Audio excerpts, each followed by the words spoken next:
New Era 43, on Highway 3 of the planned area. Jiang Ye held his left arm, which felt strange and stiff, hiding the capital for his survival in Bayantown. But the premise was that he had to survive the walk. His shoes had worn out, big toe exposed, frozen to a purple eggplant color. Virum. A dilapidated pickup truck came rattling over. Jiang Ye didn't stop, tightened his coat, buried his face in the collar, revealing only his eyes. Damn, my balls are shrinking into my belly to keep warm, said the man in the passenger seat, tightening his leather coat. Those fucking experts said the extreme cold period was over. Experts' mouths, whores' legs, you believe that crap? The driver exhaled smoke. Those big shots up there still drink wine and sleep with models. As for us, starved or frozen just a few days later. What a fucked up world, the leatherman shrank back.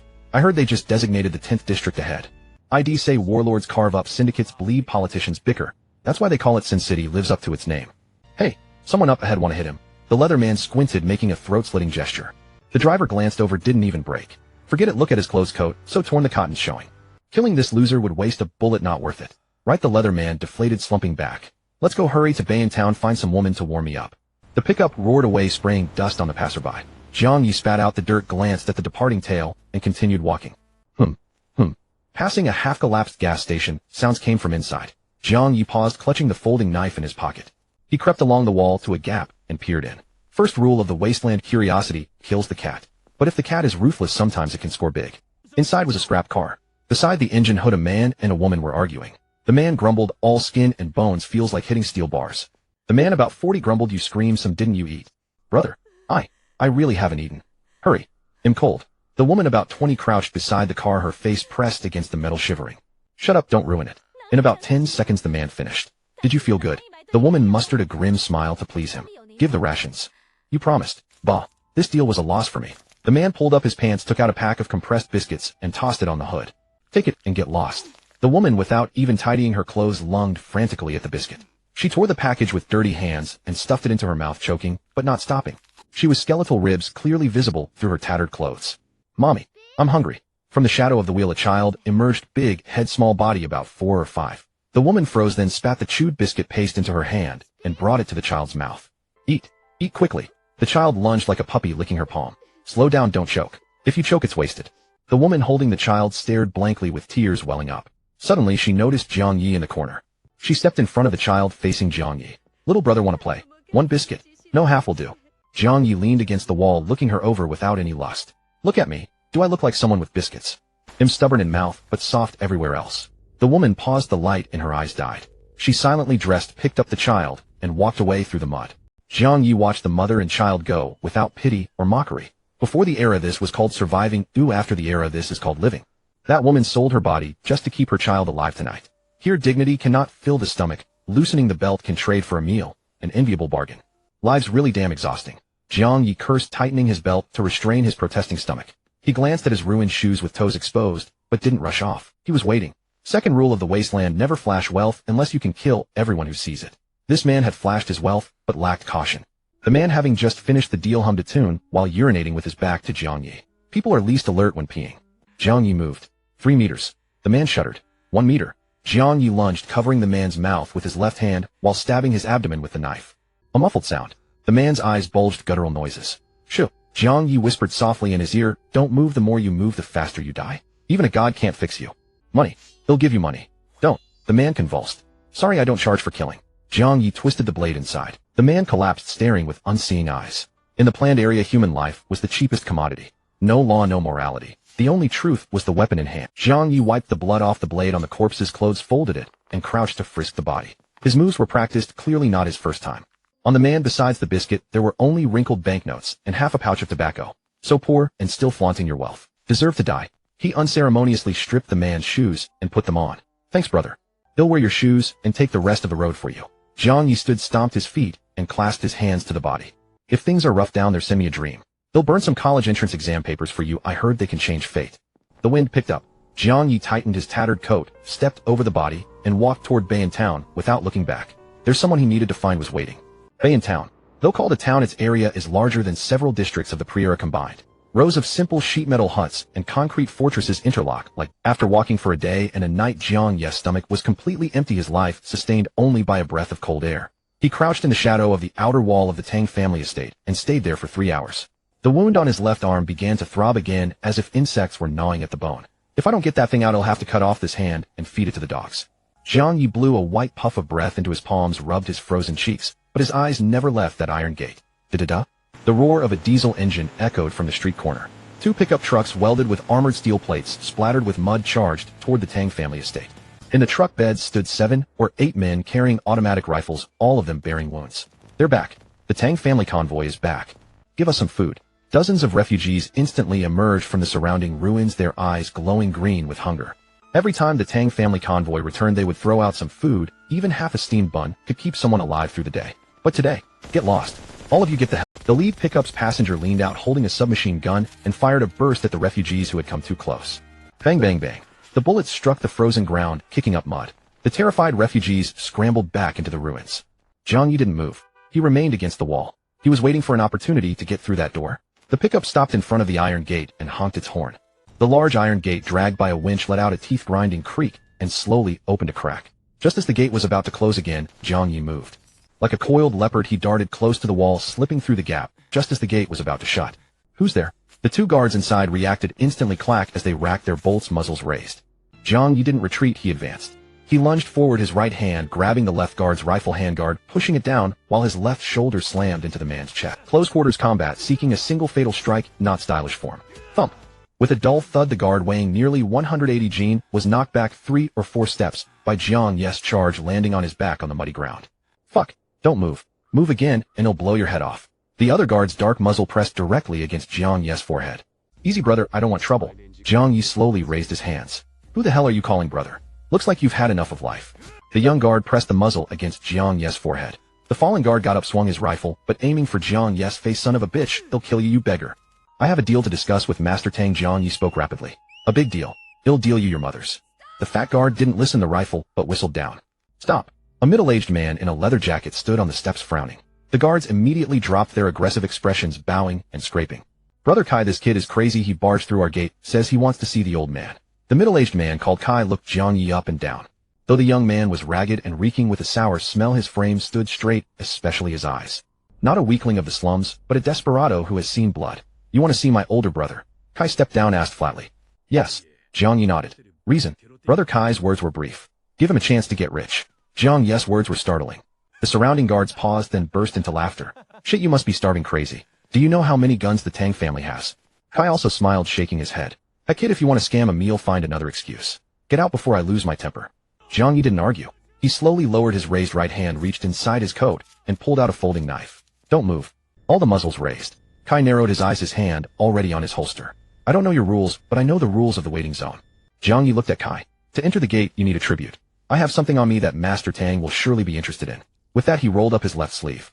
A cold wind blew, bearing an arm with a shocking wound over 10 centimeters long. What made the scalp crawl was the method of closure. Not sewn with thread, but stapled crookedly into the flesh. Several staples had rusted, the surrounding flesh had rotted. Damn. One guard paled and cursed. What do you think you're doing? Kai frowned. He was an old hand. Not many people would be so ruthless on themselves. Jiang Ye held the folding knife in his right hand and aimed the tip directly at the wound on his left arm. The tip pierced the skin. Sweat beaded instantly on Jiang Ye's forehead, veins bulged on his neck, but he didn't even grunt. The blade moved inside the flesh, making a nauseating grinding sound. Dark red blood dripped from the arm onto the muddy ground, instantly freezing. Kai stared at Jiang Ye's face, noticing the young man's pupils violently contracting. It was clearly the ultimate expression of pain, yet his hand still determinately cut downward. After about 10 seconds, Jiang Ye took a deep breath and flicked his wrist sharply. A crystal covered with shreds of flesh and blood was pried out from deep inside the wound, falling into his palm. Jiang Ye gasped, wiped the crystal on his coat twice, and held it forward. The crystal was only the size of a fingernail, translucent, emitting a pink glow in the dim daylight. You fucking hid the thing in your flesh. Kai's pupils dilated instantly. He was a man who knew his goods. This was an extremely high-purity pink diamond rough. Such quality would fetch a sky-high price, even in the special zone. This single stone could buy 2 reinforced companies' worth of equipment, enough food for a family for 3 generations. Only hidden in flesh is it safe. Jiang Ye's voice trembled, a reaction from blood loss. Hiding something so precious in his own flesh, then digging it out in front of a crowd. Such a mentality, such ruthlessness was more shocking than the diamond itself. Brother Kai looked at Jiang Ye with a complex expression, then waved his hand. Search him, take him to the main hall. Within the Tang family compound, in the main hall, 2 iron stoves blazed, fogging the window panes with steam. Tang Jintian sat on the sofa, having just listened to Brother Kai's report. He didn't speak immediately. Instead, he picked up a purple clay teapot and leisurely poured himself a cup of tea. It was an old hand's habit. When faced with something valuable, one must suppress one's eagerness and never reveal one's hand. From the north? Tang Jintian asked, blowing the tea leaves aside. Jiang Ye nodded. This piece looks quite fresh. Tang Jintian fixed Jiang Ye with a knowing smirk. Kid, did you knock off some mine owner? Just lucky found it by chance, Jiang Ye grinned. The original owner died, so I'm keeping it safe for him. Humph. Tang Jintian slammed the teacup onto the table. If I take it I'm taking the heat you've stirred up. One little stone, and I'd be covered in trouble. Kid, this deal's not. Brother Kai, standing nearby, caught the old man's refusal and signaled the guards with a glance. 2 guards immediately raised their rifles, aiming at Jiang Ye. So what's your call, Patriarch Tang? Jiang Ye stared at Tang Jintian, still wearing a smile. Kill you and the goods are still mine. Tang Jintian leaned forward. In the planned zone no one will bother me over a dead man. That's the best deal. You jest, Patriarch Tang? What's a man like you? The king of Bayan Town. Jiang Ye gave a thumbs up, his tone earnest. If you wanted to pull a double-cross, I'd be dead at the door. Why let me in and dirty your carpet? The flattery was subtle. It praised the man while pointing out the key to breaking the impasse. Being let in meant there was room to negotiate. Tang Jintian paused, then pointed at Jiang Ye and laughed. You little rascal, you've got a silver tongue. He leaned back on the sofa and crossed his legs, the killing intent. All right, enough flattery. The Tang family stands tall not by coveting scraps. He pointed at the pink diamond on the table. Tell me, what do you want in exchange? Simple. Give me a way out. This stone is a gift. From now on my life is yours to command. Jiang Ye met Tang Jintian's gaze squarely. That's it. Tang Jintian was taken aback. And food. Jiang Ye patted his hollow stomach, the gesture utterly unpretentious. I haven't eaten in 3 days. If you gave me a bowl of braised pork with gravy and 3 big bowls of rice, I could swallow an elephant whole. Several guards in the room couldn't help but chuckle. Even Brother Kai cracked a smile and shook his head. This kid. One moment he was risking his life, the next he was thinking about food. An honest man. Dad, I want him. A woman's voice came from behind a screen, and a figure emerged. Before she appeared, the scent of perfume mixed with strong liquor drifted in first. It was like liquor splashed on a blooming wild rose. Tang Jintian frowned. Xiaojia, what are you meddling in? Stay out of men's affairs. Jiang Ye looked. A girl in her early 20s stepped out from behind the screen. Short hair cropped at the ears with slightly tousled ends. Her face was delicate with large eyes that tilted upward at the corners. Her lips were painted a vivid red, and a slim cigarette dangled from the corner of her mouth. She wore a short leather jacket unzipped over a white tank top that revealed a taut midriff and a hint of cleavage. Below, tight leather pants were tucked into high boots. As she walked, her hips swayed and smoke curled from her lips, exuding a wild aura. This was Tang Guo, the 9th daughter of the Tang family in Bayan Town. Tang Guo approached Jiang Ye, reached out, and lifted his chin, turning his face side to side. Then she blew a puff of smoke into his face. Not bad looking, but a bit dirty. She grinned, revealing a playful little fawn. Good eye, miss, Jiang Ye grinned back. I haven't bathed in days. If you take me in, I'll wash up right away. I promise it'll come out smelling fresh.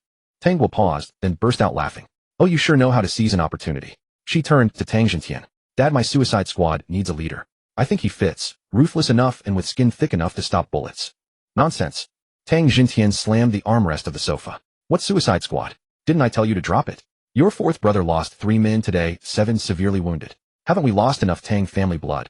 Precisely because it's a death trap, we can't send our own brothers to fill the grave. Tang was stubbed out her cigarette on the floor. Dad, since this kid wants a way out, let him earn it with it. If he dies, he's just a passerby, no loss to us. If he succeeds, we gain a fierce warrior. Jiang Ye stood still, watching the father-daughter duo play their parts. They were putting on a show for him, testing him. Still being used meant he had value. No one using you was the real dead end. Hey, what's your name? Tang Guo tilted her chin. Jiang Ye. Tang Guo raised an eyebrow. Ye like a wild dog. A low chuckle rippled through the guards. To them, this drifter was indeed like a stray dog. Jiang Ye's playful grin slowly faded. He straightened his back, and in that moment his roguish demeanor vanished. Jiang of the great rivers, Ye of the wildfire that consumes the plains. The force of his words made Tang Guo pause. That look in his eyes, she liked it. Big talk, she said as she walked up to him. Sending you to die? Scared, eh? Where's the food?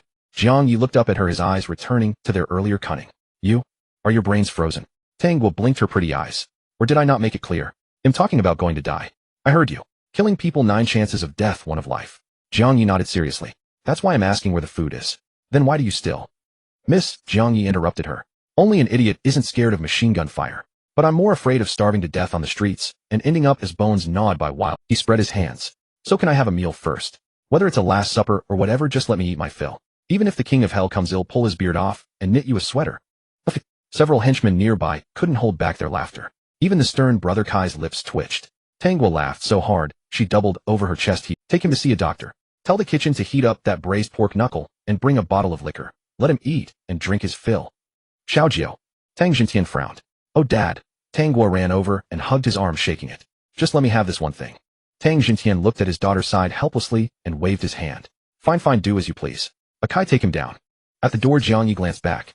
Tang Guo was leaning by the window, lighting a cigarette, watching him through the smoke. Jiang Ye withdrew his gaze and followed Brother Kai. The door closed, leaving only the father and daughter. What do you see in him? Tang Jintian picked up his teacup, skimming the froth. He's a bit clever, looks like a smooth talker, not the type for big things.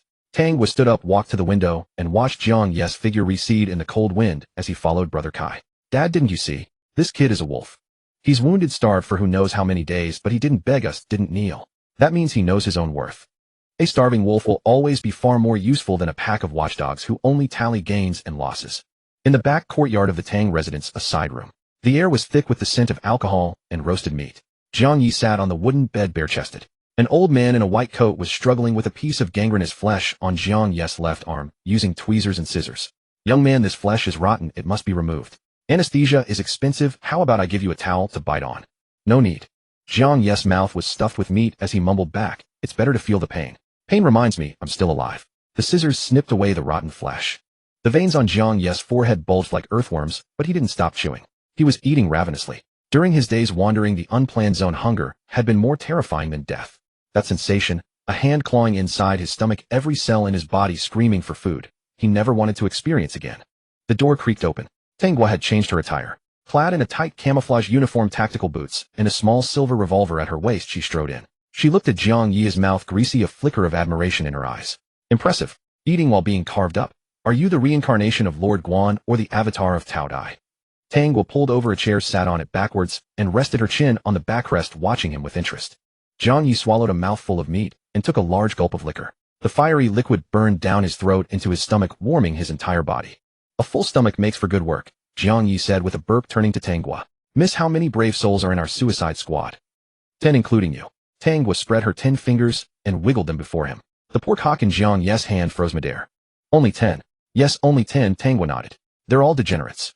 Gamblers drowning in debt, junkies with fried brains. Giving them a chance to die for us, they should thank the Tang family for our mercy. She leaned forward, her seductive eyes locked on Jiang Ye. But I can see you want to live and live better than anyone. I don't understand why you'd still take this job. Jiang Ye glanced at his freshly bandaged left arm and flexed his fingers. Because only when you hold your own life in your hands can you truly call it living. That diamond only buys a ticket in. If I want a seat at the table, I need to pay my tribute. Tang Guo was stunned for a moment, then burst into laughter. Brilliant. I love dealing with smart people. If you can kill Iron Ghost, Tang Guo will call you brother. She laughed heartily, her chest heaving beneath the tight uniform, revealing a glimpse of a snow-white cleavage. Jiang Ye's gaze involuntarily followed that white trail. It was an instinctive greed, a primal male desire for beauty. Like what you see, Tang Guo's laughter abruptly stopped, and she leaned in closer. Yes, Jiang Ye admitted without a hint of embarrassment, nodding calmly. Who doesn't love a nice, big white bun? White and big, they grant longevity. This blunt honesty left Tang Guo speechless. In all her years among men, she had never encountered someone who could crack a lewd joke while bleeding. This kid had a face thicker than a city wall. Damn it. Tang was pretty face flushed. She grabbed an empty bottle from the table and hurled it at him. If you don't want to die, get the hell to assembly now. Jiang Ye ducked, and the bottle smashed against the wall with a crash. All right, I'm rolling out. He chuckled, grabbed his tattered coat, and hummed a tune as he slipped out the door. In the Tang family's back courtyard, a dilapidated van was parked. Beside it stood 9 misfits. Some shivered from the cold, others stared blankly while yawning. Only one burly man kicked the tires in frustration. When Jiang Ye followed Tang Guo over, no one looked at him or spoke. Everyone knew that after tonight most of them would be corpses. There was no point in wasting feelings on a dead man. What was there to see between dead men? Brother Kai pointed to a pile of shoddy equipment on the ground. 1 AK each, 2 magazines, 2 grenades. The guns are old, but they'll still kill. No body armor. That stuff's too precious to waste on you. Damn. The burly man who had been kicking the tires cursed. So our worthless hides aren't even worth a crappy vest. Nope. Brother Kai lit a cigarette, squinting at him. A vest costs 3,000. Is your sorry life worth that much? The man's face turned purple with rage, but he dared not retort. Jiang Ye walked over and rummaged through the pile of guns. Were these even weapons? The handguards were cracked, the receivers caked with rust. He picked up one with a relatively straight barrel, expertly removed the magazine, and pressed the spring with his thumb. Then he pulled back the bolt and listened closely. A crisp click. At least the firing pin sounded decent. Brother Kai narrowed his eyes. Been in the military.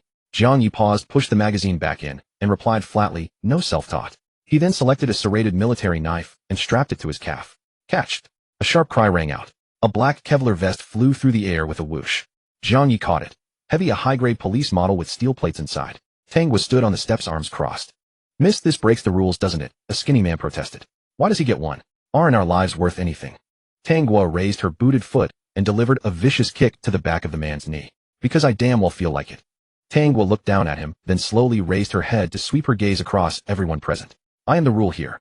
Anyone who disagrees can drop their gun and crawl back to the slums to gnaw on tree bark. Those caught by her gaze quickly lowered their heads or looked away. The skinny man clutched his leg and scrambled behind the others, stammering, "No. No objections. Miss Nine, please calm down." Jiang Ye silently put on the vest, knowing that from this moment there was no turning back. "Listen up." Brother Kai clapped his hands and announced loudly. "The mission is simple: infiltrate, create chaos, kill Iron Ghost, and burn the warehouse.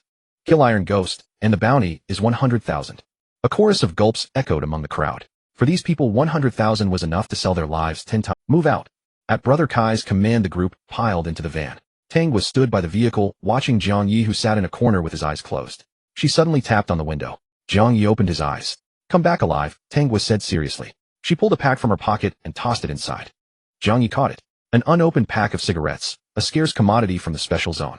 In the unplanned zone, this pack could buy 2 bags of fine flour or a high-quality woman to spend a long cold night with. He looked at Tang Guo through the window and nodded. The van started and disappeared into the vast night. Inside, the only sounds were the crunch of tires over ice and the heavy breathing of the men.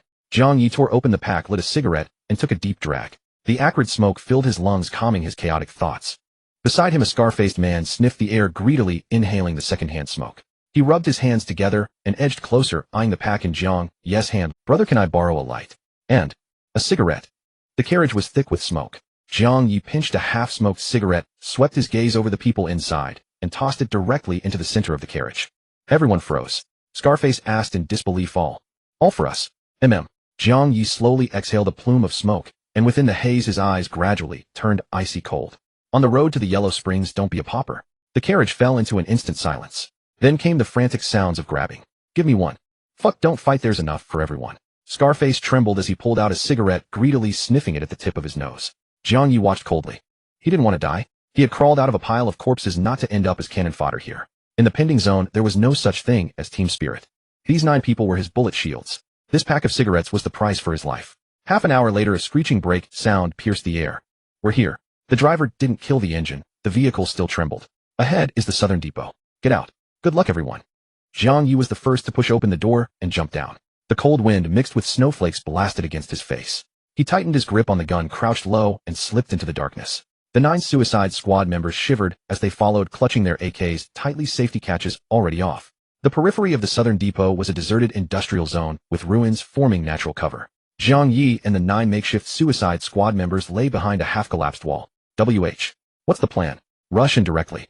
A burly man with a fierce face gripped his gun tightly, his voice trembling. He had come to pay off gambling debts, and his earlier bravado had now all turned into fear. Charging together means death. Jiang Ye's voice was extremely low. He pointed at the main gate of the depot. "Listen, if you want to live and get paid, you have to gamble. You fire from the front, draw the searchlights and guards, then immediately run east. Run as far as you can. Whether you live or die is your luck." "And what about you?" The burly man grabbed Jiang Ye by the collar, growling. "You want us to die while you pick up the spoils." Jiang Ye seized the burly man's wrist and twisted it back. "Ow." The man cried out in pain, nearly dropping his gun. "Shut up." Jiang Ye's eyes were sinister. "He'll sneak in from the side and kill them. Do as I say, and you at least have a chance to slip away in the chaos. Judge for yourself who's in more." Everyone exchanged glances. Jiang Ye's words were half true, but at this moment, even a straw was something they would desperately cling to. "Let's risk it. Damn it, better to gamble than starve to death."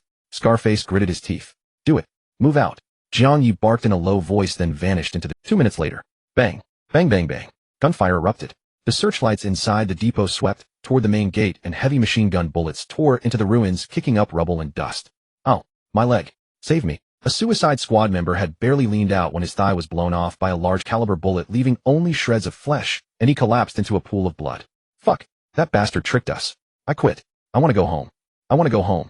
The remaining wretches, never having seen such a scene, were terrified out of their wits. They fired wildly while crying and scurrying toward the eastern ruins. The guards inside the depot were drawn away, cursing as they rushed toward the main gate. "Fuck your mothers. Daring to cause trouble here. Capture them alive. String them up." The front gate was a blaze of gunfire and flying flesh. On the west side of the depot, in a foul sewage ditch, Jiang Ye poked half his head out, pressed against the pipe wall, moving inch by inch through chest-deep, filthy water. Past the sewage outlet was the depot's backyard. It was piled with grain and oil drums. Most guards had been called to the front, leaving only 2 smoking sentries in the corner. "Sounds like quite a few people," one sentry said, hands tucked in his sleeves, stamping his frozen feet. "Who cares? Regarding the back, easy job, the other chuckled. Before he finished, a drop of dirty water fell on his neck. Huh. He instinctively tried to look up, but couldn't see what was above. A mud-caked hand from the pipe overhead clamped down over his mouth and nose. Jiang Ye hung upside down from the pipe, engaging his core, swinging his body down. The military knife in his right hand, driven by the downward force, plunged viciously into the man's back. With a thud, the man convulsed twice, and then slumped limply. Dama, what are you doing? Why are you quiet? The other sentry, hearing the noise, turned around. Instead of his comrade, he was met by a man covered in mud like a demon from hell, and a pair of emotionless eyes. Without a word, Jiang Ye's military knife pierced the man's throat. Afterward, he quickly changed into the warm cotton coat of the fallen guard. He pulled a grenade from his waist, twisted off the safety pin, and gently slipped it into a gap between the oil drums. Let go, turn, and sprint. 3 seconds later, flames erupted into the sky. The oil drums exploded, splashing scalding black oil everywhere, instantly igniting the surrounding crates and tarps. The fire spread wildly in the wind. Fire! Put it out. The backyard. Something's wrong in the backyard. The guards panicked, some charged toward the backyard with guns, others carried buckets of water to douse the flames. Jiang Ye's hands in his pockets blended into the chaotic crowd like nothing was wrong and slipped into the main building. Beyond, a dirt slope a kilometer from the depot. 10 modified off-road vehicles were lined up, exhaust pipes spewing white smoke. Brother Kai sat in the lead car, glanced at his watch, then looked at the rearview mirror. Missed 10 minutes have passed. The rear window lowered a crack, and a finger holding a cigarette reached out to flick the ash. The gunfire stopped. Tangwa's face was expressionless. It stopped. Those 10 are probably all dead. 10 minutes. Tangwa's voice was soft, unreadable. Even shorter than I thought. She paused, and added, what a waste of my cigarettes. Brother Kai was stunned, then gave a bitter smile. He knew the miss wasn't concerned about the cigarettes. She felt that those who couldn't even hold out for 10 minutes didn't deserve to smoke what she gave. Prepare to move out.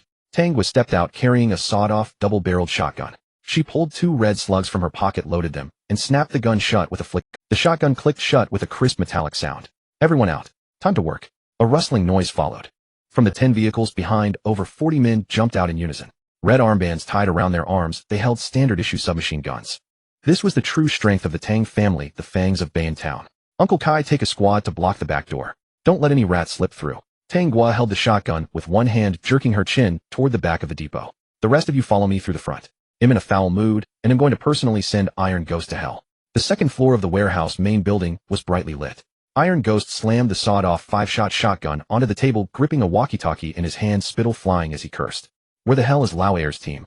Are they all dead? Get that heavy machine gun set up on the stairway. Shoot anyone who shows their face into a sieve.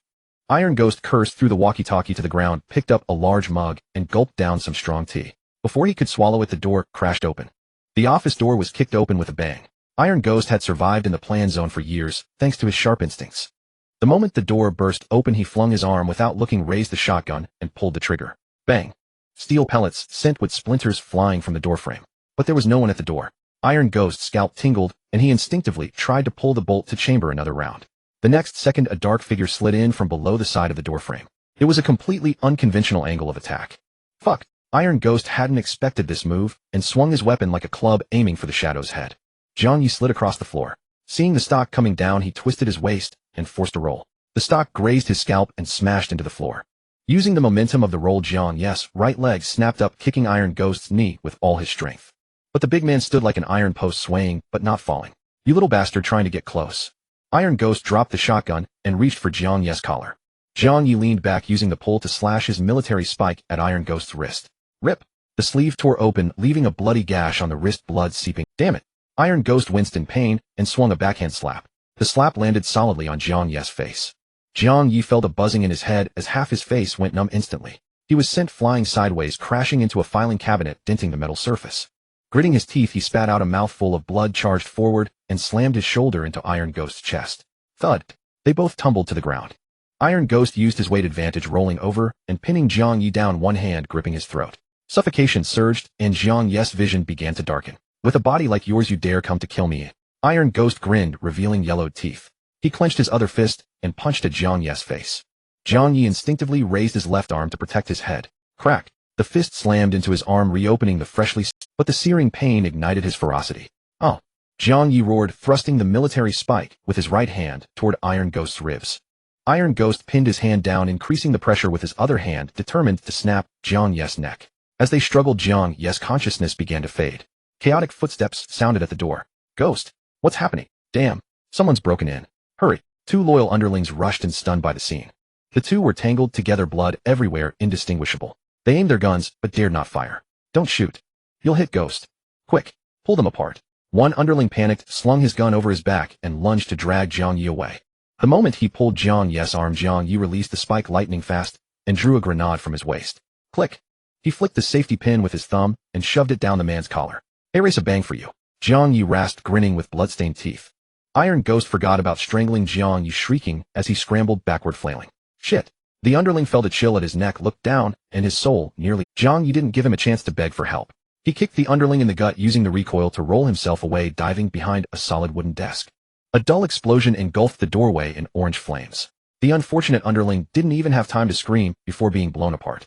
All the glass on the floor shattered, and half the ceiling collapsed.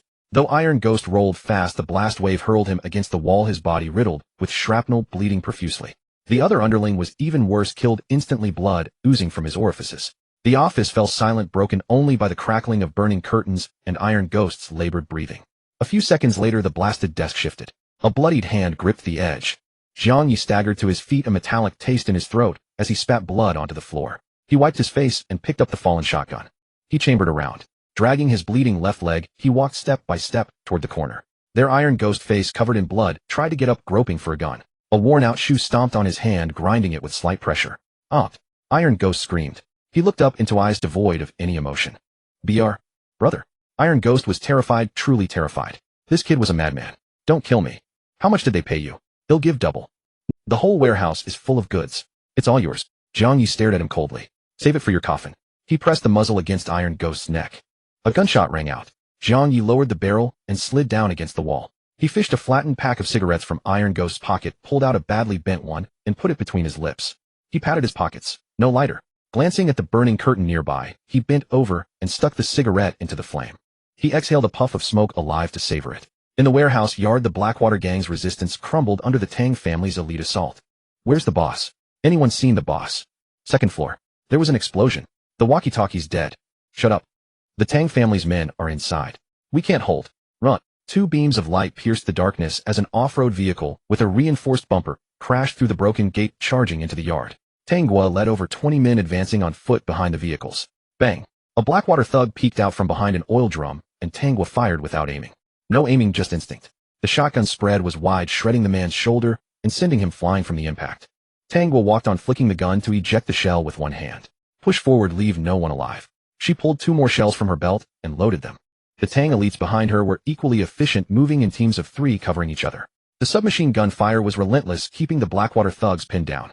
Without Iron Ghost as their backbone, the Blackwater gang's morale shattered instantly. I surrender. Don't kill me. I surrender. One threw down his gun and knelt with hand. A burly man beside Tang was sprayed a burst of gunfire. The kneeling man's chest erupted in a mist of blood as he fell backward.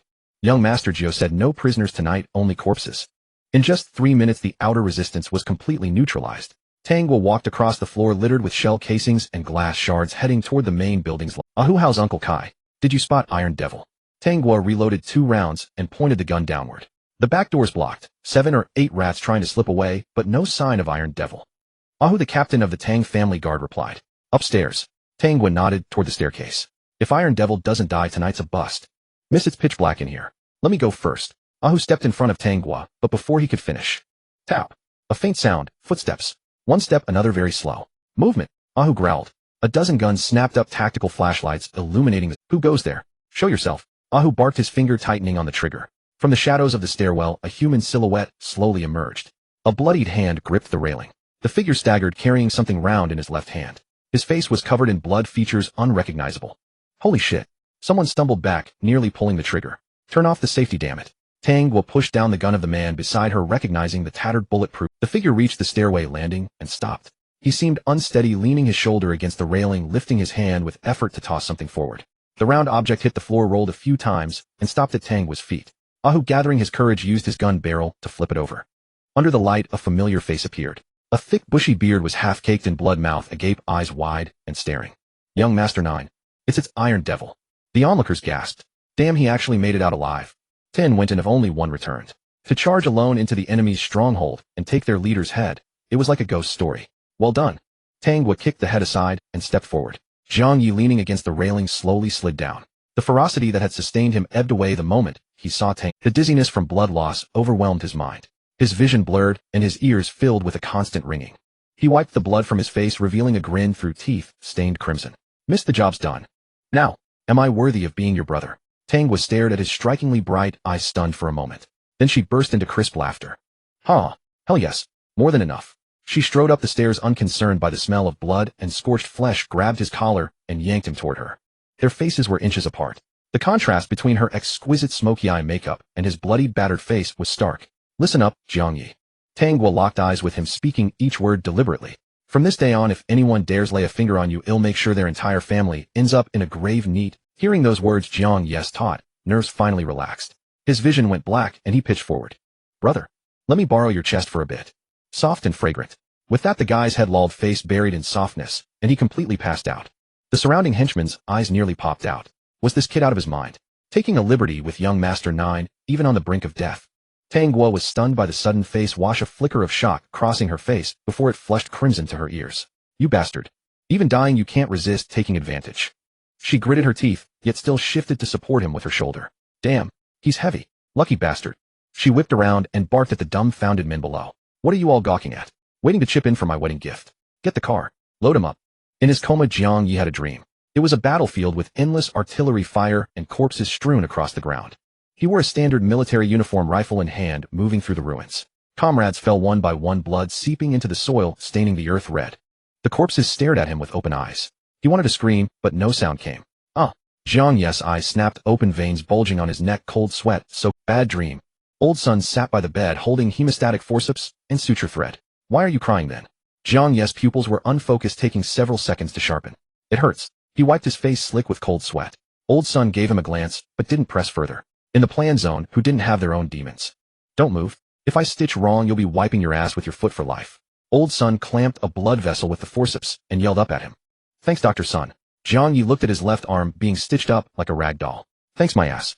Thank the miss. Old Sun tossed the forceps into a stainless steel tray. All smuggled anti-inflammatories and pain pumps from the special zone. The cost of tonight's meds alone could buy 10 virgins in the plan zone. He tied a knot deftly and snipped the thread. If the miss hadn't given the order, I wouldn't even waste iodine on a wreck like you. Jiang Ye didn't respond, just grinned. The old man had a sharp tongue, but maybe not a bad heart. Creak. The door pushed open and a gust of wind and snow blew in. Brother Kai walked in, a black canvas bag in hand, glancing at Jiang Ye on the bed. 100,000 cash. He stepped over the threshold and tossed the bag onto the nightstand. Didn't exchange it for gold. Around here, cash is better than gold. Can buy a life or a good time. Brother Kai pulled out a pack of cigarettes, lit one, and tossed another to Jiang. Jiang Ye caught the cigarette, but ignored the money, his eyes fixed on Brother Kai. Thanks. Don't thank me yet. Brother Kai waved a hand. The money's yours, but there's something we need to talk about. You made a big splash. When you brought back Iron Devil's head, the whole town of Bayan knew the Tang family had a fearless newcomer. But you need to understand, the 100+ brothers in this compound earn their living with guns too. Jiang Ye held the unlit cigarette, waiting. Back when the brothers went on missions, the money was split per head. One less men, a smaller share. Last night's suicide squad had 10 men, and only you survived. Brother Kai flicked his ashes, tone flat. By the rules, this 100 grand is all yours. But some of the oldtimers aren't too happy. In this world, jealousy strikes faster than a bullet. An outsider, a stray dog, had just walked in and snatched the biggest piece of meat, making the house dogs bare their teeth. Brother Kai, you mean I should cough some up to keep everyone happy? Jiang Ye pushed himself up on the bed. That's not what I'm saying. Brother Kai narrowed his eyes. The miss favors you. That's your blessing. But whether you can stand firm in this compound depends on how well you play the game. Jiang Ye was silent for 2 seconds, then reached out to unzip the canvas bag, revealing stacks of bills packed tight. He stared at the money for 3 seconds, then pushed the bag. Send 5,000 to each of the 9 brothers' families. As for the rest, Brother Kai, take the trouble to treat the brothers to drinks, baths, and women. Brother Kai froze the cigarette between his fingers, pausing midair. Was this kid a little too smooth? This is money you earned with your life. Brother Kai raised an eyebrow. 100 grand is enough to buy you an identity in the 10th district and settle down with a woman for the rest of your life. I just need enough to eat. Jiang Ye lay back down and closed his eyes. My life was given back by the miss, and my face was saved by the brothers. In the Tang family, this 100 grand won't buy me status, but it can buy me the title of one of us. Brother Kai, you're a smart man. Help me spread it around. Brother Kai stared at Jiang Ye for a good 5 or 6 seconds, then suddenly grinned. All right. Interesting. You've got the makings of someone who'll do big things. Brother Kai didn't stand on ceremony, grabbing 2 bundles of cash and stuffing them into his pocket. He'll take these for the dead men. Keep the rest. The Tang family isn't that low. If we really made you give up your blood money, where would old Master Tang's face be? That was just a test. I know. Jiang Ye opened his eyes, a sly grin curling his lips.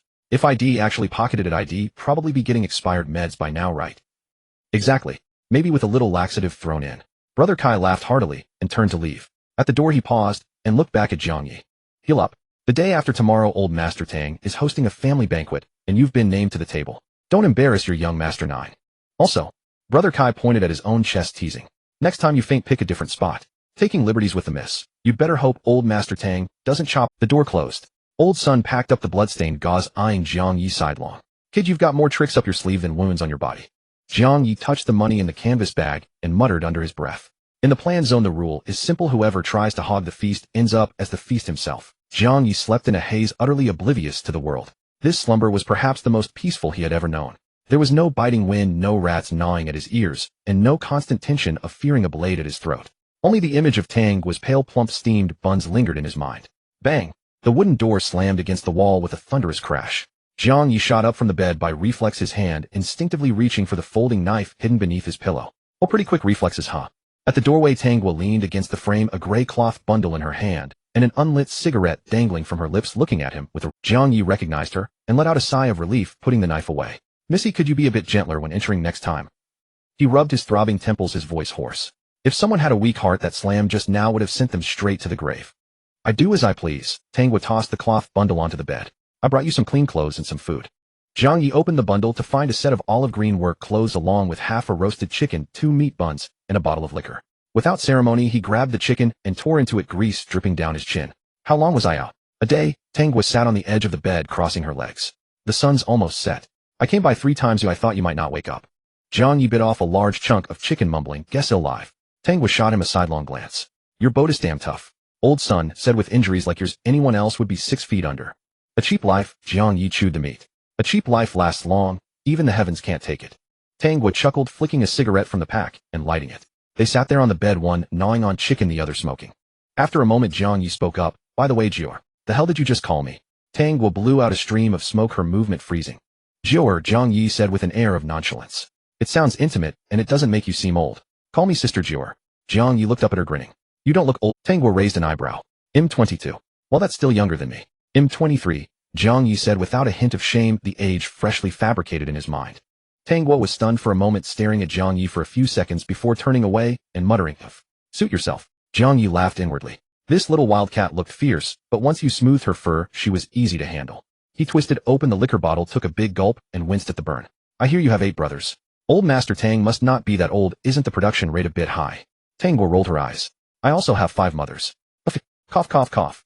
Jiang Ye nearly spat out the liquor he had just drunk, his face turning red from choking. He coughed violently, his face flushed, and gave a thumbs up. Old Master is a legend. Just eat your food. You talk too much. Finish up, and he'll take you out for a walk. Tangwa shot him a glare, but there was no real anger in her eyes.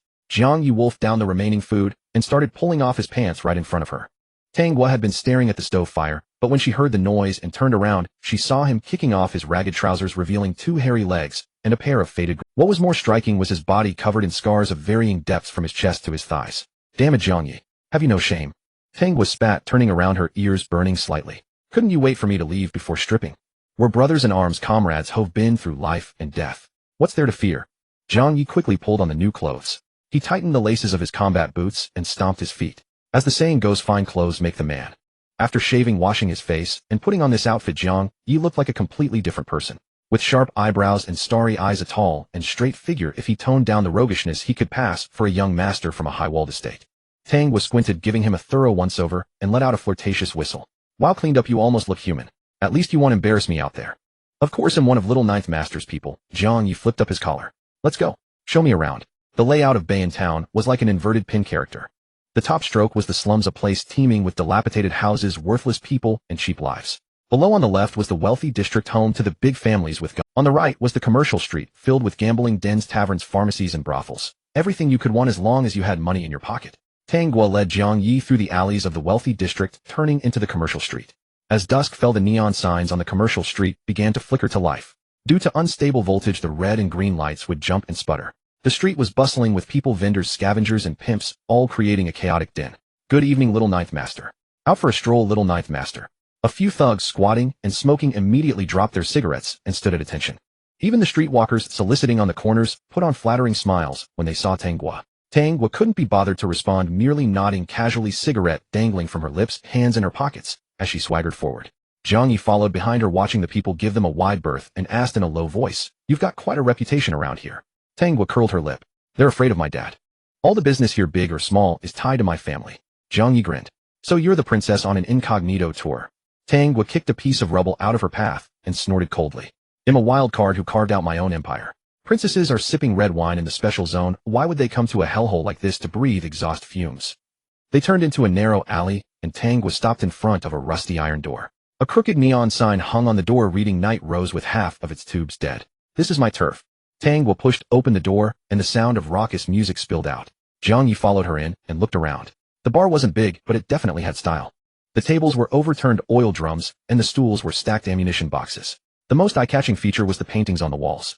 They were covered in extremely bold colors depicting twisted human faces and burning roses, a blend of violence and romance. "I painted all of these on the walls," Tang was said, a hint of pride she couldn't quite conceal in her voice. She grabbed a bottle of beer from the bar and popped the cap off. Jiang Ye's gaze swept over the paintings, finally settling on a corner. It was the only quiet painting. The image was of a gray, desolate ruin with exposed steel and concrete, but nestled in a crack among the rubble was a single small white flower. Its petals were tiny, as if they could be scattered by the wind at any moment, but its roots clung tenaciously to the crevice in the cement. Jiang Ye walked over and stared at the flower for a long time. "This one is the best," Jiang Ye said suddenly. Tang Wa paused mid-step and turned to look at him. "Why? I just doodled that one, and it's not even finished." "This flower is like you." Jiang Ye pointed a finger vaguely at the bloom. "Taking root in the muck, clearly a flower, yet forcing itself to live as a thorny bramble. Looks tough on the outside, but inside you're scared shitless." Tang Wa's fingers tightened slightly around her beer bottle, a flicker of panic at being seen through flashing in her eyes, but it was quickly masked by her hard, impenetrable shell. "Humph." She turned her head away, taking a large, concealing gulp of her drink. "Flowers don't last long here. Only brambles can drain the blood of others to quench their own thirst." At that moment, the bar was mostly empty, with only two old bachelors drinking in a corner. "All right, enough bullshit. Let me introduce you to someone." Tang Wa put down her bottle and pointed towards the back of the bar. "This kid is Chong. Everyone around here calls him Xiangzi. There's nothing that happens in Bayan Town that he doesn't know." Tang Wa spoke as she walked, a note of big sisterly pride in her voice. "If you want to stand firm in this yard, besides being able to fight, you need a pair of eyes. Xiangzi is the best set of eyes. He's sharp, he knows how things work, and most importantly..." She stopped, pointing at a figure with their back to them in the corner of the bar, and lowered her voice. "He's tight-lipped and incredibly reliable." Jiang Ye followed her gaze. Behind the bar stood a young man with a head of ash-gray hair. He was wearing a floral shirt over his coat, looking completely mismatched and out of place. At that very moment, this tight-lipped, reliable information broker was on the phone with his back to the door. "Hey, baby. I got my hands on 2 special items from the specials. They're the kind of thing nobles wear. It's just a single string. I checked, they call it a thong. Why don't you wear it for me tonight?" A woman's coquettish laughter came from the other end of the line. "I'll stop at you, I heard that thing. Pinches." Jiang Ye couldn't hold it in anymore at this point, laughing so hard he was pounding on an oil drum. "Pinches my ass." Tang Wa's face was also dark with embarrassment. She walked up and kicked the young man right on the ass. "Chong, you've made me lose all face. Hang up the damn phone." Chong's body stiffened, and the phone fell onto the bar counter. The voice on the other end cooed, "Hello? Chong-gu, why are you silent?" "It's not that I can't try, I'm just a bit shy." Chong fumbled to hang up the call and slowly turned around, only to see Tang Wa's expressionless face, causing his complexion to turn pale instantly. "Xiao, Jiang Ye." He scrambled out from behind the bar, standing straight in front of Tang Wa. Jiang Ye stood nearby, shoulders shaking as he struggled to suppress his laugh. Tang Wa, uninterested in idle chatter, pulled over a high stool and sat down, crossing her long legs. "Chong, I'm about to close up, and you still have the mind to call and flirt." "No, I wasn't," Chong said, sweating on his forehead. "I was just talking to that someone about bringing in a new batch of goods. Thinking of offering our customers a change in taste." "Change in taste?" Tang Wa raised an eyebrow. "Are you changing to some sexy underwear flavor?" Chong's face turned beet red, and he opened his mouth, but couldn't utter a word. Jiang Ye, standing nearby, was stifling his laughter. Tang Wa did not really want to make things difficult for him, and pointed to Jiang Ye. "This is the new brother Jiang Ye. Pour him a drink. Also, what news is there lately?" Hey, Chong, as if granted a pardon, hurriedly nodded and bowed, quickly pouring a drink for Jiang Ye while pulling out a crumpled piece of paper from his pocket and handing it to Tang Wa with both hands. "Jiang Ye, this is a letter I just received." Jiang Ye took the cup, sniffed it, and frowned. "This thing. Are you sure it's alcohol?" "It smells like watered-down industrial alcohol with a bit of sweetener added," he remarked. "But this is a good thing, but it's only because little Jiang Ye is here that I'm willing to take it out." Chong said regretfully, "The water of life brewed by those Russian old folks in the north is indeed strong." Tang Wa took the piece of paper, unfolded it, and glanced at it. Her expression remained unchanged. She merely pinched it lightly with her fingers before tucking it into her jacket. She looked at Jiang Ye, a smirk on her lips. Try it, it's a good thing. Jiang Ye tilted his head back and took a swig, nearly spitting it out. This feels like a knife scraping my throat. Damn, this is really something. Jiang Ye slammed the cup down, grimacing. If this alcohol were used as fuel, one push on the gas could send us to the sky. It won't kill you, just packs a punch. One cup down, and you'll see your great-grandmother. Tanghua laughed heartily. Jiang Ye took a few seconds to feel the burning sensation. He pulled out a cigarette from his pocket, lit it, and took a deep drag to suppress the turmoil in his stomach. How much can you make in this place? Jiang Ye exhaled a cloud of smoke. In good times, about 3,000 to 5,000 a month. Enough for cigarettes, drinks, and wages for them, Tanghua said as she took a cigarette from Jiang Ye's pack and lit it. Amidst the swirling smoke, her face became somewhat blurred. You're quite content, Jiang Ye remarked, looking at her. You could be the daughter of the Tang family, yet here you are mingling with a bunch of mud-legged people. What else? Tanghua leaned back in her chair, taking a swig of that deadly alcohol, her gaze somewhat distant. At least this is my own territory. I don't have to watch anyone's face or listen to anyone's arrangements. Your father is Tang Zhentian, do you still need to watch anyone's face? Jiang Ye inquired. Tanghua scoffed quietly. Jiang Ye, do you think the Tang family is a good place? My father was tough in his youth, but he has married 5 wives over the years and had 9 kids. I rank as the 9th and am still a girl. My mother died early, and I have no one to protect me. She paused, her voice lowering. Those 8 brothers of mine, some are military officers, some run mines, some sell arms. I'm just left guarding this pile of junk. Jiang Ye caught a hint of the situation. The youngest daughter of the Tang family being a girl, she was the most vulnerable in such a dog-eat-dog family, without a mother as a support. She opened a bar herself and led a death squad. This girl had a strong determination within her. So you want to kill Tai Gui and seize his territory? Jiang Ye asked. Tanghua suddenly snuffed out her cigarette in the ashtray. I want to tell those bastards that I am also a member of the Tang family. I want a piece of the meat on this table, and it better be fatty. Jiang Ye pointed out, can you handle it with your current build?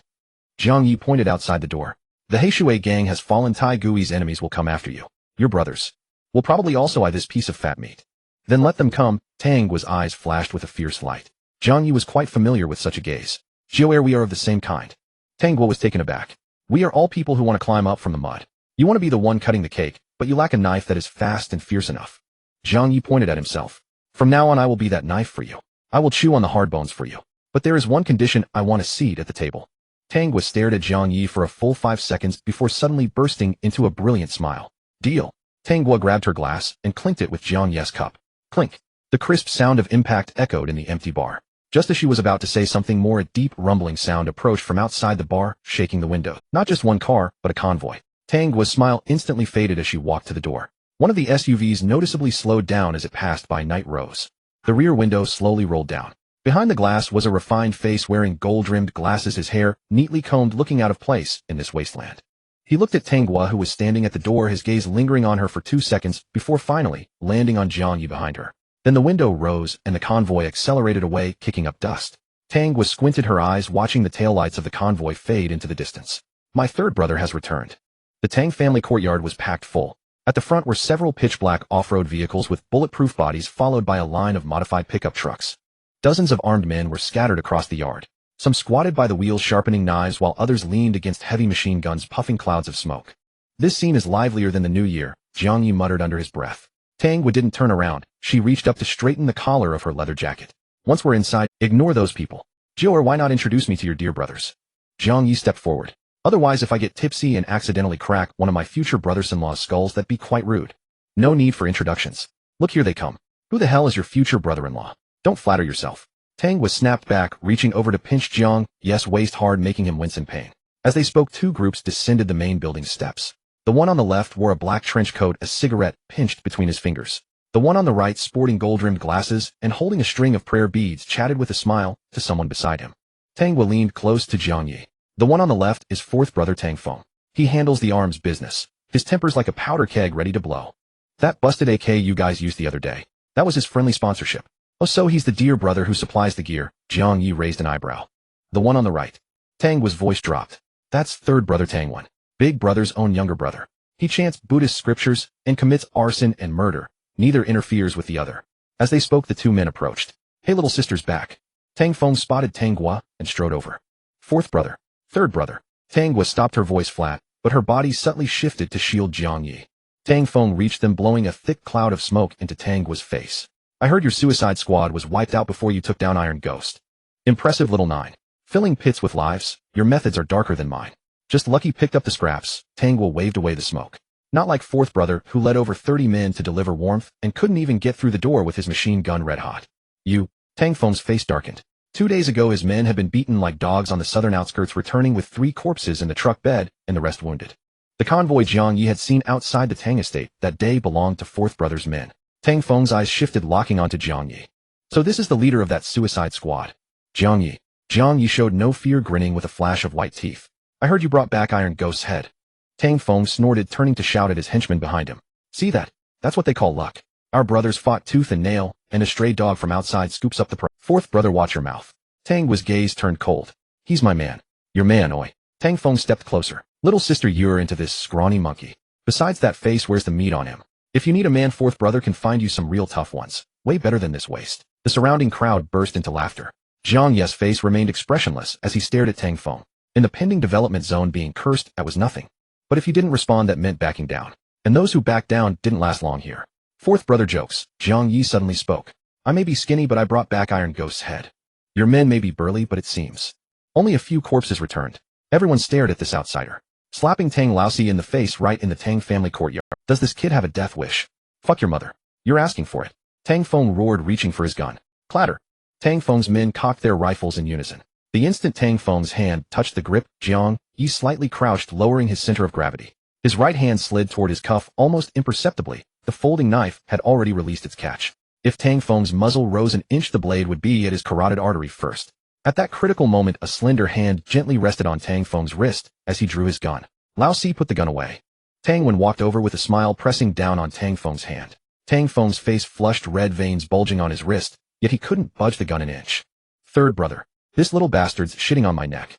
If I don't blow him away, how can I lead the brothers? Tang Feng gritted his teeth, eyes bloodshot. If he shits, wipe it off. Why draw a gun? Today the old man's hosting a family banquet.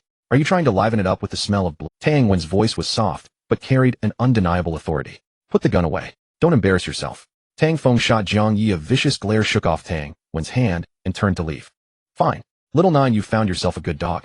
Well, see. Tang Feng stormed into the main building with his men. The murderous tension in the yard mostly dissipated. Tang Wen turned to look at Tang Gua, his smile a touch more genuine, yet somehow still insincere. Little nine, you've lost weight. The wind and sand out there are harsh. Why don't you dress warmer? A girl should take care of herself. He reached out to pat Tang Gua's head, but she tilted it away, dodging. Tang Wen wasn't fazed. He adjusted his gold-rimmed glasses, his gaze lingering on Jiang Ye. A young man to be feared. Tang Wen nodded, the speed of his prayer beads unchanged. Sharp tongue and bold spirit. But youth often snaps when bent too far. In the Tang family, a tongue too long might just get cut off. Jiang Ye met his gaze, bowed slightly, and smiled innocently. Thank you for the advice, third master. I have no other virtue but a stubborn mouth. Heh. Tang Wen chuckled softly, said no more, and slowly ascended the steps, twisting his prayer beads. That's a ruthless one. Jiang Ye stared at Tang Wen's retreating figure, muttering. He's 100 times more dangerous than that fool Lao Si. Tang was snorted coldly. Lao Si only knows how to draw a gun. Lao San. He'll make you kneel and beg him to pull the trigger. A saying circulates in Bayan Town, better to provoke Tang Feng's gun than Tang Wen's incense. Oh my, what's all this? I can smell the gunpowder from afar. Just then a middle-aged woman in a cheongsam emerged from the side door. She looked about 40, well-preserved, with a voluptuous figure and delicate makeup. The cheongsam had a high slit, swaying seductively as she walked. Fourth mother. Tang was voice turned even colder. This woman was Tang Feng's mother, the fourth branch of the Tang family, Duan Hong.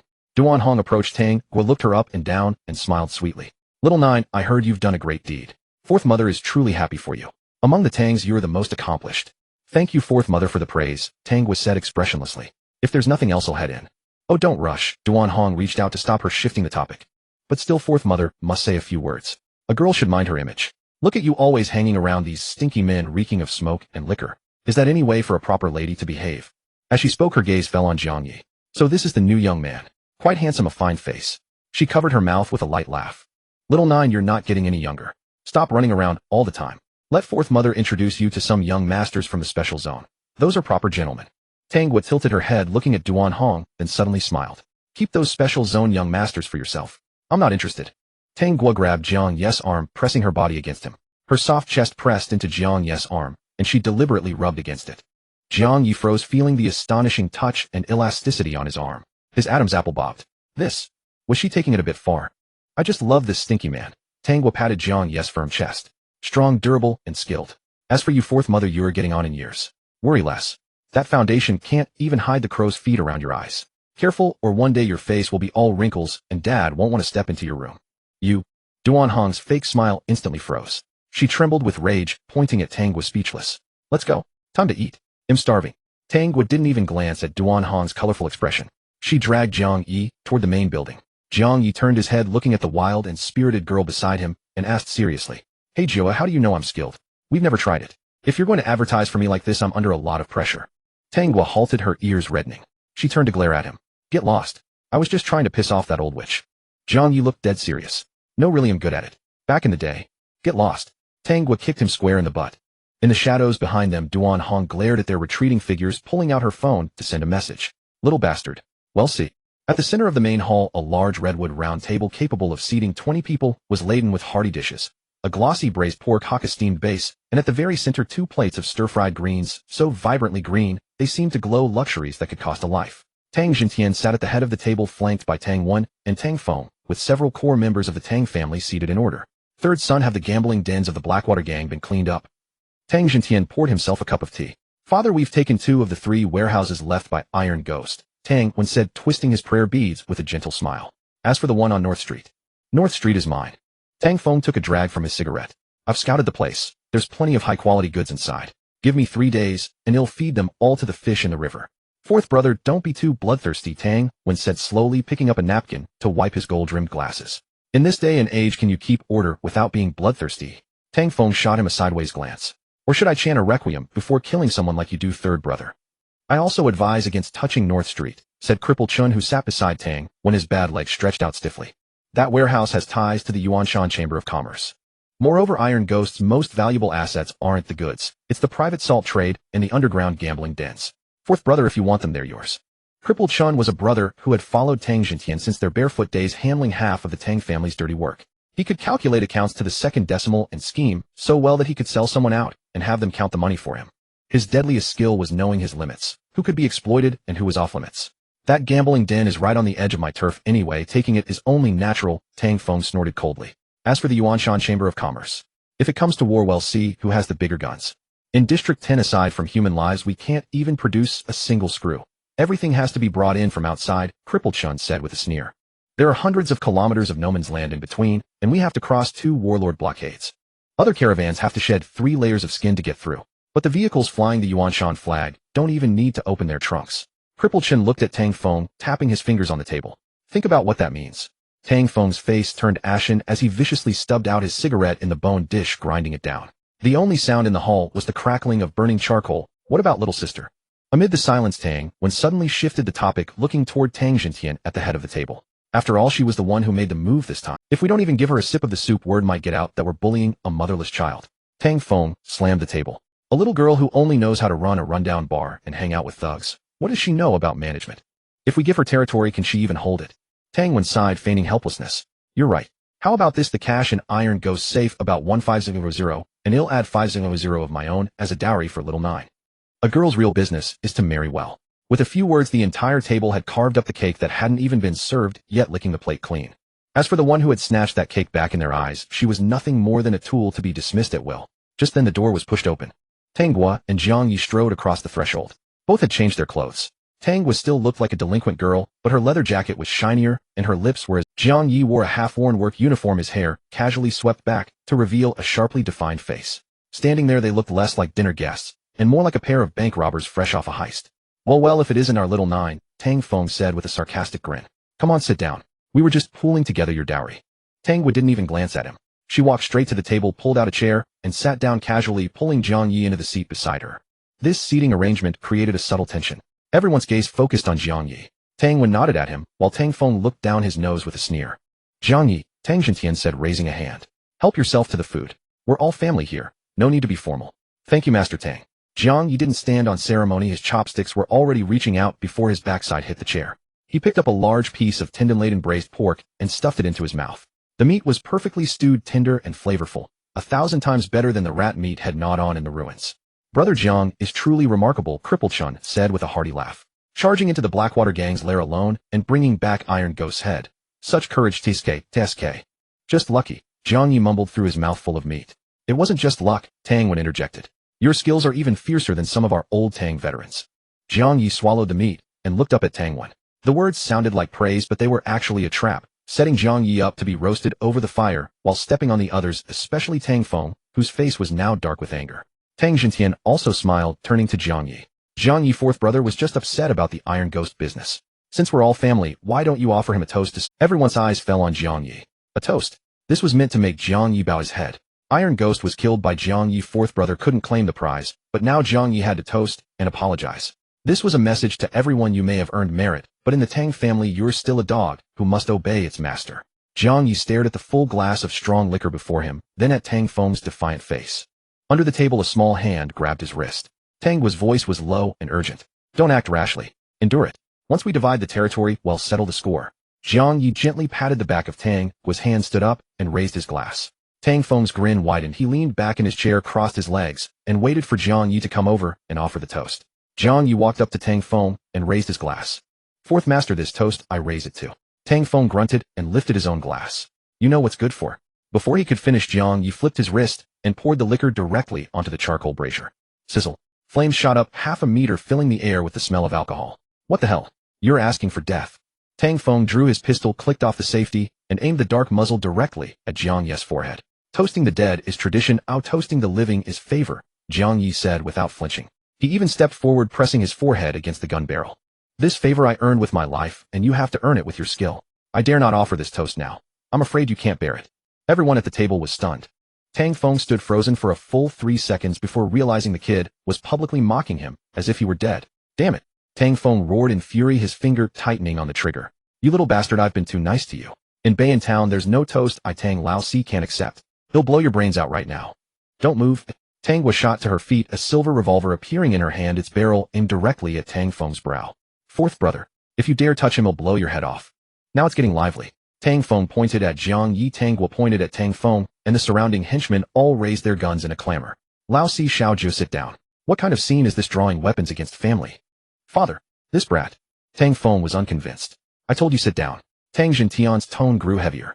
Tang Feng clenched his teeth, shot Jiang Ye a venomous glare, slammed his gun heavily onto the table, and returned to his seat. Jiang Ye calmly turned around, walked back to his seat, picked up his chopsticks, and stuffed another piece of beef into his mouth. Jiang Ye. Tang Jintian took a sip of tea. You've got guts. In the pending zone, anyone who dared speak to Lao Si like that would have grass growing 2 meters tall on. Tang Ye, I'm here to sell my life, not to be a grandson. Jiang Ye swallowed the beef in his mouth and picked up another piece of precious bok choy with his chopsticks. The Tang family has its rules, but I only have one life. If I knelt to everyone I met, I wouldn't be able to bring back Iron Ghost's head. Huh. Good. You've got balls. Tang Jintian suddenly burst into loud laughter. Lao Si, don't feel wronged. In this world, only tough bones can chew through tough bones. The Tang family has been too comfortable lately, spoiled by ease, lacking a bit of wolfishness. Tang Feng's face turned ashen. He grabbed a bottle of liquor and took a fierce gulp. Brother Jiang Ye is right. Tang, when twirling his prayer beads, spoke with a smile. In our line of work, if your knees go soft sooner or later, you'll be trampled underfoot. Xiaojiu, you've rendered great service this time. Tang Jintian looked at Tang Gua. Your third brother has prepared 200,000 for you. Don't bother with this anymore. Let your brothers handle the fighting and killing. A girl should use the money to buy some clothes and jewelry, find a good man to marry. That's the proper path. Tang Wen chimed in from the side, his tone still gentle. Marry your mother. Tang Gua's eyes were bloodshot. She gripped the edge of the round wooden table, ready to flip it over. I'm done with this damn meal. None of you bastards are eating either. The plates on the table trembled violently, spilling soup everywhere. Tang Wen shrank back in fright, afraid the oily soup would stain his custom suit. Xiaojiu. Tang Jintian's face darkened. Just as the table was about to be overturned, a large hand pressed down on its surface. Jiang Ye, holding a glistening roast chicken in one hand and pressing down on the table with the other, looked at her with a helpless yet earnest expression. Hey, you told me not to be impulsive, but why are you the one losing your cool? If you're going to flip it, can you at least let me have a few more bites? Wasting food invites lightning strikes. Tang Gua grabbed Jiang Ye by the back of his collar, her pretty face tense. Did you rinse your mouth? You're still thinking about eating at a time like this? We're about to be kicked out. Tang Ye. Jiang Ye ignored Tang was tugging. This braised pork hock is quite good, tender and flavorful. But this meal doesn't sit well. I can't shake the feeling that someone wants to chew me up as a side dish too. Tang Jintian held his purple clay teapot, watching him with an ambiguous smile. Tang Feng sneered, fiddling with the lighter in his hand. The metal lid opened and closed with a crisp ding. If you can't eat in peace, then get out. The Tang family's food was never meant for outsiders. Outsider. Jiang Ye smiled, revealing 2 rows of white teeth. Just now Tang Ye said we're all family. So when I'm useful, I'm family, but when it's time to divide the spoils, I become an out. You've perfected that lost art of face changing, haven't you? You? Tang Feng's face darkened as he was about to explode. But Jiang Ye leaned back, his gaze sweeping. Let me be direct. Those 3 warehouses of Iron Ghost, how much are they worth? Everyone here has a pretty good idea, don't they, eh? Everyone at the table paused in their movement. Lame Chen squinted his murky, old eyes, the half-peeled peanut in his hand frozen. Tang Wen's prayer beads also stopped spinning abruptly, a cold gleam reflecting off his glasses. Tang Feng slammed his lighter onto the table and leaned forward. What the hell do you mean? You want a piece of the pie too? Jiuer does. Jiang Ye tore off a strip of chicken and stuffed it into his mouth. Tang Guo was stunned. She looked at Jiang Ye beside her. This man was greasy-mouthed, slouching lazily like a... Yet the words coming out of his mouth were as hard as stone. She instinctively tugged at Jiang Ye's sleeve, her fingertips pale. Jiang Ye, don't say any more. She had been in the Tang family for years and knew well that the people at this table were all ravenous wolves who devoured people without spitting out bones. He was playing with fire, betting his life on her standing in the Tang family. Jiang Ye patted the back of her hand, then turned to look at Tang Jintian. Tang Yi is 200,000 enough to send off a meritorious servant who expanded the Tang family's territory. Don't you think it's a bit too little? Damn it. Tang Feng slammed the table hard. Who the hell do you think you are? Daring to haggle with my father. Are we being too generous with you? Lao Si, Tang Jintian spoke up. Sit down and talk properly. Don't slam the table at every turn. You have no composure at all. What kind of image is that? Tang Jintian looked at Jiang Ye. It's not a bad thing for a young man to be greedy, but you need to have the ability to back it up. How much do you want? Not much. Jiang Ye held up 3 fingers. 30%. 30%. Lame Chen couldn't help but laugh. Brother John, your appetite is quite impressive. You're asking for a third, just like that. A big appetite means you get full. And when you're full, you have the strength to work. Jiang Ye ignored Lame Chen, his eyes fixed on Tang Jintian. Tang Ye, let's not beat around. The follow-up cleanup is indeed being handled by the Tang family. But after all, I brought back Iron Ghost's head. I was the one who made the hardest cut. Asking for 30% isn't too greedy, is it? Tang Feng's eyes darted around. He stared at Jiang Ye for 2 seconds, then suddenly stopped being angry, a malicious smile curling at the corner of his mouth. He turned to look at Tang Jintian. Father, since Brother Jiang Ye is so ambitious and capable, we can't let a meritorious servant feel slighted. Weren't we just worrying about how to handle the territory on North Street? Since Brother Jiang Ye wants 30%, why not give him North Street? That works out perfectly, doesn't it? Tang Wen's lips curled slightly at the corners as he gently flicked his thumb over the prayer beads. Lao's suggestion isn't bad. North Street is a real piece of fat. That big warehouse there is twice the size of the one in the southern suburbs. And there's the underground gambling den raking in a fortune every day. Most importantly, there's also a salt smuggling route. In the pending zone, that's like holding a golden rice bowl. As soon as these words were spoken, the 2 brothers exchanged a glance, an unspoken understanding passing between them. Jiang Ye said nothing, peeling a shrimp in his hands. Tang was expression changed. She kicked Jiang Ye under the table and leaned in close while pretending to raise her glass. It's a trap. The Yuanshan Chamber of Commerce has its eyes on North Street too.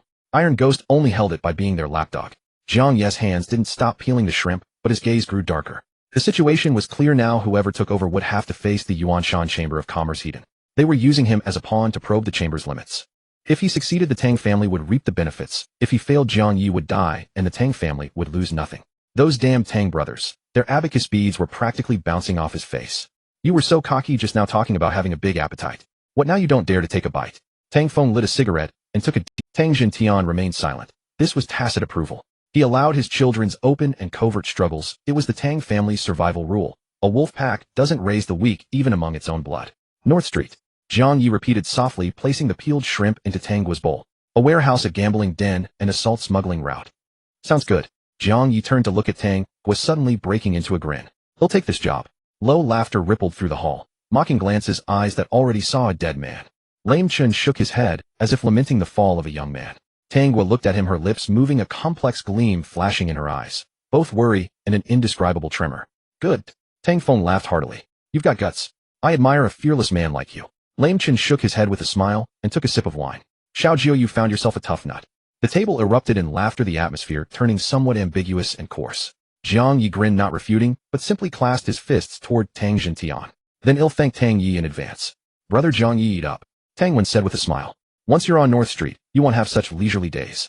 The atmosphere at the table grew lively again. Amid the clinking glasses and toast, smiles adorned every face. They talked about the profits from North Street, about which woman had a big backside, and about all kinds of trivial troubles in the pending zone. Screech. Suddenly the harsh sound of brakes came from outside the hall, and redan blue flashing lights pierced through the windows. Damn it. Tang Feng shot to his feet. What are the special zone cops doing strutting around in the pending zone? Then came angry shouts. Freeze. Routine check. Anyone moves, they'll shoot. Everyone, hands on your heads, get down on the ground and stare at your own junk. Brother Kai hastened to the window, lifting a corner of the curtain to glance outside. Old master, something's wrong. There are armored vehicles everywhere. It's the Blackskins. The word Blackskins sent a ripple of panic through the room. The Special Action Unit. The smile vanished from Tang Xinshan's face. Those bastards from Yuanshan Chamber of Commerce can't play by the underworld's rules, so they borrow the official's blade to kill. On the edge of the special zone, the Blackskins were the Grim Reaper summons. They answered directly to the zone's high command, bound by neither law. Those who entered their interrogation rooms emerged as nothing but ashes in a box. Bam! The thick wooden door of the main hall was violently kicked open.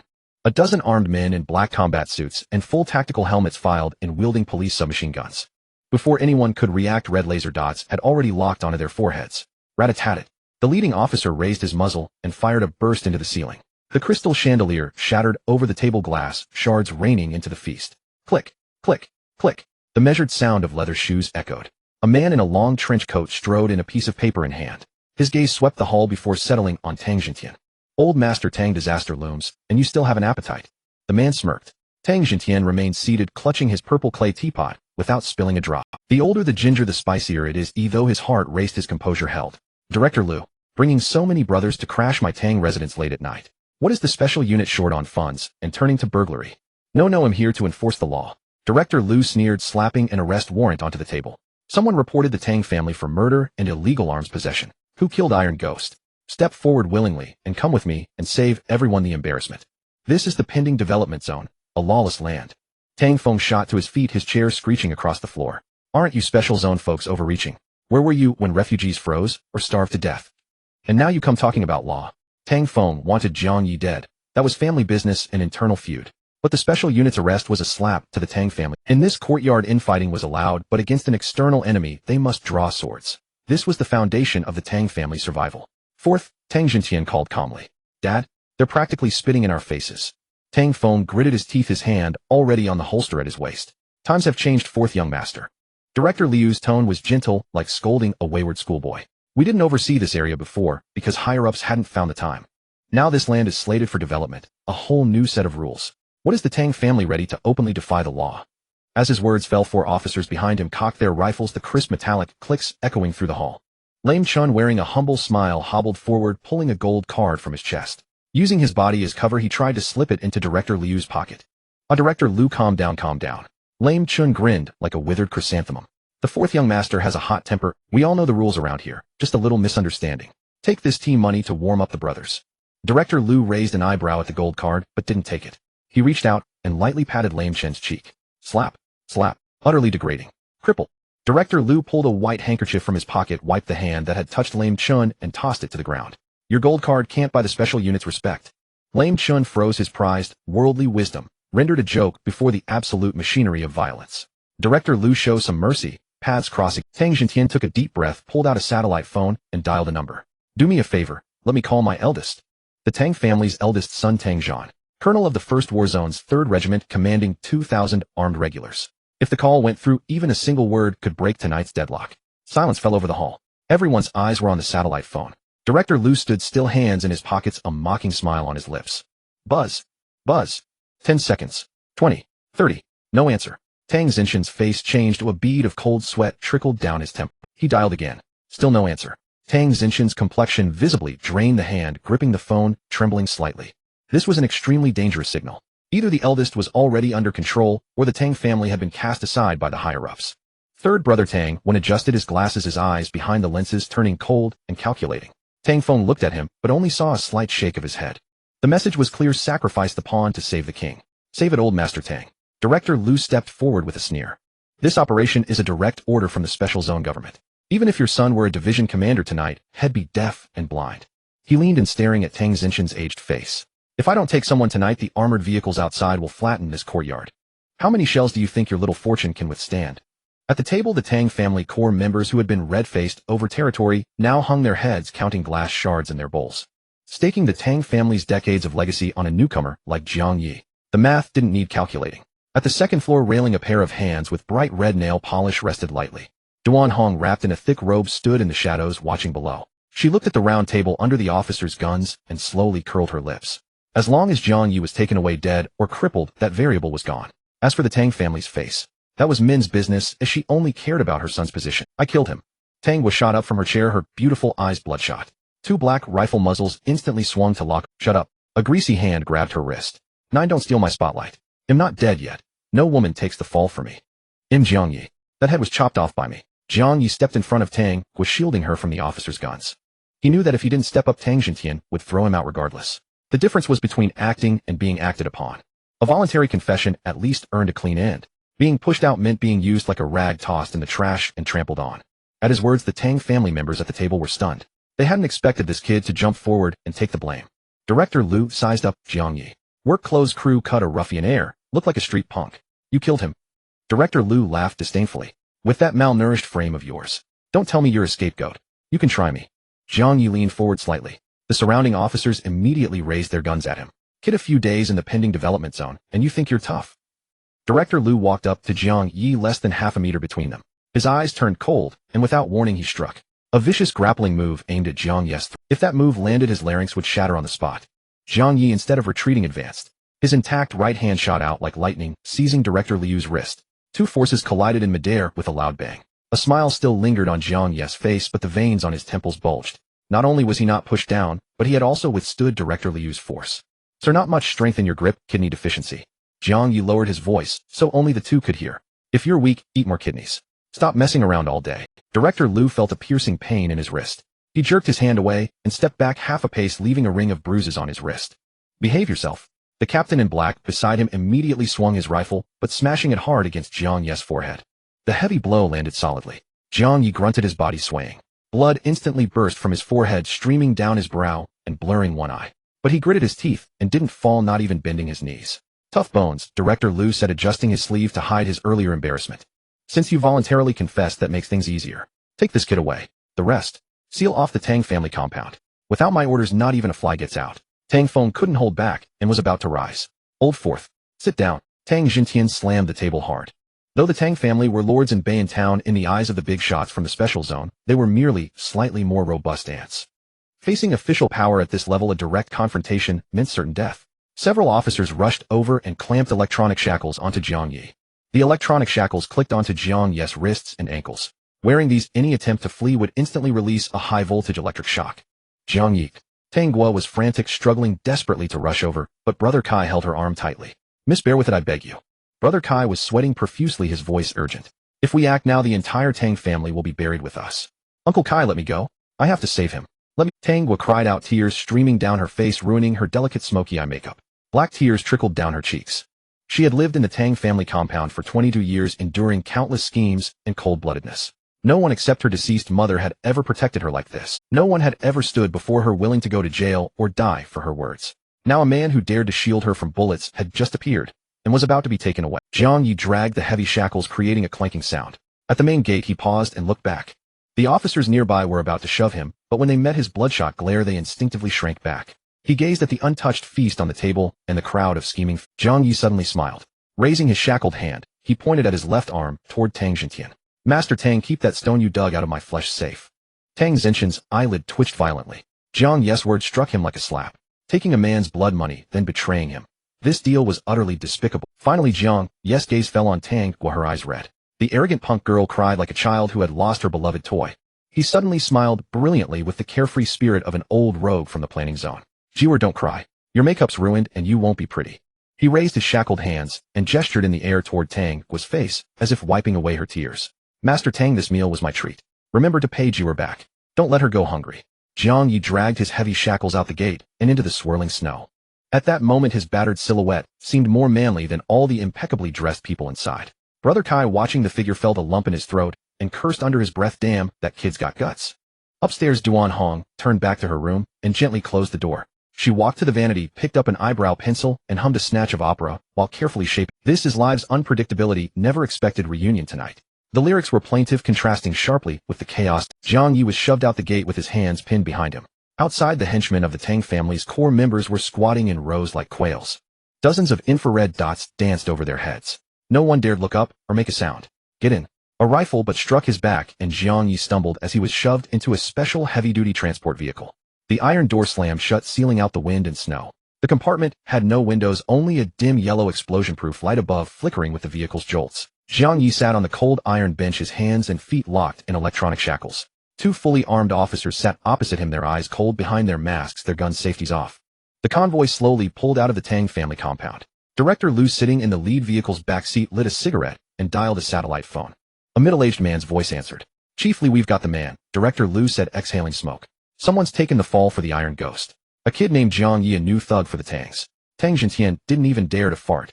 The line was silent for a few seconds. Tang Zinchen's gotten old. 10 years ago, he'd have put a gun to your head, the voice chuckled. Old people fear death, and fear breeds scheming. How do we handle this man? If you have other arrangements, Chief Li, I can cooperate, Director Lu said, flicking his ash. No need. Just follow procedure.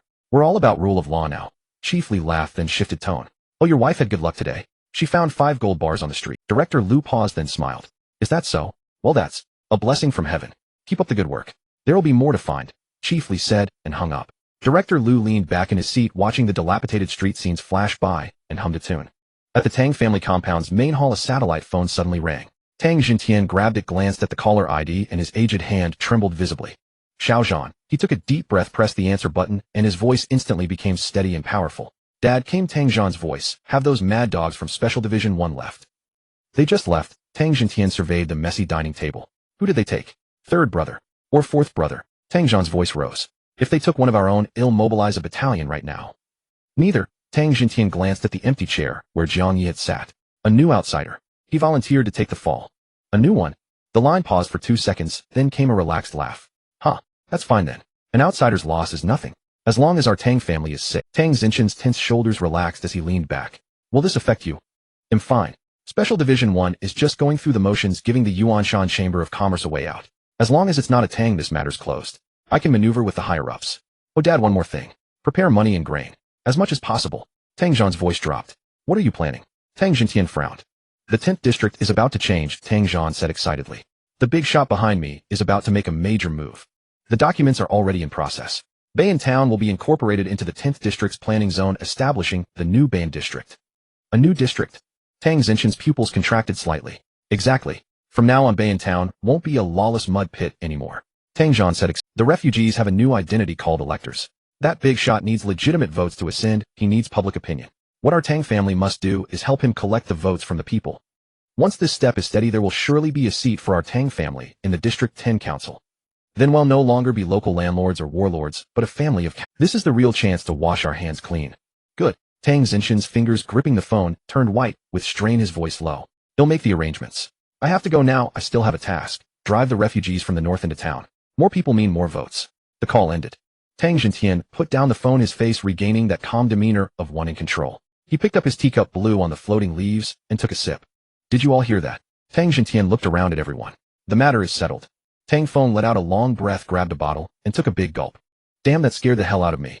Big brother really has skills. That Jiang Ye died a worthy death. They'll burn him a few women later, so he can have fun down below. Chen, the cripple's eyes darted a smile curling at his lips. Since we've already explained things to the Yuanshan Chamber of Commerce, we can now legitimately swallow up that fat piece. Yeah. Old Chen is right. That kid didn't die for nothing. The people at the table chimed in one after another. The oppressive atmosphere swept away. Tang Feng even started calling for the servants. Someone, clear this table and bring a fresh feast. Tonight we need to drink hard. Brother Kai stood by the door listening to these words. In all his years with the Tang family, he had seen too many die and too many sell others out. But this time his heart felt heavy and suffocating. That kid had just been sitting here, saying he'd risk his life for the Tang family. And now he was just an outsider, lost and forgotten. You people truly disgust me. Tang was stood by the table, her body trembling slightly. She grabbed a wine glass from the table and hurled it fiercely at the laughing. Smack! Tang Feng instinctively dodged the glass, shattering against the wall, shards scattering across the floor. You crazy woman! What are you doing? Tang Feng jumped up and roared. I didn't provoke you. What's your problem? Do you have even a shred? A shred of humanity? Tang Guo looked at Tang Jintian, tears streaming down her face. Dad, you always said the Tang family values loyalty and honor. But what I saw today, what kind of garbage is that? Tang Jintian set down his teacup, gazing at her calmly. Xiaojiu, you're still young. You don't understand the rules of the underworld. I don't understand. Tang Guo laughed, tears spilling from her eyes. Oh, I understand. I understand all too well. In this family there's only profit, no people. Tang Jintian glared at Tang Guo, his voice heavy. Are you saying I should gamble the whole family's life for an outsider? Then at least you could have asked Big Brother to plead for him. Even just to try. But you didn't even ask. With that, Tang Guo didn't spare another glance at the group, turned and rushed into the wind and snow. Brother Kai watched Tang Guo's retreating figure, then looked at those preparing to start the feast again, celebrating their success. He fumbled for a cigarette, but couldn't light it. Jiang Ye leaned against the truck wall, resting with his eyes closed. He was calculating the time. 20 minutes had passed since leaving the Tang family compound. Based on the speed, they should have just left Bayan town and entered the desolate no man's land. Hey buddy, got a smoke? Jiang Ye suddenly spoke, breaking the silence in the truck. The black-clad guard on the left raised his gun, pressing it against Jiang Ye's knee. Shut up. Say another word and he'll knock your teeth out. No need to be so hot-tempered. Jiang Ye's head swayed with the truck's motion, a roguish grin on his face. Having a last smoke before dying. That's a fine tradition from our plan zone. Tradition my ass. The guard on the right sneered. Kid in Special Division 1, there are no traditions, only obedience. Jiang Ye shrugged, but his eyes, using the flickering light, casually scanned the position of the door latch. The left guard suddenly spoke. I heard you took down Iron Ghost single-handedly. Doesn't look like a monster with 3 heads and 6 arms to me. The other guard chuckled, his gun barrel casually waving past Jiang Ye's head. What monster? Once you're here, you're just dead meat. Kidding, your next life, don't mess with people you shouldn't. Next life is too far off. I only seize the moment. He suddenly grinned, showing a mouthful of white teeth. Damn, still talking tough. Screech. Suddenly the harsh sound of brakes filled the air. The massive inertia slammed Jiang Ye's body forward. What's going on? The 2 guards in the truck instantly went on alert, raising their guns toward the door. The driver's panicked voice came through the communicator. There's a roadblock ahead. The road is blocked. Boom. Before the words faded, an RPG rocket streaked through the air with a long tail of flame, slamming into the front vehicle's bumper. Ambush. Get out. Get out now. Rat-a-tat-tat. Gunfire erupted outside, dense bullets pounding against the armored truck. Clang. The door was yanked open from outside, a beam of strong light piercing the darkness, shining straight in. Who? The left guard just raised his gun. Several dark round objects rolled in along the floor. Jiang Ye's pupils contracted. His body instinctively curled up, eyes shut, mouth open, hands over his head. This was the rule only seasoned veterans knew. Flashbang grenades. Boom. Boom. Massive flashes and deafening noise exploded inside the cramped truck. The blinding light and thunderous roar instantly overwhelmed the senses of the 2 guards. They screamed, clutching their bleeding eyes and ears, writhing in agony on the floor. Bang. Bang. The 2 guards slumped to the ground. Though Jiang Ye had prepared, keeping his eyes shut, his eardrums still rang painfully from the blast. In the chaos, he felt someone rush in and drag him out of the truck. The cold wind hit him, sharpening his senses. Squinting, he used the truck lights to assess the scene. 5 modified off-road vehicles had surrounded the convoy. Over a dozen men in mixed camouflage and masks were firing wildly at the black-clad guards. Director Liu's vehicle had been flipped into a ditch by an RPG spewing black smoke. Whose men are these? Jiang Ye was. Judging by the setup, they didn't seem like Tang family people. Take him. Move. A man in a demon mask rushed over, using a dagger to sever the wires of Jiang Ye's electric. Zzz. The shackles failed and sprang open automatically. Jiang Ye flexed his wrists, eyeing the man warily. Hey buddy, which crew are you from? Let's talk if you want to live, stay close. The man shoved Jiang Ye. Get into that red pickup. Jiang Ye didn't hesitate. He crouched low, using the chaos as cover, and sprinted toward the red pickup. Just as he pulled the door open, a blood-soaked figure crawled out from inside the vehicle. Director Liu's glasses were shattered, his scholarly face twisted in rage.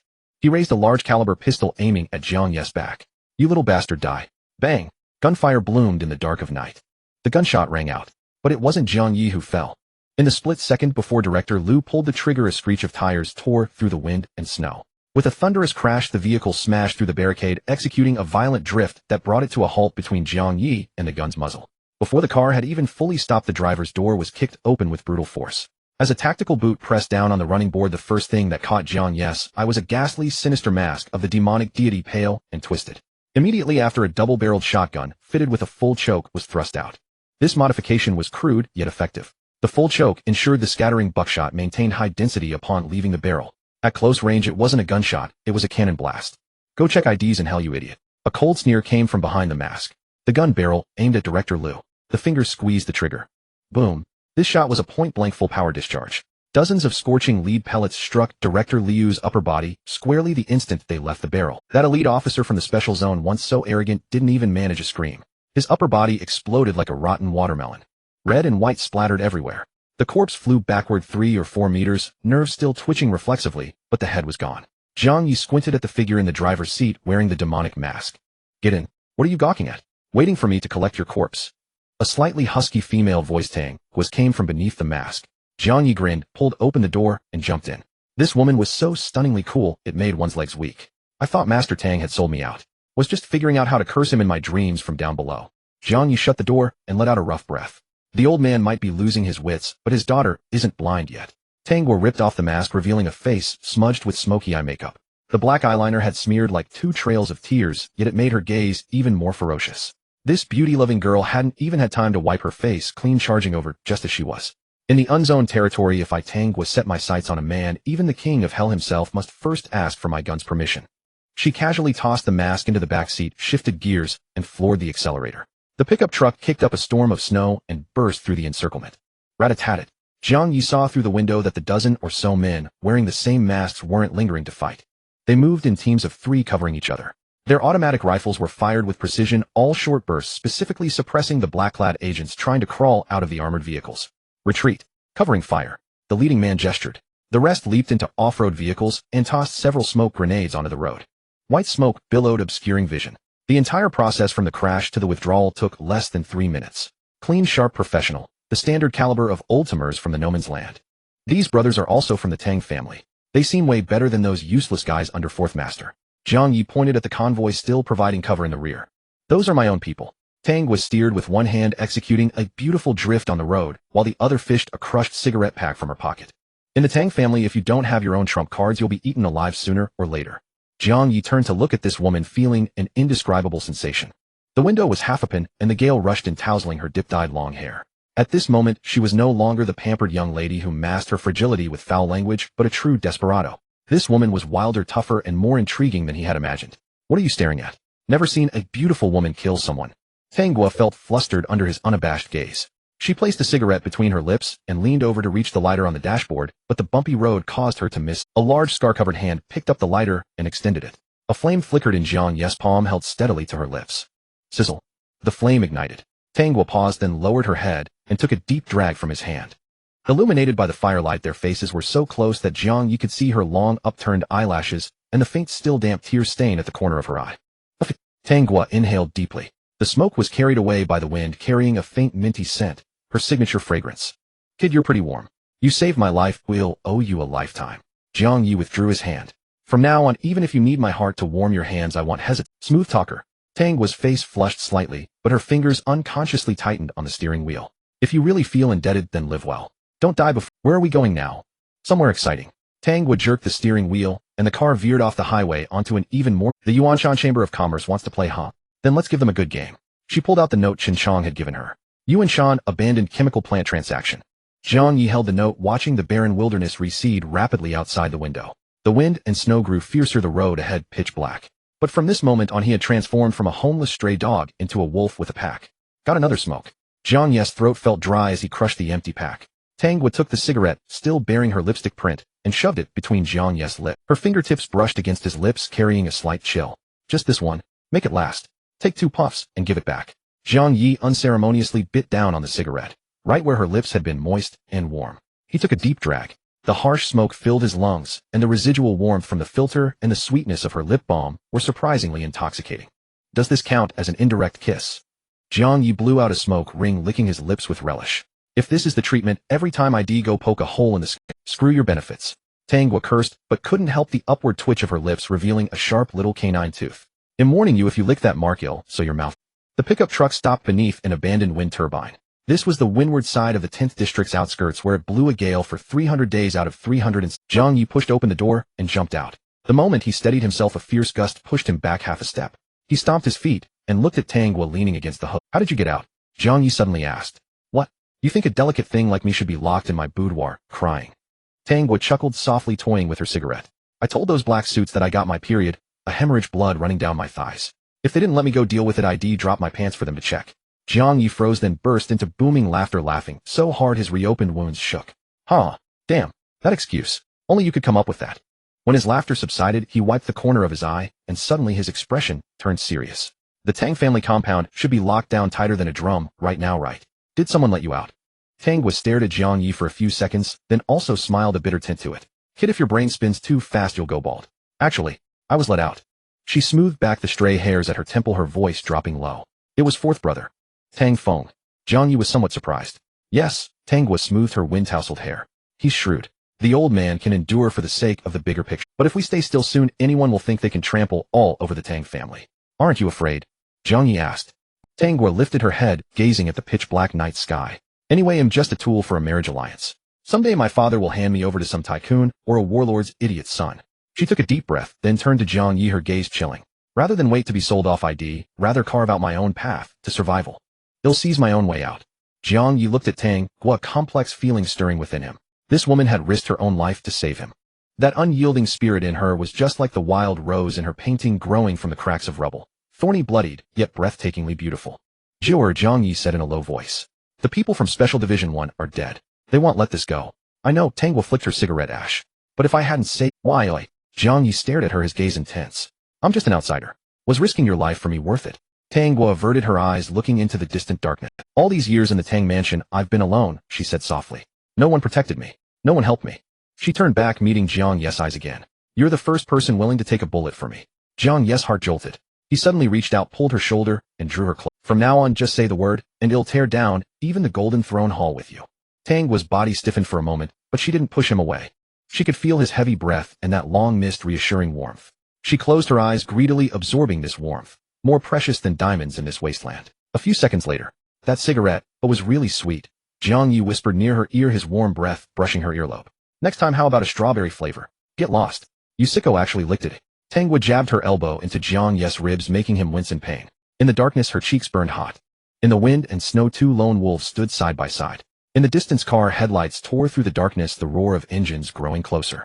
5 modified off-road vehicles screeched to a halt, plowing deep ruts into the wasteland, then fanned out in a semicircle, shielding the red pickup truck in the center. Bang! Doors flew open and a group of men jumped out. They carried the lingering scent of gunpowder and blood, their eyes fierce. Little Ninth Master, a young man with ash-gray hair, rushed over first. He carried a submachine gun, a gold chain swinging around his neck as he ran. It was Chun Chong, the one from the Night Rose Bar, who had been eyeing to buy a thong for a girl. You okay? Damn. I thought you were going to fly up to report to the Jade Emperor with that wild driving. Cut the crap. Tang replied curtly. Here, have this. I snagged it from Blackie's car. Smooth on the throat. Chun Chong sidled up with a grin, pulling a crushed pack of cigarettes from his pocket. He offered one to her along with a windproof lighter. Tang leaned and lit the cigarette and took a drag. She blew out a ring of smoke, her slender fingers holding the cigarette as she pointed at Jiang Ye. Give him one. He's one of us now. Chun Chong immediately turned to Jiang Ye with a wide grin. Oh, isn't this the guy who complained about our watered-down booze? Without any hesitation, he pulled out another cigarette and handed it to Jiang Ye. Brother Ye, right? Chun Chong. Everyone calls me Chiangzi. If there's any dirty work, just say the word. He'll wear out my shoes running for you. The kid was a natural charmer and sharp-minded. If Little Ninth Master had risked everything to save this man, he was no ordinary person, a thigh worth latching onto. Don't call me Brother Ye. Sounds like an insult.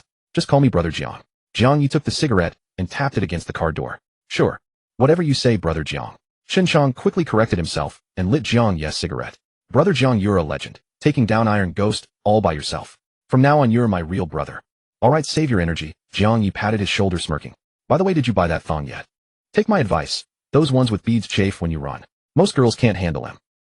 Cough. Tang choked on her smoke, coughing until tears welled in her eyes. Chun Chong blushed, scratching his head. Hey, Brother Jiang, you sure know your stuff. I haven't bought it yet. Been a bit tight on cash lately. Tight on cash, but still thinking about buying panties for a girl. Jiang Ye raised an eyebrow. You're really into her, huh? You bet. Chun Chong perked up. Let me tell you, my girl is gorgeous. Slender waist, long legs, perfect curves, and a chest that gives me a face wash every time. Enough. Tang kicked Chun Chong. Keep babbling, and it'll make you charge into battle wearing that thong. Chun Chong shrank back, miming zipping his lips. The crunch of footsteps sounded in the snow. A middle-aged man in a heavy military coat, his face stubbled with beard, walked over. He carried a first aid kit and stopped before Tang. Miss, the head count is done, the man said in a low voice. Tang's fingers holding the cigarette paused midair as the ash broke off in the wind and fell onto her leather boot. Speak. 5 injured. 2 took stray bullets to the legs. The rest are just scrapes. I've sent them to the Black Clinic. 3rd and Lai didn't make it. The car exploded. We couldn't even find complete bodies, just half a head and an arm. Couldn't tell who was who, so I decided to pair the arm with. The wind howled. Chun Chong, who had been joking around, now pressed his lips tightly together. The men nearby who had been cleaning their guns stopped. Some bowed their heads to stamp out their cigarettes, others removed their hats. No one wept. No one wailed. In this damn world, death was the norm, survival was the exception. Bringing back half a head was considered a decent end. Tang took a deep breath, holding the cigarette until the ember burned her fingers. She took 3 cigarettes from Chun Chong, lit them, and stuck them into the ground. The wind blew and 3 wisps of blue smoke spiraled into the night sky. Double the death benefits for the fallen, delivered directly to their families. Use the best medicine for the injured. Understood, the middle-aged man replied without extra words. Jiang Ye narrowed his eyes as he studied the man. There was no light in those eyes, only a dead stillness. Not the stillness of despair, but the embers left after enduring too much death, having drained all tears. And Jiang Ye had seen that look in the mirror before.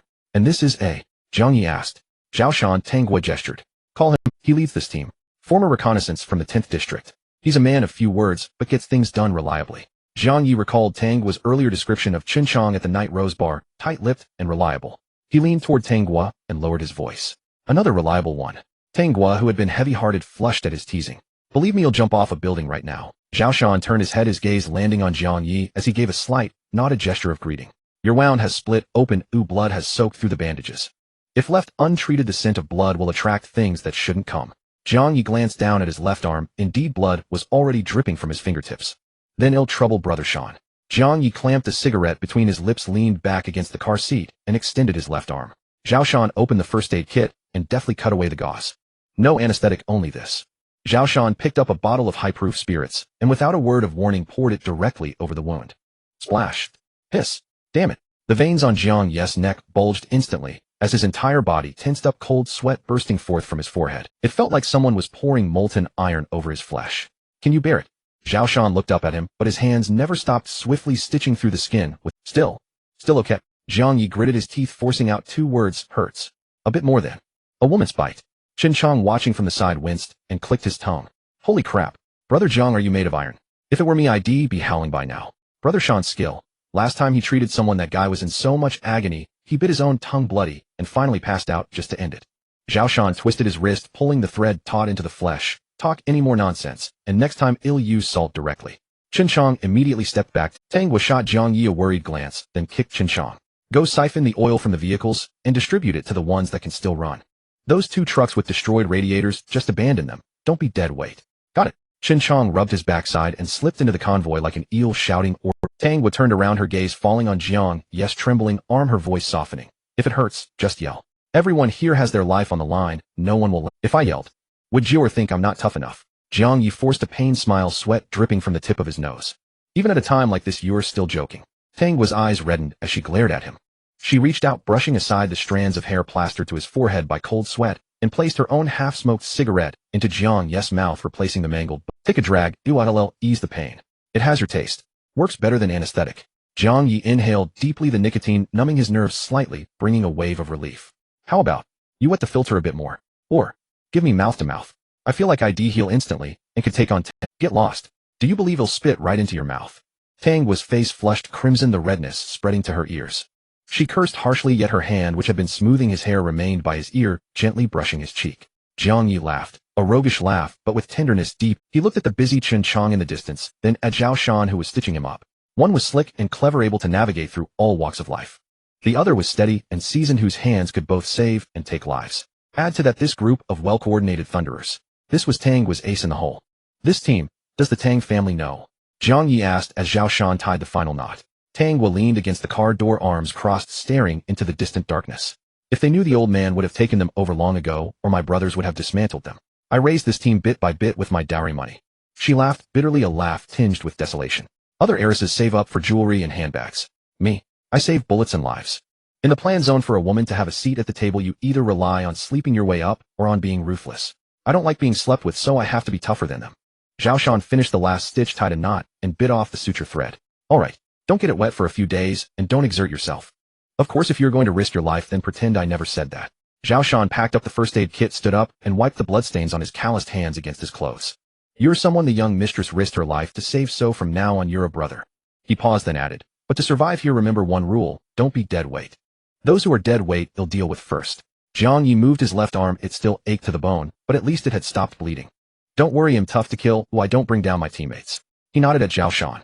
Just then Chen Chong came running back, panting. Young Master Jiu, the scout ahead, has reported. The Yuanshan Chamber of Commerce has blocked the entrance to the abandoned chemical plant ahead, with 3 heavy trucks. Tang would turn to look at the convoy behind her, where the men were squatting by the vehicles, smoking, cleaning their guns, and dressing wounds. She strode to the center of the convoy. Listen up. Finish tonight's job, and it'll treat you to fine food and drink and the softest women. Roar. Let's fuck him up. Time to get rich. The exhausted men's eyes lit up with greed. In the wasteland, ideals are worthless, loyalty is just a bargain. Only money and women can make men risk their lives. Jiang Ye watched this scene and suddenly understood why Tang Gui could keep these desperados under her thumb. This woman was born a wolf queen, not through money nor through guns, but through that fierce drive of ill lead you to fortune. Get in the car. Tang Gui pulled open the door, jumped into the driver's seat, and through the window raised an eyebrow at Jiang Ye. A moment of charm mixed with wildness and murder. Hold on tight. Big sister is taking you to rob some money. The engine roared to life again. Crackle. Tangwa pressed the walkie-talkie, her voice icy. All channels, check your gear. Synchronize watches. In 5 minutes the wolves enter the arena. Car 1 Roger. Car 2 Roger. Crisp efficient replies came through the radio like the roll call of death. The hunt had begun. In the heart of Nanjing atop the Cloud Summit apartments on the 32nd floor, a constant temperature of 24 degrees Celsius and 50% humidity prevailed. The air carried a faint scent of amber, what a sealed-off sanctuary from the bone-chilling world outside the windows. Dressed in an impeccably tailored cashmere robe, Li Su sat at his desk reviewing documents.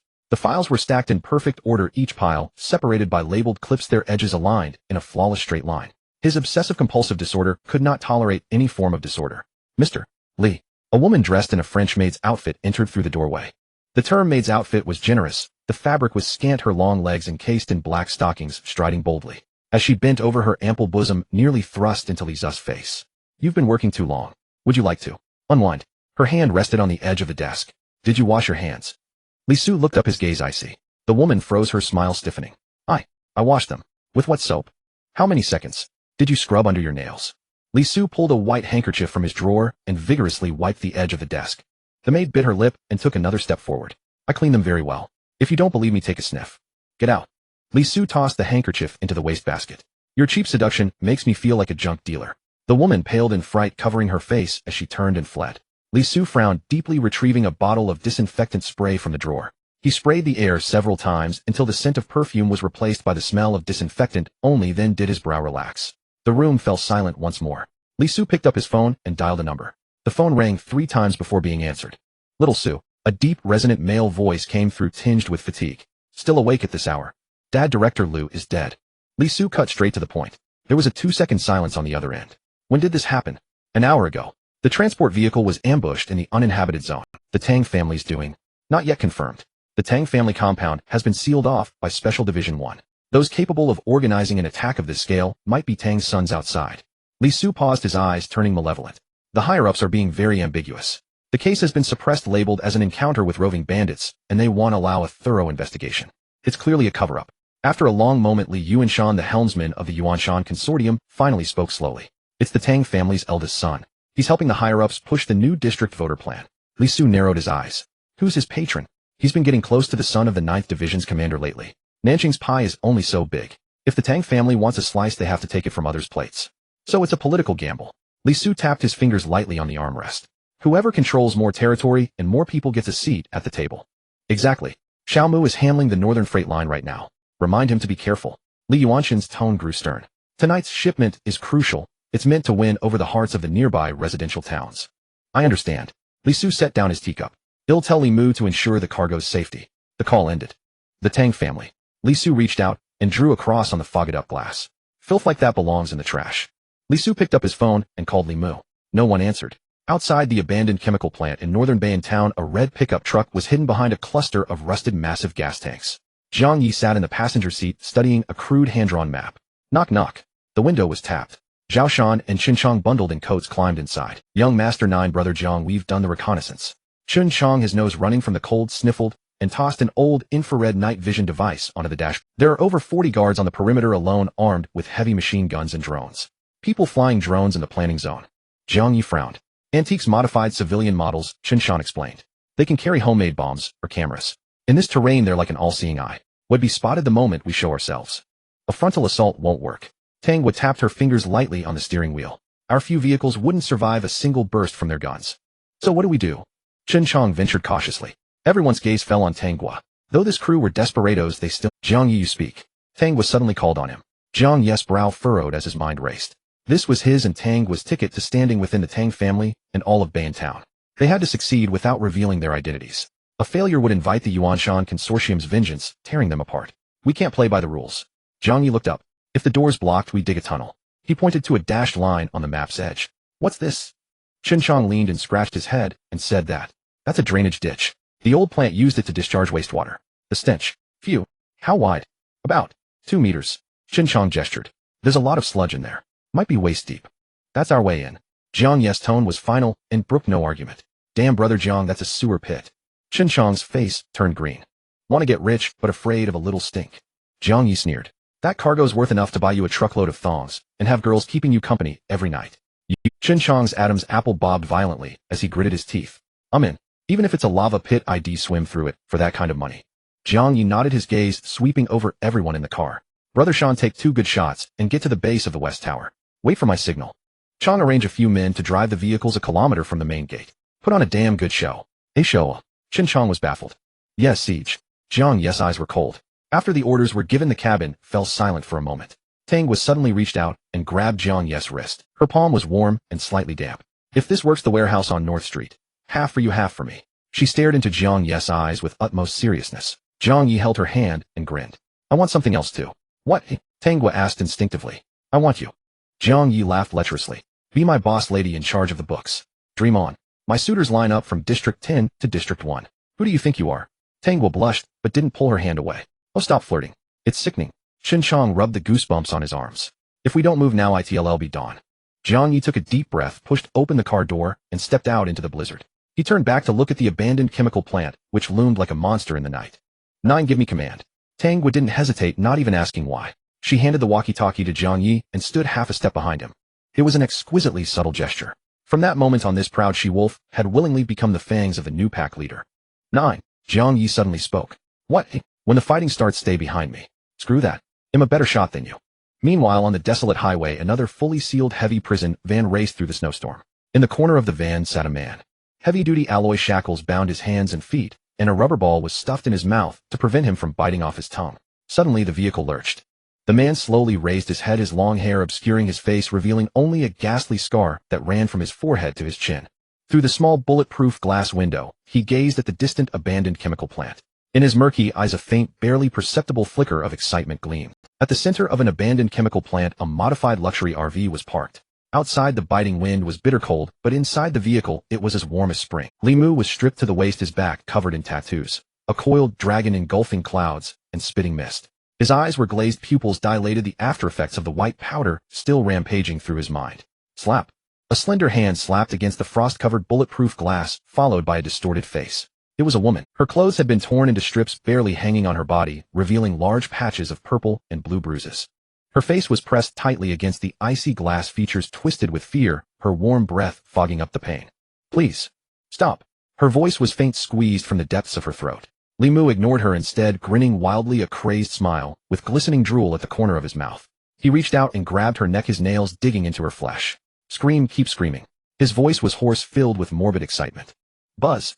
Buzz. His phone vibrated, the screen lighting up, displaying Big Brotherly Sue. Li Mu glanced sideways, irritation flashing in his eyes. What a fucking buzzkill. He released the woman's neck, grabbed the phone casually, and threw it directly at the car door. Bang! The phone slammed hard against the door panel, the screen shattering, the battery flying off, the vibration abruptly ceasing. Taking advantage of the brief respite, the woman gasped for air, tears and cold sweat plastering her face. She wanted to flee, but her legs were too weak to stand. Li Mu turned back, saw her in that state, and suddenly laughed even more heartily. He grabbed her neck again, his strength greater than before. Still fucking trying to run. The woman's eyes bulged wide, her mouth open, but no sound came out. She struggled desperately, her nails scraping against the glass with a few minutes later. Li Mu's whole body shuddered, a low muffled groan escaping his throat. With that groan, the woman's hands fell limply, sliding down softly, her neck twisted to one side, eyes still open, pupils dilated, staring blankly at the car roof. Li Mu glanced down at her, clicked his tongue in disgust. He grabbed a silk shirt from the passenger seat, wiped his hands carelessly, then crumpled the shirt into a ball and threw it over the woman. Bad luck charm, can't even take a little fun. He kicked the car door open and the cold wind rushed in instantly. Without a moment's hesitation, he raised his foot and kicked the still warm corpse off like trash. Thud. The body hit the snow, splashing up a small cloud of snowflakes. Not far away, a few guards were playing cards around a bonfire made from an oil drum. Hearing the commotion, they only turned their heads slightly, not even moving their butts. Another one dead. How many does that make? Who cares? The plan zone never runs out of these bitches looking to climb the social ladder. A few die, a few less mouths to feed. Li Mu stood at the car door barefoot, wearing only a pair of loose suit pants. The cold wind blew across his naked upper body, but he seemed to have no pain, nerves feeling no cold at all. He lit a cigarette, took a deep drag, and exhaled a puff of white smoke. All of you stay sharp. He suddenly yelled. If a single screw is missing tonight, they'll skin you all and make lanterns out of you. You hear me, eh? The guards were startled, quickly standing up straight. Yes, second young master. Guarantee no mistakes. Li Mu grunted in satisfaction, retreated into the car, and slammed the door shut. The guards exchanged glances, only daring to breathe a sigh of relief once the door was secured. Fucking rich brat. His brain must be fried from the white powder. Should keep it down, hell hear you. They crouched back by the bonfire and resumed their card game. The firelight flickered, illuminating several heavy trucks nearby. The cargo compartments were sealed, filled with good stuff. Guns, medicine, canned goods, cigarettes, and liquor. All hard currency smuggled from the special zone. This shipment was worth at least 2 million, but the guards showed no tension at all. We're flying the Yuanshan flag. Who would dare come to die? Exactly, no one with a working brain would touch this cargo these days. Not even wild dogs dare to come near. A heavy machine gun was mounted on the truck roof, its barrel crooked, the ammo belt not yet loaded. Some people were hugging their guns, dozing off, leaning against the tires. A few guards took turns on watch, but most of the time they were nodding off. Outside the chemical plant at the sewage outlet, Jiang Ye lay on the ground, beneath him a layer of frozen hard sludge. The air was filled with a stench, as if all rotting things were mixed together, plus the pungent smell of chemical agents making one's head spin. Ugh! Chin-Chong behind him couldn't hold back a dry heave. Fuck, is this a shit pit or a gas chamber? Tang Guo lay beside him, a wet cloth covering her face. Only through her night vision goggles she watched the distant bonfire, and guards, her voice muffled from behind the cloth. These bastards live more comfortably than emperors. Car sex, snorting powder, killing people, all in one service. Jiang Ye turned to look at her, and even through the cloth he could feel the anger radiating from this girl. Don't rush, let them enjoy themselves for another 10 minutes. In 10 minutes, we'll send them to meet the king of hell. He glanced down at his watch. Xiangzi asked the brothers on the perimeter if they're ready. Chen-Chong sniffled, pressed his earpiece, asked a few questions, then replied, all in position. The brothers' guns are already itching for action. Tell them to wait 2 more minutes. Jiang Ye raised his head slightly, his gaze crossing the obstacles to the distant wasteland. In the darkness, 2 blinding headlights tore through the wind and snow, approaching at tremendous speed. It wasn't an ordinary truck. By its silhouette, it was an armored truck. Tang Guo noticed it too. She squinted, her long eyelashes covered in frost. What the hell is that? It wasn't in the intel. Jiang Ye stared at the vehicle, his gaze turning colder. No idea, but it doesn't look like it's here to deliver packages. He turned back and looked at the pipe opening in front of him. It was an abandoned sewage channel, pitch black, its bottom invisible. Inside were not only excrement, but also corrosive chemical waste, the smell nearly knocking people on. Let's go. Without any hesitation, Jiang Ye slid into the pipe, first supporting himself on both walls with his hands slowly moving down. Squish. The moment his feet landed, the sludge came up to his knees. Gritting his teeth, he moved forward bit by bit, the wound on his left arm throbbing with pain. Jiawer, come down slowly, don't splash yourself. Jiang Ye didn't look back, warning in a low voice. A soft plop sounded behind him. Tang Guo jumped down. Her brows were furrowed, forcibly suppressing the nauseating feeling, enduring it without a sound. It's nothing. I've crawled through trash bins to run away from home before. This is nothing. She spoke tough, but Jiang Ye could feel her knuckles turning white as she gripped the corner of his clothes. Chen-Chong jumped down last, grimacing. Bro Jiang, I swear after we get the money I'm going to the bathhouse and have the biggest chested girl scrub off 3 layers of my skin. This smell is marinated into me. Let's talk, shut up. Jiang Ye didn't turn around. Careful you don't open your mouth and get a mouthful of something fresh. The 3 formed a single file, trudging through the darkness. Squeak. Squeak. Suddenly a teeth-grinding sound came from ahead. Jiang Ye stopped in his tracks, his right hand instantly reaching for the military spike strapped to his outer thigh. In the darkness, 2 green points of light lit up. A giant rat crouched on a pipe crossbeam. This creature, having feasted on chemical waste and rotting flesh, was as big as a cat covered in sores, baring its teeth at Jiang Ye. It wasn't afraid of humans. In its territory, it was the predator. Whooshed. Before the rat could pounce, Jiang Ye's hand moved. No flashy moves, just a flick of the wrist, the military spike turning into a flash of cold light. Thud. A muffled sound. The rat, barely in midair, was pierced through the neck by the spike, pinned firmly to the moss-covered wall. Its limbs twitched a few times, its long tail flicking a string of black blood, then it went completely still. So fast. Chen-Chong behind him swallowed hard. Expressionless, Jiang Ye pulled out the spike, wiped the blood on the rat's fur, and casually kicked the corpse into the deep sludge. Quiet, the exit is ahead. They walked for a few more minutes, and finally a dim yellow light appeared ahead. It was the light from the inner courtyard of the chemical plant. Jiang Ye stopped slowly, poked his head out, and looked through the rusted grating. This was the perfect ambush point. Less than 50 meters from the stack of heavy trucks, the group of guards were still laughing and bullshitting, completely unaware that death had crawled out from right under their asses. We're here. Jiang Ye pulled his head back, looking at the 2 behind him, a bloodthirsty smile curling at the corner of his mouth. On the distant road, the mysterious heavy armored vehicle was breaking through the wind and snow, about to pass the abandoned chemical plant. And in the snowdrifts by the roadside, over a dozen pairs of greedy eyes were staring fixedly at it. A special zone scion, a mysterious prison van, wolves hiding in the sewers, and a group of unknown desperados. Tonight 4 forces converge. The heavy prisoner transport vehicle rolled over the icy surface, the tires emitting a creaking sound. Captain Wei Dong leaned back in his seat, speaking on the phone. Yes, everything is normal. He lowered his voice. But I have to say, is the confidentiality level of this mission really that excessive? Who exactly are we transporting? You should be concerned about your own tasks, not about that. The call was abruptly cut off. Wei Dong's expression darkened. Damn it. He hung up, tossing the phone aside and rubbing his face in frustration. In a corner of the vehicle, a man was secured to a specially designed alloy torture device. From his neck to his ankles, he was shackled, even having a rubber ball gag in his mouth.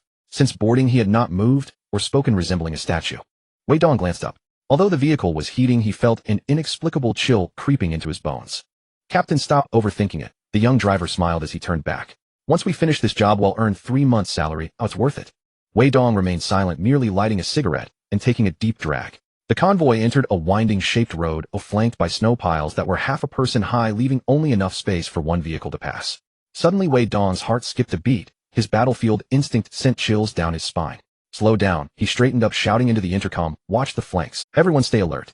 The moment his words fell, a sharp metallic sound pierced the night. The snow pile by the roadside exploded, several thick steel cables springing up from beneath the snow, taut and straight. The front wheels of the lead vehicle were instantly torn off, the axle twisted and deformed, and the entire front of the vehicle plunged down into the snow.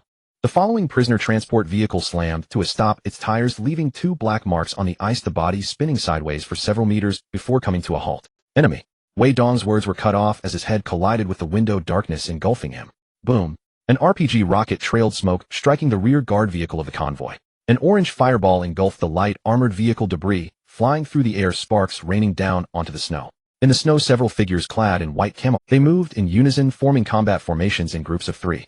The shooter shouldering the rocket launcher fired a shot, not even glancing at the result, immediately rolling back.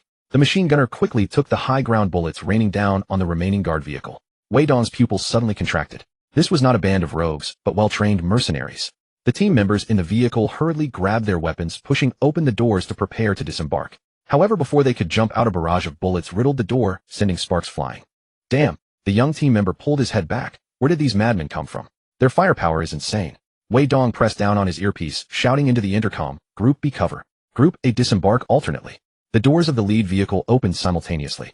The team members moved swiftly, working in pairs, one pair suppressing fire, while the other jumped out. Tat tat tat. The fire from the submachine guns burst from the doors, forcing back several white-clad attackers attempting to close in. Go! 2 team members rolled out from the vehicle, crouching behind the wheels and returning fire. Switch! Wei Dong shouted, and the other 2 immediately replenished the firepower, while the front 2 took the opportunity to roll to the other side of the prisoner transport, securing. The 4 of them crossed in pairs, forming a crossfire net. Though chaotic, their cooperation was surprisingly synchronized. Damn it, they've trained. In the snow, a white-clad figure cursed softly. He gestured, and 3 individuals immediately redirected their weapons, specifically suppressing the 2 team members on the right. Bang! One team member was hit, his body jerking backward. Captain, I can't hold on. Wei Dong roared. Even if you can't hold on, you must. Charge into the factory. Use the cover. At the end of the underground sewage channel, a hand grasped the rusty iron bars. Jiang Ye gritted his teeth, channeling strength through his arms, veins popping as he forcefully lifted the heavy barrier. As he poked his head out, he took a breath. Boom. The explosion reverberated through the concrete floor, dust cascading down from the ceiling, obscuring Jiang Ye's face. Ripples spread across the surface of the sewage pool. Tang Guo behind him jumped in fright at the commotion. Damn! She steadied herself against the wall, lowering her voice. Did the brothers outside take the wrong medicine? Let them faint. Oh, why make such a racket? Are they blowing up the chemical plant? Jiang Ye quickly pulled his head back, staring at Tang Guo in the darkness. No. He listened intently to the dense gunfire above. This isn't our gunfire. Jiang Ye wiped the dust from his face, his tone certain. That rhythm is from a squad machine gun, along with the sound of directional explosions. Tang Guo was momentarily stunned, but quickly realized. Are you saying?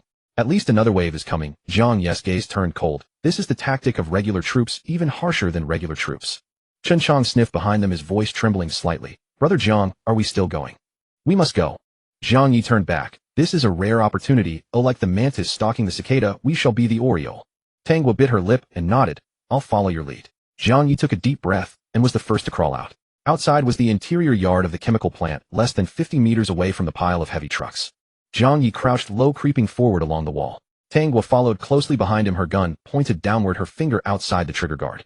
Chen Chong sniffed, gripping the micro-submachine gun tightly. With a loud crash, the prison vehicle smashed through the rusty gates of the chemical plant, riddled with bullet holes and sparks charging into the yard.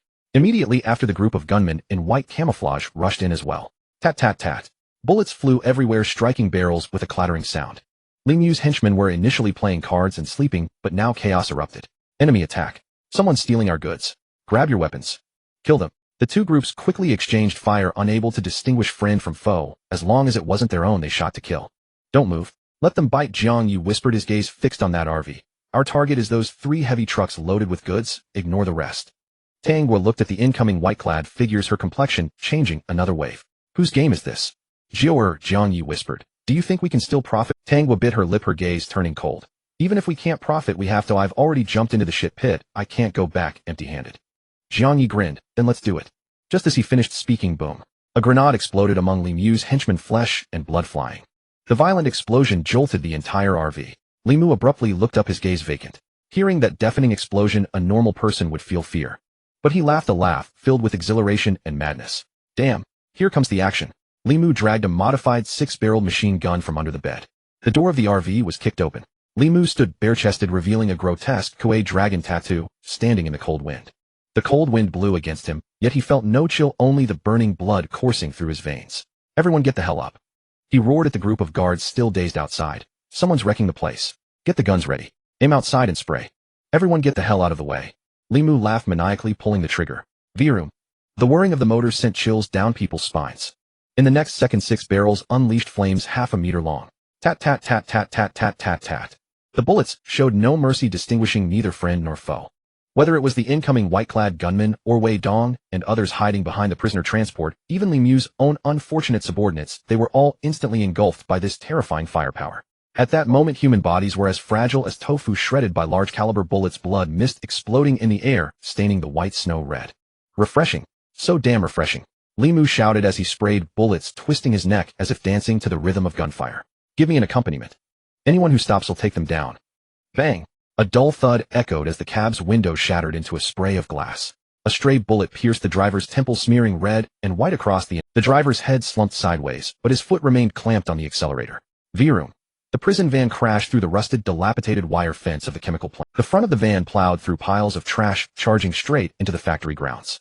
Tires screeched over crushed gravel. Boom. The vehicle flipped onto its side, skidding dozens of meters from inertia, trailing a shower of sparks. Finally, with a clang, it slammed to a halt against an open manhole cover. It was less than 50 meters from the sewage outlet, where Jiang Ye was hiding. The group in white camouflage froze for a second, then surged forward. One eye. The target has entered the factory. Go in. At all costs, snatch the man out. The words barely faded before 3 factions collided heat-in. Officers, mercenaries, and guards from Yuanshan Company. None had expected to meet here. Rat-a-tat-tat. Gunfire erupted, flames flaring everywhere. The Yuanshan Company men assumed everyone was there to steal the goods, firing at anyone who moved. The white-clad mercenaries mistook the company men for police reinforcements, opening fire without a word. Wei Dong's crew was the most bewildered, caught between the company thugs ahead and the well-armed white-clad figures behind, getting pounded from both sides. Stray bullets whizzed, clanging against the metal sheeting. A bullet grazed past Jiang Ye's foot, kicking up sparks on the concrete floor. He quickly pulled back, crouching behind cover, watching the chaotic mess unfold before him. Damn, is this a damn marketplace? Tangwa crouched beside him, her delicate face smeared with black soot, only her eyes blazing with an unsettling brightness. Jiang Ye, are we moving or not? Jiang Ye didn't answer immediately. He narrowed his eyes, scanning the battlefield. That lunatic Li Mu was still spraying bullets, firing at anything that moved, friend or foe. The overturned prison van belched black smoke. Its door was crushed and deformed, and from the crack a bloodied hand gripped the frame tightly. In the distance, a mercenary leader wearing a monocle pressed his communicator, his voice hoarse. Everyone, at all costs, extract the instructor. Jiang Ye said in a low voice. Tell Qiangzi to stop the act, drive the truck to the west wall, and prepare for extraction. What for? Tangwa was taken aback. Pillage into chaos, Jiang Ye said with a roguish grin. We're taking that pharmaceutical truck. Tangwa froze for a second, then grinned back. You little bastard, you're a real piece of work. She pressed her earpiece and spoke softly. Chen Chang's excited voice crackled back. Brother Jiang is a legend. On. Jiang Ye patted Tangwa's shoulder. Let's go. Stay low, a thief needs a thief's mindset. The two hunched over, moving swiftly along the shadows of the shipping container. The battlefield was utter pandemonium. No one noticed the pair in the corner. Rat-a-tat-tat. A Yuanshan guard sprayed bullets at the white-clad men, emptying his magazine. As he fumbled to reload, a bullet streaked in from the side, blowing his head clean off.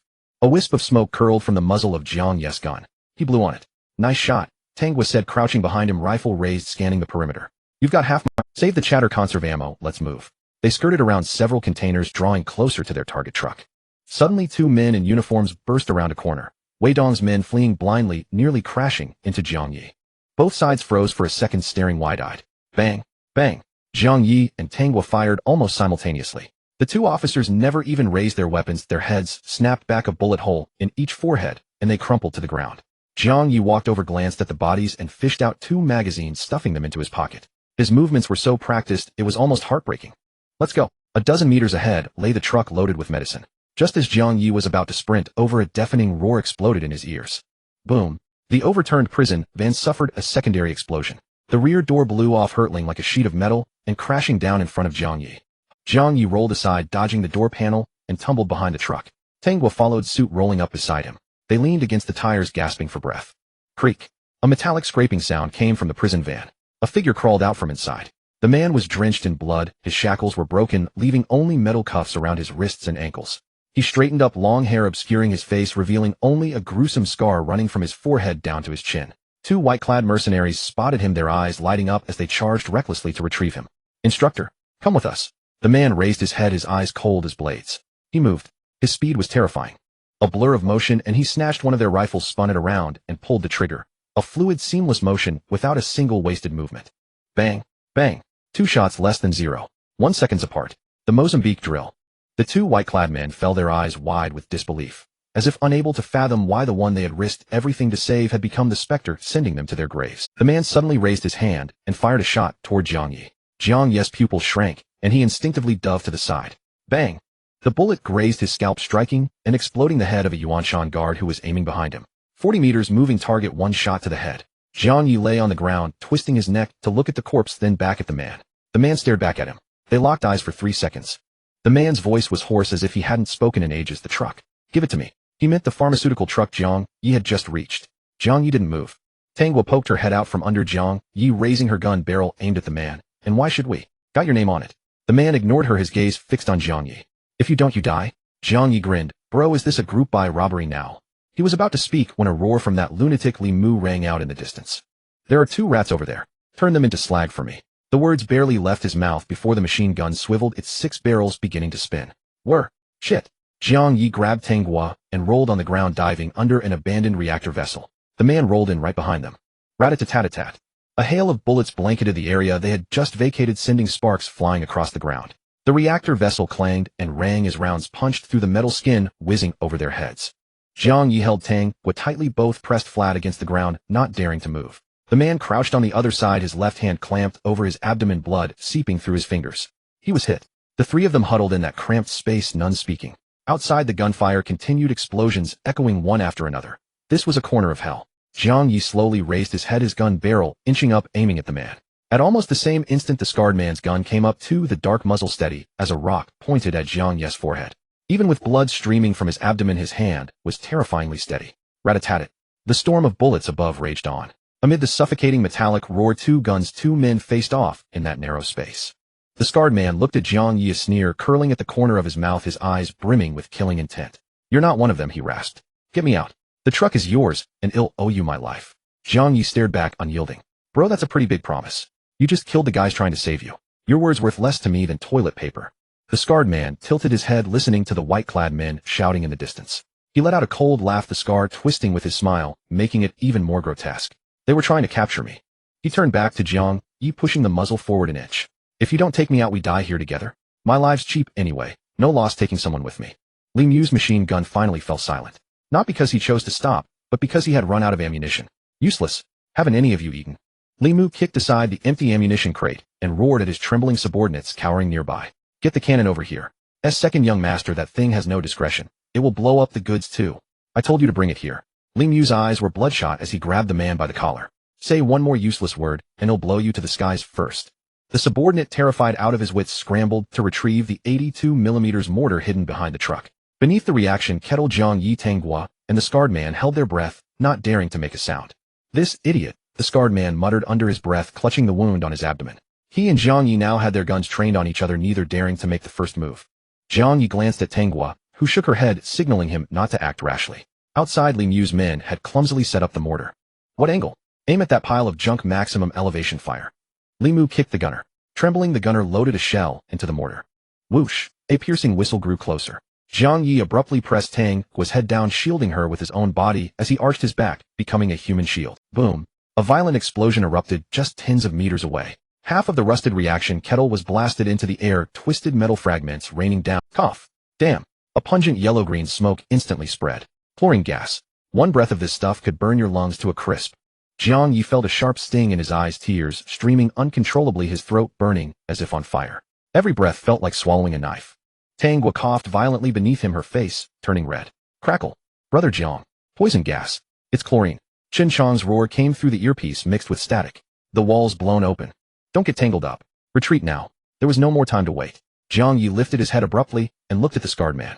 Get in the truck. You drive, he'll cover. Jiang Ye yelled. The scarred man froze for a moment, seemingly surprised by Jiang Ye's decision. Aren't you afraid he'll drive off and abandon you? If you run, he'll skin you alive, even as a ghost. Jiang Ye gritted his teeth, the ruthlessness in his eyes, making even the scarred man's heart tremble. The scarred man suddenly laughed, the scar twisting grotesquely, making him look ferocious. He lowered his gun. Jiang Ye did the same. A temporary alliance was forged amidst the poison gas and explosions. Go! Jiang Ye grabbed Tang Gua, and the three of them dashed out from under the reaction kettle. Visibility was extremely low in the pervasive yellow-green smoke. Coughs and screams echoed everywhere. Boom! Another shell landed. Jiang Ye spotted an off-road vehicle from the Yuanshan Trading Company, yanked open the door, and pushed Tang Gua inside. Go meet up with Xiangzi and the others. What about you? Tang Gua grabbed his arm, refusing to let go. They'll grab this car and come. Jiang Ye pried her fingers off. Go now. Don't be a burden. Tang Gua gritted her teeth, floored the accelerator, and the off-road vehicle roared off. Wei Dong crawled out of the overturned prison van, his face covered in blood, one eye swollen to a slit. He raised a pistol and pointed it unsteadily at the scarred man. Stop right there, he shouted hoarsely. Don't you dare run. Before Wei Dong could pull the trigger, Jiang Ye fired 2 shots. Bang! Bang! The bullets struck the prison van, sending sparks flying. The bullets hit the metal skin of the van beside Wei Dong, sparks scattering. He instinctively recoiled and fell to the ground. Captain, let's go. 2 surviving officers rushed over, and ignoring Wei Dong's protests, dragged him away. Let me go. Let me go. Wei Dong struggled, his eyes bloodshot. So many brothers dead, the target's gone. How the hell am I supposed to report this? Captain, your life matters more. The officers held him tight and hauled him out of the gas-filled zone. Wei Dong looked back through the thick smoke and saw the silhouettes of the scarred man and another man. He gritted his teeth, hatred burning in his eyes. They'll catch you sooner or later. I swear. On the other side, Jiang Ye and the scarred man had reached the heavy truck loaded with medicine. Bang! Bang! Jiang Ye fired 2 shots, taking down 2 Yuanshan guards trying to climb onto the truck. The scarred man opened the driver's door and slid into the seat. Without even glancing at the ignition, he punched the panel beneath the steering wheel, exposed 2 wires, and crossed them. Virum. The engine roared to life. Jiang Ye jumped into the passenger seat, leaning half his body out the window, his rifle firing in bursts to suppress enemies emerging from the smoke. Hold tight. The scarred man's voice was hoarse. The next second, the truck surged forward. His driving was wild and reckless. He steered with one hand while pressing the other against his bleeding abdomen. The truck barreled through the factory grounds littered with craters and wreckage. Over there. The west wall. Jiang Ye shouted. I see it. Damn. Trying to run. On top of the RV, Li Mu spotted the moving truck. He jumped down, dashed to a nearby off-road vehicle, and took the driver's seat himself. All of you chased them. Killed them. Li Mu floored the accelerator, and the off-road vehicle fishtailed, chasing after them like a mad dog. Boom. A loud explosion tore a massive gap in the western wall. Chen Chang's convoy was waiting outside to provide support. The truck burst through the wall and sped onto the wilderness road. But Li Mu's car was faster, clinging to their tail, the distance shrinking. Damn, it can't shake him. Jiang Ye cursed, loading his last magazine. Just then the scarred man suddenly wrenched the steering wheel. Screech. The heavy truck executed a near 180-degree skid, blocking the road completely. Startled by the sudden move, Li Mu slammed on the brakes. Give me that gun. The scarred man turned to Jiang Ye, pointing at the double-barreled shotgun Jiang Ye had taken from Tang. Without a word, Jiang Ye tossed him the shotgun, which was fitted with a full choke. The scarred man caught at his movements so fast they were a blur. Opening the window, raising the gun, aiming. The entire process took less than a second. He aimed at the off-road vehicle's hood. Boom. The gunshot was deep, like a clap of thunder. Dozens of buckshot pellets concentrated by the choke into nearly a single point slammed solidly into the hood. Bang. The off-road vehicle's radiator burst, spewing scalding steam in a white cloud that obscured Li Mu's vision. Any normal person would have slowed down. But Li Mu was not normal. He was a madman. Yeah. Awesome. This is fucking awesome. Amidst the billowing steam, Li Mu let out a roar. Come on. Run me over. He didn't slow down at all. Relying on instinct, he floored the accelerator and rammed blindly into them. Bang. The violent impact made the entire truck lurch. Jiang Ye's head slammed hard against the window, nearly thrown out. Damn it. This lunatic has a death wish. The scarred man cursed, shifted gears, and floored the gas again. Using the truck's massive weight, he forced the still raging off-road vehicle toward the deep ditch by the roadside. Screech. The sound of grinding metal was grating enough to set teeth on edge. The off-road vehicle's body crumpled and deformed, its windows shattering inch by inch. Rat-a-tat-tat. Zhao Shan and his men arrived. Several machine guns opened fire from different directions, a dense hail of bullets blanketing the Yuanshan Trading Company's follow-up vehicles that had chased them out of the chemical plant. 2 pickup trucks were riddled with bullets and immediately disabled. The remaining vehicles, seeing this, dared not pursue further and slowed down. Li Mu's car was pushed to the edge of the roadbed, its wheels suspended in the air. The next second the entire vehicle rolled sideways into the deep ditch. Jiang Ye was about to catch his breath and say nice one. From the ditch Li Mu crawled out of the overturned car. He was covered in blood, a large gash on his forehead, and in his hand, he dragged an RPG launcher. The drugs had spiked his adrenaline. Not good. Jiang Ye's face turned pale. Li Mu aimed the rocket launcher sights at the roadbed a few dozen meters ahead of them. He wanted to blow up the road. He wanted to take them alive. Dead men weren't fun. Whoosh. The rocket trailed flames arcing through the snowy night. Hold on tight. The scarred man growled. He floored the accelerator. Boom. The road collapsed before their eyes, leaving a massive gap. At the last moment the truck soared into the air. Time seemed to slow. Jiang Ye could see the pitch-black ditch below, and in the distance the stunned expressions on Chen Chong and Zhao Shan's faces in Tang was pickup. Clang. The truck landed heavily. The immense impact made the entire chassis groan, and the shock absorbers snapped instantly. The scarred man jolted, spitting a mouthful of blood onto the steering wheel. Jump. The fuel tank's leaking. It's going to blow. Tang Wood drove her red pickup like a bolt of lightning, pulling up alongside them. She leaned half her body out and shouted. Jiang Ye didn't hesitate, grabbing the scarred man's arm. Go. The two leaped from the speeding truck's cab and landed in the cargo bed of Tang Wood's pickup. Behind them the unmanned medicine truck careened for a few hundred meters before crashing into a snowbank by the roadside, followed by a violent explosion. Flames shot into the sky, dyeing half the night red. Jiang Ye lay in the cargo bed, gasping for air. He looked back. In the distance on the other side of the broken bridge, Li Mu stood like a demon silhouetted against the firelight. He slowly raised his middle finger toward the convoy, still laughing maniacally. Cough. Cough. The scarred man beside him coughed violently, each cough bringing bloody froth to the corner of his mouth. He leaned against the cargo bed, looking at Jiang Ye. In his dead gray eyes a flicker of something else appeared. My name is Tsang Lang, he gasped, his voice faltering. I owe you my life. As the convoy drove into the abandoned wind farm, a pale glimmer of dawn appeared on the horizon. Jiang Ye pushed open the door and jumped out, his legs nearly giving way the moment they touched the ground.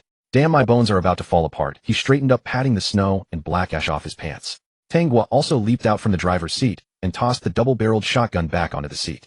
She leaned against the car door, lit a cigarette, its glow flickering in the final darkness before dawn.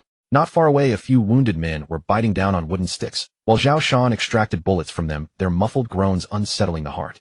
The remaining brothers, heads drooping, crouched on the ground, cleaning their guns. No one spoke. Even their breaths felt heavy. Jiang Ye's gaze shifted to the man called. He was already seated against the truck bed, tending to the wound on his abdomen. He tore open the blood-soaked clothes and wrapped the bandage tightly around the wound layer by layer. Need help? Jiang Ye walked over and offered a cigarette. No need, Tsang Lang replied without lifting his head, his voice hoarse. Jiang Ye nodded and said no more. Such men who had crawled through mountains of corpses and seas of blood were inherently unaccustomed to relying on others. Damn it. Tang Gua walked to a pickup truck and kicked hard at the mud-caked tire.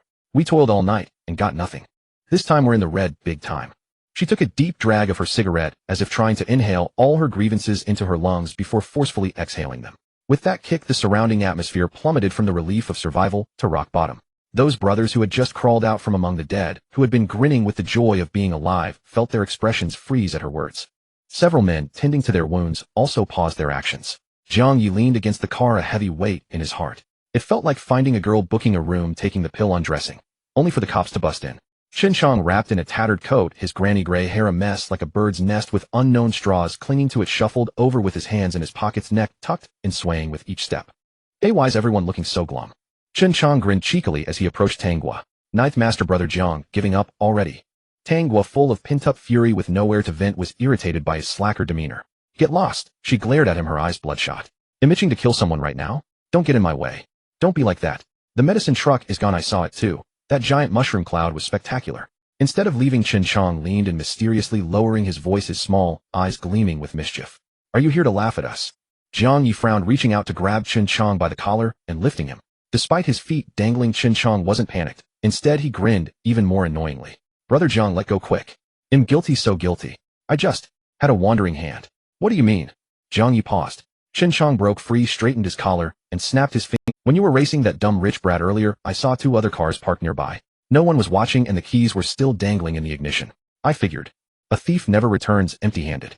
He then pulled a walkie-talkie from his pocket, cleared his throat theatrically. Ahem, someone bring the goods up for Ninth Master's inspection. Rumble. As he spoke, 2 deep engine roars sounded in the distance. 2 heavy trucks slowly approached. Everyone's attention was instantly drawn. The truck stopped and 2 bedraggled brothers jumped out, flashing an OK sign toward the group.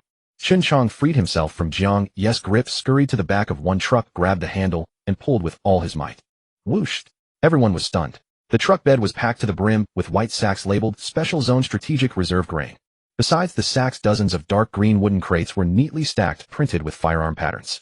The brand new standard issue rifles were still coated in a thick layer of anti-rust oil, their factory serial numbers clearly visible on the stocks. Next to them, ammunition boxes were stacked higher than a man. Before anyone could react, Ching ran to the other truck and opened its door. This one was loaded with mountains of winter clothing and military rations. Thick cotton coats, matching pants, and cowhide combat boots. The military rations were even more impressive, all iron cans that could last a decade without spoiling. 2 full truckloads. Everyone was dumbfounded, mouths agape, forgetting to breathe. Holy shit. A man's legs gave way, and he knelt on the ground, muttering to himself. The next second, someone let out a roar. Jiang Ye, you're the man. We're rich. We're rich. The once dispirited men went wild. Some kissed the gun barrels frantically, while others lifted Ching and tossed him into the air repeatedly. I'm gonna sleep with 3 women this time. All together. Screw that, I'm gonna eat meat. 1 bowl to eat, 1 to throw away. Song Lang, who had remained expressionless, now squinted at the 2 truckloads of goods. Interesting, he murmured. Tang Guo was stunned for a full 10 seconds before snapping out of it. She charged into the crowd, grabbed the ankle of the flailing Ching midair. Oh damn it. Ching landed face first. Before he could get up, Tang was foot slammed into his backside. Jiang, you're a goddamn genius. Ching rubbed his, but as he got up, but his face was beaming like a flower. Ninth master flatters me. Standard procedure, just standard procedure. Brother Jiang, isn't this skill top-notch? Ching crawled out of the crowd and ran to Jiang Ye, his expression dripping with pride. Jiang Ye looked at the 2 trucks of life-saving valuables and couldn't help but laugh heartily. Nice one, Jiang. This time you didn't just make a contribution. You saved everyone's lives. Jiang Ye walked over and punched him in the chest. They'll get you 30 pairs of thongs later, so your pretty girl can wear a different one every day for a month. Ha ha ha. Everyone around laughed uncontrollably. Ching blushed, but puffed out his chest, grinning from ear to ear. You said it. No backing out. Tang Guo walked to the truck, plunged her hand into a sack, and grabbed a handful of white flour. She squeezed it, brought it to her nose to sniff, then turned to Zhao Shan. Brother Shan, how much can this stuff fetch? Zhao Shan came over, carefully inspected the quality of the grain, then picked up a rifle, pulled back the bolt, and examined the rifling against the light. The grain is top grade number 1 flour and new rice. Zhao Shan set down the rifle, his voice tinged with barely concealed excitement. The guns are fresh from the Special Zone's arsenal, never even fired.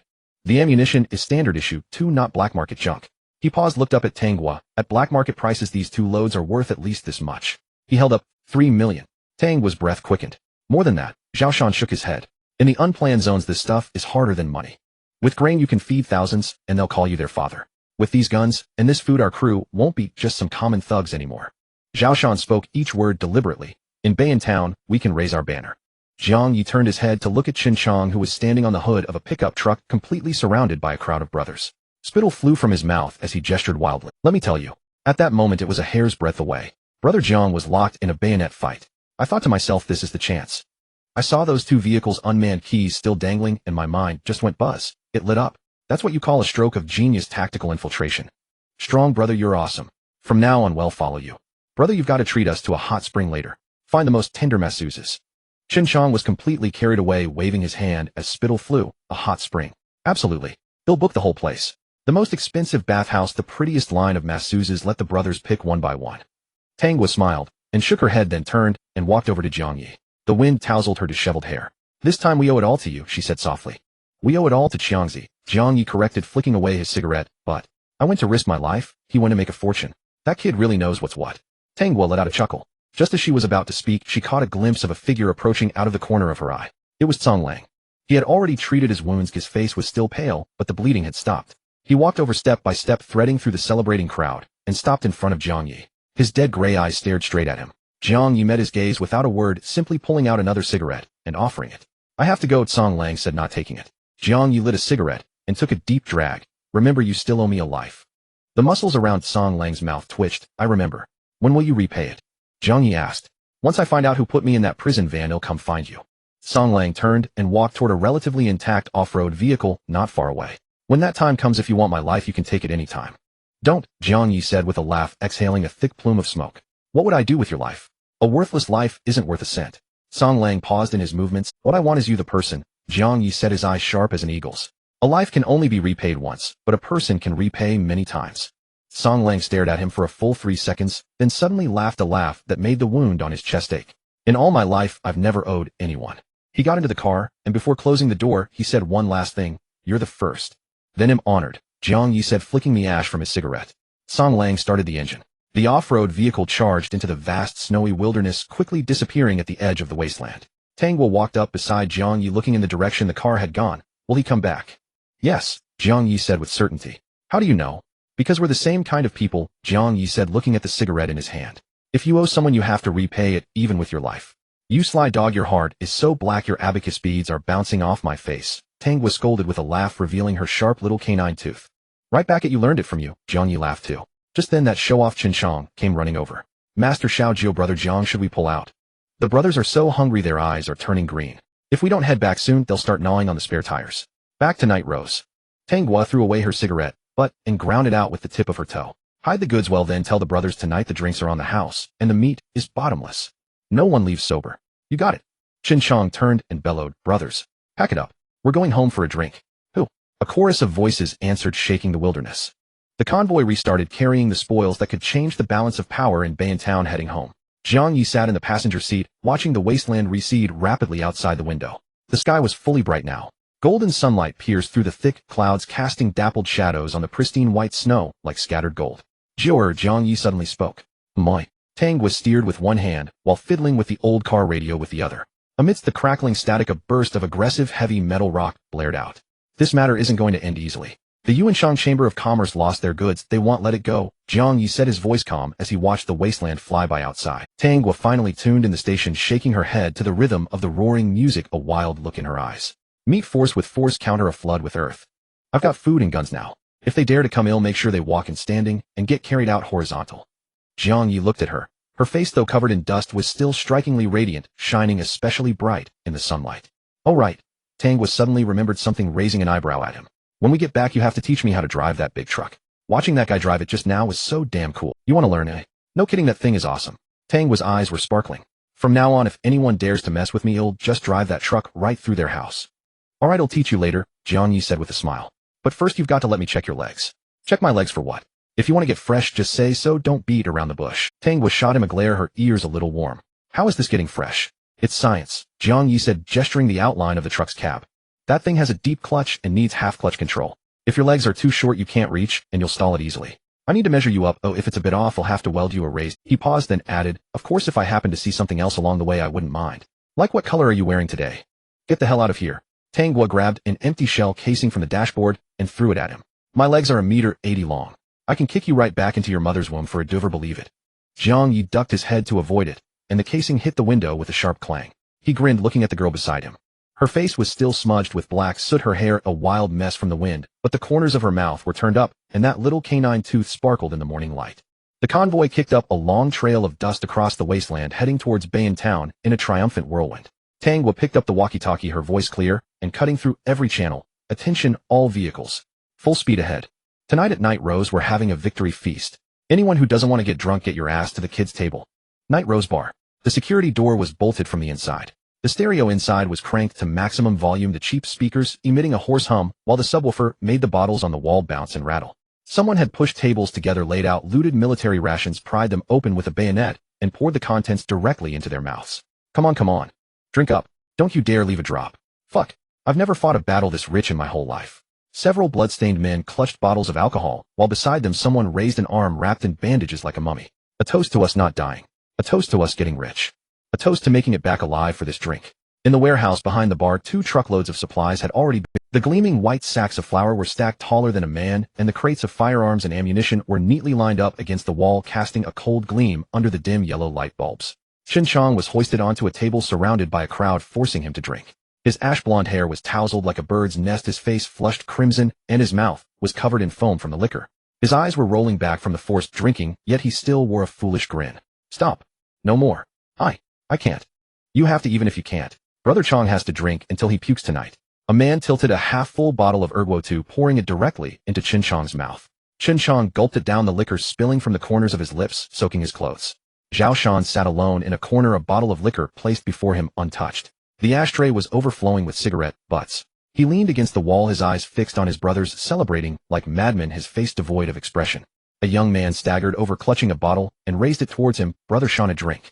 Zhao Shan shook his head, pulled a cigarette from his pocket, and tossed it over. Just fightin'. My respects. The young man tilted his head back and took a big gulp. Brother Shan, we owe it all to you today. If you hadn't led the brothers to cover us, I'd be dead by now. Zhao Shan said nothing, merely reached out and patted his shoulder. The young man grinned, then turned and dove back into the crowd. Zhao Shan lit another cigarette and took a deep. He watched his frenzied subordinates, a flicker of something passing through his eyes quickly veiled by the smoke. By the bar counter, it was a different scene altogether. Jiang Ye and Tang Gua sat side by side, half a meter of space between them, each with a bottle of whiskey in front of them. Jiang Ye's bottle was nearly empty. Tang Gua's was more than half gone, a flush spreading across her cheeks. One of her legs was propped on the crossbar of the stool, the other swaying gently to the rhythm of the music, her leather boots glinting under the lights. Tang Gua stared at Jiang Ye for a moment, then suddenly spoke. "Thank you, Jiang Ye." Her voice was soft, audible only to the two of them. Jiang Ye turned his head to look at her, his gaze a bit unfocused, the alcohol going to his head. "For what?" He leaned in closer, asking loudly. "For saving my life." Tang Gua turned her head, meeting his eyes directly. "Which time?" Jiang Ye grinned. "Today or yesterday? How about you make a list, and he'll recall them one by one." "Screw you." Tang Gua laughed and cursed, raising her hand to punch his arm, but it landed squarely on his wound. "Sis, that's a wound. Just stitched up." Jiang Ye hissed, wincing in pain. Tang Gua was startled and quickly pulled her hand back. I forgot you were hurt." "Does it hurt?" "It hurts." Jiang Ye gritted his teeth, sweat beading on his forehead. "Hurt right to the core. Unless. Jiang Ye's expression shifted. He leaned his face in until their noses were almost touching. "Unless you give me a kiss. Call it anesthetic of love. Keep dreaming." Tang Gua spat, but the tips of her ears turned red. Jiang Ye leaned closer, his breath a mix of alcohol and tobacco washing over her face. He stared into her eyes, his gaze then slid down, landing on her tight leather pants.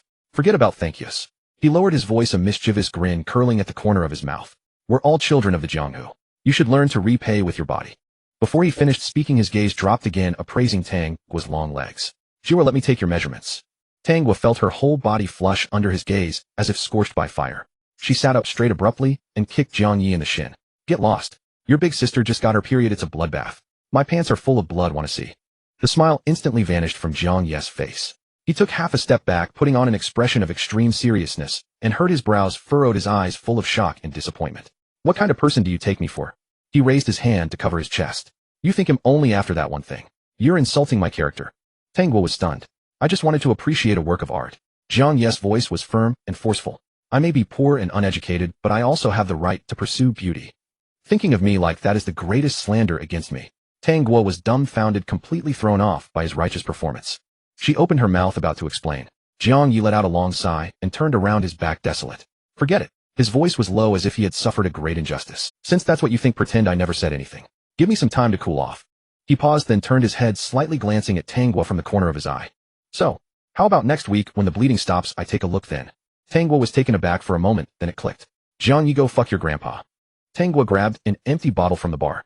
Jiang Ye laughed so hard his shoulders shook, then bolted. The wound on his left arm throbbed with pain, but he ignored it, weaving around tables to dodge her. "Jiwa, calm down. Impulse is the devil. Let's talk this out." "Talk my ass." Tang Gua chased him, her hair flying. "I'm going to smash your head in today." The men, drunk and hazy, saw the scene and burst into raucous laughter. "Little Ninth Lord is mighty. Run, brother Jiang." "Ha ha ha. This is killing me." The entire bar was filled with cheerful shouts and laughter. Jiang Ye ran in circles around a pillar with Tang Gua chasing after him. She was panting, out of breath, but still cursing. "Jiang Ye, stop right there. Only an idiot would stop." Jiang Ye laughed, barely able to stand straight. "Jiwa, slow down, careful. Fall on your grandpa." Shin Chang, propped up on the table, saw this and laughed so hard he nearly fell off. Brother Jiang is a legend." He slurred.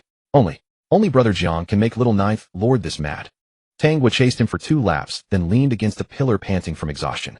Jiang Ye also stopped, hands on his knees, breathing heavily. They stared at each other from a few meters apart. Tang Gua glared at him, her chest heaving violently.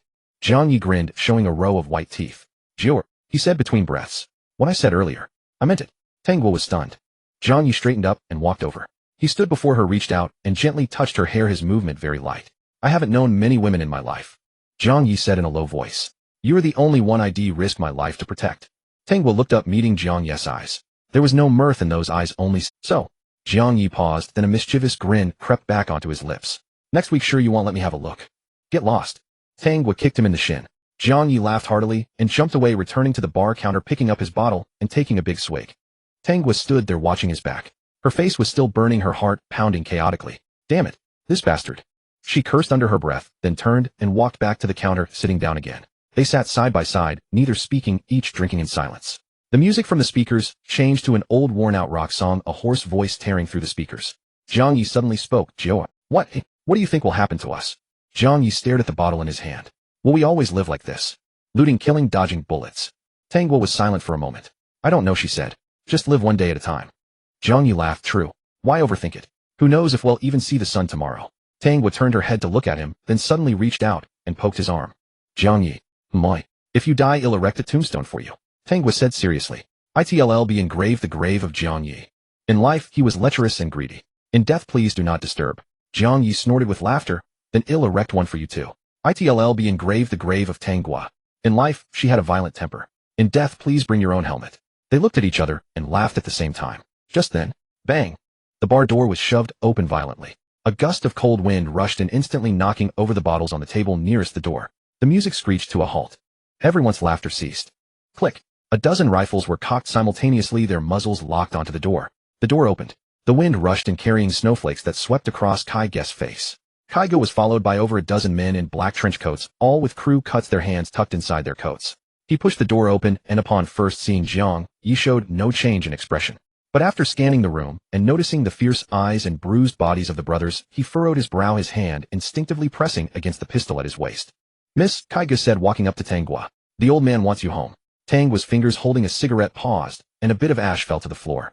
I'm not going back. Kai Ge glanced at the men holding guns around him. Their gazes made him uneasy. These people, where did they come from?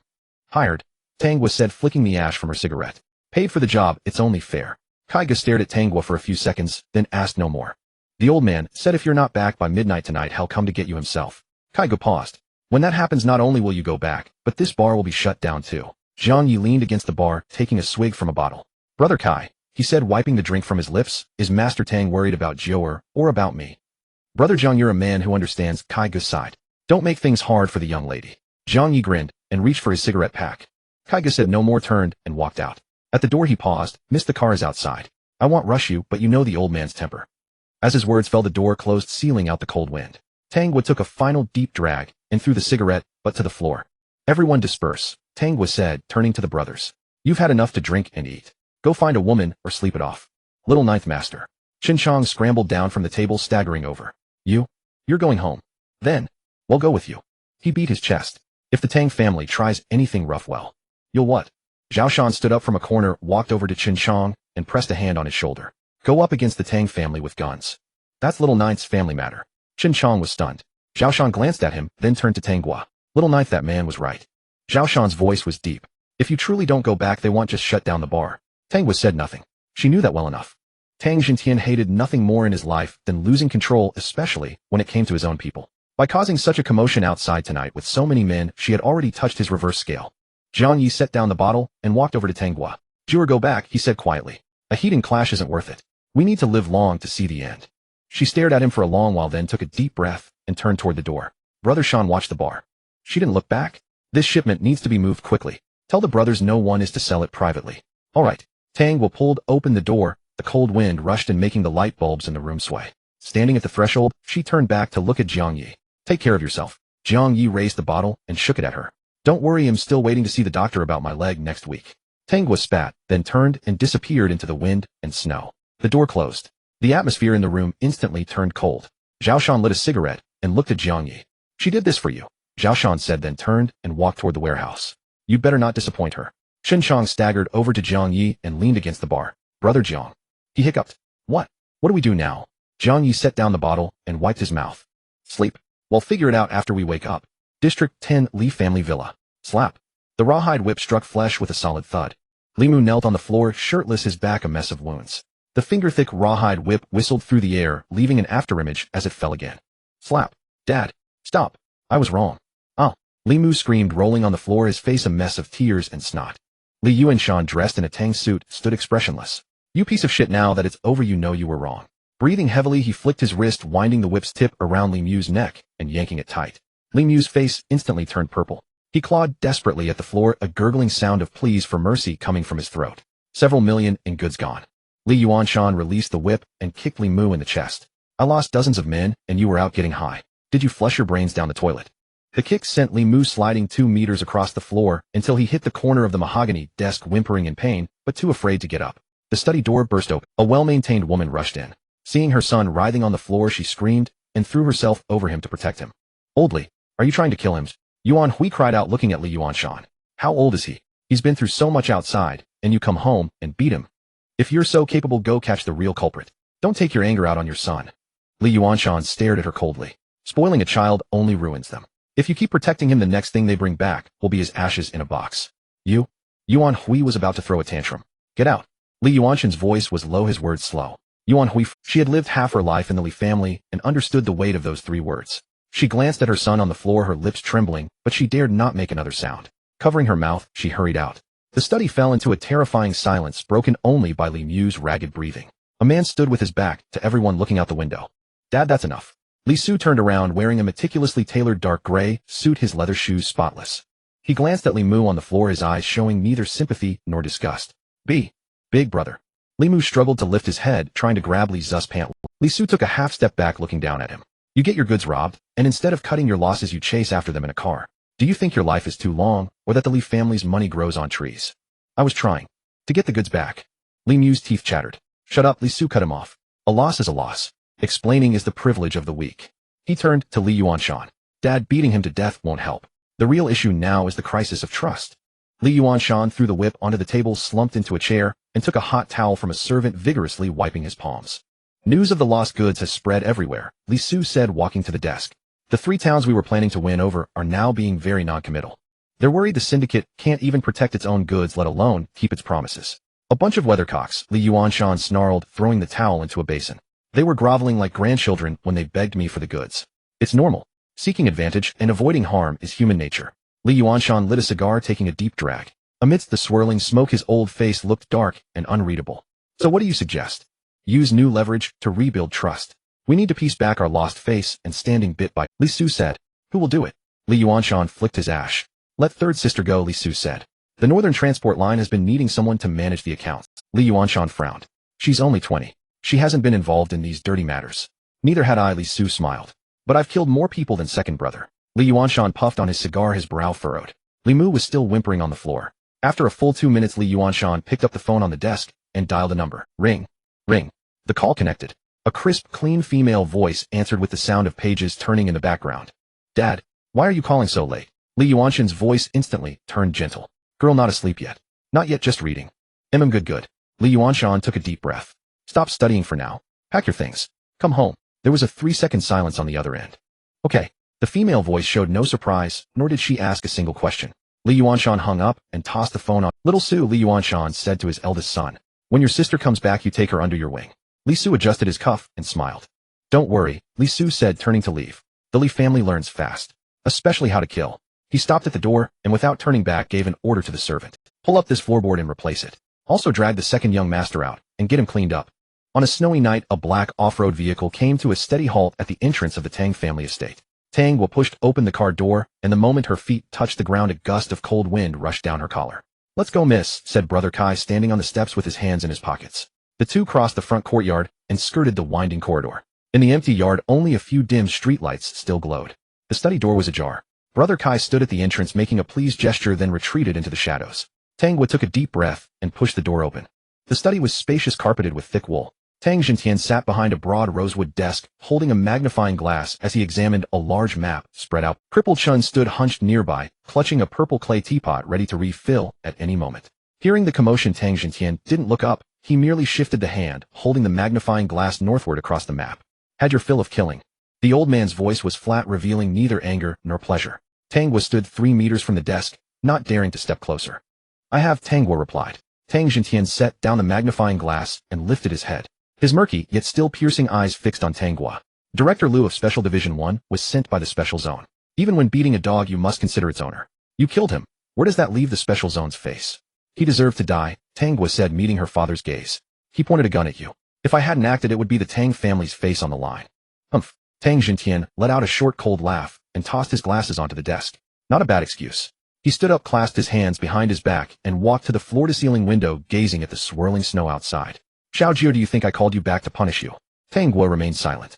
Your fourth brother is a brute, only knows how to shove a gun in someone's face. Your third brother is a hypocrite, full of righteous talk, but scheming inside. Tang Jintian turned around and tapped his fingers. Only you remind me of my younger self. Ruthless and fiercely protective of your own. Crippled Chun chimed in with a flattering smile. The ninth miss is a heroine among women, just like you, just like you. Come here. Tang Jintian beckoned. Tang Ye hesitated, then walked over. Tang Jintian pointed at the map on the desk. It was a complete map of Bayan Town, densely marked with red circles and blue lines. See where this is? The old man's finger landed on the northernmost area of the map. North Street. Tang Ye glanced at it. Used to be Iron Devil's turf. A mess, full of refugees and undocumented folks. From today, North Street is officially yours to manage, Tang Jintian declared, looking at her. Tang Ye's head snapped up, her face a mask of shock. Though it had been mentioned at dinner that North Street was hers, Tang Jintian had never officially decreed it. Now it was his full acknowledgement. Don't look at me like that. Tang Jintian seemed to read her thoughts. It's not a gift. This piece of land is a hot potato right now. He tapped the words North Street on the map heavily. Before the refugees, there were a burden, mouths to feed, machines that produced nothing but waste. But not anymore. Tang Jintian squinted, his gaze turning deep. The higher-ups want to establish the Bayan New District and hold some democratic election. Anyone in Bayan Town, regardless of household registration, can get a voter's card. I need you to do two things. Tang Jintian held up two fingers.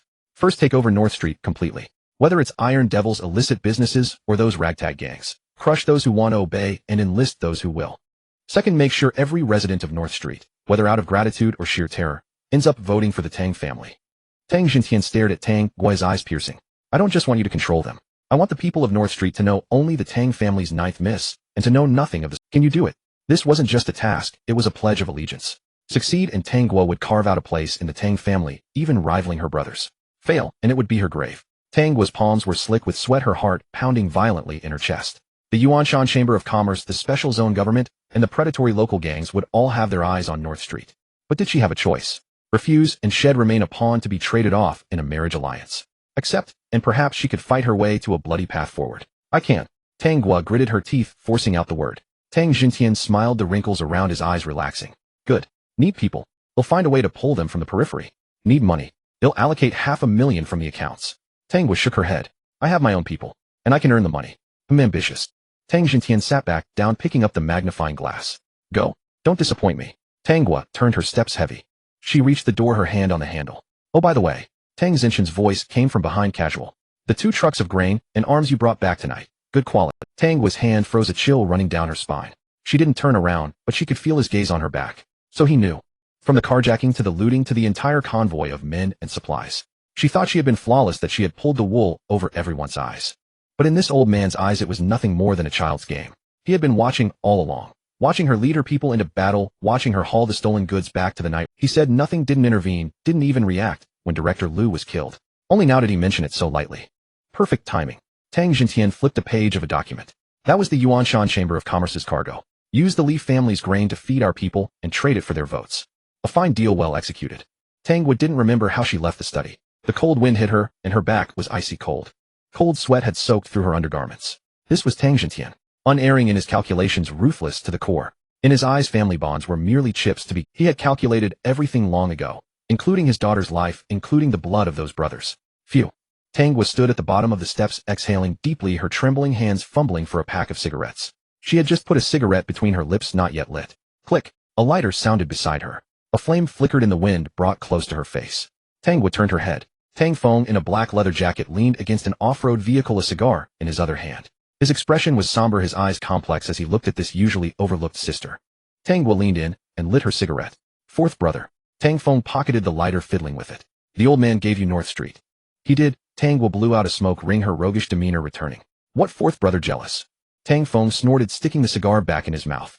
That's a dead zone. You think Li Yuanshan is a pushover. His eldest son Li Su is a sly one. Your little crew won't even fill his teeth. Then don't trouble yourself, 4th brother. Tang Ye turned to leave. Stop. Tang Feng called out. He stepped closer, exuding a strong, oppressive aura. It was the murderous intent forged from years on the battlefield. Xiao Jiu, don't say I didn't warn you. Tang Feng lowered his voice, a mix of warning and awkward concern. The old man isn't as kind as you think. Tang Ye looked at him. What do you mean? The situation in North Street is a powder keg now, Tang Feng sneered. The special zone wants elections, and every faction has. The old man isn't sending you there because he values you.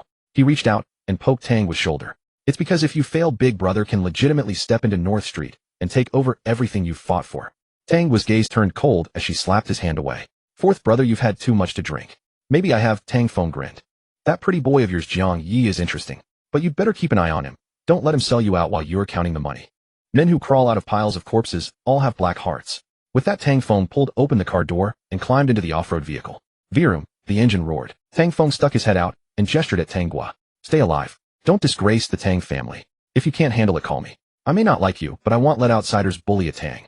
The vehicle churned up snow and sped out the gate. Tang was stood still, the cigarette burning down to her fingers. She dropped the stub, watching the ember die in the snow. In the past, she might have been afraid, might have cried, felt wronged. But now she had guns, grain, nearly 20,000 votes from North Street waiting to be bartered, and a bunch of brothers willing to stake their lives on her. Most importantly, behind her stood a lone wolf more ruthless than anyone else. Who was the player, and who was the pawn? It was too early to tell. Brother Kai, all settled. Tang closed her eyes, feeling the sting of the cold wind on her cheeks. Starting tomorrow, North Street belongs to the Tangs. My Tang. At North Street of Baintown. 6 o'clock in the morning. Tang's convoy rolled in with an imposing presence. 3 modified off-road vehicles, a pickup loaded with supplies, and another pickup mounted with a heavy machine gun brought up the rear. On both sides of the street stood low makeshift shanties haphazardly assembled from sheets of iron, wooden planks, and plastic tarps. No one came out. Only countless eyes hidden behind cracked doors and grimy windows fixed their gaze upon these uninvited guests. The convoy came to a halt at the small square on North Street. Jiang Ye pushed open the door and jumped out, scanning his surroundings. This was a lawless land. With Iron Ghost dead, it had become a masterless jungle. What's the plan? Just spray a few rounds from the machine gun to let them know their daddy's here. Chen Chong held a submachine gun in his hand. Are you here to be their father, or to be a... Jiang Ye shot him a glance. Unload those big cauldrons, and set them up. Huh, set up cauldrons. Chen Chong was stunned. Brother Jiang, are we here for a picnic? Just do as you're told. Why so much chatter? Tang would jumped out of the vehicle. Also move those 2 sides of frozen pork and that sack of rice down here. Though utterly bewildered, Chen Chong still called out to the brothers to get to work. Several iron cauldrons, each a meter in diameter, were set up in the center of the square. Firewood was sourced on the spot by dismantling abandoned shanties. Doused with gasoline, flames leaped half a man's height. Large chunks of frozen pork were split with an axe and thrown into the cauldrons, bones and all. Pure white rice was poured in along with clean water drawn from the water truck. Before 20 minutes had passed, the lids were lifted. Gurgle, gurgle. Thick congee, churned with slices of fat swirling on the surface. The steam billowed out, pushing against the lids. The street began to stir. The cracks in the tightly shut doors widened. The sound of swallowing saliva seemed to pierce through the walls. For these refugees who had to mix bread with sawdust, the temptation was simply too great. Hey, what do you think you're doing? At the street corner, a few youths in tattered leather jackets with hair dyed in garish colors sauntered out. They carried steel pipes and machetes, remnants of Iron Ghost's old crew in the festering sore of this street that had yet to be cleaned out. Their leader was a one-eyed man, his face a mask of brutish flesh, tapping a blade against his palm. Don't you know the rules? Entering North Street without paying respects to the local boss. He spat a glob of thick phlegm onto the ground. In these parts, having a couple of guns doesn't mean you can swagger around. Click. A metallic sound rang out. Zhao Shan stood on the pickup. The heavy machine gun mounted on the roof dipped its muzzle slightly, the barrel aimed directly at the one-eyed man. The one-eyed man stared at the behemoth that could shred even an armored vehicle. His Adam's apple bobbed. Get lost. Zhao Shan spat out a single word. The one-eyed man's face cycled through shades of livid and pale. Finally, he gritted his teeth and slunk away with his gang. The scene fell silent again, but the savory aroma drifted ever further. At the edge of the square, a child with a mop of messy hair poked his head out. He stared at the cauldron, his eyes nearly popping out of his head, his lips trembling slightly. He wanted to come closer, but he didn't dare. He looked back at the dark alley behind him. A hand reached out from there, trying to pull him back. The child shook off that hand and shuffled step by step toward the square. Little brat, you tired of living? Someone in the shadows cursed in a low voice. The child paid no heed. He had already caught the scent of meat. He stopped 3 meters from the cauldron, holding a chipped porcelain bowl in his hands, staring timidly at Jiang. Jiang Ye set down his ladle, crouched low, and beckoned to the child. Kid, come here. The child trembled, but didn't move. If you don't come, you won't get to eat. Jiang Ye grinned.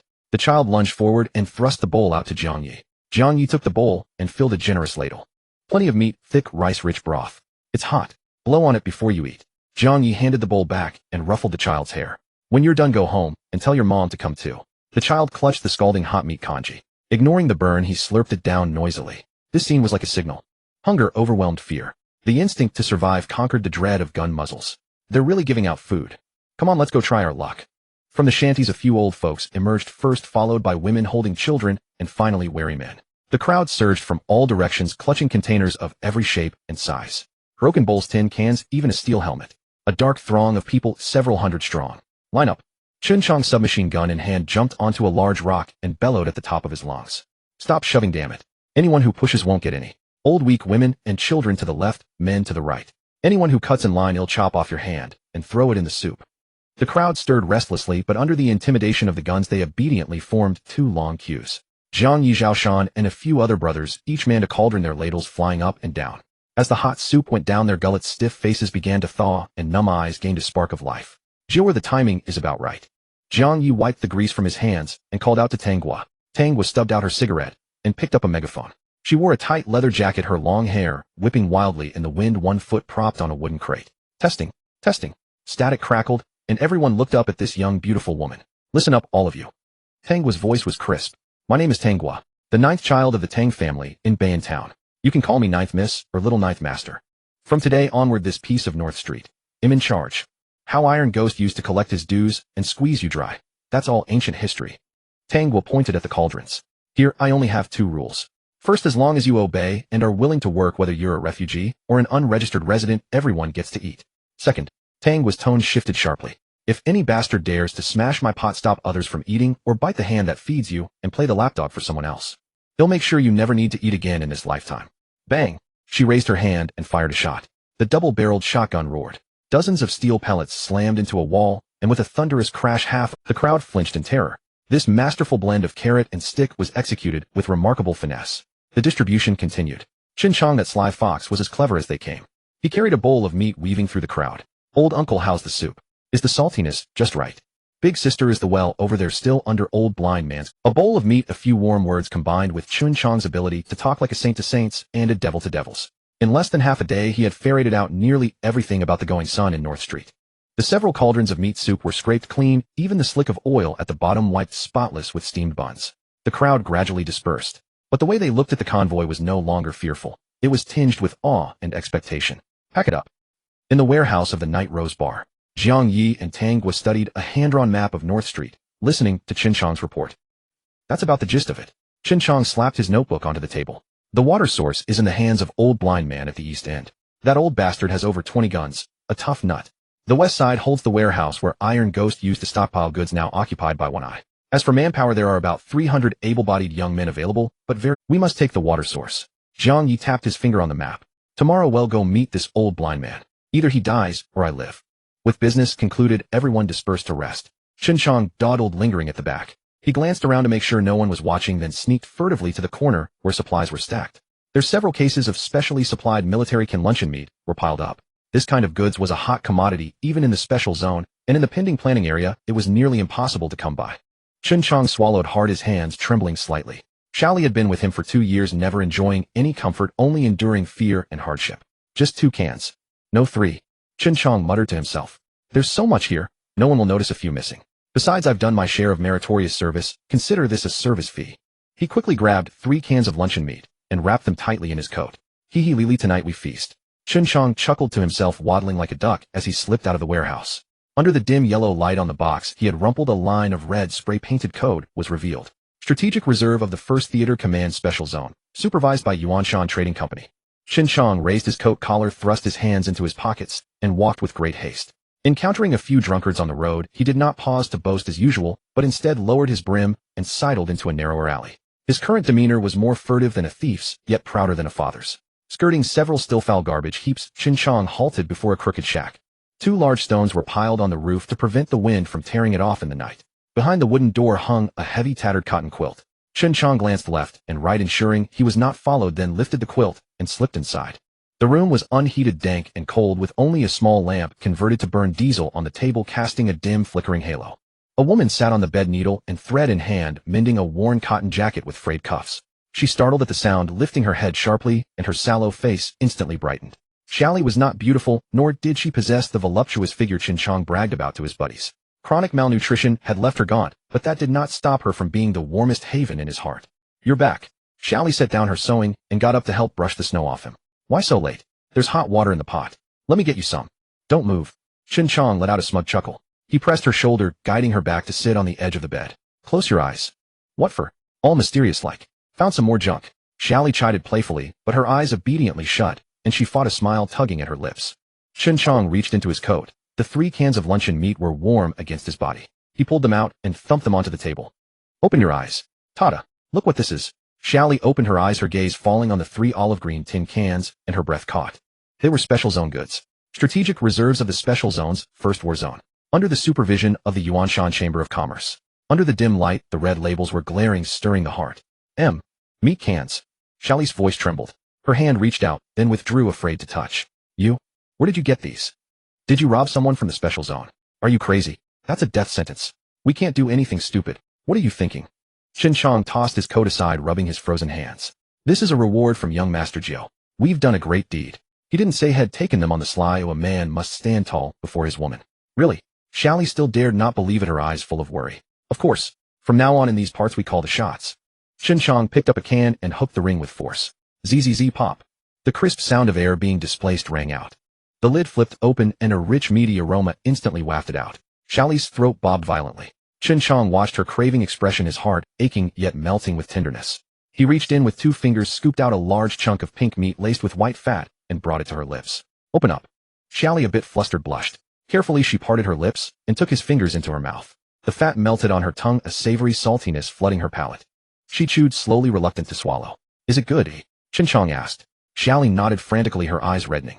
So fragrant. Xiangzi, so fragrant. Then eat your fill. Chen Chong pressed the can into her hands.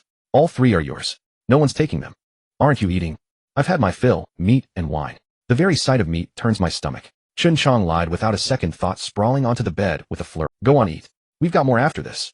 Xiaoli held the can, scooped out a piece, but instead of eating it, she brought it to Chen Chong's lips. You're lying. Xiaoli looked at him. There's no smell of liquor on your breath, only smoke. You eat too. I told you to eat, so eat. Why so much fuss? If you don't eat, I won't either. He'll throw it to the dogs. Xiaoli pulled her hand back. Damn, I'm really afraid of you. Chen Chong grabbed her wrist and opened his mouth to swallow the piece of meat. Thus they shared the can of luncheon, meat 1 bite for you, 1 for me. The tin edges were sharp, yet they scraped every last bit of fat clean, even sucking their fingers white. Outside, the cold wind howled, rattling the shack. Inside, the 2 leaned together, the air thick with the scent of meat and contentment. Xiangzi. Xiaoli nestled in his arms, running her fingers through his prickly ash-gray hair. From now on we won't go hungry, will we? Absolutely. Chen Chong held her close, his eyes fixed on the drafty roof. Once we make big money with young Master Jiao, he'll take you to the special zone. We'll buy a big house, one with glass windows not patched with plastic sheeting. Hot water, every day. You can bathe whenever you want, eat meat whenever you want. I also want to keep a potted flower. Keep 1. Fill the whole house. The priciest one. Xiaoli smiled a sweet smile and burrowed deeper into his chest. Life on this wasteland was too bitter. This sweetness was enough to savor for half a month. With the mood set, Chen Chong's hands began to wander, sliding down her waist. Wife. Moi. Shouldn't we get down to business? Chen Chong grinned roguishly, rolling over to pin her beneath him. We need to hurry up and make a little Xiangzi, so he can live like a young master in the... Xiaoli blushed, wrapping her arms around his neck. She was about to speak when, buzz. Buzz. The phone at Chen Chong's waist suddenly rang, shattering the tender moment. It was Zhao Shan. Xiangzi, report back to Night Rose. Assemble. Zhao Shan's voice was heavy. Chen Chong sat up abruptly and cursed, damn, in the dead of night. He cast a reluctant glance at Xiaoli, then at the remaining 2 cans on the table. Barricade the door and don't open it for anyone. Chen Chong grabbed his coat, pulling it on as he headed out. Hide those 2 cans well. Got it. Be careful. Xiaoli got up to get back in bed. Don't catch a chill. He gave her a hasty kiss on the cheek. Wait for me to get back. We'll pick up where we left off. Xiaoli blushed and gave him a playful shove. Chen Chong lifted the quilted door curtain and plunged into the wind and snow. He felt a surge of strength, even if he were asked to blow up a bunker head charge with a satchel charge. The room fell silent again. Xiaoli quickly wrapped the remaining 2 cans in 3 layers of rags and stuffed them under the bed. Then she picked up the empty can and hurried. The words, Yuanshan Chamber of Commerce, were on it. It couldn't stay in the house. She lifted a corner of the curtain and a gust of cold wind rushed in. She didn't dare go far. After a quick look around, she scurried to the garbage heap at the mouth of the alley and threw the can with force. Clang. The tin box landed on a pile of rotten vegetable leaves and coal cinders, rolled twice, and stopped beside a black plastic bag. Xiaoli sighed in relief, wrapped her coat tighter, ran back inside, and barred the door again. In the wind and snow, a stooped figure slowly rose from the shadows on the other side of the garbage heap. He walked over, bent down, and picked up the still warm tin can from the refuse. This elderly man was a scavenger from North Street, surviving by sifting through trash for discarded cardboard and broken glass. He sniffled, and his eyes suddenly lit up. The scent of meat. He frantically dug through the pile of garbage, and soon the empty tin can was clutched in his hand. The old man with trembling hands brought the can to his nose, greedily inhaling a deep breath. There was still grease. He extended his grimy tongue into the can, fervently licking the remnants of white fat clinging to the inner walls. Suddenly 2 powerful beams of light shone directly onto the old man's face. Startled, the old man's hand jerked, and the can clattered to the ground. A black off-road vehicle pulled over to the roadside. The door swung open, and 2 pairs of gleaming leather boots stepped into the mire. 2 men in black trench coats approached, kicking aside the litter at their feet. This dump is fucking foul, even the air burns your throat. One of them cursed, his gaze sweeping past the old man and finally settling on the tin can. He walked over, pulled out a white handkerchief to shield his hand, and picked up the can. The red spray-painted code on the bottom. Special Zone, First War Zone, Strategic Reserve, supervised by Yuanshan Consortium. The man let out a cold laugh, returned to the off-road vehicle, bent slightly, and knocked on the window. Second young master, we've found a lead. The window rolled down halfway. Limu sat in the back seat. The car's heater was on full blast, and he wore only a shirt, his collar open, revealing a tattoo on his neck. He glanced at the grimy can. Oh, just finished, still warm. Limu took a sip of his drink. Those rats in Bayan Town dare to steal from me. The man outside strode over to the old blind man, raised his combat boot, and stomped viciously onto his chest. Crack. The sound of ribs breaking. The old man screamed in agony, curling into a ball. Old bastard, where did this come from? The man pinned the old man's withered hand under his foot and ground it down with force. Ah, it hurts. Spare me. The old man's face was a mess of tears and snot, his other hand flailing against the ground. Right here. In this very pile? Just thrown away. It was a woman. That shack. That one. His trembling finger pointed toward the crooked shack deep in the alley. Inside the car, Limu smiled. Go. Bring her back alive. Yes. Meanwhile, at the Night Rose bar, Chen Chong stood on a table brandishing a bottle spittle. Brother Jiang, let me tell you, we made a huge splash today. Those old biddies on North Street used to roll their eyes at me, but today they were practically shoving their daughters into my bed. His buddies around him jeered. Xiangzi, then take them all. Freebies are freebies. Get lost. Scram. Chen Chong shook his head, sat down on a crate, and broke into a silly grin. I'm a family man. I have Xiaoli. Let me tell you, my wife. She's the epitome of virtue. If I don't go home, she won't even touch her chopsticks. Jiang Ye sat below, a cigarette dangling from his lips, shelling peanuts. Quit your bullshitting. Jiang Ye tossed the peanut shells at Chen Chong. If your wife knew you were like this outside, she'd cuckold you sooner or later. Impossible. Chen Chong grew agitated, veins bulging on his neck. My Xiaoli, she's the one I want to spend my life with. Once we get paid for this job, I'm going to marry her. His eyes sparkled with the brightest dreams of the future. Jiang Ye sat below, smoking with a smile, occasionally cursing at him. Chen Chong laughed carefreely, his mind filled with images of taking Xiaoli to the special zone to buy a house. Deep in the alley, Xiaoli sat cross-legged on the bare plank bed, mending clothes.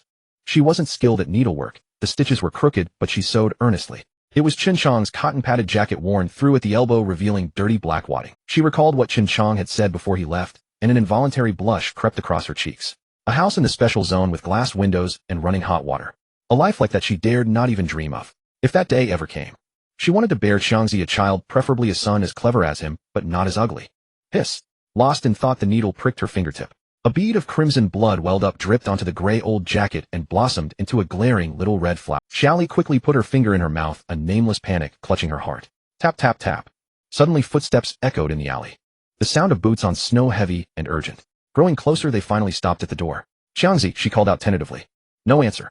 Xiaoli's heart lurched, her survival instincts honed in the wasteland screamed danger. She instinctively clutched the jacket tighter and shrank back into the corner of the bed. Bang! The flimsy wooden door was kicked open with a single blow. The quilted door curtain along with the door frame flew inward, stirring up a cloud of dust. Xiaoli looked up in terror. Who are you? Her voice trembled, her body shaking uncontrollably. The lead man stepped into the room, scanned the space, and fixed his gaze on the woman cowering and shivering on the bed. Search. He uttered a single word. The three men behind him rushed in immediately. The room was barely the size of a palm, with nothing to hide things except the bed and a rickety table. Crash. The table was overturned, the diesel lamp smashed on the floor, oil spilling out and igniting a half-meter-high flame in an instant. One man bent down and crawled under the bed. Seconds later, he emerged clutching a tattered cloth bundle. He roughly tore through the layers of tightly wrapped rags. 2 olive green tin cans fell out, hitting the ground with a dull thud. Special Zone, First War Zone, Strategic Reserve. Even in the firelight, those red letters were glaring. Found them. The man picked up the cans and turned to the leader. Where did you get these? He stepped forward, grabbed Xiaoli by the hair, and forced her head up. Xiaoli felt as if her scalp was being torn off, tears streaming from the pain. I found them. I found them in the dumpster. Slap. A heavy slap landed on her face. Half of Xiaoli's face instantly swelled, the corner of her mouth split, blood trickling down her chin, her ears ringing. Found them. The man sneered, pulling a black pistol from his waist and pressing the barrel against Xiaoli's forehead. You expect me to believe you found goods from the Yuanshan Consortium? They'll ask you one more time, where did they come from? Xiaoli trembled all over, but she bit her lip hard and said nothing. She knew what business Xiangzi was in. If she told, Xiangzi would die. Not talking. The man didn't waste words. He lowered the gun and aimed at her thigh. Bang! The gunshot exploded in the cramped shack, shaking snow from the roof. Off! Xiaoli screamed, clutching her thigh as blood gushed through her fingers, staining the ragged bedding beneath her. Take her away. The man holstered his gun, grabbed Xiaoli by one leg, and dragged her off the bed. A long trail of blood smeared across the floor, stretching all the way to the alley entrance. Xiangzi! Xiaoli's fingers clawed desperately at the ground, her nails tearing back, leaving scratches on the dirt. Meanwhile, miles away in the bar, Xiangzi was raising his bottle, laughing without a care. Come on, brothers. To marriage. Cheers. Cheers. Shin Chong, propped up by a few of his brothers, downed another half bottle of cheap beer. Foam trickled down the corner of his mouth, yet he still wore a foolish grin. I can't. I really can't anymore. Jiang Ye, that's not cool. Everyone's happy today. If you don't drink until you're under the table, nobody's leaving. Yeah, one more. Shin Chong shook his head, feeling the whole world spin around him. The phone on the table suddenly buzzed. Shin Chong glanced at the caller ID. It was Xiaoli. A grin spread across his face as he answered the call. Hey babe, what's up? Missing me? I'm drinking with the boys. They'll be back later. But instead of Xiaoli's familiar voice, a cold, morbidly gleeful male voice came through the line. Are you Shin Chong? The smile froze on his face, and the intoxication vanished in an instant, leaving him stark sober. You? Who are you? Shin Chong's voice trembled, cold sweat breaking out on his palms. Clutching the phone, he stumbled toward the door. Where's my wife? Let Xiaoli talk to me. Your wife, boy. Limu chuckled lightly. She's having fun with me right now.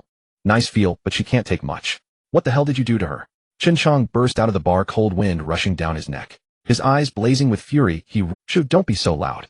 Limu said slowly. I'm a timid man. When you shout, my hand shakes. If this blade of mine slips, your wife's face will end up with a few more scars. What do you want? Take it out on me. Don't rush. Limu's voice turned cold. I just want to ask, those shipments of mine. You let a crew to hijack them, didn't you? Where are the goods hidden? Think carefully before you speak. Limu's voice dropped. For every second you hesitate, my men will carve another gash into her. Listen. From the other end of the line came Xiaoli's piercing scream. Oh, no. They'll talk. They'll tell you everything. Shin Chong shook all over his teeth, chattering. Please, don't hurt her. Limu laughed, the sound brimming with satisfaction. You have half an hour. Come to the east end of North Street. Alone. 1 minute late, and he'll send your wife's fingers to you one by one. The call ended. Shin Chong stood there, his face pale as paper, the phone trembling so violently in his grip he could barely hold it. Jiang Ye, what's wrong? You look like you've seen a ghost. The bar door swung open as a brother stepped out to relieve himself. Seeing Shin Chong's state, he was startled and patted his shoulder. Shin Chong jolted, snapping back to reality. He forced a smile uglier than tears and pocketed the phone. Nothing. It's nothing. He tried to act calm, but his voice trembled uncontrollably. Xiaoli's calling me home. Then get going, don't make the missus mad. Shin Chong nodded hastily, turning back to grab his coat. Just as he entered the main hall, Tang was stood up, clapped her hands, and propped her long legs on a chair. Enough drinking. Sober up. Meeting time. Jiang Ye, brief us on the North Street situation. The noisy bar fell silent. Shin Chong's steps halted, his entire body. Zhao Shan emerged from the shadows along with a few core brothers gathering around. A hand-drawn map of North Street was spread across the bar counter. Tang lit a cigarette, took a drag. The situation's clear. How do we do it? Jiang Ye, you speak. All eyes turned to Jiang Ye. Jiang Ye tapped the map. Befriend distant foes while attacking those near. North Street's a tough nut to crack piece by piece. The hardest two are Old Blind Man at the East Water Source and One-Eyed Dragon at the West Warehouse. He raised his head, scanning the crowd. The water source is the lifeline. We must take it first. Secure the water, and North Street will have to dance to our tune. As for One-Eyed Dragon, he's guarding Iron Ghost's old stash. Just a rabble. Take him out, and we can recruit a lot of men and intimidate the rest. Old Blind Man has guns. He's not easy to deal with, Zhao Shan warned. Then we beat him until he submits, Jiang Ye said, his tone devoid of emotion. Tomorrow we'll pay Old Blind Man a visit first. The meeting's atmosphere was oppressive, everyone digesting the bloody plan Jiang Ye had laid out. Only Shin Chong was completely distracted, staring blankly at the map, his mind. Jiang Ye suddenly called out. How many men does Old Blind Man have, and what's their firepower? Huh. Shin Chong snapped back, his eyes panicked. That old bastard has quite a few men. Maybe 40 or 50. Heavy firepower, 2 heavy machine guns, and rocket launchers. As he finished, Zhao Shan shot him a glance, frowning slightly. Jiang Ye leaned against the counter and cut him off. Jiang Ye, I recall you reported earlier that Old Blind Man only had about 20 crappy guns. How after a night of drinking does he suddenly have 2 heavy machine guns and rocket? Did you resupply him? The bar went silent. I misremembered. I was drunk, a bit hazy. Shin Chong stammered his explanation. Yeah, I might mixed it up. It's One-Eyed Dragon who has the heavy machine guns. Enough? Jiang Ye spoke.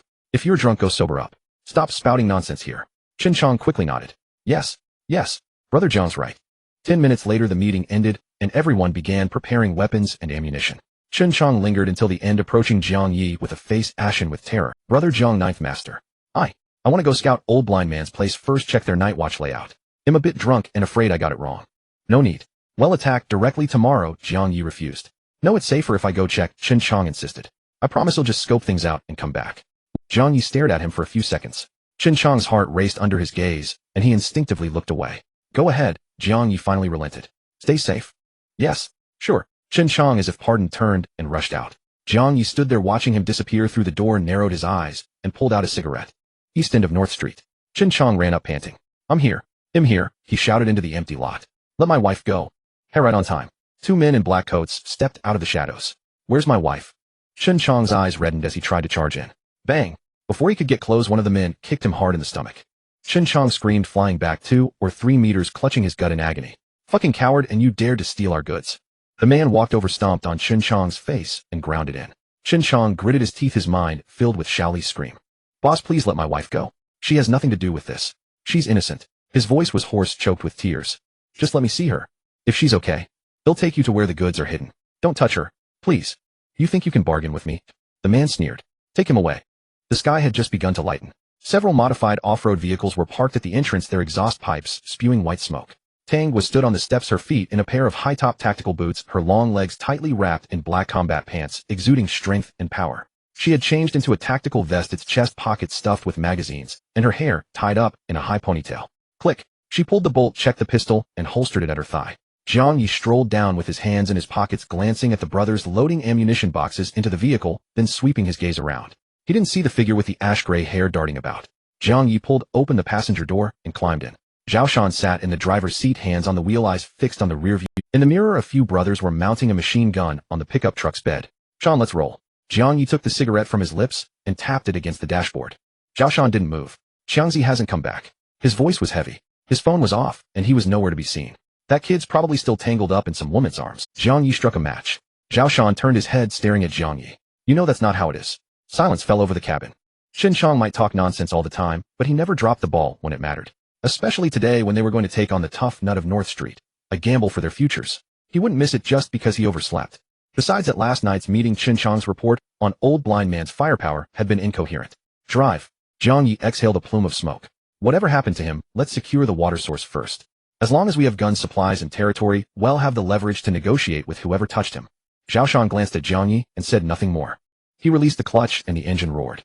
Viru. The modified off-road vehicle's tires crushed the frozen snow on the ground as it surged onto the street.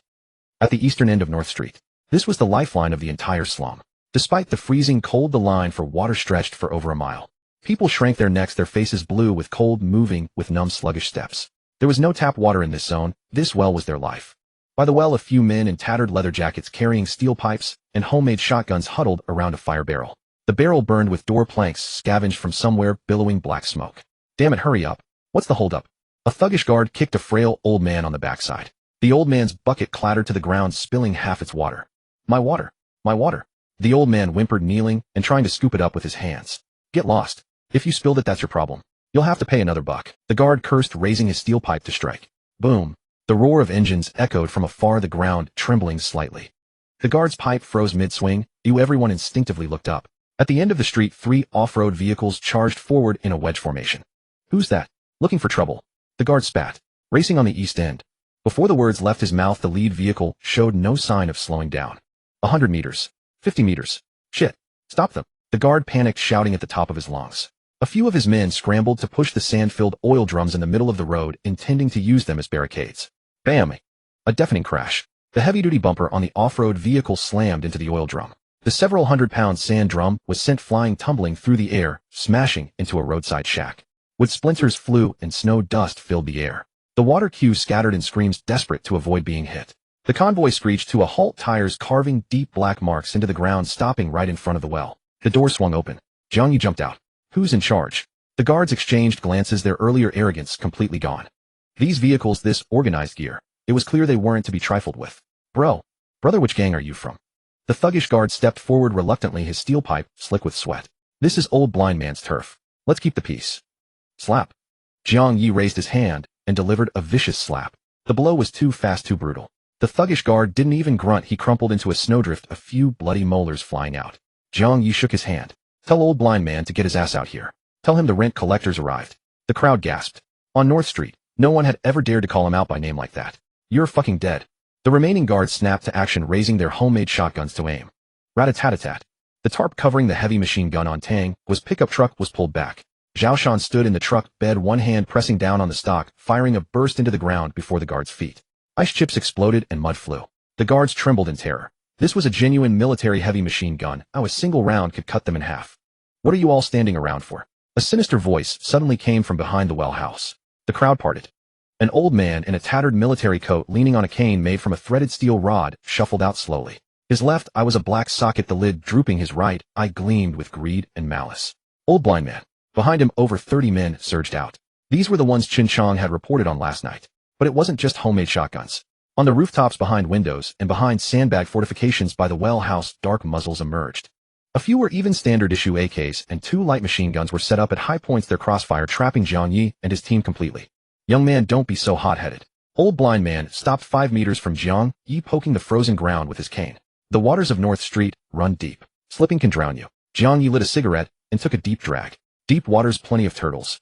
Jiang Ye grinned a roguish smile. Old blind man, I hear this well, it's just folks being generous. Old blind man chuckled, revealing yellowed teeth. What is the 9th miss short on water? If you are, just say the word, and he'll have some delivered every day. No need for such a grand show. We're not short on water. Jiang Ye took a step forward, closing in on old blind man. I'm short a watchdog. I think you'd fit the role.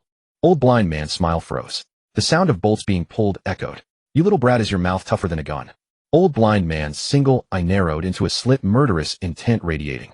The Tang family threw this land at you to get you killed. You really think you're some kind of dragon crossing the river? He raised his cane, one downward swing and bullets from all sides would turn them into sieves. I know you've got a machine gun on that truck. Old blind man sneered. But how many can you kill? I've got over 30 men here.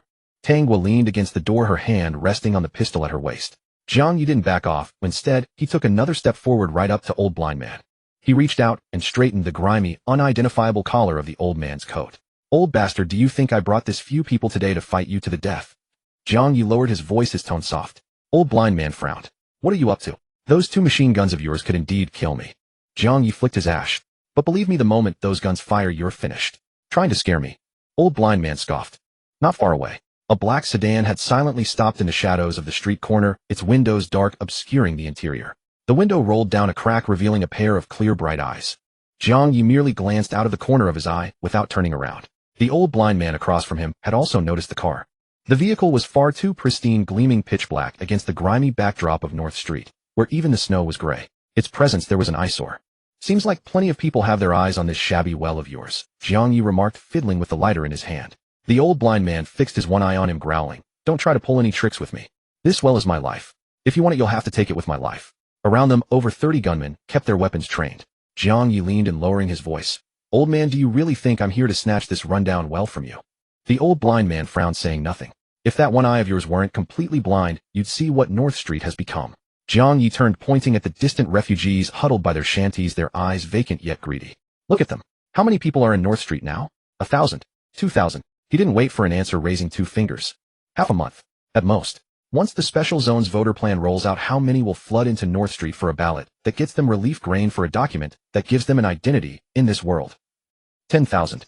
20,000. The old man's wrinkled face twitched. More people means they'll need water, Jiang Ye said, systematically dismantling the old man's. When that time comes, this well will be the only lifeline in all of North Street. When 20,000 people are parched with thirst, do you think those 30 rusty guns of yours can hold them all? The old blind man's Adam's apple bobbed as he swallowed. In recent days, many unfamiliar faces had appeared in North Street. And, Jiang Ye gestured with his chin toward the black sedan, see that car? Do you think they'll play by your rules of the underworld? The old blind man followed Jiang Ye's gaze. The car remained still, its window cracked just enough to reveal a pair of watching eyes. That silent scrutiny was more unnerving than a gun pressed to the temple. Old man, trying to swallow this place alone will choke you to death. Jiang Ye patted his shoulder. Right now you're not sitting on a treasure trove, you're holding a ticking bomb. After a long pause, the old man rasped, what do you want? For me to be the Tang family's dog. Cooperation, Jiang Ye said, dropping his cigarette, but, and grinding it out with his toe. The business stays yours. The pumping, the selling, the collecting, I won't interfere. Your people keep doing it. But I have 2 conditions. Jiang Ye raised 2 fingers. First, the water price is too high. Cut it in half. Are you out of your mind? The old man snapped. Cut it in half. Then my brothers here will have to live on air. This well needs oil to pump, water needs maintenance, and you want me to bleed with just a few words. Hold on, let me finish, Jiang Ye interrupted. Second, we take over North Street. From today, this well flies the Tang family's banner. Anyone who touches this well touches the Tang family. My convoy's guns, and those 2 heavy machine guns are here to watch your back. Jiang Ye pointed to the roof of the vehicle behind him, where Zhao Shan manned a dark, cold-barreled machine gun. Lower the price, and more people will buy. A market of 20,000, small profits, but quick turnover. You'll earn more than you do now. Most importantly, Jiang Ye locked eyes with the old man. You'll live long enough. Join us, and you're a partner of the Tang family. There will be other businesses in North Street, casinos, red light districts, goods transit. As long as you play along, this meal ticket will. It was a tempting offer, rich and round. On one side, clinging to high-priced water, living in constant fear at risk of being wiped out by rioting refugees or outside. On the other, sheltering under a mighty tree. Lower unit price, but a much bigger pie and the Tang family's golden shield against the storm. The old blind man was shrewd. Surviving in a place as brutal as North Street required not just ruthlessness, but the ability to... He looked at Jiang Ye, then at the black sedan, and finally at the armed, grim-faced men surrounding him. The Tang family. The old man muttered. North Street is really about to change. He loosened his grip on his cane. Seeing their leaders stance, the men with their hunting rifles lowered their guns, exchanging uncertain glances. 50-50 split, the old man ground out through clenched teeth. We split the water money down the middle. A penny less and I'll fill in the well myself. No one drinks. Deal? Jiang Ye agreed without hesitation, so swiftly that the old man wondered if he'd lowballed himself. Jiang Ye had never planned to take the water money. What the Tang family wanted was the people's loyalty. Cutting the water price would make the Tang family the benefactor. As for how much the old man made, that was his business. As long as the well was in the Tang family's grip, the game in North Street was theirs. All right, old man, have your men lower their guns. Don't let an accidental shot ruin our goodwill. Jiang Ye waved a hand. From today, we're brothers in the same pot. Jiang Ye stepped closer, lighting a cigarette for the old man. From now on, someone will come daily to audit the water money. Not a cent more, not a cent less. Your brothers here will get a meal ticket from the Tang family too, enlisted in the outer security team. It was a ruthless move. With a formal position, who would these men ultimately heed? The old man or the Tang family, who paid their wages? It was a slow boil, stripping the old man of his power feather by feather. The old blind man snorted, waving his cane. Stand down. Everyone back to your posts. The refugees gathered around the well, seeing no fight break out, wore expressions of both disappointment and relief. Disappointed at missing the spectacle, relieved the well wasn't destroyed and they could still get water. The Tang family's ninth miss has decreed from today water prices are cut in half. Jiang Ye seized the moment to win hearts, shouting from a high vantage point. The crowd fell silent for a second. A price cut? Really? The Tang family. They're ninth miss people. A living bodhisattva. Ninth miss is so benevolent. Cheers erupted, and the once numb faces finally showed a spark of life.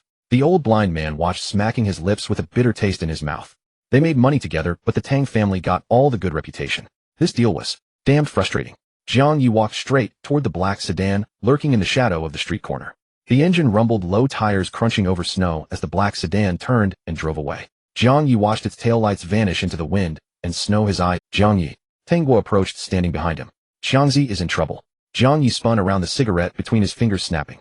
Brother Sean's been trying to reach him, but his phone's dead. The guy sent to his place came back. Tang Guo's face was grim. The house was empty, but the floor was covered in blood. And she paused, opening her palm. In it lay a deformed bullet casing. A pistol round, 9mm parabellum. Found it in the house, Tang Guo said, looking at Jiang Ye. His wife is missing too. Jiang Ye stared at the casing, the thrill of subduing the old man evaporating instantly. 9mm bullets. The local yokels couldn't afford such quality. That was standard issue for the Special Zone's regular military or the bodyguards of major trade associations. Yuanshan Trade Association. That car from earlier. Jiang Ye's head snapped up, staring down the empty street where the black sedan had disappeared. Everyone in the vehicles.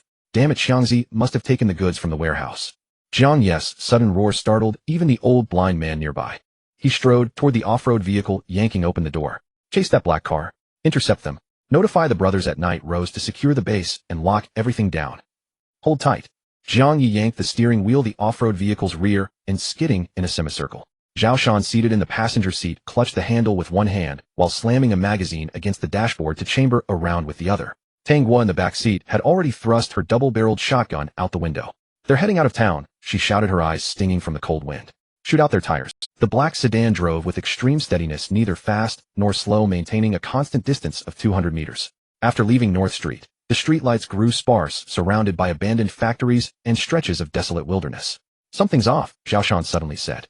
No sooner had the words left his mouth than a roar of engines erupted. Blinding beams of light blazed from the side roads on both. It wasn't a single vehicle, but an entire convoy. 6 on the left, 6 on the right. All were heavy off-road vehicles with spotlights mounted on their roofs, instantly engulfing Jiang Ye's car in a sea of light. Jiang Ye instinctively hit the brakes. With a screech, the vehicle slid across the ground, barely coming to a halt. Those vehicles followed behind the black sedan, swiftly cutting off any path forward or backward. In the passenger seat of the black sedan, a man in sunglasses glanced back. Miss, should we deal with the tail behind us? No need. Just drive them off, said the woman in the back, lifting her head. The sunroof opened, and over a dozen men in tactical black gear leaned out. With a series of clicks, the muzzles of over a dozen squad automatic rifles aligned uniformly on Jiang Ye's windshield. No warnings, no demands. Jiang Ye's hands on the steering wheel bulged with veins, his knuckles white. Damn it. He slammed his fist against the wheel, the horn letting out a short, sharp beep. Back off, Jiang Ye uttered. Zhao Shan released his grip on the gun, and Tang Guo, biting her lip, withdrew the shotgun. Jiang Ye shifted into reverse, and slowly backed away. The enemy's gun barrels followed Jiang Ye's vehicle locked onto the driver's seat until his car turned around and vanished into the wind and snow. Only then did the convoy extinguish their spotlights, fading back into the darkness, escorting the black sedan toward the southern part of the city. On the drive back, no one in the car. Tang was sat in the back, head bowed, lost in thought. Jiang Ye held the steering wheel with one hand. They hadn't even exchanged a single blow before being forced to retreat by sheer intimidation. That humiliation cut deeper than any knife wound. Jiangzi, I'm afraid he's in serious trouble. Zhao Shan broke the silence. The Li family took him for the shipment. Jiang Ye exhaled a plume of smoke, his voice hoarse. As long as he hasn't given up the goods, Jiangzi still has a chance to live. And if he does talk? Tang was suddenly looked up, her eyes red. Jiang Ye didn't answer. If he talked, the Night Rose bar would already be surrounded by the Li family, or even razed to the ground. The car entered the street where the Night Rose was located. Jiang Ye stepped on the brakes, slowing down and killing the headlights. Everyone tensed, hands on their guns, ready to bail out and start a firefight at any moment. Yet the sight before him made Jiang Ye freeze. The neon sign of the Night Rose bar was still flashing. The front door was shut tight, the windows intact. No gunfire, no flames, no expected scene of utter devastation. What's going on? Tangwa pressed her face against the window. No one came. Jiang Ye parked the car in the shadows by the roadside and killed the engine. Staring at the tranquil bar entrance, his heart gave a violent lurch. Unless they hadn't gotten the address yet. Jiangzi didn't talk, Jiang Ye said, leaning back in his seat. Zhao Shan's movements froze. Tangwa covered her mouth. Everyone understood what this meant. For the sake of that shipment. For Tangwa's ambition to raise a flag on North Street. For the chance for their brothers to turn things around. That insignificant man with his own flesh and bones was buying them time. In the planned demolition zone inside the red brick living village. In the basement. Limu, bare-chested with a towel around his waist, held a bottle of water. He took a gulp, then sprayed it all over the face of the man hanging from the beam in front of him. Chen Chong was drenched in blood. His leather coat had been torn off, and the thermal underwear beneath was shredded into strips by the whip embedded in his lacerated flesh. Stung by the icy water, Chen Chong shuddered violently and let out a groan, struggling to open his eyes. His vision was blurred. He saw Limu's sadistic smiling face. You can take quite a beating. Limu tossed the empty bottle aside, grabbed a boning knife from the nearby table, and gestured it over Chen Chong's stomach. I wonder, a lowlife like you. Who are you even dying for? Chen Chong didn't speak, his mouth filled with bloody froth. He turned his head slightly. His gaze, through lashes matted with blood, fell on a corner. There was a filthy iron frame bed. On it lay a person naked. A hand hung from the edge of the bed, fingertips still dripping blood drop by drop. It was Xiaoli. She wasn't moving. Maybe she was dead. Or maybe just unconscious. Chen Chong didn't know. He only remembered that the past half hour was a nightmare he dared not recall for the rest of his life.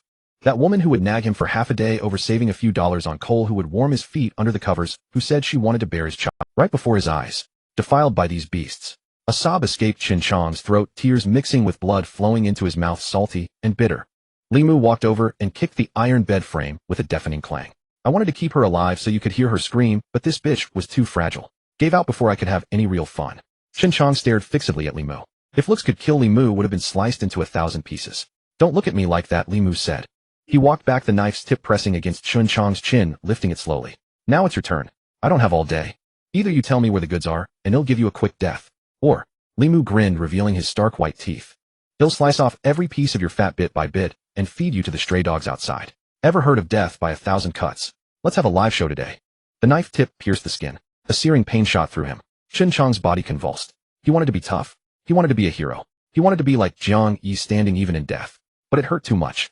It truly hurt too much. And the pain in his heart was even worse. Regret gnawed at his soul like a viper. Why did he take those 3 cans of meat? Why did he covet that petty gain? If not for those 3 cans, Xiaoli wouldn't have been discovered, wouldn't have been captured, wouldn't have. He had ruined her. He had personally sent his beloved into hell. The house was gone. The flowers were gone. The future was gone. He'll talk. Limu paused, leaning in. What did you say? I said. Chen Chong lifted his head with great effort.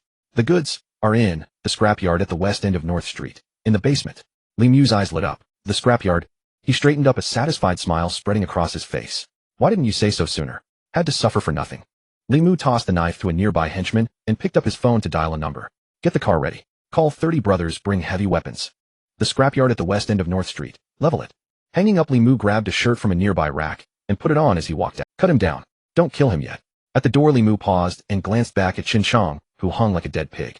Keep him alive. Once I bring back the goods, I want him to watch as I cripple every one of his brothers one by one. The iron door slammed shut.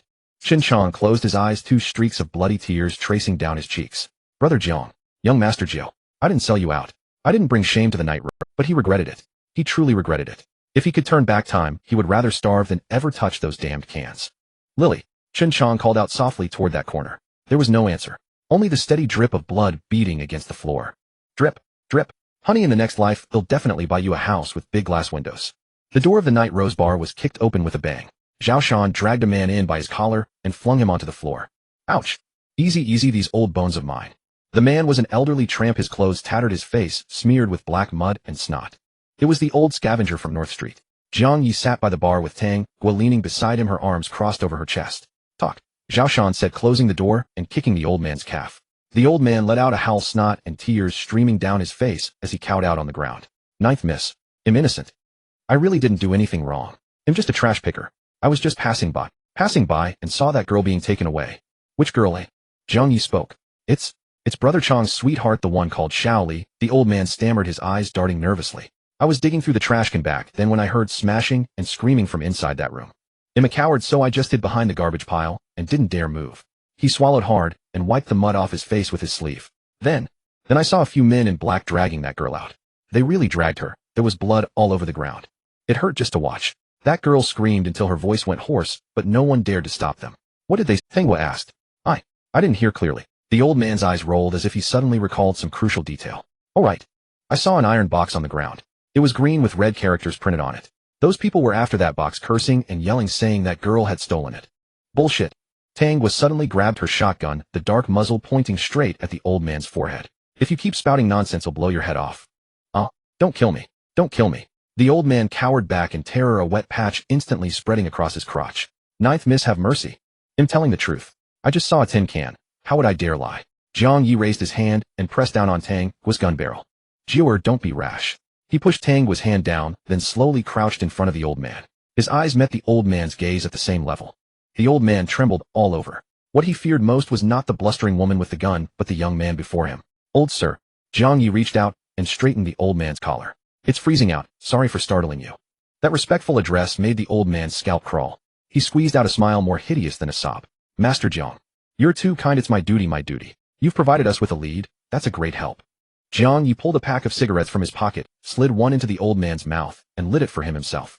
We folks here believe in repaying favors. Name your price. How much do you want? Tang Guo's eyes widened in disbelief as she stared at Jiang Ye. Zhao Shan also frowned, his hand resting on the knife at his waist. The old man was stunned. He greedily took a drag of the cigarette, which slightly calmed his terrified heart. This is... The old man feigned reluctance. I just felt sorry for that girl, and I didn't even help. Cut the crap, Jiang Ye interrupted. Name your price. If the info's genuine, I'll pay whatever you ask. The old man's eyelid twitched. He extended a grimy hand like a chicken claw, gesturing with 2 fingers, then quickly pulled one back, hesitated, and finally held out 2 again. 2,000. Tang Guo sneered. Is your life worth that much? The old man flinched and started to retract his fingers. I want 20,000, the old man suddenly declared, as if summoning a burst of courage. I saw which way those men ran. I know roughly where they went. This is life or death info. If those guys find out I told you, my old life is as good as gone. 20,000, not a cent less. Tang Guo's chest heaved with rage as she was about to lash out, but then she saw Jiang Ye smile. 20,000. Jiang Ye shook his head. That's too little. The old man froze, thinking he had misheard. This piece of information concerns my brother's life. My brother's life is priceless. Jiang Ye stood up and turned to Zhao Shan. Brother Shan, get him the money. 30,000. Zhao Shan gave Jiang Ye a long searching look before walking behind the counter. A moment later he emerged carrying a black plastic bag and slammed it down in front of the old man with a heavy solid thud. Hey Race, 30,000, Jiang Ye said, looking at the old man. 20,000 for the info, and the extra 10,000 is a reward. The old man's hands trembled as he tore open the bag. Stacks of banknotes glistened under the dim light, exuding the alluring scent of fresh ink. They were the standard currency issued by the special zone, crisp and firm. The old man breathed heavily, his eyes fixed on the money. He clutched the plastic bag, as if embracing his long-lost father, rubbing his face against the bills. 30,000. He had never seen so much money in his entire life. If not for that girl Shaoli being kidnapped, where would he have found such a windfall? Conscience and morality meant nothing in the face of 30,000. In that instant a flicker of glee and smugness flashed across his eyes. Though it lasted only a second, Jiang Ye caught it clearly. Thank you, Master Jiang. Thank you, Master Jiang. The old man kowtowed like a pestle and hugged the money as he scrambled to crawl out. Those guys went to the red brick living village in the east. It used to be a big brick factory right under that abandoned chimney. Get lost, Jiang Ye waved his hand. The old man, as if granted a pardon, hugged the money and stumbled out of the bar, terrified that Jiang Ye might change his mind. Silence filled the bar. Have you lost your mind? Tang Guo finally couldn't hold back. That old geezer is full of lies, and you still gave him money. Look at the way he acted. He must have led those men here. He's the one who harmed Shaoli. I know, Jiang Ye said, sitting back down on the stool and taking a swig from the bottle. Then why? Killing him is easy. Just one bullet. Jiang Ye wiped his mouth. That old man may not tell the truth, but he wouldn't dare lie about the location. He's greedy, but he also values his life. He knows if we come up empty-handed, he'll be the first to die. Zhao Shan spread a map on the table and traced his finger across it. Red Brick Living Village is about 15 kilometers from North Street. It used to be an industrial zone with complex terrain, lots of abandoned factories and basements. If someone wanted to hide a person there, it would be a good spot. Jiang Ye leaned in for a look and pressed his finger firmly on the location of the abandoned chimney. Jiang Ye let out a cold laugh, the murderous intent in his eyes no longer concealed. That 30,000 just now was to buy his life. Let him hold on to it for a few days. Once I bring Xiangzi back, it'll make him understand that some money burns to the touch and will incinerate you. He straightened up, adjusted his collar, and pulled out a brand new assault rifle smuggled from the special zone from under the table. Click. The magazine clicked into place, the crisp sound echoing through the empty bar. Notify the brothers. Bring all the gear. Jiang Ye's gaze swept over the group. Let's go bring our brother home. At the Red Brick Living Village in the basement, the old incandescent lamp overhead buzzed and flickered, casting erratic shadows. Chin Chong was suspended in midair. A meat hook meant for hanging pigs had pierced through his collarbone, hoisting him up entirely. His body was a wreck, skin torn and flesh mangled, blood dripping from his toes. In a daze, he saw Shaoli sitting under the lamp sewing clothes for him. Xiangzi, does it hurt? Chin Chong struggled to open, his eyes swollen into mere slits, and moved his lips. It doesn't hurt. Wife, I don't hurt. Night. Jiang Ye crouched behind a pile of discarded oil barrels, stubbing out his cigarette in the snow. The Red Brick Living Village lay 200 meters ahead. This place used to be a brick factory, long abandoned, now a den for refugees. By all logic, it should be like North Street, filthy, chaotic, littered with garbage and mud. But the sight before him made Jiang Ye frown. The streets were unervingly clean. Streetlights glowed, dim yet spaced every 10 meters, not a single one. More eerily, there were patrols. 4 men per group, clad in matching black combat uniforms, marching in step, carrying standard-issue rifles. That disciplined air was leagues above the rabble under Li Mu. Something seriously off. Tang Guo crouched beside Jiang Ye. Since when does a planned resettlement zone have such order? Jiang Ye said nothing, his eyes fixed on the patrol as it vanished around the corner. Zhao Shan crept up from behind, a sniper rifle in hand. Found a vantage point. He pointed to a 3-story abandoned factory. Best view there, covers most of the village. Good, Jiang Ye nodded. Set up there. Jiu'er and I will scout inside. Watch yourselves. Zhao Shan said, no more melting into the darkness.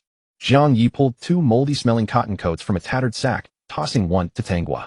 Put these on. We go in as refugees. Tang Guo caught it, wrinkling her nose in disgust. How long since this was washed? It stinks. No complaints. Jiang Ye scooped up black oil-stained mud, smearing it across his face, then tossed a handful to Tang Guo. Put it on. Tang Guo recoiled, her face full of resistance. Do I have to? This is disgusting. Who told you to be so pretty? It's camouflage. Jiang Ye reached out and smeared the mud over her delicate face. Tang Guo tried to dodge, but he pinned her by the back of the head, leaving her no choice. Bear with it. Survival isn't shameful.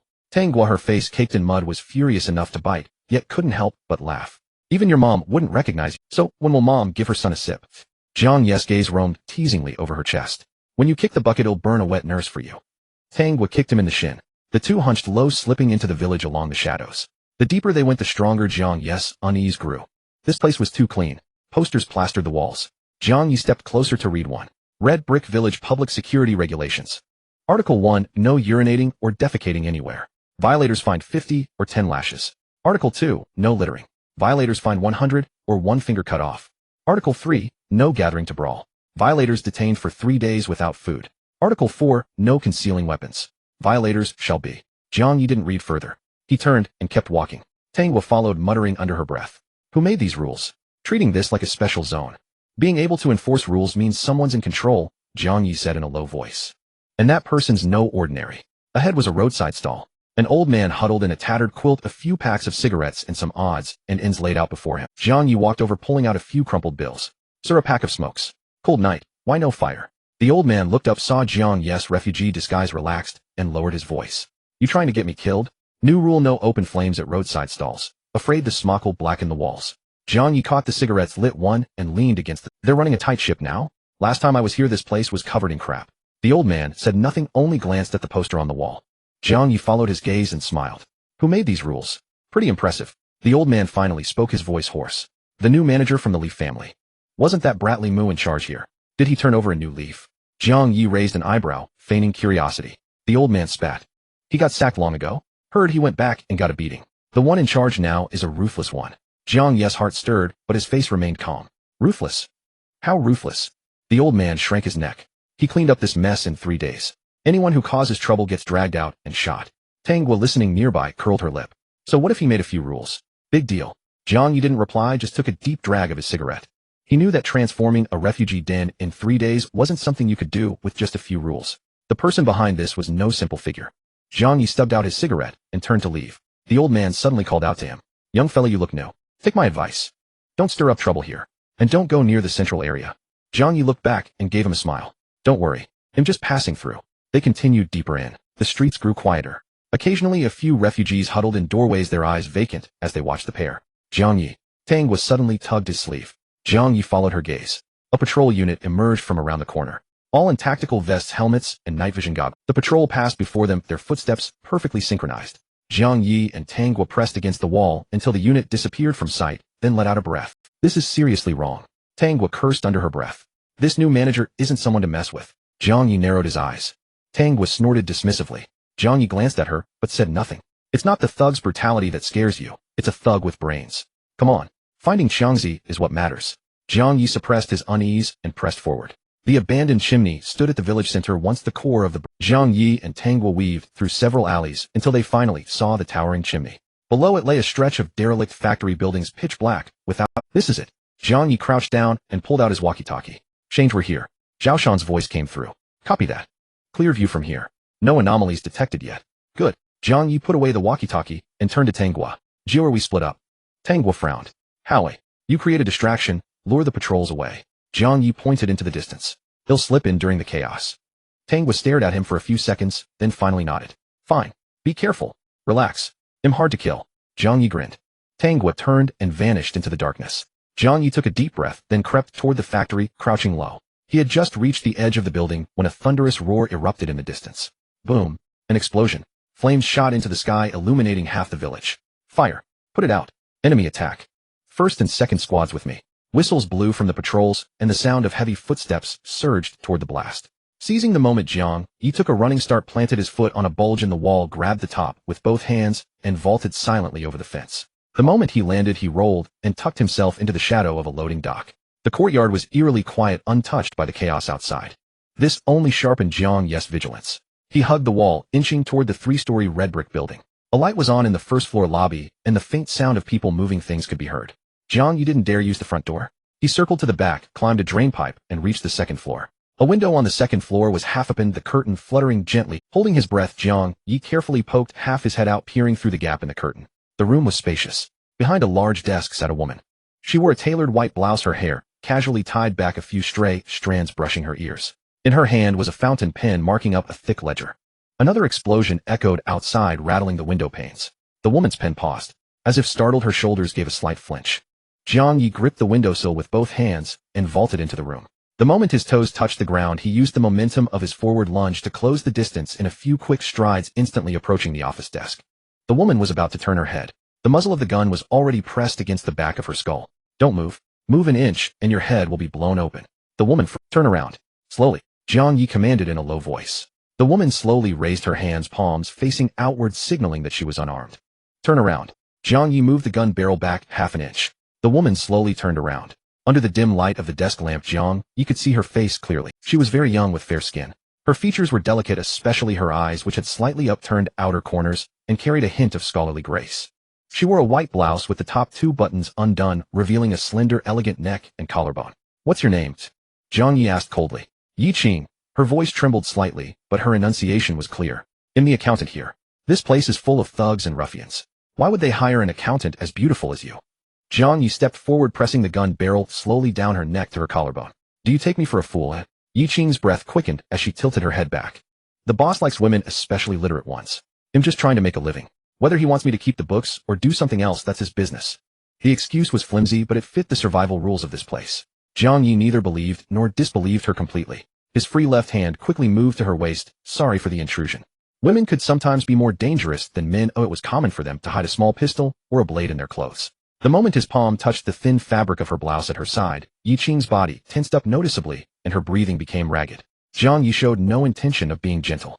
His hand traveled up along her slender waistline, patting her ribs, sweeping under her armpits, and finally pressing down on her lower abdomen and pant pockets. There was no weapon. Only the soft, warm sensation transmitted through the thin cotton of her blouse. They stood extremely close. Jiang Ye could see the stray hairs at her temples quivering gently with each breath. He withdrew his hand. You don't even carry anything for self-defense. You've got some nerve. I told you I'm just an accountant. I only know how to use an abacus, not a gun. Yiqing lowered her eyes, looking somewhat pitiful. If you want money, it's in the safe. If you want my life, I only have this one. I don't want your money, and I don't want your life. Let me ask, the man they brought in today with the gray hair, where is he? Yiqing's hand resting on her knee gently clutched the fabric of her skirt. She didn't answer immediately, seemingly weighing the pros and cons. They'll count to 3. 1. He's in the basement, Yiqing blurted out. The brick factory used to have a coal cellar. The man is down there. You better not be lying to me. Jiang Ye stared into her eyes. Yiqing met his gaze, her voice weak. I have no reason to lie to you. I'm just an employee. It's not worth losing my life for the Li family. Just then footsteps suddenly sounded from outside the door. Jiang Ye's expression changed. He tightened his grip on the gun, his eyes turning fierce, ready to strike, first the moment the door was pushed open. Hide in there. A cool, clear voice rang out. Jiang Ye looked at Yiqing in surprise. She pointed to a folding screen behind the office desk behind, which was a narrow space used for changing clothes. Hurry up, Yiqing urged. If you're found out, you'll die, and I won't escape your gun either. The footsteps had reached the door, the doorknob began to turn. Jiang Ye glanced at her. The next second he holstered his gun and slipped behind the screen. The moment he was hidden, the office door was pushed wide open. A burly man with a fierce face entered carrying a submachine gun, the smell of gunpowder still on him. He barged in boorishly, his gaze sweeping across the room before finally landing on Yiqing behind the desk. What's the matter? Yiqing frowned, her tone carrying a hint of displeasure at being disturbed. I've said before I don't like people barging in without knocking when I'm balancing the books. Where was the fragility and panic she had shown just moments ago when a gun was pointed at her? She sat up straight in the large chair, a woman in a simple white blouse, yet her aura was so commanding that it stunned the gun-wielding thug for a moment. Things are chaotic downstairs. The thug scratched his head, his tone softening. I came to check if everything's all right with you. Someone saw a figure by that window over there. Are you saying that because I opened the window for some air you take me for a thief? Do you want to search me too? No. The thug waved his hands frantically. Well, carry on. Stay safe. Make sure the doors and windows are locked. The door was closed again. The sound of footsteps faded away. After 5 seconds, Jiang Ye emerged from behind the screen. He looked at Yiqing still sitting there. An ordinary accountant who could scold Li Mu's hardened gangsters like they were nothing. Nice act. Jiang Ye walked to the desk, placed his hands on its surface, and leaned forward looking down at her. Accountant Ye, you throw your weight around even more than your boss. Just a fox borrowing the tiger's might. Yiqing rubbed her temples and said flatly. They're not afraid of me, they're afraid of my boss. I keep the accounts, clearly the boss is happy, and they don't dare touch me. Jiang Ye straightened up and adjusted his tactical vest. Time was short. No matter who this woman was, now was not the time to get entangled. Since Jiangzi was in the basement, he had to act quickly. I owe you one. Jiang Ye turned and headed for the door. If I make it out alive, I'll buy you a drink. Wait. Yiqing suddenly called out to him. Jiang Ye stopped and turned his head something else. Yiqing pulled a set of keys from a drawer and tossed them onto the desk. The basement door has an electronic lock. If the power goes out, it will lock down. This is the backup mechanical key. Jiang Ye stared at the keys for 2 seconds. This woman was interesting. If it were a trap, when that thug came in just now, she only needed to shout, and he would have been riddled with bullets. She didn't do that. It meant she genuinely wanted him to go to the basement, using him to kill someone. Or did she have another motive? Jiang Ye grinned. Thanks, Accountant Ye. If my brother makes it out alive, I'll have him kowed out to you in thanks. He grabbed the keys, pulled open the door, and glanced back. Yiqing. Jiang Ye muttered the name to himself, then his figure vanished into the darkness of the corridor. Only after his figure had completely disappeared did Yiqing slowly put down the pen in her hand. She leaned back in her chair, swiveling it to face the raging flames outside the window. At the west end of North Street, there is a scrap collection station. Li Mu stands on a piece of rotten wood, his leather shoes caked in mud. In front of him, there is nothing but empty. Aside from a few piles of rusty scrap metal, there are only a group of rats scurrying around in fright from the bright light. There is nothing else. No burlap sacks, no wooden boxes, and certainly none of the supplies that Xinchang mentioned. Second young master, we've searched everywhere, not even an entrance to a basement. A subordinate ran over, we've been played. The night wind was cold, raising goosebumps on the skin. Good. Li Mu suddenly smiled, very good. The person looked helpless, not expecting that beneath such cowardice lay a malicious intent. Willing to endure knives, just to be lured to this muddy place. Buzz, the phone in his pocket vibrated. Li Mu answered, and a deafening sound of gunfire and explosions erupted from the other end along with the shouts of his subordinates. Second young master. Our home has been blown up. We're under attack. The firepower is intense, there are heavy machine guns. Hold steady. Li Mu spoke with calmness. Keep an eye on that pair of dogmen. If a single hair is lost, you'll jump into the incinerator yourselves. After hanging up, Li Mu turned and climbed into the car. Back to the village. Step on the gas to the floor. The convoy of off-road vehicles turned sharply in the wilderness, racing madly towards the direction of Hongzhuan Living Village. Li Mu sat in the back seat, took out a bottle of fine liquor, and gulped down a mouthful. He was thinking that when he returned, he would skin that fat man and turn his hide into a lantern to hang at the village entrance. Hongzhuan, living village. Da-da-da-da-da. The heavy machine gun in the pickup truck's bed roared, spewing out flames half a meter long. Those guards of the Li family were pinned behind sandbags, not daring to expose even their heads. Fragments of bricks flew and dust filled the air. Keep them down. Don't let them raise their heads. Tang was shouted to the brothers in front while holding a rifle by Jiang Ye sometime. From the second floor across, a light machine gun attempted to retaliate. Bang! A shot rang out from a distant tower. The head of the machine gunner on the second floor jerked back violently, his skull exploded, and blood mist sprayed onto the curtain. Zhao Shan's gun never fired a second shot. After a brief moment of chaos, the enemy quickly organized a counterattack. Several rocket-propelled grenades flew over trailing flames and exploded around the pickup. Scatter! Don't cluster together. Tang Guo was pushed back by the shockwave, staggering for a moment before stabilizing himself and continuing to shoot behind the cover of the vehicle. Inside the office building, it was chaotic, filled with shouts and the sound of running footsteps. Jiang Ye pressed against the wall, avoiding two groups of reinforcements and heading straight for the end of the corridor. That was the entrance to the basement. The two people who were originally guarding the door had disappeared, probably having run off to provide support upon hearing the gunfire. Jiang Ye rushed over and inserted the spare key into the mechanical lock. Click. The heavy iron door slowly opened a crack. Jiang Ye pushed the door open and the basement was very cold with gusts of damp wind. Jiang Ye's gaze swept across the dark space and his heart suddenly tightened. In the corner on a broken iron bed lay a woman, completely naked, curled up into a small ball.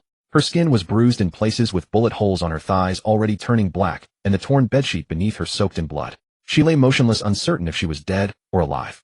Jiang Ye quickly walked over and draped his cotton coat over her. Xiangzi. Her lips moved slightly, letting out a barely audible murmur. Jiang Ye turned to look at the hanging figure. Chen Chong was suspended in midair. A large iron hook used for hanging pigs had penetrated his scapula. His body was covered in gaping wounds, some deep enough to see bone, others still oozing blood. Hearing the noise, Chen Chong struggled to open his swollen eyes. Through his blurry vision, he saw a familiar figure standing before him. Jiang. Brother Jiang. It's me. Jiang Ye walked over, standing in that pool of blood, looking up at this brother, who usually smiled playfully, but now resembled a dead dog.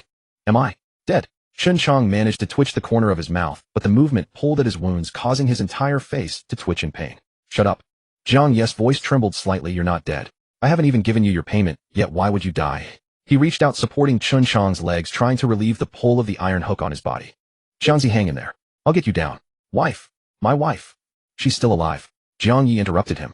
A glimmer of light appeared in Chen Chong's eyes, but it soon faded again. Tears mingled with blood flowed into his mouth. Brother Jiang. I really didn't hand over the goods. He desperately wanted to prove something. Those 3 jars of meat. I took them. But I didn't sell my brother. Really? Jiang Ye felt his eyes grow warm, as if something was about to surge out. This foolish man. Hanging here like meat, and still worried about whether he betrayed his brother. I know. Jiang Ye gritted his teeth, his grip tightening. You're a damn man. Tougher than anyone else. He stopped talking nonsense and exerted force, lifting Chen Chong's body upward. Chen Chong let out a suppressed scream as his scapula detached from the iron hook, the excruciating pain nearly causing him to faint. Jiang Ye caught him, carefully placing him on the ground. Blood instantly stained half of Jiang Ye's body. Can you walk? Can you crawl? You have to crawl out. Chen Chong gasped. I want revenge. I still want to take Xiaoli to the special zone. Chen Chong crawled toward Xiaoli. His hands scraped against the ground, leaving trails of blood. When he reached the side of the bed, he used one hand to grip the bed's edge, straining to prop himself up. Lily. Xiaoli slowly opened her eyes. She saw Chen Chong. That face was so swollen, it was unrecognizable. The flesh rolled up, and her eyes were left with only a slit. Xiangzi. Xiaoli's lips moved, letting out an extremely soft call. Chen Chong reached out, wanting to touch her face. His fingers trembled, hovering in the air. He didn't dare to touch her, afraid of hurting her. Lily, I'm here. Chen Chong's tears flowed down his face, mingling with the blood. Let's go home. Xiaoli looked at him, tears streaming down her face again. She opened her mouth, wanting to say something, but nothing came out. Her body curled up tighter, as if trying to hide herself. The cotton coat draped over her slipped down a corner, revealing horrifying marks on her thigh. Chen Chong wanted to embrace Xiaoli, but as soon as his hand touched her shoulder, she flinched violently. It wasn't because of pain. It was fear. Chen Chong's hand froze in midair, his whole being feeling as if doused in cold water. Lily. It's me. It's Xiangzi. His voice trembled. Don't be afraid. It's me. Xiaoli closed her eyes, tears streaming down her cheeks into her hair. She said nothing. Just cried. Silently cried. Chen Chong knelt by the bed, supporting himself on the edge, his head bowed low. He wanted to say something, but after opening his mouth for a long while, nothing came out. Everything was because of him. Xiangzi. Xiaoli suddenly spoke, her voice as soft as the wind. I'm not clean anymore. Her voice grew weaker. You don't want me anymore. Bullshit. Chen Chong shouted. What nonsense are you talking about? He reached out and grabbed Xiaoli's hand. Listen to me, the dirty ones are those beasts. The dirty ones are this cannibalistic world. Chin-Chong clutched her hand tightly. Let's go back, it'll be fine once we're back. After this, we'll still go to the special zone, we'll buy a big house, didn't you want to raise flowers? I'll raise them, fill the whole house. Xiaoli looked at him, tears flowing even more urgently. Xiangzi, it hurts, she said softly, I'm in so much pain. Chin-Chong gritted his teeth, placing her hand near his mouth and gently kissing it. It won't hurt, it'll stop hurting soon. He said, Brother Jiang is bringing people to save us. I'll carry you. Chin-Chong struggled to stand, wanting to carry the woman he loved. But as soon as he propped himself up halfway, he collapsed to the ground. His body had reached its limit. I'll do it. Jiang Ye bent down and picked Xiaoli up. Xiaoli's body was very light. Chin-Chong lay on the ground, his fingers clawing at the ground, straining to crawl forward. Xiangzi. Jiang Ye looked at him, hold on to me. Chin-Chong lifted his head, his eyes filled with blood. Jiang Ye extended a hand. Let's go. In the basement corridor, the sound of hurried footsteps echoed densely. Jiang Ye held Xiaoli with one arm and grasped Chin-Chong's arm with the other, half dragging him as they moved outward. Brother Jiang. Take Xiaoli and go, Chin-Chong said weakly. Leave me. I'm holding you back. Shut up. Jiang Ye snapped, veins bulging on his forehead. If you die, who the hell am I supposed to collect debts from? Suddenly from the corner ahead came a clatter of footsteps and the crisp sound of rifle bolts being pulled. Jiang Ye halted instantly, setting Xiaoli down against the wall and drawing his pistol with one hand. 3 guards charged forward with rifles raised, freezing for a second when they saw Chin-Chong on the ground and the woman in Jiang Ye's arms. Just that second. Bang, bang, bang. Without a moment's hesitation, Jiang Ye raised his hand and fired 3 shots. 3 gunshots rang out, and 3 men fell. Jiang Ye holstered his gun and picked up Xiaoli again. Xiangzi, let's move. Chin-Chong braced himself against the wall, inching forward bit by bit. The wound at his collarbone was tearing each crawl, forcing him to clench his teeth until they nearly shattered. At the end of the corridor, the door to the stairwell was kicked open. Tang Guo burst in with a rifle, followed by 7 or 8 men. Jiang Ye. She let out a sigh of relief upon seeing him. Moved? Jiang Ye roared. What's the situation outside? Most of them went to the explosion site. There aren't many in the courtyard. That's how we fought our way in. Tang Guo took Xiaoli and glanced at Chin-Chong crawling on the floor. Brother Shan is providing cover from the high ground, but the Li family is about to react. 2 men hoisted Chin-Chong up and rushed out. At the stairwell, gunfire erupted. Rat-a-tat-a-tat. Bullets struck the walls, sending chunks of concrete flying. Take cover. Jiang Ye shoved Tang Guo against the wall as bullets whizzed past his scalp, hitting the wall behind him. The men ahead returned fire, suppressing the enemy. We can't break out. The front gate is blocked, one of the men shouted. Head up. To the 2nd floor. Jiang Ye decided on the spot. There's a window in the office. Jump out, and you'll land on the awning.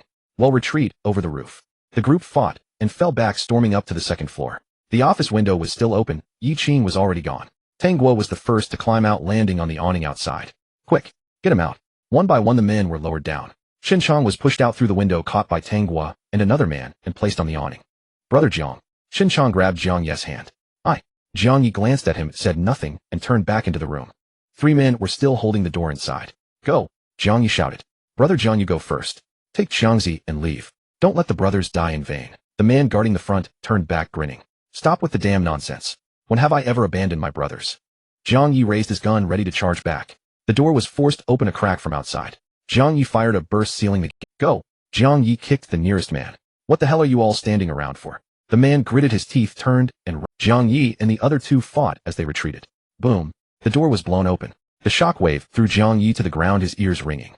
He struggled to his feet, surrounded by smoke and dust. Brother Jiang, a man rushed over to pull him. Moved? As they reached the window, one of the men behind them grunted. Get up. Jiang Ye grabbed the strap of Huzi's bulletproof vest, dragging him back. Huzi lay motionless. Brother Jiang. I'm done for. Jiang Ye froze, only then noticing the blood bubbling from Huzi's chest. The vest had been pierced. No more talk. They'll carry you. Jiang Ye's eyes reddened. Let go. Huzi pushed Jiang Ye away. He staggered back against the door, using his body to brace it shut against the impending assault. He pulled 2 grenades from his belt and bit down on the pins. Brother Jiang. Remember to tell 9th Miss. I didn't play. He yanked the pins. Boom. The explosion was deafening. Jiang Ye was hurled out the window by the blast, crashing heavily onto the awning. The awning collapsed. Several people hit the ground, covered in dust. Jiang Ye, are you okay? Tang Guo rushed over, helping him up, her voice trembling with tears. Don't freeze. Don't let Huzi die in vain. Outside the courtyard, the machine gun on the pickup truck's roof kept firing. Rat-a-tat-a-tat. Zhao Shan controlled the fire, pinning down the charging guards. Get in. Get in. Tang Guo shouted. The men shoved Chin-Chong and Xiaoli into the vehicle, and Jiang Ye jumped onto the pickup blast. Go. The off-road vehicle roared out of the courtyard. Behind them, gunfire was as dense as rain. Bullets struck the bodywork, sparks flying. One man leaned over the truck bed's edge, firing back. He was hit in the chest, his body went limp, and he fell off the truck. Damn it. Jiang Ye's eyes turned bloodshot. He grabbed an RPG from the truck and hoisted it onto his shoulder. Whoosh, boom. The rocket-propelled grenade streaked with a tail of flame, slamming into the building's wall. An explosion rang out, and half the wall collapsed. The convoy sped out of the village and into the wilderness. Inside the vehicle, Qin Chong lay in a pool of blood, Xiao Li curled up beside him. Jiangzi, a man crouched nearby. You? Hang in there. Qin Chong opened his eyes, forcing a faint smile. Brothers. You don't blame me, do you? Blame you, my ass. The man wiped his face. You're fine, don't talk like that. I was just greedy. Qin Chong wept. I just wanted to give her a bite of meat. I know. The man gripped his hand. When we get back, I'll buy you 100 cans. I'm sorry, everyone. Sorry, who's he? Qin Chong choked out. Shut up. Jiang Ye sat on the edge of the truck bed, his voice harsh. No one blames you. If anyone's to blame, it's that our lives are cheap, that we haven't yet lived like real men. Qin Chong looked at Jiang Ye, tears streaming down his face. Brother Jiang. Jiang Ye turned his head away, saying nothing. The convoy raced across the wilderness. Behind them, dust billowed. Tang sat in the passenger seat, clutching. Brother Shan, what's your status? Already pulling back, Zhao Shan's voice came through. You go ahead. We'll shake off the tail. Meet at night, Rose. Tang breathed a sigh of relief. But just as she spoke, countless blinding headlights suddenly blazed alive at the far end of the dark wilderness ahead. It was a convoy, neatly lined up in a row, blocking the only path. Jiang Ye sprang to his feet. From the central off-road vehicle, Li Mu pushed open the door and stood in the snow. He held a submachine gun, a twisted manic grin on his face. Running. Li Mu's voice boomed across the wilderness through a loudspeaker. You steal my goods, kill my men, and still think you can escape. Tonight, not a single one of you will survive. Li Mu stood in the light, a sardonic smile on his face, as if watching a few rats in their death throes. Get out of the car, Li Mu's voice boomed through the loudspeaker. Kneel and kowtow 3 times, and he'll grant you a whole corpse. Jiang Ye didn't look at him, his gaze swept over the dashboard. The fuel was nearly empty, the temperature gauge maxed out. Hold tight. Jiang Ye spat out the cigarette, but from his what are you going to do? Tangwa grabbed the handrail tightly. Run him over. On the road to the underworld, he'll take someone with me. Before the words faded, Jiang Ye floored the accelerator. Instead of retreating, the off-road vehicle charged straight toward Li Mu's command car. Madman. Tangwa cursed under her breath, raising her shotgun and leaning it out the window. Li Mu hadn't expected that these desperate people would choose mutual destruction over surrender or escape. Fire. Blast them to pieces. Li Mu shrieked as he retreated and dove into his car. Gunfire erupted. Rat-a-tat-tat. A dense hail of bullets poured onto Jiang Ye's vehicle like a torrential storm. The bulletproof glass was riddled with cracks, the car body clanged incessantly, and sparks flew everywhere. Get down, Jiang Ye roared. He yanked the steering wheel, sending the car into a violent sideways skid on the snow, dodging a direct rocket-propelled grenade. Boom. A rocket-propelled grenade exploded beside the car, the shockwave nearly lifting the 2-ton off-roader off the ground. A muffled groan came from the back seat. Ahui, one of the brothers in the back cried out. Jiang Ye glanced in the rearview mirror. The brother called Ahui was clutching his neck, blood spurting through his fingers, splattering across the roof. He opened his mouth trying to speak, but only spat out a mouthful of bloody foam before his body went limp and slumped over. Jiang Ye didn't look back, didn't stop. He just gripped the steering wheel, veins bulging on the back of his hands. Brother Sean, take out that machine gun. Tangwa's eyes were red as she screamed into the walkie-talkie. On the pickup truck behind them, Zhao Shan was half kneeling in the cargo bay. That heavy machine gun had lost its cover, leaving him completely exposed to the enemy's fire. Bullets whizzed past him, ricocheting off the steel plates of the truck bed, and shrapnel gashed his cheek. Zhao Shan was oblivious, his cold, hard face betraying no emotion. Bang! His sniper rifle roared. The machine gunner on top of an opposing off-road vehicle jerked his head back and tumbled off the roof. But it was futile. The Li family had too many men. The road was blocked ahead, and pursuers were closing in from behind. The firepower from dozens of vehicles interwove into a deadly web. Damn it! The left rear tire blew. The car lurched violently, the steering wheel shaking crazily. The off-roader carved a twisted shape in the snow, its speed plummeting. Abandon the car. Jiang Ye decided instantly. There's a reverse slope ahead, to make a run for it. The vehicle, spewing black smoke, roared up a small embankment before crashing heavily into the depression behind it. Out. Now. The door was deformed. Jiang Ye kicked it open. He turned back, grabbed Xiaoli, and shoved her toward a nearby branch. Get her to cover. Tangwa dragged the unconscious Chun Chong out of the car, rolling onto the ground. The moment everyone was out, the off-road vehicle was riddled with bullets, turning into a sieve. The fuel tank was punctured and flames erupted, illuminating the depression in a fiery red glow. Using the burning car chassis as a shield, the remaining 7 or 8 people huddled behind the reverse slope, gasping for breath. Their faces were smeared with soot and blood. Ahui's body was still burning in the car, and the brother who had carried Qin Chong had taken a bullet to the thigh, gritting his teeth as he cinched a belt around the wound. Jiang Ye. Tangwa leaned against the frozen earth, clutching her shotgun, with only 2 rounds left. She looked at Jiang Ye, her voice trembling slightly. Are we not getting out of here? Jiang Ye was reloading his assault rifle. His movements were swift yet steady. With a click, the magazine locked into place. He turned his head to look at Tangwa. The firelight reflected on his face not despair, but a wolfish savagery. Scared, Jiang Ye reached out and wiped a smear of blood from Tang Guo's cheek. Bullshit, Tang Guo sniffled, biting her lip with that little canine tooth. I just think it's a damn waste. We haven't taken North Street yet, and the ledger's barely warm in our hands. Don't worry, it won't be a loss, Jiang Ye said, pulling the bolt. As long as there's breath in me, it'll settle this debt. On the slope above, the gunfire momentarily ceased. Li Mu was in no hurry to attack. He savored the thrill of a cat toying with a mouse, relishing the sight of his prey crumbling in despair. Surround them. Let's take our time. Li Mu's voice drifted down from above. Don't finish them off all at once, that's no fun. Footsteps crunched through the snow, closing in from all directions.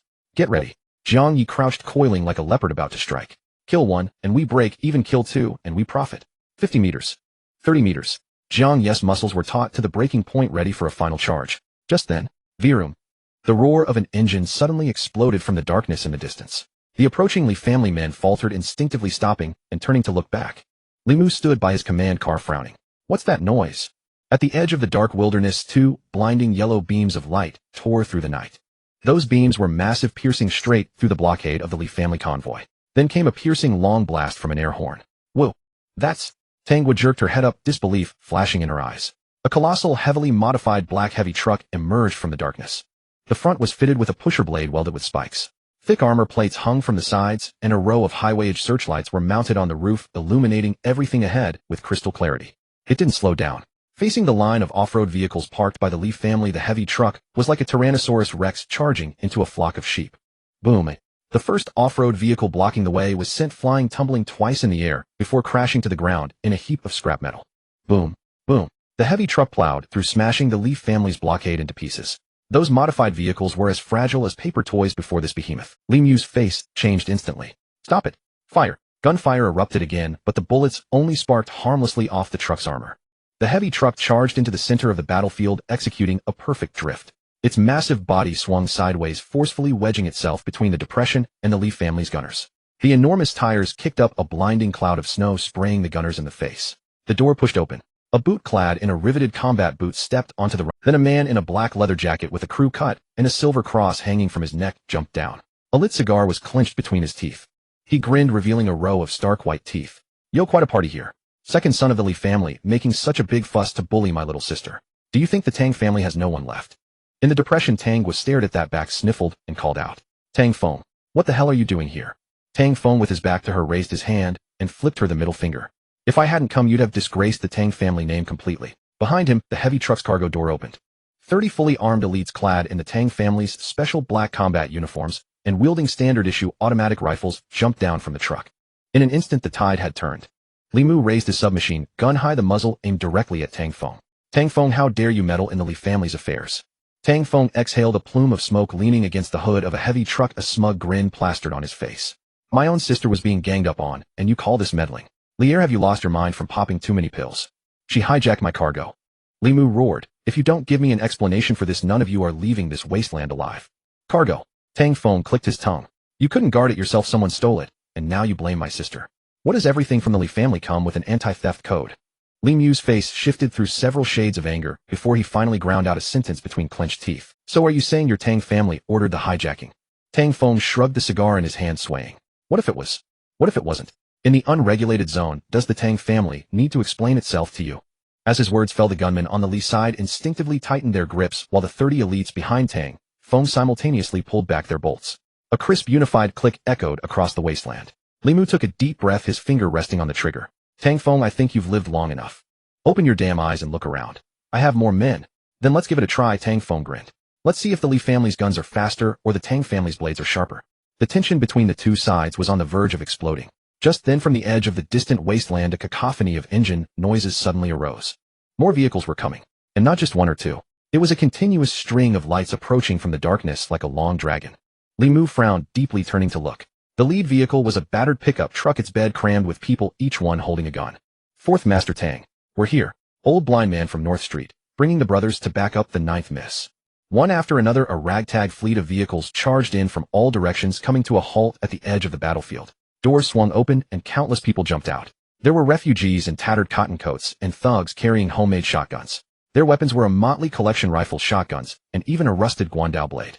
West end of North Street, reporting for duty, a burly man with a scarred face roared, brandishing a machete. All the brothers from the East End are here. Who the hell dares to touch the ninth miss?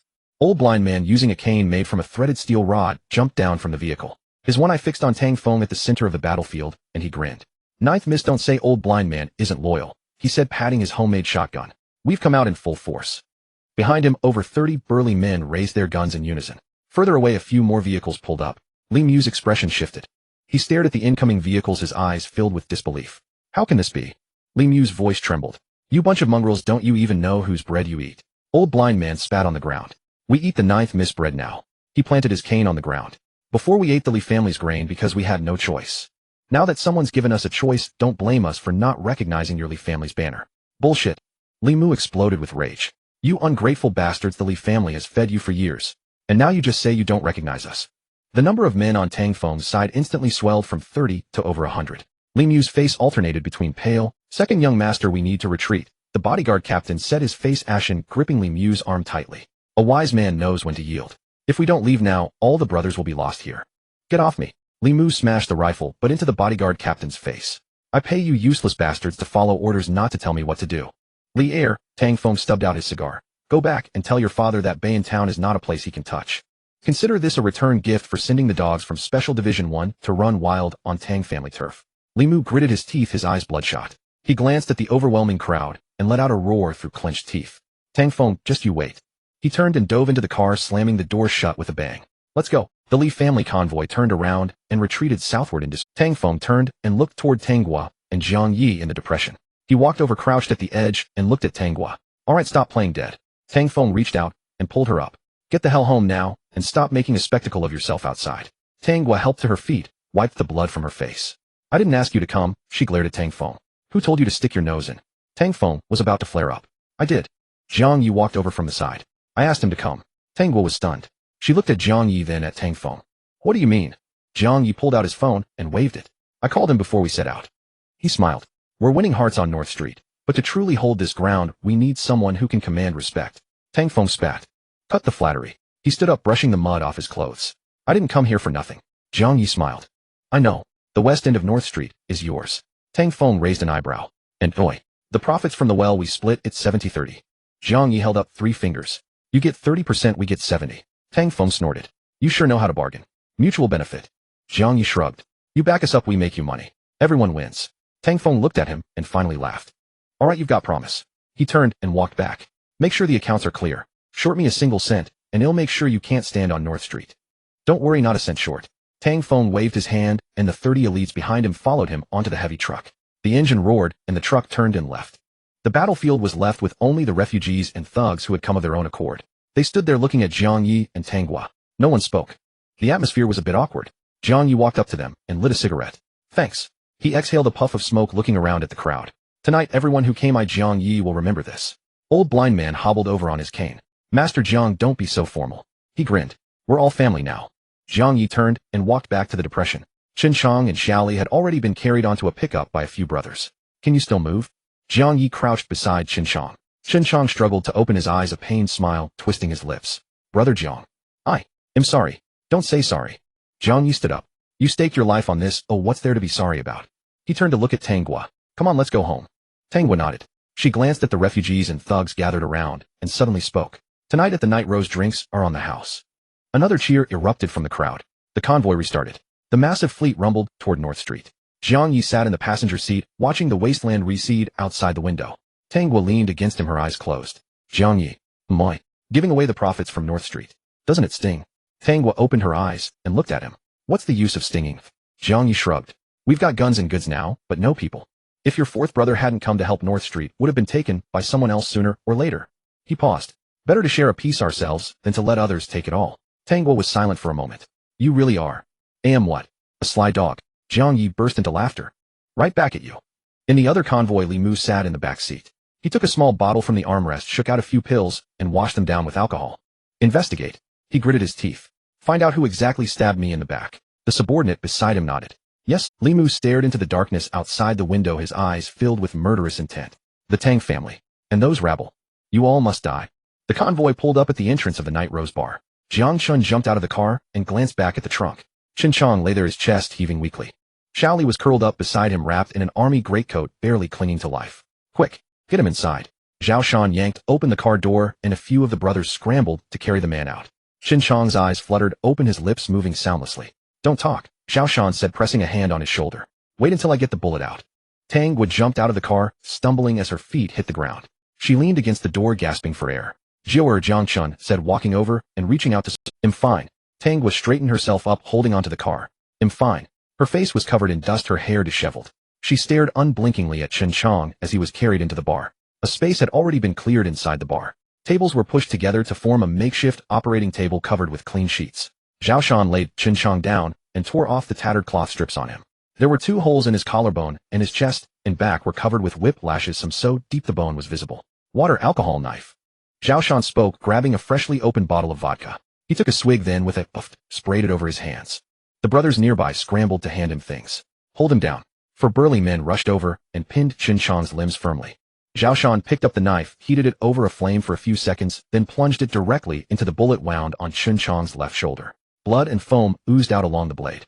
Qin Chang's body tensed up like a drawn bow, his teeth grinding audibly. Zhao Shan twisted the knife tip and pried out a deformed bullet which clattered into the metal tray. Tang Wu stood outside the door, clutching a cigarette. It took her 3 tries to light the lighter. The other brothers inside the bar were busy, some cleaning firearms, some tending to their own wounds. From Zhao Shan's direction came only the sound of the knife slicing through flesh and Qin Chang's intermittent gasps. Tang Wu looked down at the cigarette in her hand, and finally, she took a deep drag which made her cough twice. Damn it! She cursed, then took another puff. Jiang Chen walked out and leaned against the wall beside her. Brother Shan said, Xiangzi will live, Jiang Chen said. But his collarbone is ruined. He won't be able to lift his arms above his head. Tang Wu bit down on her cigarette.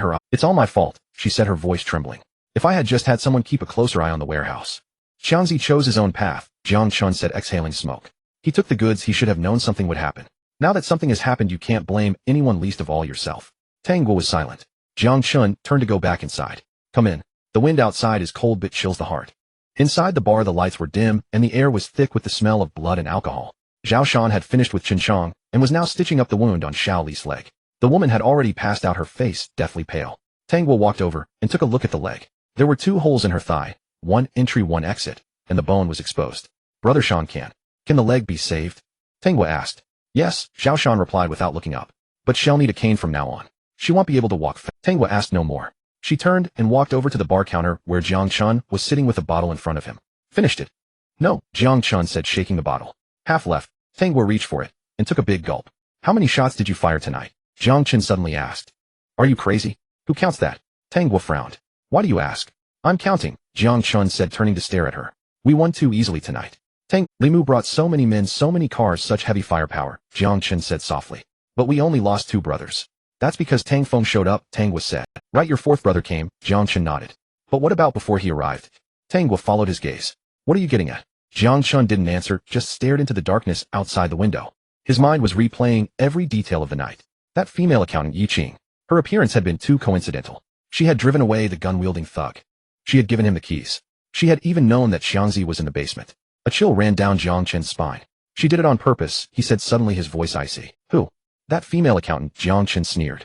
She deliberately let me save people, deliberately pointed me the way. She was using me as a knife. Tang Wu frowned. What do you mean? Isn't she from the Li family? Precisely because she's from the Li family, that's what makes it so interesting, Jiang Chen said, his fingers stroking the bottle. In the heat of the moment, I didn't think much of it. But looking back now, that bastard Li Mu pulled out all his main forces to chase me, leaving Red Brick Village as an empty shell. If I were that female accountant, doing something right now would be a piece of cake. Tang Wu's expression changed. You mean she's scheming against Li Mu? Internal strife.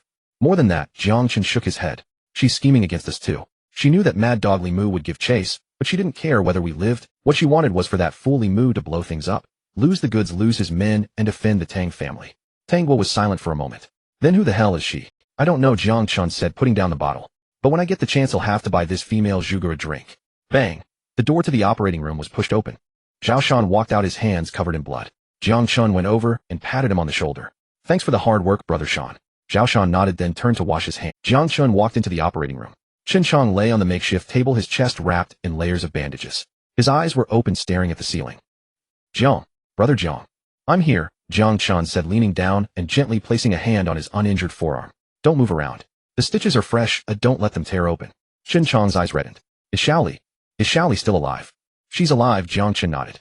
But her leg is ruined. She'll need a cane. Chen Chong closed his eyes, tears streaming from the corners into his hair, his whole body convulsing with sobs. Jiang Chun said nothing, just reached out and pressed a hand. Chen Chong looked at him. Once you've healed up, we'll go finally moo together and settle the score, Jiang Chun said as he stood up. We'll use his blood to wash the filth off, shall he? Turned to leave. Brother Jiang. I want to buy her something, Chen Chong called out. Buy what? Jiang Chen asked. A house, a car, or a gun. Whatever you want, I'll get it for you. A bow. Jiang Chun was taken aback. A what? A pink bow, Chen Chong said, his gaze growing distant. She once said that only the ladies in the special zone wore them. She said they were pretty, and she wanted to wear one in her hair. Jiang Chun nodded emphatically. Consider it bought. Tomorrow he'll go to the special zone and get the prettiest one. Chen Chong smiled, tears streaming down his face again, then his eyelids grew heavy, and he drifted into sleep. Jiang Chun straightened up, tucked the corner of the blanket in for him, and turned to leave. Tang Guo was still standing by the bar, another cigarette lit in her hand. Is Xiangzi awake? He's awake, Jiang Chun said, walking over and taking the cigarette from her hand. He took a drag himself. He wants to buy Shaoli a bow. Tang Guo was stunned for a moment, then she smiled. Well then buy it. Buy it, Jiang Chun said, handing the cigarette back to her. We'll head into the special zone at dawn. Dawn broke. No one in the bar had slept. Several brothers with minor injuries sat in the corner, methodically wiping down disassembled gun parts with oilcloth and gun oil. One brother finished cleaning the firing pin and instinctively reached to pass it to the empty spot beside him. His hand froze midair. He was stunned. That was where Ahui had sat. He silently withdrew his hand, placed the part before himself, and lowered his head to continue polishing the gun barrel. His movements were slow, deliberate, and forceful. Tang Guo had not slept a wink all night. Her beautiful eyes were bloodshot. She gazed at the wounded soldiers filling the room, at the two empty beds. If they fought another battle like this, she would have no one left. Tang Guo summoned Zhao Shan and a few core brothers, spreading the North Street map before them. From today, North Street is under wartime control. Tang Guo's tone brooked no argument. Brother Shan, take a squad and set up overt and covert posts at every entrance to North Street. Patrol around the clock. Check any unfamiliar face thoroughly before letting them in. Zhao Shan nodded. As for the rest, tally up every able-bodied young man in North Street. No matter what they did before, if they have a clean record and are willing to join us, enlist them all. Establish the North Street Patrol. Tell them that fighting now is to ensure they can eat in peace later. Anyone who drops the ball at this critical moment or colludes with outsiders will be dealt with as a traitor. Summary execution. Her words sent a chill through everyone present. This ninth miss, who usually treated them like brothers once she adopted the bearing of the Tang family, exuded a killing aura heavier than any man's. The men dispersed to carry out orders. On the other side, Jiang Ye was ready. He changed into a gray jacket and jeans, tucking his pistol into the small of his back. He also selected an inconspicuous dagger and hid it in his boot. Jiang Ye pushed open the bar door and stepped out. The crisp, cold air invigorated him. A battered truck was parked at the entrance. Tang Guo leaned against the hood, holding a stack of papers. Here. She handed them to Jiang Ye. It was a card crudely made, printed with Bayan Agricultural Produce Supply Station, and bearing a photo of Jiang Ye, who looked utterly guileless in the picture. A temporary pass. I had someone make it overnight. It's only good for one use. Tang Guo also handed him a roll of cash wrapped in newspaper. Hey, race, 10,000. Jiang Ye took it and tucked it into his coat. This photo turned out well. It really captures my pure and innocent nature. Shameless. Tang Guo kicked him. Jiang Ye caught her ankle and gave her calf a squeeze that was firm to the touch. What? Can't bear to see me go. I can't bear to lose that 10,000. Tang Guo pulled her leg back, turned her head away, and lit a cigarette with her lighter. Take care of yourself while I'm gone. Jiang Ye looked at her. Don't push yourself. If things get tough, go to Tang Feng. He won't let you die. I know you're so naggy. Tang Guo turned away and took a drag of her cigarette. Wait for me to come back. Jiang Ye opened the truck door and got into the passenger seat. The driver was a gaunt man in his 50s, an old vegetable vendor from North Street, who had been an informant for the Tang family for years. Let's go. Jiang Ye waved at her. The truck started spewing a puff of black smoke from its exhaust pipe and rumbled creakily onto the street. Tang Guo stood there watching until the vehicle disappeared around the corner. Only then did she drop her cigarette, but to the ground, and grind it out with her toe. The 10th Special District, South City, located in the southern wasteland, one of the three major cities. The other two major cities were Cloud City to the west and Yu City to the east. The three cities formed a triangular stance, supporting one another to maintain order in the 10th. South City was the capital, the most prosperous of the three, and also the most tightly controlled. The vehicle entered the South City checkpoint. Barbed wire fences were charged with high voltage, and watchtowers stood every 10 meters. Armed police officers stood guard, and several large blackback police dogs panted, their eyes fixed on every passerby. Jiang Ye's dilapidated vegetable delivery truck was utterly unremarkable among the line of vehicles waiting for inspection. Papers. An officer rapped on the window. Old Wang, the driver, put on a fawning smile and handed over 2 passes and a crumpled pack of cigarettes. The officer took the passes and the cigarettes, his gaze lingering on Jiang Ye's face for 2 seconds. Jiang Ye kept his head down, hands on his knees, looking like a groggy spine. Get out. Open the back. Jiang Ye and Old Wang got out. Another officer holding a detector lifted the truck's tarp and poked through the cabbages and radishes. Everything was normal. Get lost. The officer tossed the passes back into the cab. Old Wong, expressing endless gratitude, climbed back in and started the engine. The truck slowly rolled through the checkpoint. Ahead, the silhouette of a city with towering buildings gradually came into focus. The streets were clean and tidy. The shop windows were polished spotless. Officers in crisp uniforms directed traffic at intersections. Pedestrians well-dressed hurried along. This was the special district. Civilized, prosperous, orderly. Jiang Ye leaned back in his seat, gazing out at the starkly different world, his eyes calm. The truck stopped in the back alley of the agricultural. Master Jiang, I'll wait here for you. Old Wong stubbed out his cigarette.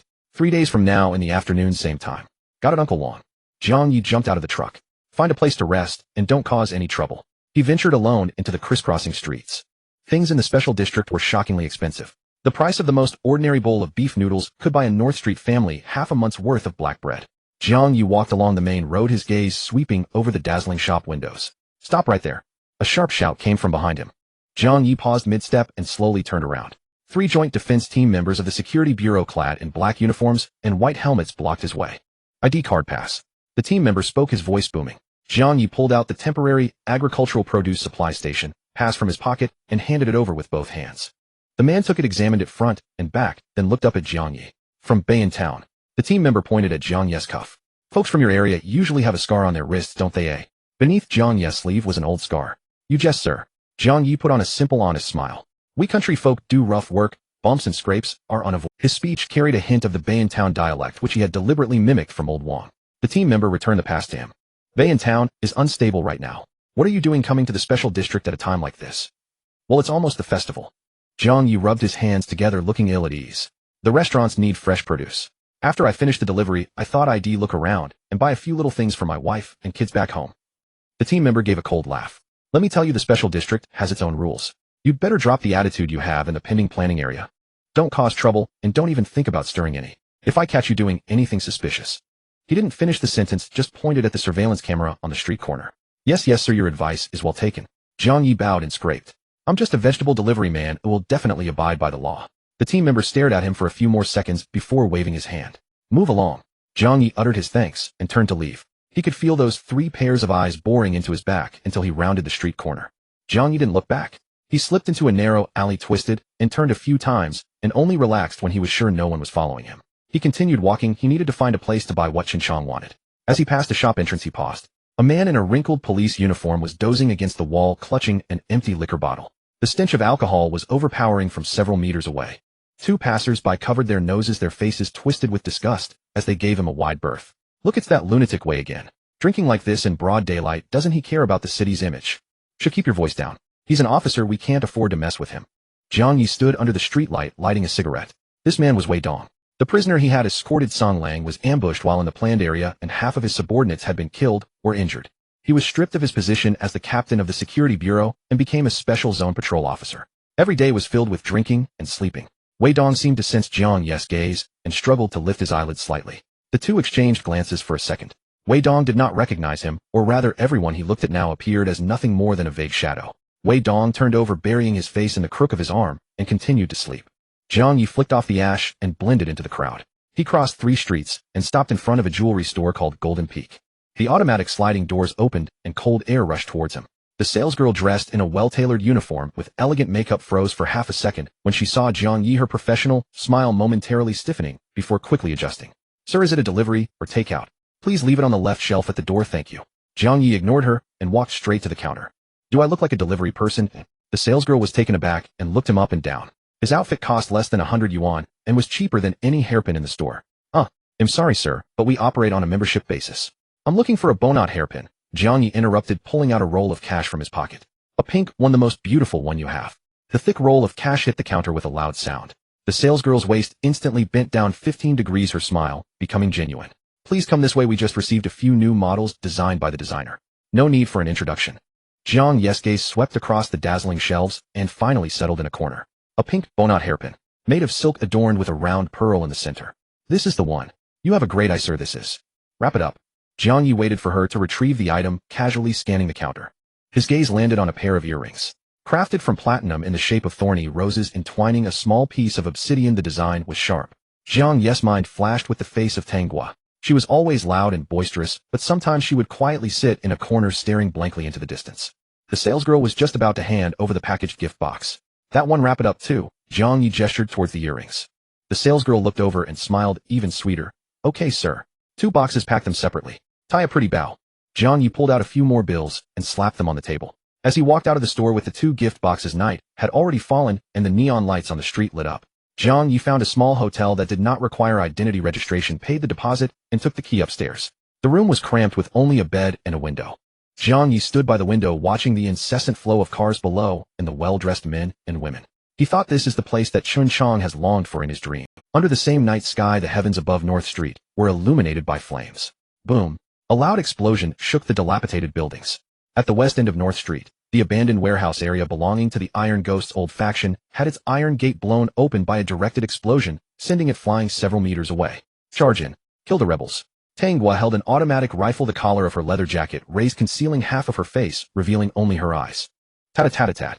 The machine gunner under the one-eyed dragon had just set up his gun when the 2 leading thugs from North Street were blown apart at the chest, collapsing to the ground and convulsing in agony. Bang! From the top of a distant water tower, a sniper's shot rang out. The machine gunner's skull was blown apart, and the gunfire abruptly ceased. Brother Sean is... One of the brothers shouted, brothers, charge in. Brothers, the 9th Miss is watching from behind. Charge in, the food and women inside are all ours. The crowd surged into the breach. Close combat ensued. Knives slashed, clubs smashed, the most primal bloodshed. Although the one-eyed dragon had more men, most were armed with restricted knives, and they couldn't even gather a full squad of firearms. Though Tang Gua's side had fewer people, everyone was armed with guns, making the outcome of the battle clear from the start. Blood stained the snow, trampled into the mud by countless feet. 10 minutes later, the gunfire ceased. The one-eyed dragon was kicked to the ground by several brothers and dragged in front of Tang Gua. 9th Miss. Spare me. He clutched his bleeding leg, his face covered in blood. Tang Gua walked up to him and lifted his chin with the gun muzzle. Do you submit? I submit. The one-eyed dragon looked at the dark muzzles surrounding him and the bloodthirsty refugees, the last shred of luck in his heart shattered. Your wife and children will live with the Tang family from now on, Tang Gua said lightly. Whether they live or die depends on your words. The one-eyed dragon trembled all over, completely losing his temper, his head heavily banging against the ground. I have over 200 brothers under my command, all of whom will obey the 9th Miss. Tang Gua stepped over the collapsed iron gate and walked into the warehouse. Inside there were wooden boxes piled up to waist height. A brother used a crowbar to pry open a box. Inside were sparkling white rice boxes neatly stacked with antibiotics, painkillers, and various daily necessities. The onlooking refugees swallowed hard, their eyes shining with greed. Everybody don't move. Listen to the 9th Miss. All eyes focused on the petite woman. Old blind man. Tang Gua called out. Here. The old blind man, leaning on his cane, squeezed out from the crowd, his old face grinning like a chrysanthemum. Count the number of boxes. Tang Gua pointed at the boxes. Food will be stored, registered per person, and a grain station will be established. Starting tomorrow, all who join the patrol team will receive... She paused, looking into the distance. There were women holding malnourished children and men shivering in the cold wind with broken legs. As for these medicines, Tang Gua bent down and took out a box of anti-inflammatory medicine. This was a highly sought-after hard currency in the special zone. 9th Miss, this is a good item. We could sell it for a high price in the black market. With money we could recruit more people and buy more guns. This was the most rational decision. It was even a choice Jiang Ye would make. Tang Gua looked at the medicine box in her hand, remaining silent for 2 seconds. Not for sale. She raised her head, her voice not loud, yet it echoed far in the empty warehouse. Convey my message. Those with injured family members or sick children can come to collect medicine. Free. The old blind man was startled. 9th Miss, this. I said it will be distributed. Tang Gua threw the medicine box back into the box. I want everyone in North Street to know following the Li family means being a dog, following the Tang family means being a human. Raise my flag. A black flag with a red thorn flower was hoisted at the top of the warehouse. The crowd fell silent for a moment before erupting into a tsunami of cheers. Long live the Tang family. Long live the 9th Miss. The refugees kneeling on the ground bowed their heads sincerely this time. They did not understand the larger picture. They only knew that this woman had given them the means to survive without asking for money. Zhao Shan stood on a high beam, putting away his sniper rifle, watching the spirited figure below, a rare smile tugging at the corners of his mouth. This rose had finally grown its own thorns. A bonfire blazed in the clearing in front of the warehouse. Tang Gua sat on an ammunition. 9th Miss, everything has been arranged. The old blind man approached respectfully. The medicine has been distributed. Those muddy-legged men would gladly die for you now. Tang Gua replied. There lay the direction of the 10th special zone. The bright lights painted half the sky red. That was another. Jiang Ye was there. What do you think he's doing? Tang Gua suddenly asked. The old blind man was taken aback, realizing whom she was asking about, and chuckled. Lord Jiang is like a dragon entering the sea, Who knows, he might be enjoying himself in some soft place right now. Tangwa turned back and glared at him. You talk too much. In the special zone at the small hotel, Jiang Ye sneezed. Who is scheming against me, eh? He rubbed his nose and pulled the blanket up. Downstairs, a police car blared its siren as it whizzed past, stopping in front of an upscale restaurant. Several officers dragged a drunken man out, tossing him aside like garbage. It was Wei Dong again. He had been kicked out of the restaurant after the police were called. He staggered to his feet, pointing at the departing police car and cursing loudly. His voice was muffled by the soundproof glass, but the fierce expression on his face indicated a high level of obscenity. The Night Rose bar was packed. The air was thick with the greasy stench of cheap tobacco, alcohol, and stewed meat. Several large cauldrons sat in the middle of the broth, bubbling. The men sat together, bowls in hand, wolfing down their food. Drink. Everyone drink. One-Eyed Dragon was the most enthusiastic, holding a large bowl, half his face swollen, the other half beaming with a grin. To Ninth Miss Victory. From now on our North Street, we'll have good days. Bottoms up. A man clinked his bowl and winked at him. Brother One-Eyed, after we're full, want to take the boys to the West End for some fun. One-Eyed Dragon slapped him on the back of the head. Watch your mouth, the Ninth Miss is here. The men below burst into laughter, bowls and chopsticks clattering noisily.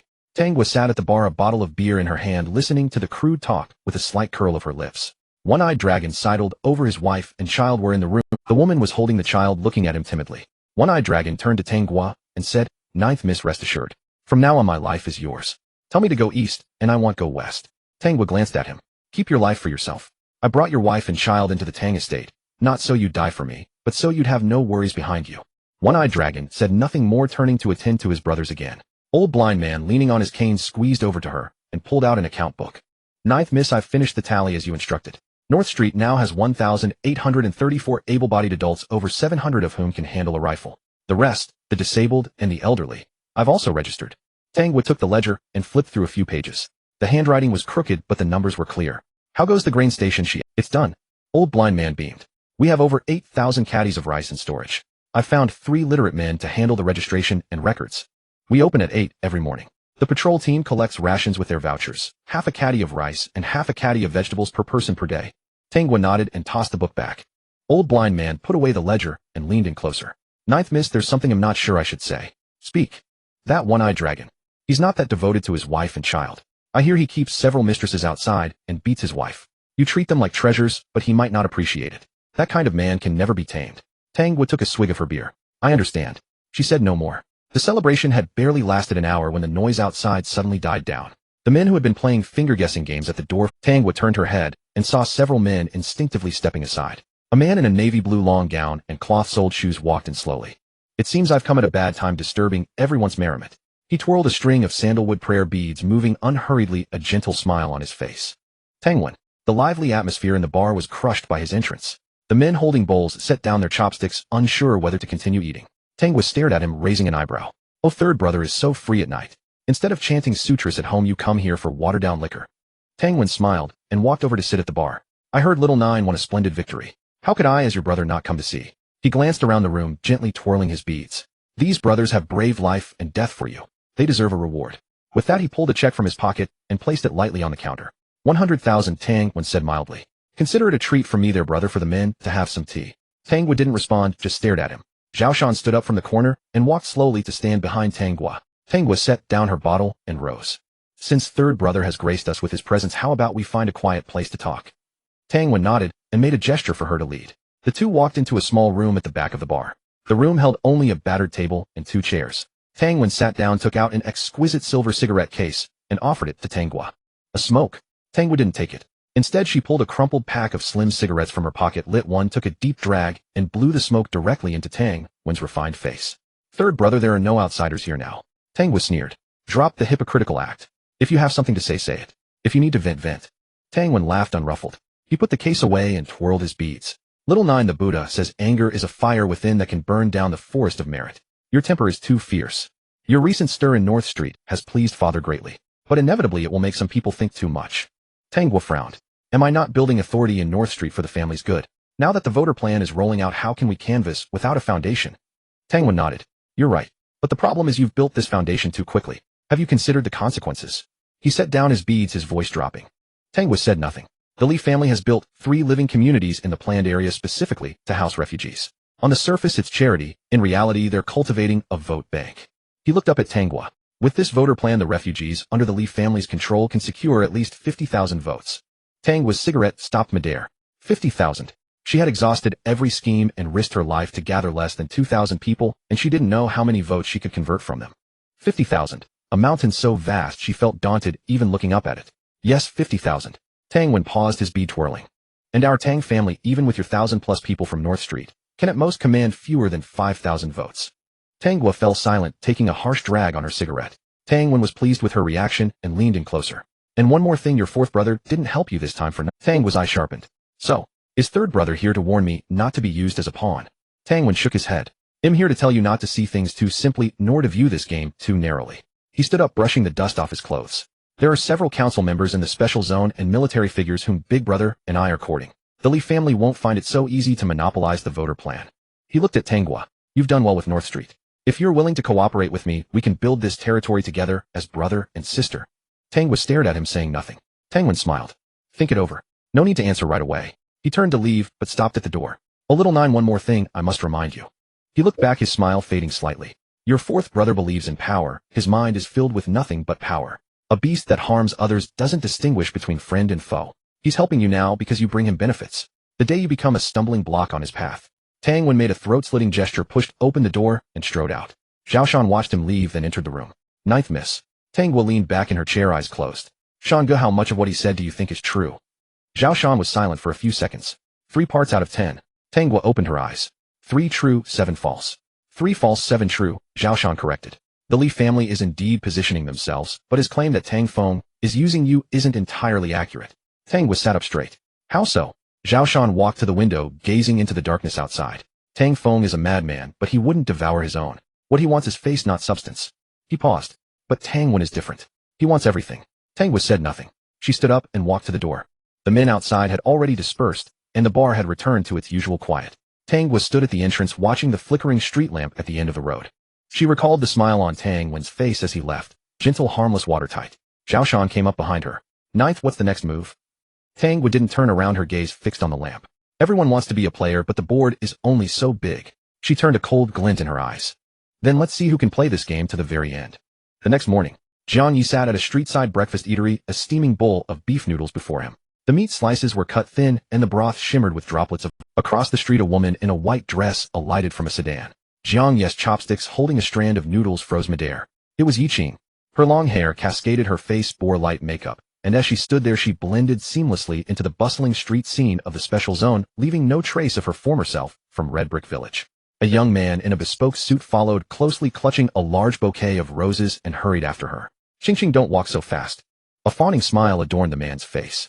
I specially had the florist air freight these Corolla roses just to match your dress today. Yiqing halted and turned.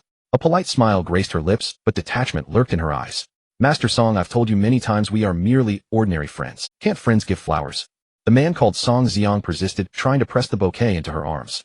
Yiqing's brow furrowed slightly as she stepped back, avoiding. Jiang Ye drained the last of the noodle soup and wiped his mouth with a napkin.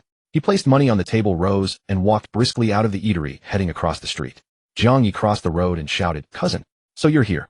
The air stilled for a second.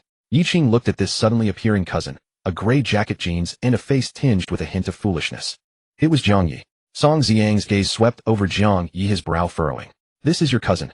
This getup looked like it had crawled out of the mud of the plan zone. Yiqing reacted swiftly, her expression shifting to one of delighted surprise. She stepped forward and naturally linked her arm through Jiang. Yes, an intimate. How come you're here?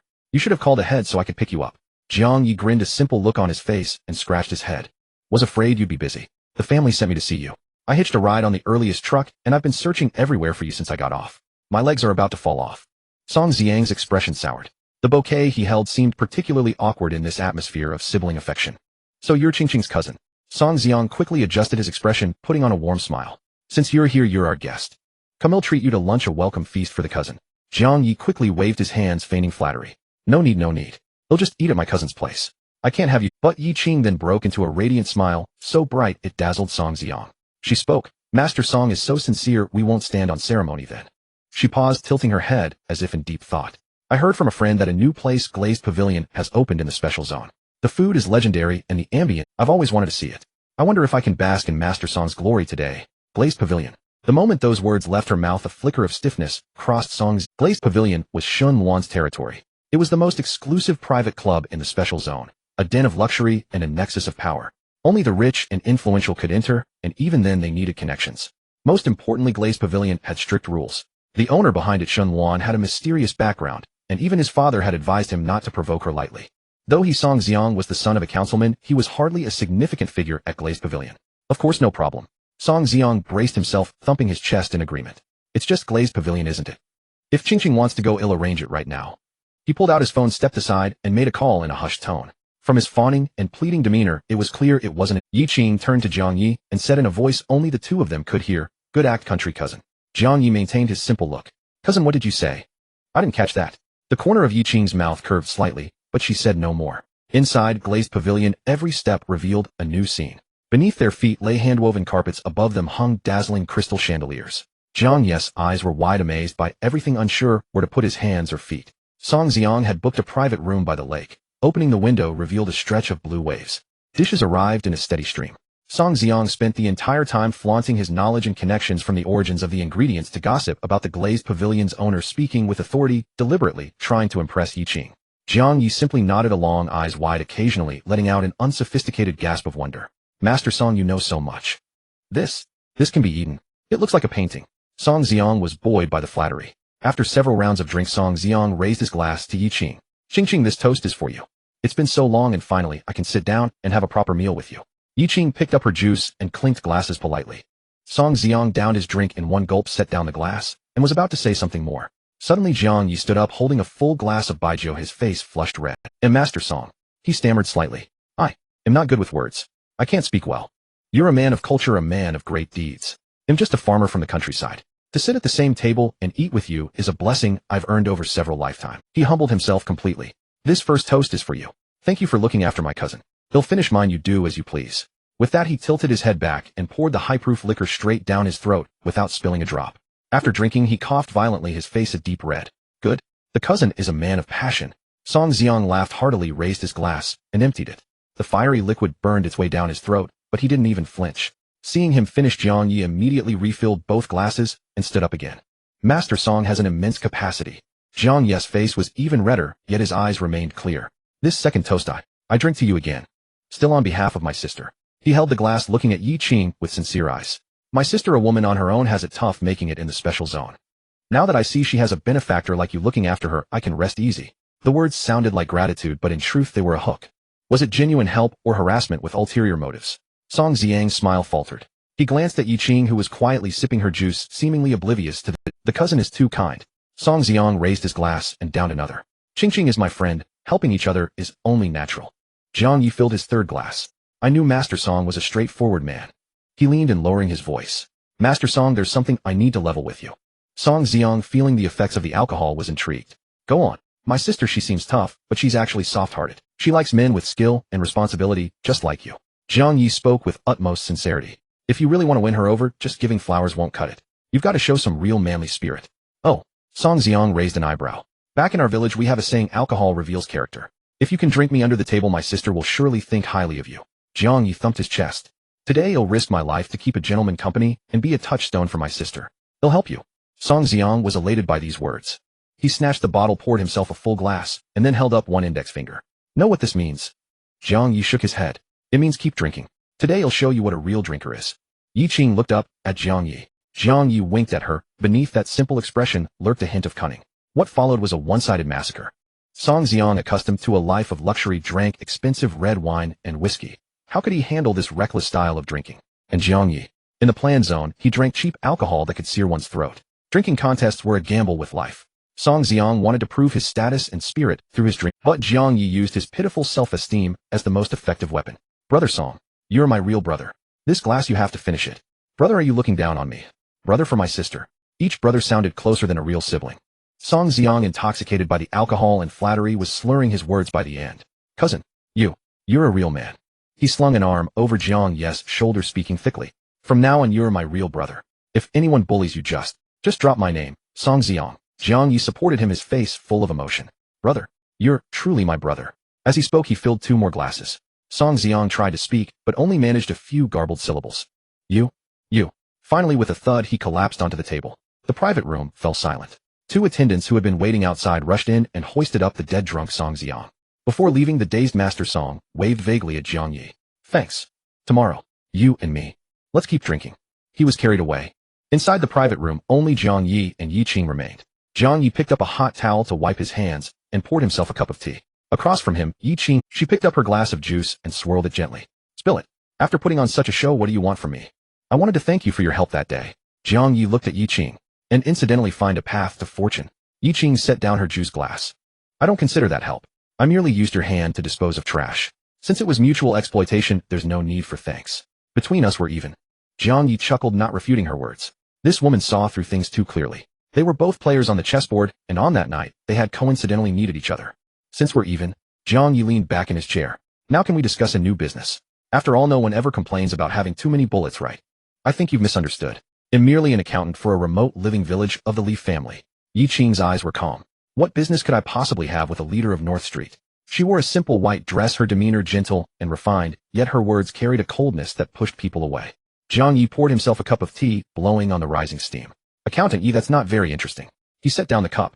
In a den of bandits like Red Brick Village, a weak woman like you serves as accountant, and you can scoldly muse fierce men until they cower like grandsons. An accountant who can produce the spare mechanical key to the basement. An accountant who can sit calmly in her office doing accounts while gunfire and explosions rage outside like a boiling pot. Jiang Ye leaned forward, crossing his hands on the table. That night, when you gave me the spare basement key, I knew you weren't a member of the Li family. At least in your heart, you don't take the Li family seriously. Or rather, you have someone backing you. Someone who wanted Li Mu dead and had enough power to reshuffle the Li family. Yi Qing was silent for 2 seconds before raising her head again, her gaze calm. Your imagination is quite vivid. But that only proves you have a decent mind. It's not a reason for us to continue this conversation. Jiang Ye let out a scoff, bracing his hands on the table. I don't have any great skills except that my knack for rolling in the mud is a bit stronger than others. I've got a worthless life, but I want to live like a proper human and let my brothers live like proper humans too. Since your boss managed to quietly place you by Li Mu's side, it means he has considerable influence within the Li family.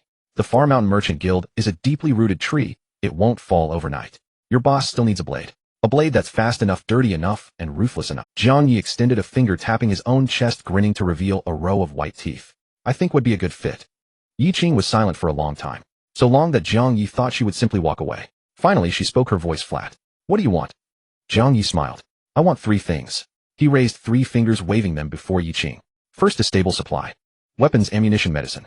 I want to take them for free. They'll pay the black market price, but I need a stable supply. Second, intelligence. I need an absolutely reliable. Third, Jiang Ye paused, folding 2 fingers down, leaving only one. I need a long-term pass to enter the South City. I want my brothers to be able to walk openly into the special zone, to stand proudly on this street, instead of sneaking in every time like thieves. What makes you think my boss will agree? Yi Qing asked. Because I can give him what he wants. Jiang Ye leaned fully back into his chair, his entire body relaxing. The planned area isn't just Red Brick Village. The Li family's power is tangled like roots. Uproot one Li Mu and tomorrow a Zhang Mu or Wang Mu will pop up. If your boss wants a firm foothold in the South City, or even to advance further, he needs someone to stir the pot. I can be that troublemaker. I can muddy the waters of the entire bay and town, making every force that wants to reach and think twice. The bigger the chaos I create, the safer your boss will be working. You are very confident. Yi Qing picked up her juice and took a small sip. In chaotic times, those without confidence have long become grass on others' graves. Jiang Ye looked at her, his gaze direct. This deal is a huge return for a tiny investment. He only needs to give up a negligible amount of resources to gain a mad dog that always charges ahead. He only stands to gain, never lose.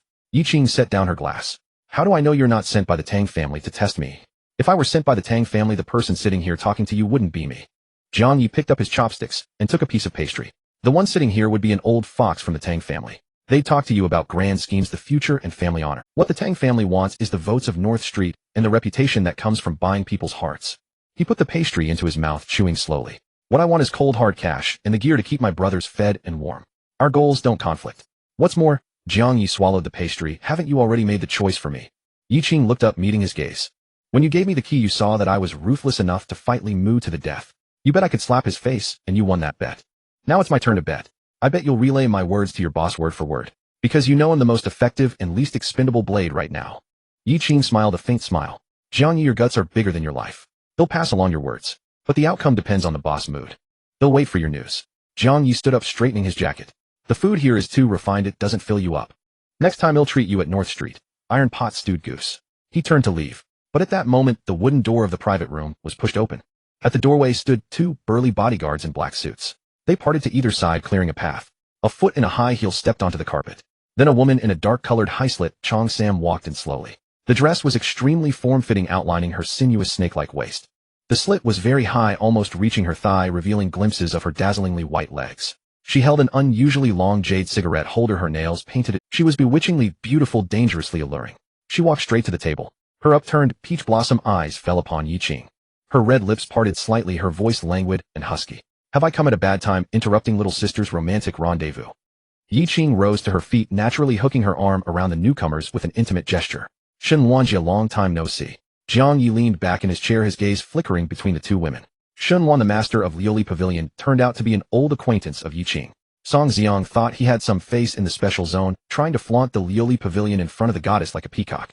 Little did he know the pure goddess in his eyes and the owner of this place were thick as thieves.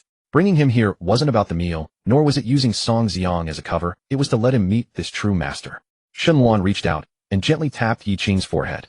"You still with that mischievous streak, always teasing honest folks?" "Honest folks?" Yi Qing chuckled softly, her gaze drifting lightly over Jiang Ye. This little wolf cub just drank that young master Song into oblivion, so drunk he couldn't even recognize his own father. Shen Luan turned around. The dark-colored Chong Sam she wore was daringly cut, the slit climbing high up the side. As she pivoted, her fair skin flickered in and out of the shadows. She walked to the main seat, and a bodyguard immediately pulled out the velvet upholstered chair. Shen Luan sat down, crossing her legs. This motion caused the hem of the Chong Sam to slip further down, revealing a generous expanse of skin to the air, yet the dim light kept it tantalizingly indistinct. Shen Luan took a deep drag, her red lips parting as she slowly exhaled a smoke ring. "Jiang Ye." Yi Qing sat back down, introducing him, "My newly acknowledged." Shen Luan held the jade cigarette holder. Yi Qing's judgment has always been sharp. "Anyone you bring before me must have some skill. Speak, little brother."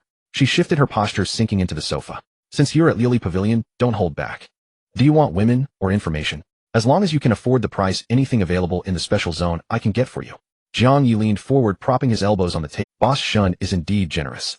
Jiang Ye rubbed his hands together, his gaze roving unabashedly over Shen Luan before settling on her captivating peach blossom. "I want women, and I want information too." Shen Luan raised an eyebrow, twirling the cigarette holder between her fingers. "Quite an appetite. What else do you want?" "I want men." The private room fell silent for 2 seconds. Yi Qing, who was holding a glass of juice, paused mid-motion, her lips twitching almost imperceptibly. Shen Luan was stunned. Then she burst into laughter. The sound was unrestrained and bold, causing the curves of her chest to tremble. "Interesting." Shen Luan laughed until tears nearly spilled. "Little brother, your taste is certainly unique. You're the first person to come to my Liuli Pavilion looking for men. Are you that pent-up?" She brought the cigarette holder to her lips, her expression turning playful. "Do you want the strong, burly type, or the ones with smooth, fair skin? Your big sister here doesn't primarily deal in this, but if you like I can borrow a couple from the male escort place next door." Jiang Ye didn't laugh. "I want men who can kill." The situation on North Street looked lively, but was essentially bloated. Tang was earlier rallying, had gathered people's hearts and raised a force, but that bunch was just a rabble. They could handle a winning battle, but once they faced a regular army or truly well-trained mercenaries, these refugees armed with hunting rifles and water pipes would collapse in no time. He had grain and guns seized from the Li family, but he lacked men. "You mean mercenaries?" The smile faded from Shen Luan's face. "Those kinds of people aren't cheap, and they're loyal to money, not people. Can you control them?" "That won't be Boss Shen's concern." Jiang Ye leaned back, his gaze resolute. Shen Luan narrowed her eyes, silent for a moment. She turned to Yi Qing. "This cousin of yours has big ambitions." Yi Qing put down her glass, her tone flat. Without big ambitions, how could he survive a place like North Street?" Shen Luan finished her last drag and stubbed out the cigarette in the crystal ashtray. She raised her hand and snapped her fingers. The bodyguard behind her immediately handed over a tablet. Shen Luan swiped her finger across the screen a few times, then tossed the tablet to Jiang Ye.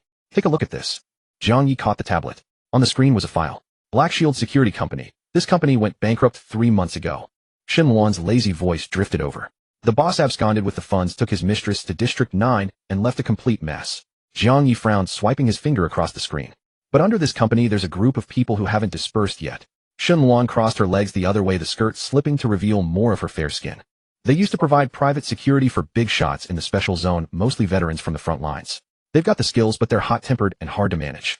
The boss skipped town, these guys didn't get their severance pay, and their families are waiting to be fed. They've been causing trouble every day, staging a sit-in at the security bureau's gate.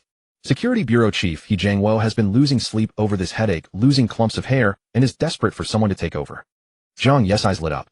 As long as their skills were solid, he could smooth over even the worst temper. "Where are these people now?" Jiang Ye asked. "At this hour they should still be sitting outside the police station eating boxed lunches." Shen Luan let out a snicker. "About 50-odd people. Their leader is called Li Sheng, a tough guy. Word has it he served in a special forces brigade. If you can settle their back pay and arrange for them, this company is yours. Shenluan looked at Jiang Ye, a sharp glint flashing in her eyes. And if you take over this mess, he Jiang Ye will owe you a favor. ITLL make things a lot easier for you in the special zone from now on. Killing 2 birds with 1 stone. It solved North Street's armed forces issue and built a connection with the security bureau. Jiang Ye licked his lips. 50 retired veterans with a special forces leader. This deal was a steal. How much will it cost to settle this? Jiang Ye asked. Back pay plus severance about 2 million. Shenluan quoted a figure. 2 million. Tang's current liquid assets probably couldn't even scrape together 500,000. But Jiang Ye didn't hesitate. Deal. He pulled out that old phone and dialed Tang's number. The phone rang twice before it was picked up. Hello? Jiang Ye. Tang's voice came through tinged with fatigue. Jior, send me some money. Jiang Ye cut straight to the point. There was a 3-second silence on the other end.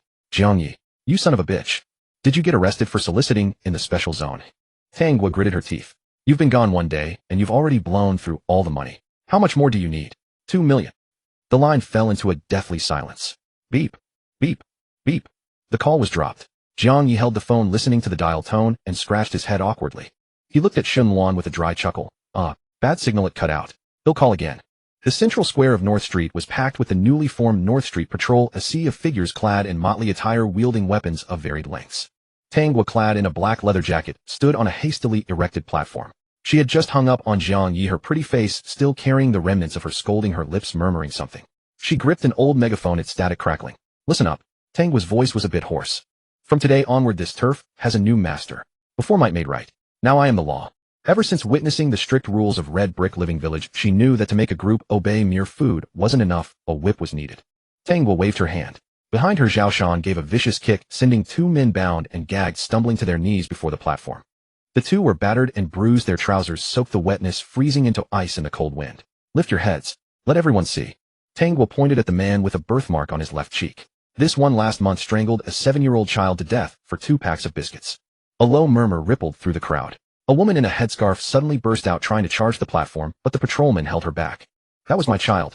My child. The woman wailed, her cries heart-wrenching. Tangwa then pointed at the fat, pig-headed man on the right. This one sold his own 14-year-old daughter to a brothel for money. The crowd's murmur turned into a roar of fury. Kill him. Skin him alive. Before no one cared if you lived or died. Tangwa took a deep breath, her voice rising sharply. Today I will. She offered no nonsense, no legal codes. In the wasteland, brute justice was the most direct form of righteousness. Death sentence, immediate execution. Without hesitation, Tangwa drew her sidearm, chambering around with practiced ease. 2 gunshots rang out, crisp and decisive. The 2 bodies shuddered violently before collapsing on the platform, crimson blood seeping through the cracks in the wooden boards. The square fell silent for a full 3 seconds. Then a roar erupted. Well done. Well done. Old Blind and One Eye stood below, watching the petite woman, a chill creeping into their hearts. This 9th miss with that single shot had not only executed scum, but had shattered the old order of North Street. Tangwa holstered her gun, the barrel still smoking, and Old Blind, One Eye. Yes. They stepped forward. The patrol, you 2 will be captains. Tangwa scanned them. Pick your own men. But I will appoint the deputy of each squad. Old Blind's eyelids twitched. This was a move to insert her own people and divide power. If I find any of your men with dirty hands or bullying others. Tangwa paused, turning her head. I'll shoot them first, then come for you. Understood. Their hearts clenched, but they dared not utter a word of complaint. Yes, yes. Whatever 9th miss says. After handling that, Tangwa returned to the bar. She had barely sat down, not even having a sip of hot water, when the phone in her pocket. The phone buzzed again, the screen flashing Jiang Dog. Jiang Ye, where the hell are you? Tangwa answered with a roar. I'm in the special zone doing business with 2 beautiful ladies. Jiang Ye replied cheekily. Business? I'll give you business. 2 million. Do you think I run a bank? Did you hook up with some celestial in the special zone? In the top-floor private room of the glazed pavilion, Shun Wan heard the roar from Jiang Ye's phone and couldn't help but snicker. Beside her, Yi Qing also curled her lips, raising a teacup to hide her expression. Not at all. Jiang Ye remained unflappable. I'm planning to buy some people. There was a 3-second silence on the other end. By people? Tangwa calmed down. Explain. A security company, 50 retired veterans with a former special forces commander leading them. Package deal, 2 million. Jiang Ye was concise. Tangwa fell silent again. She understood the weight of his words. I'll find the money as soon as possible. Great. That's what I call harmony between husband and wife. Jiang Ye chuckled. The call ended.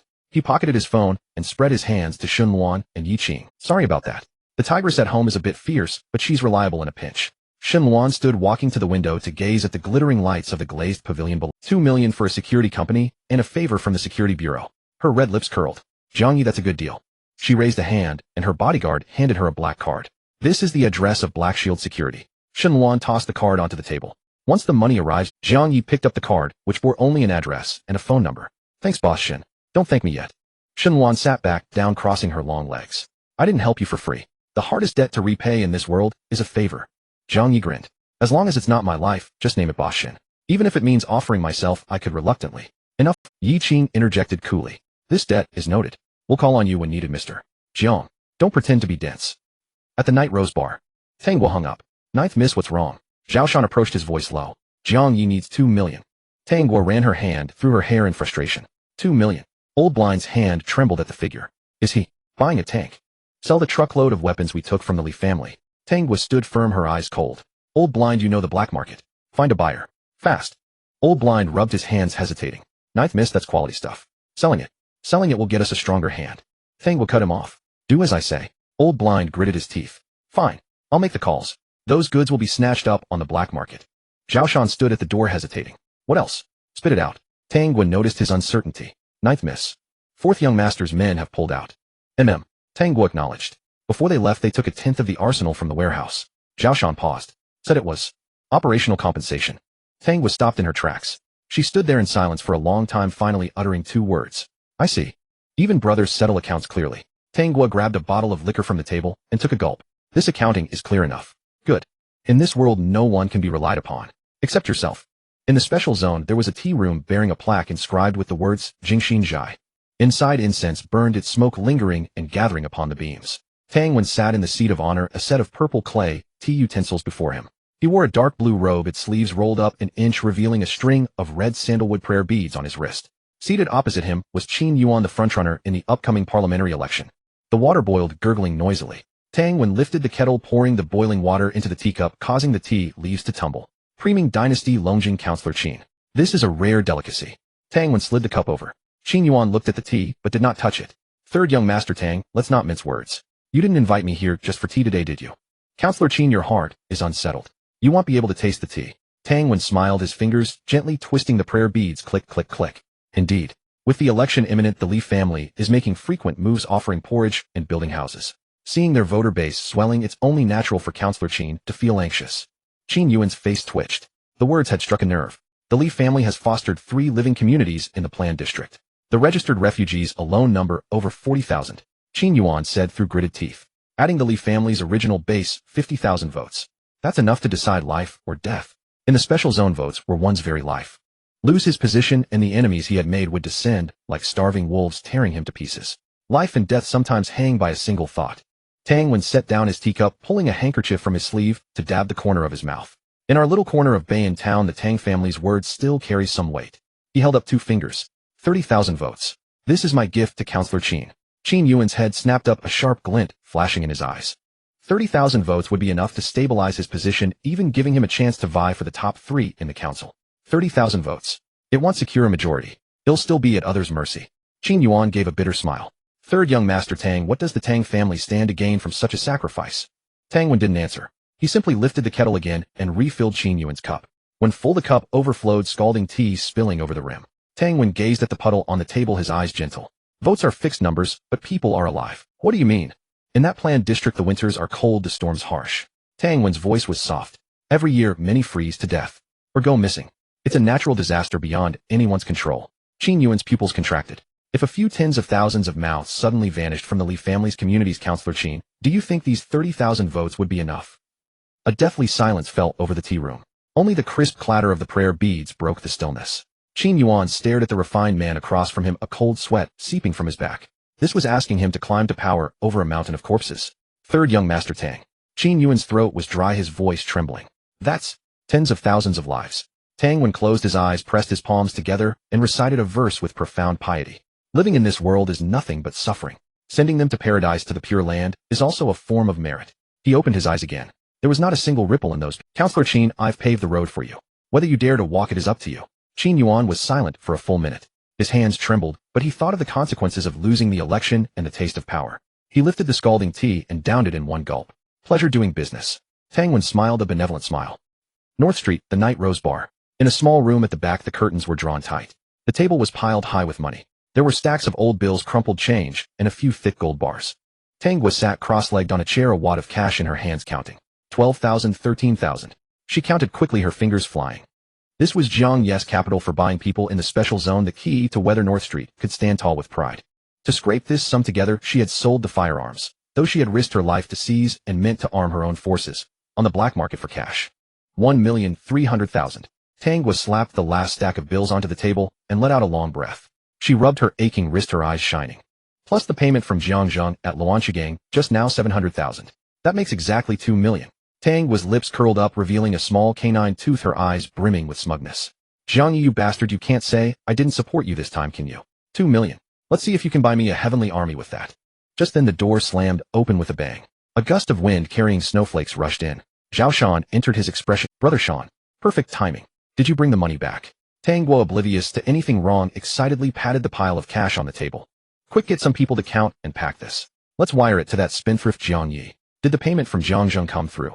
Zhao Shan didn't move. He just stood silently at the door. Tang's movements froze. She knew Zhao Shan too well. This man was like a rock, unflinching even if Mount Tai collapsed before him. For him to wear such an expression, it had to be something serious. Tang slowly put down the money and sat up straight. Something's wrong. The delivery brother called back. Zhao Shan's voice was hoarse. Jiang says he doesn't want the goods. Tang was stunned. Doesn't want them? What do you mean? The goods are practically at his doorstep, and he says he doesn't want them. What is the price too high? She frowned. Those bastards are just trying to haggle. Fine, well, drop the price by 10% as long as it's cash. Better to earn less than nothing. As long as she could make up the amount Jiang Ye needed, she would swallow the loss. She would even sell the gold jewelry she had kept as a last resort. It's not a price issue. Zhao Shan walked to the table and leaned on it with both hands. Someone else is selling. Selling in bulk. Tang stood up, her gaze turning cold. Who? I don't know. Can't trace the source. It's being distributed through several middlemen. Zhao Shan gritted his teeth. All standard new gear. Rifles, ammunition, detonators. And the price is only 70%. Tang was shot to her feet. 70%? Are they running a charity? Who's insane enough to do this? In this resource-starved hellhole, arms were hard currency, though everyone hoarded them to sell at a premium. Selling new goods at 70% wasn't business. It was burning money. It's targeted. Zhao Shan took a deep breath, his tone icy. Just as Jiang was about to take our shipment, their people delivered cheaper goods and dropped the price by another 10%. Boom. Tang felt her head buzz. Another 10% off. That was 60% of their price. It was like putting a noose around her neck and kicking the stool out from under her. They were trying to sever North Street's capital chain completely to starve her out. If she couldn't sell this batch, she wouldn't make the 2 million, and Jiang Ye's security company would be dead. A fine tactic. Truly a fine tactic. Tang stared at the money on the floor, her chest heaving, her eyes red-rimmed. You want a price war with me? You want to cut the ground from under my feet? Tang grabbed a bottle of liquor from the table and chugged 2 large gulps. Crack. She hurled the bottle against the wall, shattering it. Glass shards flew and liquor pooled on the floor. Tang turned around. Her beautiful eyes were now filled with a savage ferocity. Gather the brothers. Bring all the hardware. We're heading straight to Luanshigang. Tang snatched the car keys from the table and strode out. I don't care who's selling behind the scenes. I don't care about the market price. He's taking this shipment whether he likes it or not. Tang kicked the front door open. The wind and snow hit her face, but she didn't even blink. Playing tricks on me, Tang. Playing dirty. She stood in the blizzard and roared at the assembled brothers. Today I'm going to show that Jiang what a bandit's rules are. Either he pays for the goods, or he'll put every last one of these bullets into his skull. A dozen battered off-road vehicles and pickup trucks rolled into the rocky outcropping. The lead car screeched to a halt, leaving 2 black tire marks on the ground as it stopped at the entrance of Jiang's compound. Ram it. Tang said 2 words into the walkie-talkie. Behind her, a pickup truck fitted with a ramming bumper let out a roar from its engine as it charged toward the rusted iron. Boom. Amid the thunderous noise, the iron gate buckled inward, deformed, and was finally blasted off entirely. The pickup truck continued its momentum, charging straight into the center of the courtyard, scattering sparks from the blazing bonfire everywhere. Over a dozen men who had been drinking and bragging by the fire in the courtyard leaped up in shock at the commotion, their wine bowls crashing to the ground. Who goes there? Looking for death. A burly, bald-headed man reacted the fastest, shoving aside the table beside him as his hand reached for his lower back. Bang! A gunshot rang out.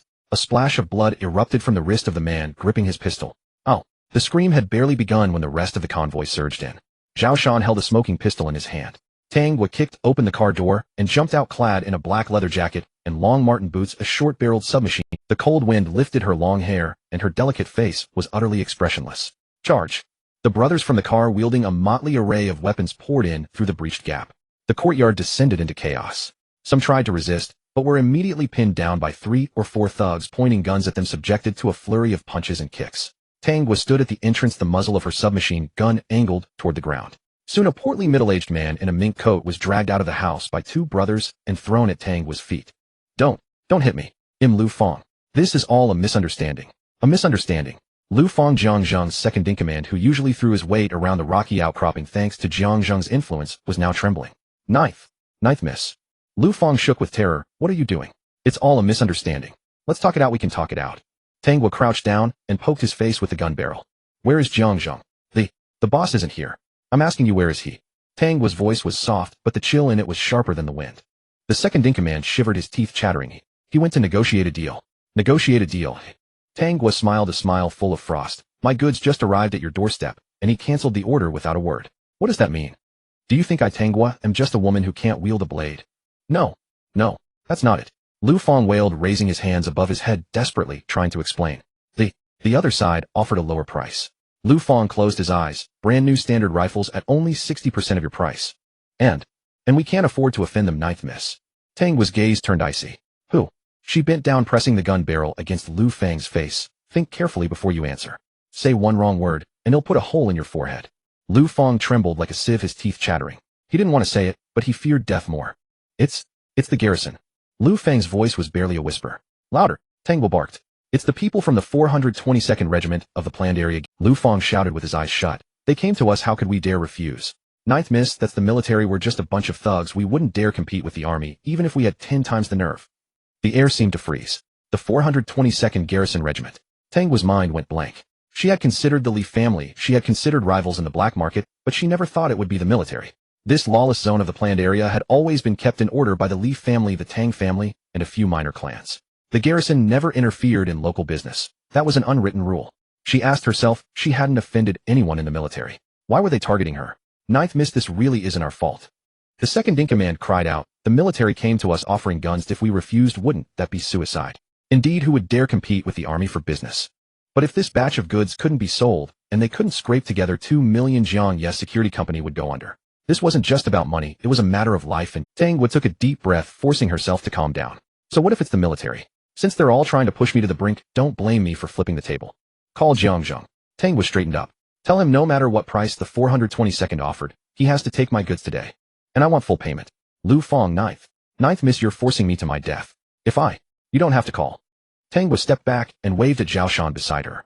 Zhao Shan stepped forward, stomped on Lu Fang's hand, and ground it fiercely. Once the call connects, tell Jiang Zheng. Tang Guo's voice was flat. If I don't see the money in half an hour, he'll start killing people every 10 minutes beginning with you. Lu Fang was in agony, tears and snot streaming down his face. He knew this woman wasn't joking. She would really kill. Trembling, he grabbed his phone with his good hand and dialed the number. Beep, beep, beep. The call connected. Hey, second. I'm drinking with Regiment Commander Wu. Jiang Zheng's gruff voice came through with the clinking of glasses and women's laughter in the background. The ninth miss of the Tang family is here. She's in our courtyard. Lu Fang glanced at Tang Guo and swallowed. She says we have to take that shipment. The line went silent. After a few seconds, Jiang Zheng's cold laugh came through. Tang family's ninth. How a little girl thinks she's someone important. Put her on the phone. Put her on the phone. Another man's voice interrupted abruptly. The voice sounded lazy, carrying the arrogance of one accustomed to wielding power. Lu Fang didn't dare delay, quickly raising the phone above his head to Tang Guo. Tang Guo took the phone and pressed it to her ear. This is Tang Guo. Oh, so it's the famous ninth miss of the Tang family. Your voice sounds pretty young. The man's voice was full of mockery. I hear you've been making waves on North Street lately. Who are you? Tang Guo asked coldly. Allow me to introduce myself. I'm Wu Sheng. The man belched, commander of the 422nd Regiment. As expected, Tang Guo tightened her grip on the phone. Commander Wu. She kept her tone as calm as possible. Since you're an official, you should know the rules. The business at the rocky outcropping was already settled between Jiang Zheng and me. Cutting in like this halfway, isn't that a bit dishonorable? Ha ha ha. Wu Sheng burst into laughter. Little girl, you talk to me about rules. In this planned area, my guns are the rules. My soldiers are the rules. Wu Sheng paused, his voice turning lecherous. Don't think I won't touch you just because you're from the Tang family. They'll give you a chance. Get your people out of here right now. If you dare lay a finger on Jiang Zheng's men. Tomorrow, I'll send 2 battalions to level your North Street. They'll drag you back and teach you how to serve a man. Barefaced humiliation. The other side didn't see her as an equal negotiating partner. In the eyes of this regiment commander wielding heavy forces, Tang Guo was nothing more than an ant to be crushed at any moment. But Tang Guo's face grew even calmer. Quite the official airs, Commander Wu. She turned to look at the prisoners crouching all over the courtyard, the thugs shivering in the cold. Since Commander Wu is in such high spirits, let's play a big game. Didn't you say I wouldn't dare touch anyone? Tang Guo raised her hand, the muzzle casually pointing at a thug with dyed yellow hair, crouching at the front. The thug jerked his head up, his eyes full of terror. No. Bang. The gunshot rang out. The thug's body fell backward, red and white matter splattering onto the face of the breathing on the other end of the line instantly grew heavy. You fucking 10 minutes. Tang Ye cut off Wu Sheng's roar. If the money hasn't arrived in 10 minutes, they'll kill a second person. This time I'll pick someone with a higher rank. Her gaze fell on Lu Feng, who was kneeling on the ground. Lu Feng's eyes rolled back, and he fainted from sheer terror. I don't care if you're a regiment commander or a division commander. Tang Ye spoke into the phone word by word. If you've got the balls, drive your tanks over here and blast us all to pieces. But until then, I'll send all 100+ people in this rocky outcropping to their graves first. With that, Tang Ye hung up the phone. Brother Sean, set up the machine gun and aim it at the entrance. Tang Ye turned around. Everyone prepare for battle. Hoist them up. Tang Ye kicked Lu Feng on the backside. Zhao Shan didn't move, nor did the blind old man. The newly recruited patrol brothers exchanged glances, none daring to step forward. Deaf. Tang Ye turned around. My words don't carry weight anymore. The blind old man swallowed hard, tapping his cane on the frozen ground. Ninth miss, this is forcing them to their doom. If we really kill these leaders, the feud with the 422nd Regiment will be set in stone. So what if it is a? Tang Ye sneered. As long as I'm alive, even if that feud is made of steel, I'll snap it. If I die, who cares if the heavens flood afterward? What are you all standing around for? Move. Several brothers gritted their teeth and rushed forward, dragging the half-dead leaders of Boulder Ridge. They were hauled and thrown onto rows of wooden crates packed with explosives. Lu Feng woke up, jolted by the cold wind, and seeing what he was sitting on, wet his pants again in terror. Ninth miss. No. Please. If this blows well, I'll be finished. Let's talk. Lu Feng wailed, trying to scramble down with all his limbs. Get back. A brother slammed him with a rifle butt. Ninth miss. Zhao Shan approached, lowering his voice. Let's retreat. Tang Ye frowned. Retreat where? Without the money, what do I give Jiang Ye? That's a regular army. Zhao Shan stared into her eyes. They have tanks and infantry fighting vehicles. Our few broken rifles won't even make a sound before them. Tang Ye gritted her teeth, veins bulging on her neck. I hate nothing more than being treated like a pushover. If they don't pay, no one gets off easy. This isn't a time for pride. Zhao Shan stood his ground. Where there's life, there's hope. I still have a way. Tang Ye took a deep breath, pulling out her phone. I'm not done yet. Zhao Shan looked at her side, stepped aside, and began checking the magazine of his rifle. The call connected. Hello. A low male voice came through, background filled with chaotic shouts and mechanical roars, as if a large-scale operation was underway. Big brother. Tang Ye called out, her voice tinged with grievance and hope. Tang Zhan, commander of the 3rd Regiment, 1st War Zone of the Special Zone. The eldest son of the Tang family and its sharpest blade. Though the 422nd Regiment belonged to the 2nd War Zone, and Tang Zhan and Wu Sheng had no command over each other, soldiers were family. If her brother spoke, Wu Sheng would have to show some face. Xiao Jiao. Tang Zhan's voice was impatient. I'm busy. A mob is storming a checkpoint. Speak quickly. I'm at Boulder Ridge. Tang Ye spoke rapidly. Wu Sheng of the 422nd Garrison stole my business. Big brother, can you put in a word? There was a few seconds of silence on the line. Wu Sheng. Tang Zhan snorted coldly. That's a military rogue. We're in different systems. Crossing war zones to meddle in local affairs is a taboo. The inspectors will be on my tail. Tang Ye's heart sank. Big brother, we're family. Just one call, and he wouldn't dare act. Him now. Xiao Jiao. Tang Zhan cut her off, his tone condescending. I've told you before, a girl shouldn't be out fighting and killing. What's there to fight for in that muddy pit of a planning zone? Big brother. Enough, stop messing around. Tang Zhan seemed to be lighting a cigarette. The crisp sound of a lighter came through. Since you called, I have something to tell you too. My old superior, General Chen's second son, just returned from Zone 5. He's well-educated and presentable. I've mentioned you to General Chen. Find time to meet him. Once you marry into the Chen family, even 10 Wu Shengs wouldn't dare touch you. What did you say? Tang Ye's voice trembled. I have guns pointed at my head, and you want me to go home and get married? This is for your own good. Tang Zhan exhaled a smoke ring, his voice indifferent. Your petty squabbles won't amount to anything. Marriage is the greatest contribution to the family. The Chens have a say in the military command. It will greatly aid my plans. Think it over yourself. Don't be childish. Is that all you have to say? Tang Ye felt a lump of burning coal in her throat. In your eyes, am I just a bargaining chip to trade for resources? Would you sell me to anyone with the right price? Don't put it so harshly. It's a win-win. Tang Zhan grew impatient. I have nothing else. Think it over. To hell with your win-win. Tang Ye shouted into the phone and ended the call. Her chest heaved violently, eyes red, but she refused to let a single tear fall. This was her big brother. The one who used to carry her on his shoulders to watch fireworks, now only wanted to package her for a good price. Ninth miss.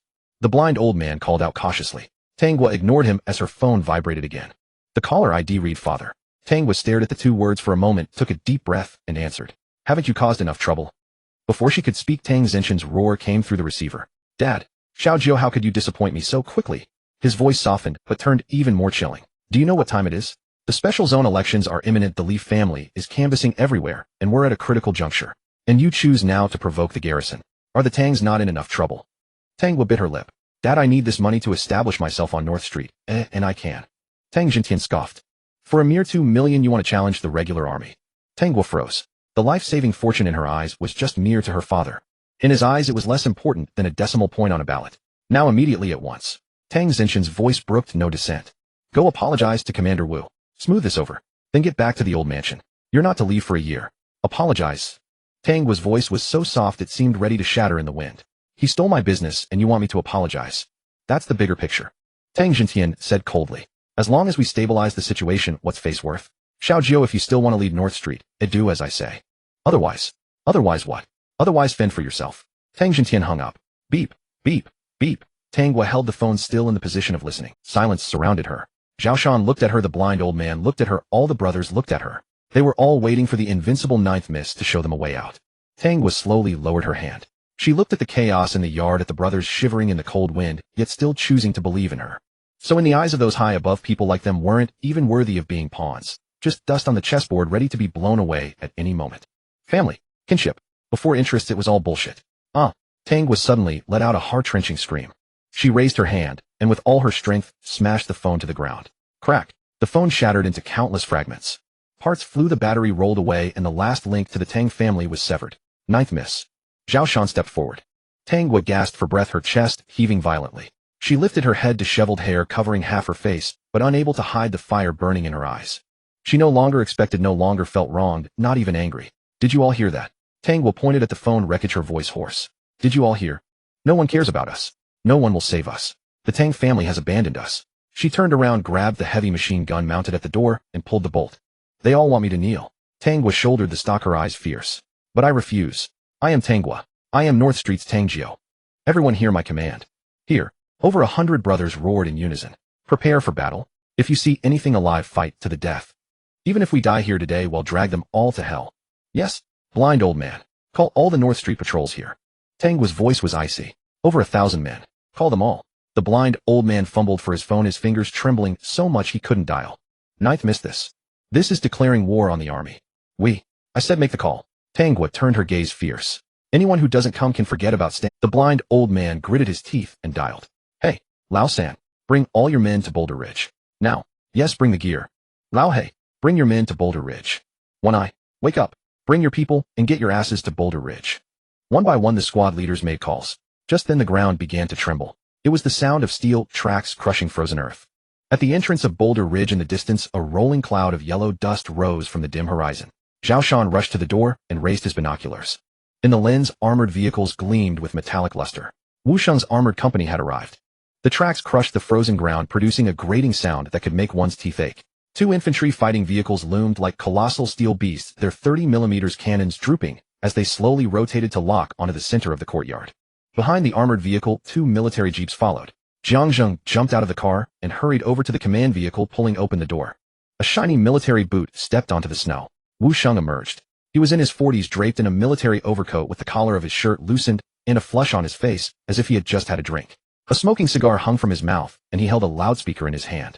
Miss Nine was quite loud on the phone just now, wasn't she? Is she here to kill someone? Wu Sheng took a couple of steps forward, and the infantry behind him simultaneously pulled back their gun bolts with a unified click. Come on, let me see if you've wet your pants. Jiang Ye hunched over, laughed, and said, Wu Tuan, this woman really needs to be taught a lesson. She thinks she owns this place just because of the Tang family's influence. Tang was stood atop the highest stack of cargo boxes, holding a windproof lighter in her right hand. Snap! A flame flared up.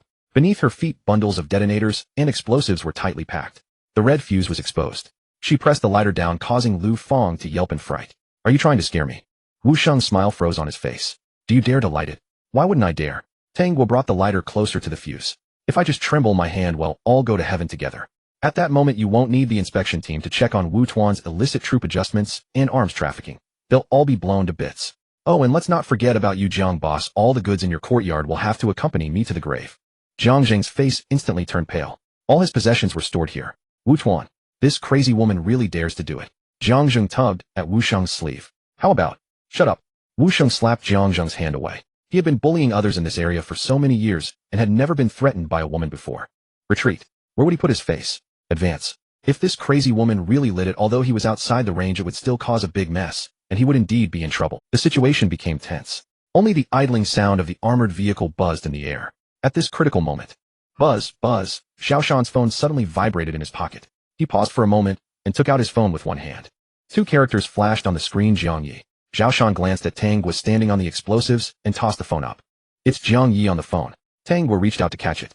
The moment she saw that name, her eyes stung as if they had been smoked. She took a deep breath, moved the lighter a bit further away, then covered the receiver with her hand to block the howling wind and the roaring of the armored vehicle. She answered the call. Hello. Brother Sean, why can't I reach Nine's phone? What is that girl doing? Tang cleared her throat, her tone changing. Her voice was clear, a bit arrogant, and even somewhat playful. Grandpa Jiang, you aren't asking for 2 million again, are you? Let me tell you, the landlord's family has no surplus. In the special zone in a hotel, Jiang Ye lounged on the bed with his legs crossed. Upon hearing the voice on the other end of the line, he frowned. It was too noisy. Though Tang tried her best to disguise it, the mechanical roar and the vast wind sounds coming from the receiver were not what one would expect in a bar. 9. Jiang Ye sat up straight. Where are you? Why is it so noisy? Tang glanced at the two infantry fighting vehicles in front of her, forcing a smile. Oh, I'm outside. She switched hands to hold the phone, trying to make her tone sound relaxed and pleasant. There's a temple fair on North Street today with drums and gongs. It's lively. I thought I'd come out for a stroll and see if I could find some bargains for you. A temple fair? Are you kidding? Jiang Ye's voice darkened. Those folks on North Street can barely fill their stomachs. What kind of temple fair could they have? Oh, come on, it's just to celebrate. We just want a victory. Everyone's happy. Tang bit her lip. All right, enough of the chatter. I'll gather the 2 million you wanted right away. I'm just collecting debts on my end. The signal is bad. Who are you collecting from? Where's Brother Sean? Let him answer the phone. He went to buy cigarettes. Tang felt her vision blur. She raised her sleeve, carelessly wiped her face, and wiped away a tear that was stubbornly falling. Jiang Ye, you just enjoy yourself in the special zone for a few days. You don't have to worry about the money. And Miss Nine, this little matter is nothing for me. Tang sniffled, her voice trembling slightly, but she stubbornly pretended to be indifferent. All right, enough with the sentimental stuff. I'm hanging up. Don't delay me from making money. 9. Beep. The call was disconnected. Jiang Ye looked at the darkening screen of his phone. A temple fair? In such a desolate place like North Street, where they could barely eat, what kind of temple fair could they have? Damn. Jiang Ye picked up his phone and dialed out again. At the rocky ridge, the wind grew stronger. Tang hung up the phone, and the facade of ease she had just put on crumbled instantly. She handed the phone back to Xiao Shan and raised the lighter again. She looked down at the courtyard. Aside from Xiao Shan and those few old brothers who had followed her for years from night, the patrol team that arrived later was sparse.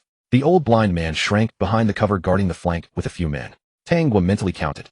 All counted, there were fewer than 200 people. She remembered clearly that the newly formed North Street patrol team had a total of 1,834 members. That day, when they swore in the square, receiving guns and rations, the voices shouting "Long live Miss Nine," and "We pledge our loyalty to the Tang family," were loud enough to shake the heavens. But now, hearing that the opposing side was an official army and that there were armored vehicles involved, those more than 1,600 people seemed to have evaporated into thin air. No one came to die. The food that had been taken, the medicines that had been distributed, were ultimately fed to the dogs. In the vast North Street, at the moment of life and death, only these fewer than 200 fools were willing to stand here with her to face death. Tang looked at this scene and suddenly felt a bit ridiculous. This was the trump card she was so proud of. This was the capital she wanted to challenge the Li family with. It turned out that in the face of absolute power, so-called kindness and loyalty were worth nothing at all. It seems I still haven't hurt them enough. Tang murmured to herself. She finally understood why Jiang Ye insisted on that security company. Why Tang Feng looked down on this ragtag group. Because this was a group that could only fight when the wind was at their back. Hey, have you made up your mind yet? Wu Sheng had clearly lost his patience. He had stood in the cold wind for more than 10 minutes, threatened by a woman with explosives. If this got out, how would he survive in the special zone afterwards? I'll count to 3. Wu Sheng raised his hand. If you don't surrender, I'll fire. I don't believe that your pathetic explosives can penetrate my armored vehicle. 3. Tang closed her eyes, her thumb resting on the igniter. Jiang, you don't come back. I'll clean up this mess myself. In the special zone at the Cloud Summit private salon. This was a members-only club, not open to the public. The air carried the faint fragrance of essential oils. Shen Luan extended her hand, her slender fingers adorned with freshly done nail art. The nail artist held her breath, using the finest weasel hair brush to paint intricate golden lines on her nails. Ching, does this color suit me? Shen Luan tilted her head, her eyes shimmering with allure. Yi Qing was flipping through a financial magazine, as she looked up at the question, her gaze falling on Shen Luan's fingertips. Gold subdues red well. On your hand, sister, it exudes both nobility and a hint of lethal intent. You always know how to flatter me. Shen Luan chuckled, then picked up her phone from the table to glance at it. The screen displayed a newly received encrypted message, just a few words. The 422nd Regiment's armored company has sealed off Luangshatang. Tang Gua is trapped, her life hanging by a thread. That little sweetheart of your cheap cousin is about to meet her end this time. Yi Qing's brow furrowed almost imperceptibly before she turned a page in her magazine, her voice steady. Tang Gua still bears the Tang name. Old fox Tang Jintian may be cold-blooded, but he won't let his own daughter be trampled by outsiders. Shen Luan let out a scornful laugh. Little sister, after all your time in the Li family, how can you still be so naive? In this era, face is a luxury used to cover the dead. To the living, profit is the only real currency. Never mind a daughter. Even a father would be sold by the pound if the price is right. Shen Luan retrieved her phone and blew gently on her freshly done nails. I bet 3 minutes. Within 3 minutes his call will come to me. Oh. Yi Qing put down the magazine, intrigued. What's the wager? If I lose, I'll withdraw my investment from that land south of the city. The entire profit goes to you. Yi Qing's eyes flickered. That land was a tough nut in one of her recent projects. If sister loses, don't lose sleep over the regret. And if I lose, you'll have to clear the accounts for Lioli Pavilion for the second half of the year. Shen Luan stretched lazily the curve of her thigh beneath the cheapao, dazzling to the eye. Yi Qing let out a low chuckle. She glanced at the clock on the wall. The second hand began its slow rotation. Jiang Ye paced back and forth in the cramped hotel room. Beneath his feet lay a scattering of cigarette butts. The background noise in Tang's phone call was wrong. A dull roar. The sound of heavy machinery of tracks grinding over frozen earth. She was in trouble. Jiang Ye grabbed his phone, his fingers racing through the contact list. His first call was to the Tang family's old estate. It rang for a long time before being answered. An aged, slick voice came through the receiver. Who is this? It was Cripple Chun. Uncle Cripple, it's Jiang Ye. Is the old master in? I have an urgent matter. Master Jiang. Cripple Chin's voice carried its usual smile. Not a good time. The old master is in a meeting with some distinguished guests. He can't see anyone. He didn't even ask what the matter was, shutting him down outright. Jiang Ye's heart sank. Uncle Cripple, it's about Xiaojiao. Master Jiang. Cripple Chin cut him off. The old master says every child has their own fate. Some paths are chosen, and some falls must be taken alone. The line went dead. Jiang Ye stared at his phone, then dialed Tang Wen's number. It rang for a long time. This time, there wasn't even a pretense. Just silence on answer. Damn it. Jiang Ye cursed under his breath and directly called Tang phone. The call connected after a few rings. Hello? Who's this? Tang Feng's voice was impatient. Fourth brother, it's me, Jiang Ye. Oh, it's you. Tang Feng's tone softened slightly. What's up? I'm busy. Do you know what happened to Xiaojiao? Jiang Ye's words came fast. There was a brief silence on the other end. Then Tang Feng's unrestrained laughter rang out. She's surrounded by Wu Shang's 422nd Regiment at Luangshatang. Finally, someone's putting that foul temper of hers in check. The veins on Jiang Ye's hand gripping the phone bulged. Fourth brother. Stop right there. I'm not your brother. Tang Feng sneered. Let me make it clear, the old master has ordered no one to help. Besides, I don't have the guts to go head-to-head with the regular army. Jiang Ye erupted. Damn it. When there's profit, you're all lovey-dovey. When trouble hits, you all cut ties. She risked her life to establish a foothold on the ground, and you treat her like dirt. She made her own mess, if she has to clean it up. It's about time that plot on North Street got a new Tang in charge. Then listen up. Jiang Ye roared into the receiver. From now on, Tang will belongs to me, Jiang Ye, and me alone. She has nothing to do with the Tang family anymore. If you don't want her, I do. Jiang Ye hung up the phone. This was what they called family. A pack of wolves in human skin, always ready to devour their own. Jiang Ye took a deep breath and stubbed out his cigarette. Only one path remained. He found Shen Luan's number, the woman he had met once at Lioli Pavilion. The call connected. A lazy, amused voice came through. Little brother, you're 10 seconds late. You almost cost me a piece of land. Jiang Ye was stunned for a moment. Help me. Shen Luan let out a soft laugh. People begging for my help could circle South City twice. What makes you worthy? Just that raw grit of yours that hasn't yet taken shape. North Street. Jiang Ye didn't hesitate. From now on, 70% of all profits from North Street's businesses. Yi Qing raised an eyebrow. 70%. He was practically giving away the flesh. Shen Luan's laugh carried a hint of mockery. As far as I know, that pie on North Street still belongs to the Tang family. You and your little sweetheart have no say in it. The Tangs are still. Give them a share, then give me mine. What's left for you? Eating the wind. You take 70% of the profits. The rest goes to no one. Jiang Ye spoke again. He paused, his voice dropping low. And he'll do 3 things for you. Anything. Kill, set fires, take a bullet. Whatever you ask. Silence fell on the other end. A long moment passed. 70% profit plus a deed of indenture. Shen Luan's voice was soft, laced with satisfaction. A fair price. Deal. Shen Luan hung up and picked up another black phone, dialing a number. Hello, Director's son. Her voice was casual. It's Shen Luan. She listened to the other party speak, a smile playing on her. I hear things are lively at Luangshatang. Colonel Wu of the 422nd Regiment is conducting live fire exercises with his armored company. Quite a commotion. I can hear it clearly even here in the special zone. She paused. Just asking out of curiosity, since it involves the garrison. And I heard. The inspection department is short on achievements lately. It'd be a shame if someone else snatched up this easy merit. Alright, I'll treat you to tea another day. With that, she ended the call. That's enough. Yi Qing looked at her. Exactly. One phone call gets me 70% of North Street, a mad dog on a leash, and a favor from the inspection department. Killing 3 birds with 1 stone. Shen Luan turned to Yi Qing, triumph gleaming in her eyes. Little sister, you lost. I know. You're such a temptress. Yiqing shook her head helplessly. At the boulder mound, Wu Sheng stood by the command vehicle, gazing at the slender figure atop the cargo container. Ungrateful wretch. He raised his hand ready to issue the order for a forceful assault. A single burst of autocannon fire would riddle her with holes before that woman could ignite the flame. Just then the phone in his coat pocket rang abruptly. Wu Sheng fished it out impatiently. A glance at the caller ID tempered his arrogance. He turned aside and answered. Before he could speak, a torrent of curses erupted from Wu Sheng. Who the hell authorized you to dispatch troops to the boulder mound? Who gave you the gall? Wu Sheng was stunned. Be Brigadier. What's happened? Didn't you order me to? Me what? You bastard. Wu Sheng, if you want to die, don't drag me down with you. The voice on the other end was seething with rage. Someone has filed a complaint directly to the general headquarters, accusing you of colluding with local thugs trafficking arms and plotting to shell civilians. Brigadier, I'm innocent. This isn't. Cold sweat instantly poured down Wu Sheng's face. 2 armed helicopters from the inspectorate are already airborne. You're headed for a court-martial, you bastard.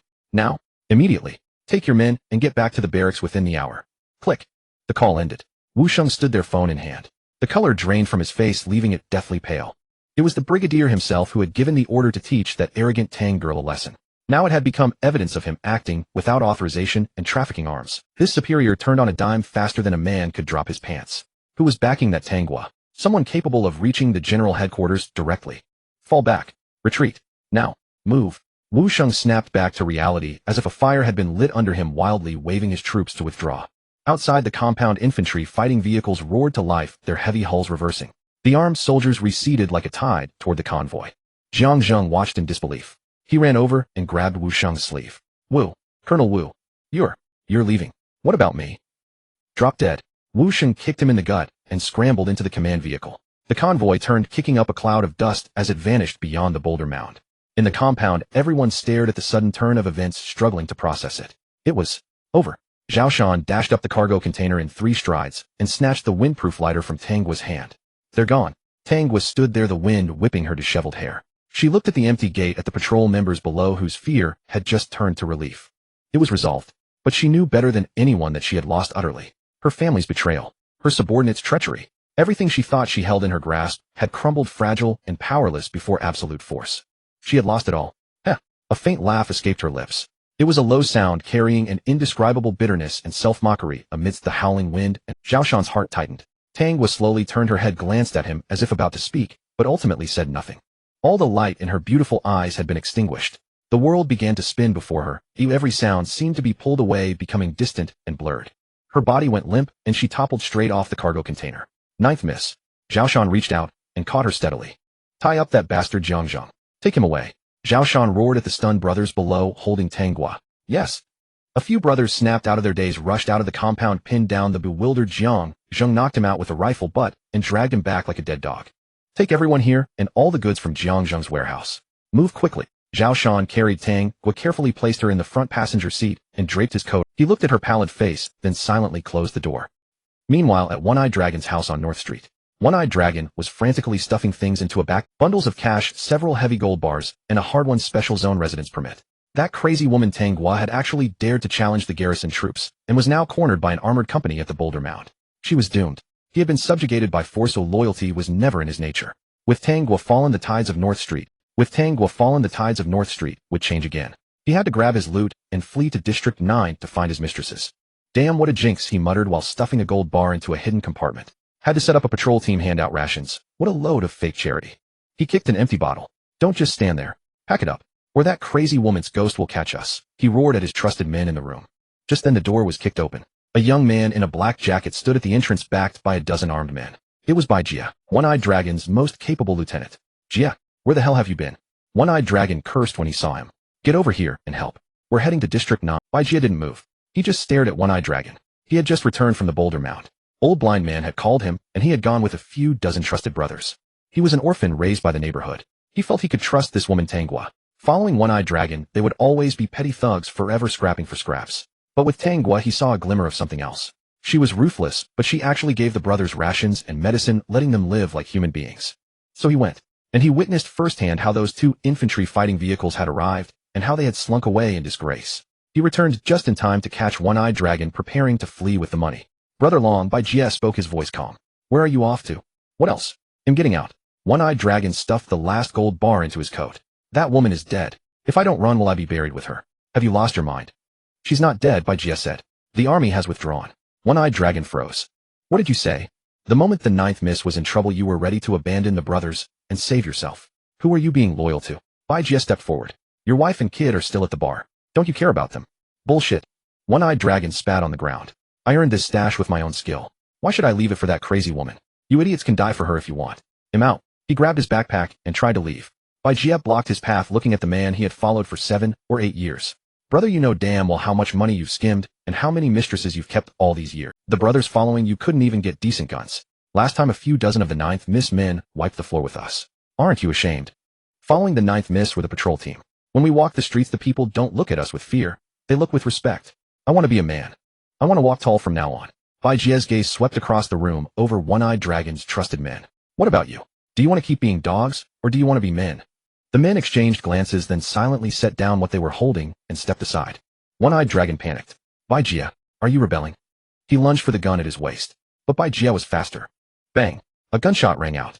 One-Eyed Dragon screamed, a blossom of blood erupting from his thigh. He collapsed backward, gold bars and cash scattering everywhere. Tie him up, Bai Jie said coldly. Send him and all his loot to the ninth miss. At the Night Rose Bar, Bai Jie threw the trussed-up One-Eyed Dragon to the ground and nodded at Zhao Shan. Brother Shan, this bastard tried to run. I caught him. Zhao Shan glanced at him, then at One-Eyed Dragon behind him, and patted Bai Jie on the shoulder. Good work. You're in charge of this squad from now on. Bai Jie grinned, flashing a row of white teeth. Thanks, Brother Shan. Zhao Shan walked over to One-Eyed Dragon and took a machete from a nearby brother. Brother Shan, Lord Shan, spare me. I just had a moment of foolishness. One-Eyed Dragon wailed for mercy. Under One-Eyed Dragon's terrified gaze, the blade fell. Ow! One of One-Eyed Dragon's ears was severed clean off. Drag him down to the basement. Let the ninth miss deal with him when she wakes up. Zhao Shan tossed the blade aside and went upstairs. He gently pushed open Tang Guo's door. Tang Guo lay on the bed, her face still pale, her brows tightly furrowed, as if trapped in a nightmare. Zhao Shan drew closer and made out her murmurs. Jiang Ye, you bastard. Come back. The truck came to a halt at the entrance of Night Rose. Jiang Ye jumped off. The bar was unusually quiet, devoid of its usual clamor. 2 of his men leaning by the door and smoking straightened up at the sight of him, stubbing out their cigarettes against the wall. Brother Jiang is back. Jiang Ye nodded and pushed the door open. Where's Jior? He asked, grabbing a passing brother. The man looked up, then gestured toward the second floor. In her room. Jiang Ye released him and strode toward the stairs. At the door of Tang Guo's room, he pushed it open. The curtains were drawn, plunging the room into darkness. Jiang Ye walked over and stood by the bed. Tang Guo lay there, buried under thick blankets, only her face visible.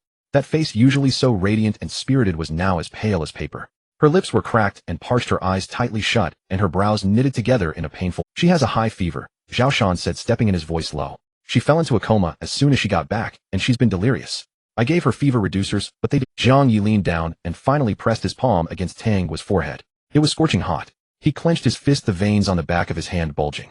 He spun around and slammed his fist into the wall beside him. If he hadn't insisted on buying that security company, she would never have had to go to Boulder Ridge, let alone clash Heaton with the garrison. She was so proud, yet she was forced to stand on a pile of explosives with a lighter, gambling her life for a way out. Shan, get me a basin of hot water and a clean towel. Jiang Ye took off his jacket and rolled up his sleeves. Zhao Shan glanced at him, then turned and left. In less than 2 minutes, everything was ready. Jiang Ye soaked the towel, wrung it out, and carefully wiped Tang Guo's face and neck. His movements were gentle, a stark contrast to his usual carefree demeanor. After wiping her down, he dipped a cotton swab in water and slowly moistened her cracked lips. Jiang Ye, he'll help you raise the money. Tang Guo murmured in her sleep, her brow furrowing deeper. Jiang Ye's wiping motion stopped. He looked at her pained expression, and something in his heart felt as if it were being twisted. I'm back, he whispered. I'm here, and he'll always be here. He repeatedly used the wet towel to cool her down. Zhao Shan stood by the doorframe, holding a heavy canvas bag, watching for a long time. He saw the guilt in Jiang Ye's eyes and the undisguised tenderness. This man, it seemed, had truly taken that wild, lawless girl into his heart. He placed the canvas bag on the table. Jiang Ye turned and looked at the bag. To save his own skin, Jiang Zheng handed over all his cash, 1,500,000. Zhao Shan unzipped the bag, revealing bundles of old banknotes. One Eye tried to run, but Bai Jie's men cornered him. This is what we seized from him. Cash plus some gold items. All told about 600,000. Zhao Shan pulled out a small cloth pouch from the bag and emptied it onto the table. A few small gold bars and some gold jewelry rolled out, including the weapons we sold off cheap to raise funds. That makes 3,400,000. Jiang Ye looked at Zhao Shan. Shan, how many people went with Jior to Boulder Ridge this time? Besides our old brothers from Night Rose from the patrol. Zhao Shan's face flickered with bitterness and helplessness. Only about 200 showed up. Over 1,800 men, and only 200 went. Jiang Ye let out a cold snort. The other 1,600 are all ungrateful wretches. They're refugees gathered here just to survive, Zhao Shan said. Seeking benefit and avoiding harm is instinct. Can't blame them. I know we can't blame them. We didn't turn them into soldiers. Jiang Ye turned to face Zhao Shan. Shan, this group needs a complete reorganization. Zhao Shan wasn't surprised, he just listened quietly. We have money, food, and territory now, but we don't have a force that can fight a tough battle. Jiang Ye's gaze sharpened. Relying on just the few dozen brothers from Night Rose won't hold the entire North Street together. That security company, I'm taking it. They'll be the backbone of our force. I want you to pick men from the patrol. Pick those who are truly willing to risk their lives and can be trusted to form a core guard. This unit gets the best gear, full rations, and the toughest training. The rest can stay in the patrol, keep order on North Street, and just coast along. Anyone who wants to join the guard and live the high life has to earn it with their blood. Zhao Shan nodded. Understood. Create a hierarchy and let them fight for it. Exactly. Jiang Ye grinned. People aren't bothered by scarcity, but by inequality. Watching others eat meat hurts them more than being killed themselves.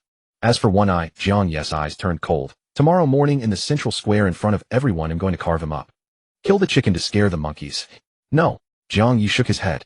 It's to set the rules. My rules. Zhao Shan was silent for a few seconds, then nodded firm. I understand. Jiang Ye casually grabbed several stacks of cash from the pile on the table, about 200,000, and shoved them into Zhao Shan's arms. Take this 200,000. Split it among the brothers who went to Boulder Ridge. I, Jiang Ye, never shortchange anyone who has my back. Zhao Shan didn't refuse, he took it and tucked it into his coat. And this? Jiang Ye pulled a pink gift box from his pocket and tossed it over. For Qiangzi, the bow tie he's been dreaming of. Zhao Shan took the box, said nothing more, turned, and left, gently closing the door behind him.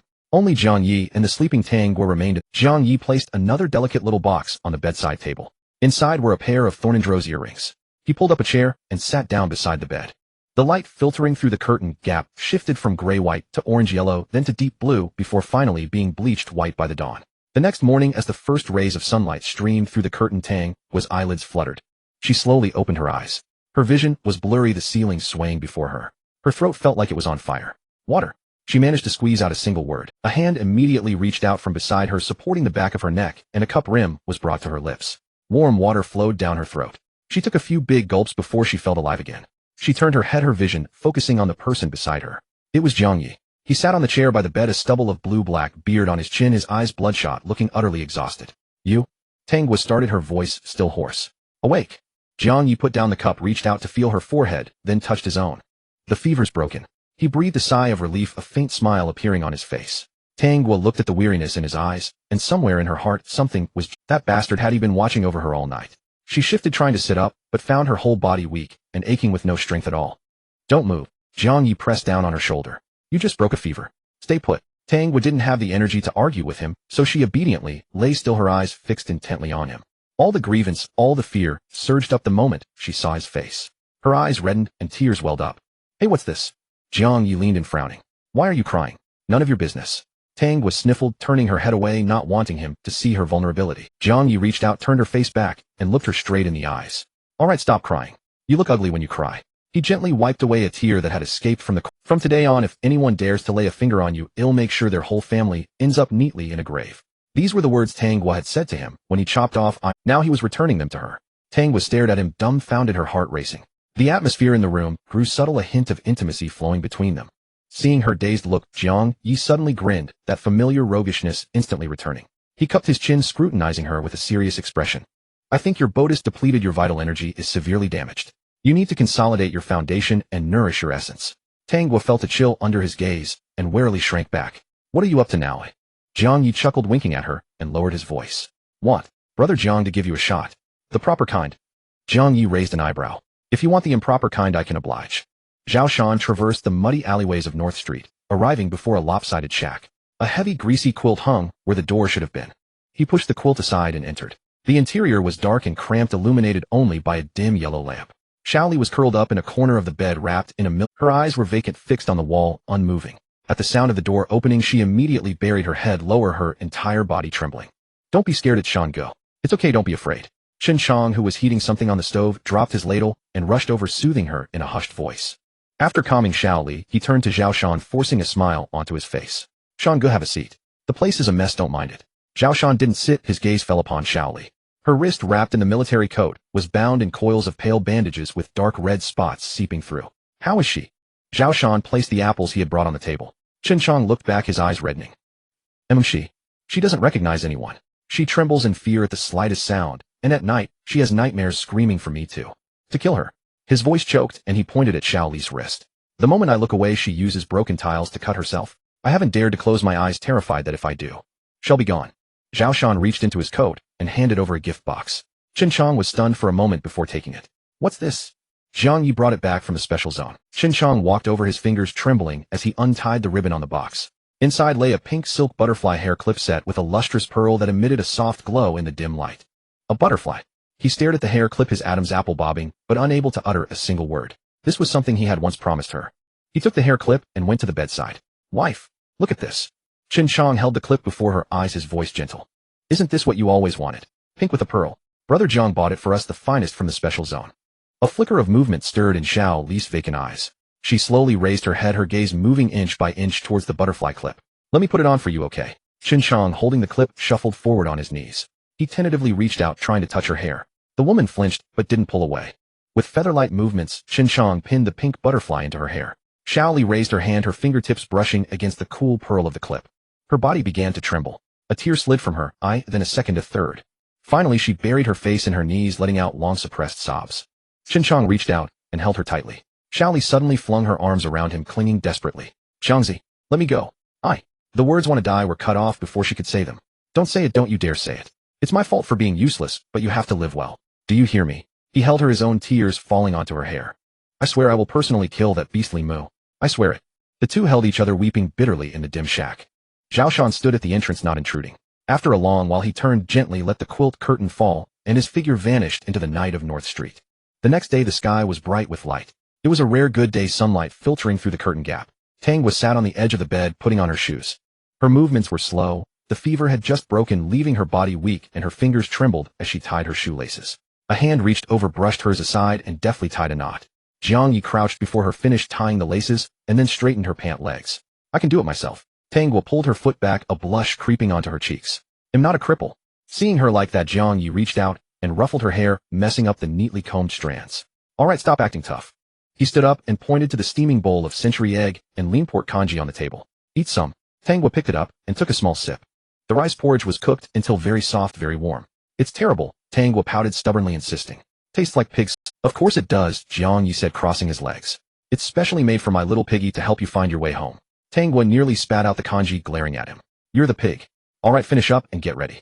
Jiang Ye stood and started stuffing things into his canvas bag. Where are we going? Tang paused in her drinking. To handle the security company matter, Jiang Ye said without turning around. Oh, go ahead then. Be careful on the road. Tang lowered her head, continuing to drink the congee, her tone flat. Jiang Ye finished packing, slung the bag over his shoulder, and looked at her as if she were an idiot. What are you thinking? You're coming with me. Jiang Ye stated it as a matter of course. Tang was taken aback. What would I do there? I'm not comfortable leaving you alone in North Street. Jiang Ye took a thick black leather jacket from the rack and draped it over her shoulders without argument. I don't want to come back next time and find you hugging a pile of explosives ready to blow yourself up along with everyone else. Your life belongs to me now. You're not allowed to throw it away without my permission. Tang made a TSK sound but obediently slid her arms into the sleeves. Whoever answers is. Jiang Ye grinned. Let's go, ninth miss. As they descended the stairs, the first floor hall had been completely transformed. The bar counter had been removed, replaced by a massive sand table map, and the walls were covered in weapons. It was no longer a bar, but the heart of their team, with security raised to the map. Brother Jiang, ninth miss. A figure immediately stood up from beside the sand table. It was Bai Jia. He had a buzz cut, looking very spirited. That energy was completely different from the thug he used to be. Good work. Jiang Ye patted his shoulder. I heard you're going out. Bai Jia pulled a set of car keys from his pocket, pointing to a brand new black SUV at the entrance. Long, one-eyed dragon just bought it. You take this, it's got presents. Jiang Ye whistled, catching the keys and weighing them in his hand. That one-eyed dragon sure knows how to spend. Lucky us. He grinned. But I still need to settle the score. When I get back, he'll give him a proper welcome. Brother Jiang. Bai Jia hesitated but couldn't help asking, can you spare his life? He may have been unrighteous, but I can't forget our old ties. Killing him would cross a line in my heart. Jiang Ye looked at him, saying nothing. Bai Jia felt his scalp crawl under Jiang Ye's gaze and lowered his head. You said it. Jiang Ye suddenly laughed, patting his face. Then I'll let him live. He leaned in close to Bai Jia's ear. They'll let him see with his own eyes, step by step, how we get better. And let him watch you take the position he once held. Bai Jia's body stiffened, and he snapped his head up. Understand? Jiang Ye winked at him. I understand. Bai Jia nodded heavily. Tang reached the door and turned back to urge them. What's the holdup? Are we going or not? She looked at Bai Jia and instructed, watch the place. Wait for us to get back. The two went out and got into the new car. The engine roared and the tires rumbled over the potholed road as they sped towards the special zone. The car was very quiet.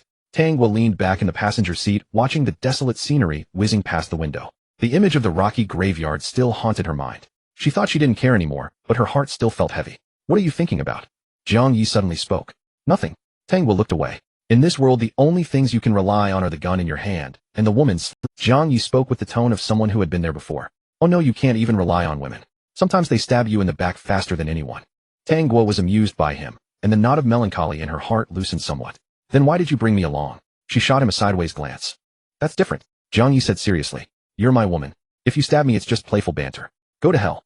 Jiang Ye laughed heartily and floored the accelerator. At the same time, in the 10th Special Zone Jiangnan district inside a villa, a fat man in his 50s sat on the leather sofa in the living room, a silver steak knife protruding from his chest. Opposite him sat a man in a black tactical vest. The man was very thin, with a terrifying scar running from the corner of his eye down to his jaw. He held the fat man's phone, his finger rapidly scrolling through contacts and messages. Finally, his finger stopped on a contact. Found you. The man grinned, revealing a mouthful of stark white teeth. Qin Yuan. The scar-faced man murmured the name. The former assistant, now wearing a suit and running for district councilor. He grinned, took the fat man's phone, typed a line on the screen, and sent it. And back. The silver steak knife on the fat man's chest rose and fell faintly with his breath. He had one last breath left, his eyes wide as brass bells, staring fixedly at the man before him. The man pocketed the phone, bent down, and leaned close to the fat man's ear. Tell me why go through all the trouble to bring me from District 7 to here. It was the higher-ups. Order. The fat man coughed up blood. I just carried it out. And then, the man narrowed his eyes. The fat man strained with all his might, spitting out a few words. Back then, I didn't betray you. Didn't betray. The fat man had hidden well, but he never expected to be found. True enough, all his counter-surveillance and concealment skills were learned from the man before him. No matter how deep the disciple hid, the master could always sniff him out. The man stood up, shoved the steak he was holding into his mouth, and chewed vigorously. A man in black combat gear stood beside him, his posture respectful. Instructor Wang Fatty also runs a security company in Jiangnan district, always responsible for Qin Yuan's safety. Should we take care of it? The boss is gone. What waves can a shell company stir up? He stuck out his tongue and licked the grease from his lips. This steak of yours didn't disappoint. The fat man stared with wide eyes, no longer able to hear. In the living room, 3 other men in black combat gear were cleaning the scene with tools. Wiping fingerprints, disposing of bloodstains, spraying chemical agents to mask the odor. Instructor. A man carrying a black trash bag came down from the 2nd floor. There was only one woman upstairs. Taken care of. The scar-faced man walked to the door and pulled it open. The sunlight outside made him squint. From now on, don't call me instructor. He turned back, the scar on his face looking particularly ferocious in the sunlight. Call me Song Lang. 500 kilometers away in the 10th Special Zone. Jiang Ye drove to the South City checkpoint. Last time he came, he was in a battered vegetable truck, interrogated for ages. This time it was a brand new, gleaming black off-road vehicle. The window rolled down, revealing Jiang Ye's face. The officer was about to conduct a routine check, but seeing the luxury car and Jiang Ye's pretty face in the passenger seat, he immediately put on a humble smile. This bearing clearly suggested a rich second generation out on a joyride with a girl. Sir, please pass. He didn't even ask for a pass, just turned and waved, signaling the barrier to rise. Jiang Ye nodded at him, stepped on the gas, and the car drove through the checkpoint. This is the special zone, judging by the car, not the person. A bunch of snobs. Jiang Ye looked at the saluting officer in the rearview mirror and pursed her lips. Not quite. Jiang Ye said, one hand on the wheel, the other naturally pinching Jiang Ye's cheek. It was smooth and pleasant to the touch. It's called social rules. Drive a junker, and you're a potential problem from the plan zone. Drive a nice car, and you're a valued consumer and taxpayer. They're bread and butter. You're asking for it. Jiang Ye rubbed her face. Keep your eyes on the road. You pinch me too hard. The car passed the checkpoint, and the full view of the special zone unfolded before. The 10th Special Zone was a city divided by a river. The river was called Dongchuan. In earlier years, the harsh climate kept it frozen year-round, and residents could cross on the. In recent years, the climate had warmed, the ice had completely melted, and the rushing waters split the special zone in two. On the north bank was the old city. Vast factories, warehouses, and cramped apartment blocks crammed together. Their destination, Black Shield Security Company, was in Jiangnan district. The off-road vehicle drove off the cross river bridge, and the view outside suddenly opened up. Clean, tidy streets, officers directing traffic at intersections, pedestrians in bright attire. On the south bank was the new city. Tall buildings lined wide avenues housing the special zone's administrative and commercial centers. A security company, and it's in Jiangnan district. Jiang Ye looked at the increasingly bustling street scene, somewhat surprised. In her understanding, a rough-and-tumble business like a security company should be in the chaotic old city on the north bank. This means the former boss has a significant background, Jiang Ye said, driving. Boss Shen gave us a big gift. Following the address Shen Luan provided, Jiang Ye parked in front of a standalone 3-story building. The building was gray in an excellent location directly facing the main road of Jiangnan district.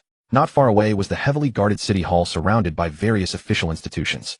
This is it. Jiang Ye turned off the engine and saw a commotion unfolding at the entrance of the building bearing the Black Shield security sign. About 50 men in various casual clothes were blocking the building's entrance, their expressions agitated, cursing loudly. Though their clothes were shabby, they were all robust in build, their stances and eyes exuding a fierce military bearing. Facing them stood a row of security officers in black uniforms and white helmets holding anti-riot shields and stun batons forming a human wall. The security bureau chief, Jiang Ye, was sweating profusely, his voice hoarse from shouting. "They'll say this one last time. Disperse immediately. Your behavior has severely disrupted public order. If you don't leave, we will take compulsory measures." The boss ran off without paying a cent of our wages. Now there's no one to even reason with. Where are we supposed to go? From the crowd, a burly bald man shouted back, veins bulging on his neck. "Bankruptcy is a commercial dispute. You need to go through legal channels. File a lawsuit in court. Blockading here won't solve anything. Go screw your legal channels." A burly man kicked a nearby trash can. "We believed your nonsense. Went to court, went to arbitration, ran around for a month, and got..." At the front of the crowd, a bald, burly man stepped forward. His name was Li Sheng, Black Shield Security's ace. "Chief, it's not that we want to cause trouble." Li Sheng pointed at the sealed door behind him. "We have just one request. Let us in to retrieve our own belongings, training equipment, and our personal items from the dorms." "Is that too much to ask?" Jiang Ye's face was bitter. "This building has been sealed by the court. If I let you in to take things, that's illegal. Do you want me to lose my job as chief?" "Chief, we brothers have risked our lives for this special zone." Li Sheng softened his tone, his eyes reddening. "We were discharged from the front lines. All we know is fighting. Now we've lost our livelihood. How are we supposed to survive?" "Li Sheng, you're putting me in a difficult position. Give me a little more time and I'll coordinate with the higher-ups." "Coordinate until our families starve to death." Someone from the back. "Don't waste time with him. Charge it." "Yeah, charge it." A young officer behind Jiang Ye looked at the ragged man with a disdainful sneer. "Chief, why waste words? Just use the stun batons and arrest them all. A bunch of lowlifes daring to cause trouble in the special zone." Li Sheng's eyes instantly turned. "You son of a bitch. Say that again." He lunged forward, forcing the anti-riot shield back half a step. "Say that again to my face." "What are you doing? Back off." The young officer was startled by Li Sheng's momentum and instinctively raised his stun baton. "Come any closer and he'll use this." "Come on, try it." Li Sheng tore open his collar, revealing bullet holes and knife scars on his chest. "I was taking bullets on the front lines while you were still sucking on your mother's tit. Scaring who with that little stick?" "Damn it. Brothers, let's fight them." The men behind him erupted, the crowd surging forward on the verge of spiraling out of control. Feng was sat in the car frowning. "These are the security company men." "Most likely," Jiang Ye said, his eyes lighting up as he looked outside. What he saw wasn't trouble, but a pack of tamed beasts. They had discipline, bloodlust, and combat prowess. They were just pushed to the edge. "What are you going to do?" "Stay in the car and lock the doors." Jiang Ye gave the order, pushed open the door, and stepped out. Time for the new boss to make an entrance.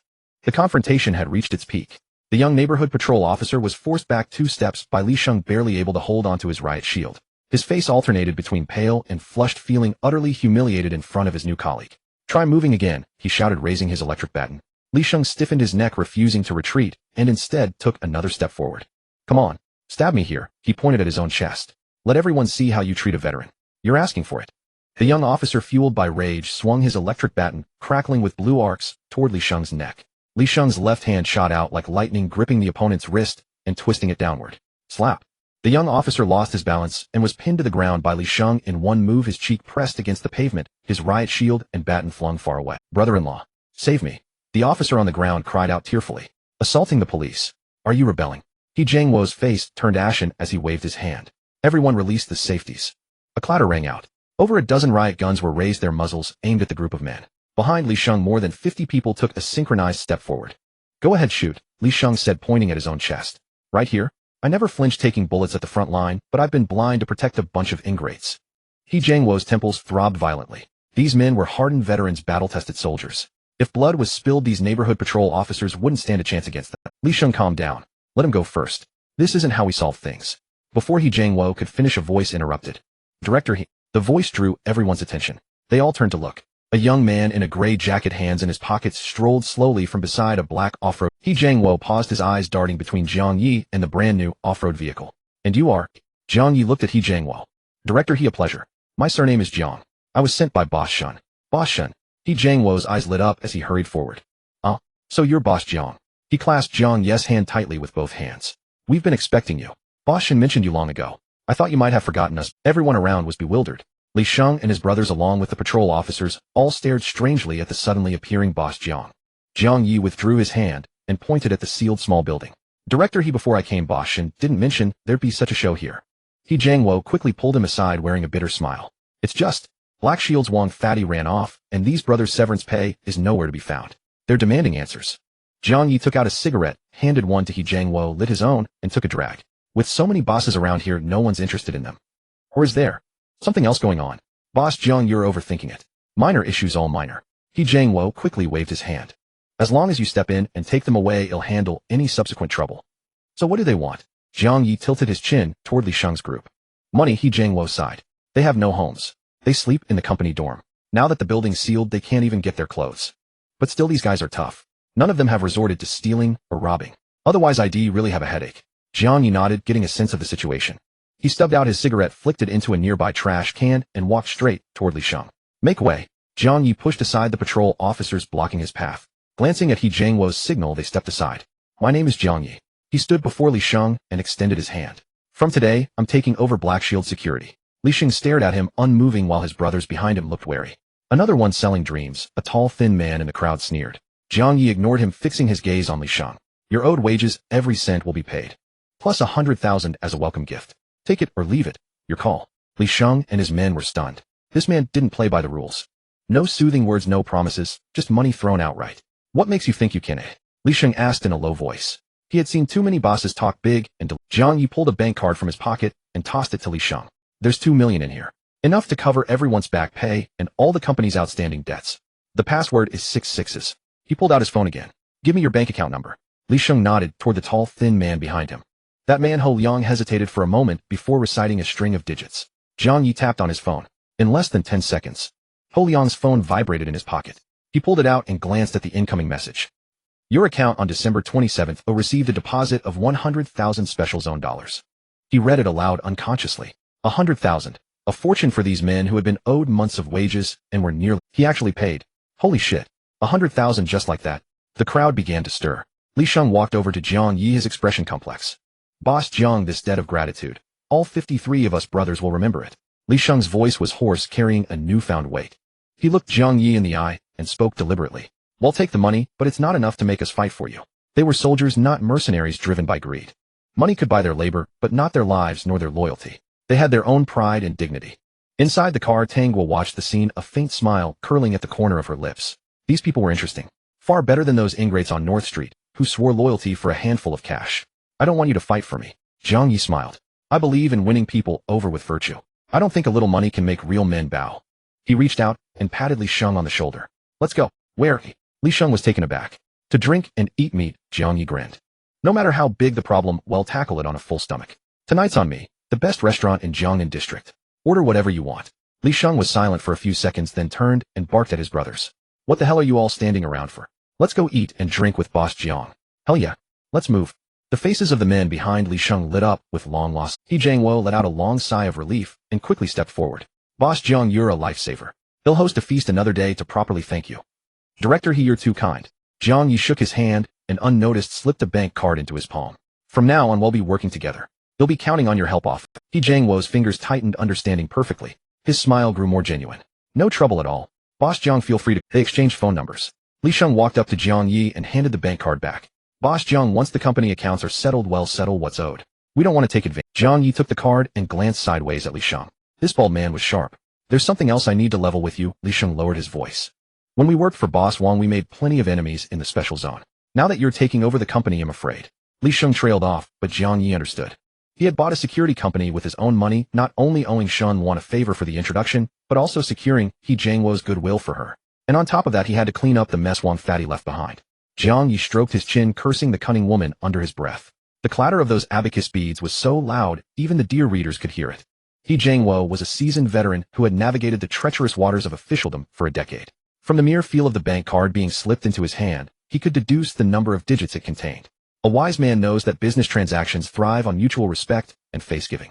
With a wave of his hand, 2 neighborhood patrol officers wielded hydraulic cutters to sever the iron chain securing the gates of Black Shield security. This was a gesture of handing face directly into Jiang Ye's hands. Boss Jiang will take my men back now. He Jiang Wo clasped Jiang Ye's hand with an amiable demeanor. Just give me a call if you need anything. Brother-in-law. He assaulted an officer. This can't end here. The young man struggled and shouted as he was helped into the car by two veteran patrol officers. Slap. Jiang Ye backhanded him across the face, sending stars spinning before his eyes. Damn it, shut your trap. Jiang Ye pointed at his nose, lowering his voice to a harsh whisper. If Boss Shen finds out you've offended her honored guest, they'll have to fish you out of a frozen river tomorrow. Get back and write a self-criticism. Don't come see me unless it's over 20,000 words. He'll tell my sister. The young man whimpered, covering his face. Boss Jiang, please excuse this spectacle. You're busy. Afraid his brother-in-law would actually go tattle, Jiang Ye scurried into the car and the convoy departed. The scene was left with only Jiang Ye, Tanghua, and those 50-odd. Li Sheng took a deep breath, turning to look at the long-sealed small building. Brothers, let's move. Jiang Ye swept his hand in a grand gesture. A throng of over 50 people marched imposingly behind Jiang Ye through the busiest street of Jiangnan district. These men were all rugged and fierce-eyed. Even in their shabby civilian clothes, their iron-blooded aura was impossible to conceal. This spectacle made passers-by think a gang was parading through the streets. They turned their heads and instinctively retreated to the roadside. Tanghua quickened her pace to catch up with Jiang Ye, grabbing his arm. Hey, mister. Big spender, she whispered. We only have about 3 million in total. Are we going to live on air? Can you tone it down? Jiang Ye turned and pulled her into his embrace, holding her tight against him. Hey, you. Tanghua tried to struggle, but was firmly pinned by his arm. The street was bustling with people, but Jiang Ye paid no heed. He leaned down and whispered in her ear with a smile. Money is just a bastard to spend it, and you can earn more. But people's hearts. Miss that chance and no amount of money can buy it back. Tanghua's cheeks burned from his intimate gesture and the warmth of his breath near her ear. She struggled in vain and could only retaliate by pinching his waist hard. Besides, this is called investment. Just wait and see. This meal today will be more effective than throwing away 1 million. Jiang Ye added with a grin. The group arrived at the Cloud Top Hotel, one of the most prestigious dining establishments in Jiangnan district, just across the street. When Jiang Ye led over 50 men who looked like beggars to block the entrance, the professional smile on the Cheongsam-clad receptionist froze. Sir, I'm sorry, but we have a policy those not properly attired. Jiang Ye pulled a stack of cash from his pocket, roughly 10,000 yuan. The receptionist's eyes lit up, and she instinctively arched her chest, expecting the money to be tucked into her cleavage. But Jiang Ye's next move stunned her. He took the 10,000 yuan and stuffed it directly into the collar of his own jacket, like tying a red tie around his neck. Now am I properly attired? Jiang Ye raised. The receptionist was dumbfounded. In her 3 years on the job, she had seen people use money to humiliate others or use it to light cigarettes. She could even smile if the cash were thrown in her face. But stuffing it into your own collar, what was that supposed to mean? Book the biggest private room. Bring the finest wine, the meatiest dishes, the most lavish courses. Money is no object. Jiang Ye patted the cash on his chest. Right away, sir. Please come in. The receptionist, though inwardly frustrated, moved swiftly. 10 minutes later, in the hotel's largest room, the peony hall, 2 long tables were pushed together. The tables were piled high with cold dishes, hot courses, and soups stacked like a pyramid. A whole roasted lamb sizzled with oil, braised pork glistened, and sauce trotters exuded a rich, meaty aroma. The 50-odd men surrounded the table. Though their Adam's apples bobbed and the sound of swallowing echoed clearly in the room, no one picked up their chopsticks. They looked at Li Sheng, and Li Sheng looked at Jiang Ye. Discipline. Even starving like ghosts, these soldiers never abandoned the code ingrained in their bones. Jiang Ye set one foot on a chair, holding an open bottle of liquor in his hand. What the hell are you all staring at me for? Got flowers growing on my face? Or is this trotter not as good looking as me? Jiang Ye raised the bottle, tilted his head back, and took a big gulp. Bang! He slammed the bottle onto the table. Remember this: if you follow me, Jiang Ye, and I still let you go hungry, then I'm the one who's useless. He grabbed a roast chicken and tossed it directly to Li Sheng. Eat. Anyone who holds back is a coward. Devour it. Li Sheng caught the chicken. Eat. Ignoring the heat, he tore off a drumstick, shoved it into his mouth, bone and all, and crunched loudly. With that command, no one cared about table manners anymore. Chopsticks were too slow, hands reached directly into the plates to grab meat. Cups were too small to satisfy, they drank straight from the bottle. This wasn't a meal, it was a predation. Grease dripped down their stubbled chins, and strong liquor quenched the bitterness in their hearts. Damn, this is delicious. A young man mumbled while gnawing on a rib, his voice thick with emotion. I haven't seen meat in 3 months. Whoa.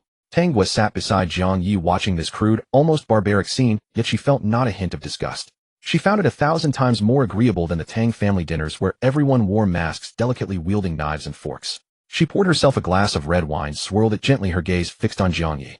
Jiang Ye understood these men perfectly, as if they were kindred spirits. To deal with these straightforward, roughish soldiers, gourmet delicacies couldn't beat big chunks of meat. 1,000 words couldn't match one hearty meal.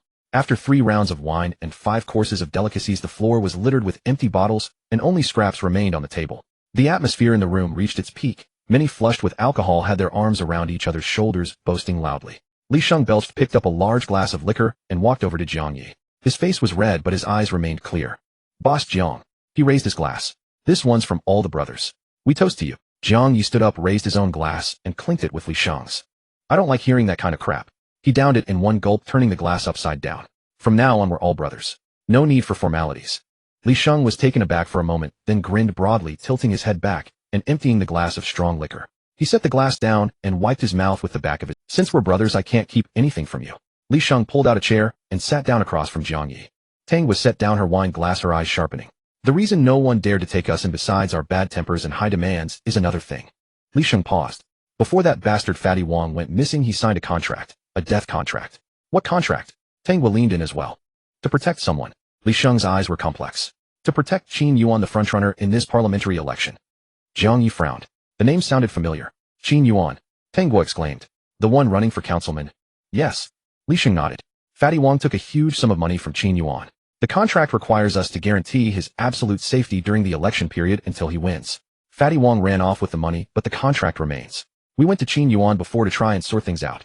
What did he say? He said the money was already paid, and that's an internal issue between us and Fatty Wong. We must fulfill the contract, or hell have us all thrown in jail for extortion and breach of contract.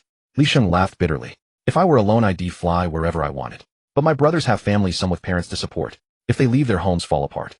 Either pay triple the penalty, or work as Qin Yuan's bodyguards for free. Li Shang stared at Jiang Ye. Boss Jiang, do you understand? Taking us on means taking on this hot potato. It's not too late to back out now. Jiang Ye listened, poured himself a drink, his face impassive. Inwardly, he cursed Shun Wan thoroughly. That enchantress was a master of digging traps one after another. He had willingly jumped in, and now he had to count money for her. He set down the glass, a cold glint flashing in his eyes. This trap is beautifully laid. I admit defeat. They'll find a chance to deal with her sooner or later. Let her know that taking advantage of me doesn't come cheap. She wants to use me. He'll sleep her into submission. Tang, who had been worried about the contract, bristled at these words. You want to die? She lifted her foot and stomped hard on Jiang Ye's instep, grinding it in. How do you plan to sleep her? Huh? She gritted her teeth, pinching his thigh fiercely. They'll deal with you first, believe me. Ow, ow, ow. Jiang Ye winced in pain and begged for mercy, but under the table he caught her hand and held it tight. He looked up at Li Shang, his playful We're taking this job. Jiang Ye clapped Li Shang on the shoulder. But since there's a new boss, the rules will be my rules from now on. After eating and drinking there, the group pushed open the door of the private room, preparing to leave. At the end of the corridor, an exaggerated voice suddenly rang out. Hey, cousin. Oh my, what are you doing here? Jiang Ye paused mid-step, turned around, and raised an eyebrow. Song Xiang was decked out in a flamboyant pink suit paired with a green shirt underneath. His hair was slicked so shiny that even a fly would slip and do the splits if it landed on. He held a large bouquet of roses in his hands, followed by two burly men in suits and sunglasses exuding an air of grandeur. Tang nudged Jiang Ye with her elbow and whispered, that peacock is flashy enough. Did he learn his fashion sense from traffic lights? Song Xiang approached, and upon seeing Tang, his eyes lit up. The girl was clad in a black leather jacket with long legs and a slender waist. Her wild and dashing demeanor was a world apart from the coy and gentle socialites of the special zone. And this is my sister-in-law. Song Xiang proactively extended his hand toward Tangua. Tangua cast him a glance, keeping her hands in her leather jacket pockets without moving. The scene turned awkward for a moment. Young Master Song, what a coincidence. Are you here for dinner too? Jiang Ye let out a hearty laugh, proactively taking Song Xiang's hand and smoothly pulling him closer, blocking his view of Tangua. Tangua rolled her eyes from behind. Song Xiang could only withdraw his gaze, reluctantly slinging an arm around Jiang Ye's shoulder. We're family, no need for formalities. Don't call me young Master Song, call me brother. He patted Jiang Ye's shoulder and lowered his voice. Bro, you're something else. Last time you got me completely drunk under the table. Ching Ching didn't say anything about me, did she? Jiang Ye scratched his head.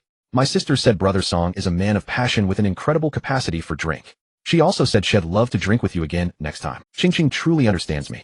Song Xiang was elated by the flattery, feeling his image in his goddess heart had grown a few notches taller. He waved his hand grandly and called out to the lobby manager. Hey you all, my cousin's expenses are on me. The lobby manager nodded obsequiously. Of course. Young Master Song is generous. He pulled up the bill on his handheld terminal and respectfully handed it over. Young Master Song, their total is 32,800. Let's round it down to 32,000. How much? The smile froze on Song Xiang's face. Over 30,000. Had this lot eaten the entire hotel kitchen bare? Ahem. The lobby manager explained awkwardly, this Mr. Jiang ordered 100 caddies of spiced beef, 6 whole roast lambs, and 30 bottles of aged brew. Stop. Don't say any more. Just hearing it makes me feel full. Song Xiang's stomach churned at the thought, and he quickly waved his hand to cut the manager off. He let out a dry laugh, turned his head, and looked at Jiang Ye. You guys sure can eat. Look at this mess. I've put you to too much expense. How about I cover it myself? Jiang Ye said with an earnest expression reaching. If he let Jiang Ye pay now, where would young Master Song's dignity go? Especially in front of a beautiful woman. How could I let you do? Song Xiang interrupted him, putting on a bold front. I said your big brother would treat you. What's a little money like this? Do you think I'm short on cash? He forced a smile and pulled out a card from his pocket, though inwardly he was grumbling. Were people from the plan zone really this wealthy now? One meal costing as much as an average family's annual expenses in the special zone. Generous. Jiang Ye gave a thumbs up. Tang was stood to the side, struggling to hold back her laughter, turning her head away with her shoulders trembling slightly. While Jiang Ye and Song Xiang were bantering, Li Sheng habitually swept his gaze around. It was an occupational habit developed from years of security work. Outside the hotel's revolving door, two men in trench coats stood there seemingly waiting for a car, but their eyes flicked over every few seconds. Their left hands occasionally pressed against their ears. That was adjusting an earpiece. Li Sheng's gaze turned cold. Jiang Ye's peripheral vision also caught the scene, and the smile on his face faded. Ding! The elevator door at the other end of the corridor opened. Three men in hotel service uniforms, heads lowered, pushed a food cart out. One of them kept his hand in his pocket, the outline of his knuckles taut. Jiang Ye fixed his gaze on the three men emerging from the elevator. The waitstaff at Cloud Top Hotel were uniformly issued soft-soled black leather shoes. But the shoes on these three men were hard-soled black combat boots. Jiang Ye and Li Sheng exchanged a glance, understanding each other without a word. This was a corridor leading straight to the lobby, flanked by private rooms with a staircase to the second floor about 4 or 5 meters behind. The terrain was narrow, making escape difficult. Brother Song, we haven't really drunk our fill tonight. How about we go for another round? Jiang Ye said, hooking his arm around Song Xiang's neck and pulling him toward a nearby private room. I don't. Song Xiang was about to say he had quit drinking when, before he could finish, the three waiters had already drawn near. All three simultaneously pulled pistols from under the cart and from their jackets. Their movements were lightning fast. Bang! Bang! 2 gunshots accompanied by a woman's scream exploded across the entire hotel lobby. Diners screamed and dove under tables. Waitresses and Chongsams crouched against the walls, their bodies trembling like sieves. The bodyguard behind Song Xiang was hit in the head. Without even time to react, his body went limp and collapsed straight to the ground. The assassin shifted his gun barrel, aiming at Song Xiang. Song Xiang stared at the bodyguard lying in a pool of blood, his mind a complete blank. Get down. Jiang Ye snatched the bouquet of roses from Song Xiang's arms and hurled it toward the assassin. The shower of petals briefly obstructed the enemy's line of sight. Get inside. He gave Tang Guo a forceful shove on the waist. At the same time, he grabbed the back of Song Xiang's collar and dragged him straight into the private room behind them. Bang! Bang! Bullets grazed their heels, punching a row of holes into the carpet, sending wood chips flying. Cousin, you're choking me. Song Xiang's tongue lolled out as the collar tightened around his neck, his eyes rolling back. Call me that again, and he'll throw you out to stop the bullets. Jiang Ye kicked him on the backside, sending him tumbling into the dead corner of the sofa. Tang Guo reacted swiftly. With Jiang Ye's push, she rolled into the private room across the hall. She immediately pulled a small silver pistol from her boot and released the safety. Bang! Bang! Bang! Tang Guo fired 3 blind shots. The bullets struck the food cart, sending sparks flying, forcing the assassins to dodge sideways. In the corridor. Protect the boss. Li Sheng bellowed. The 50-plus men of Black Shield security had just finished their meal and weren't carrying weapons. But that didn't stop them from killing. The 5 or 6 closest men charged straight into the gunfire. One of them grabbed a porcelain vase from a corridor stand. Screw you. Whoosh. The massive vase shot through the air, smashing viciously into the middle assassin.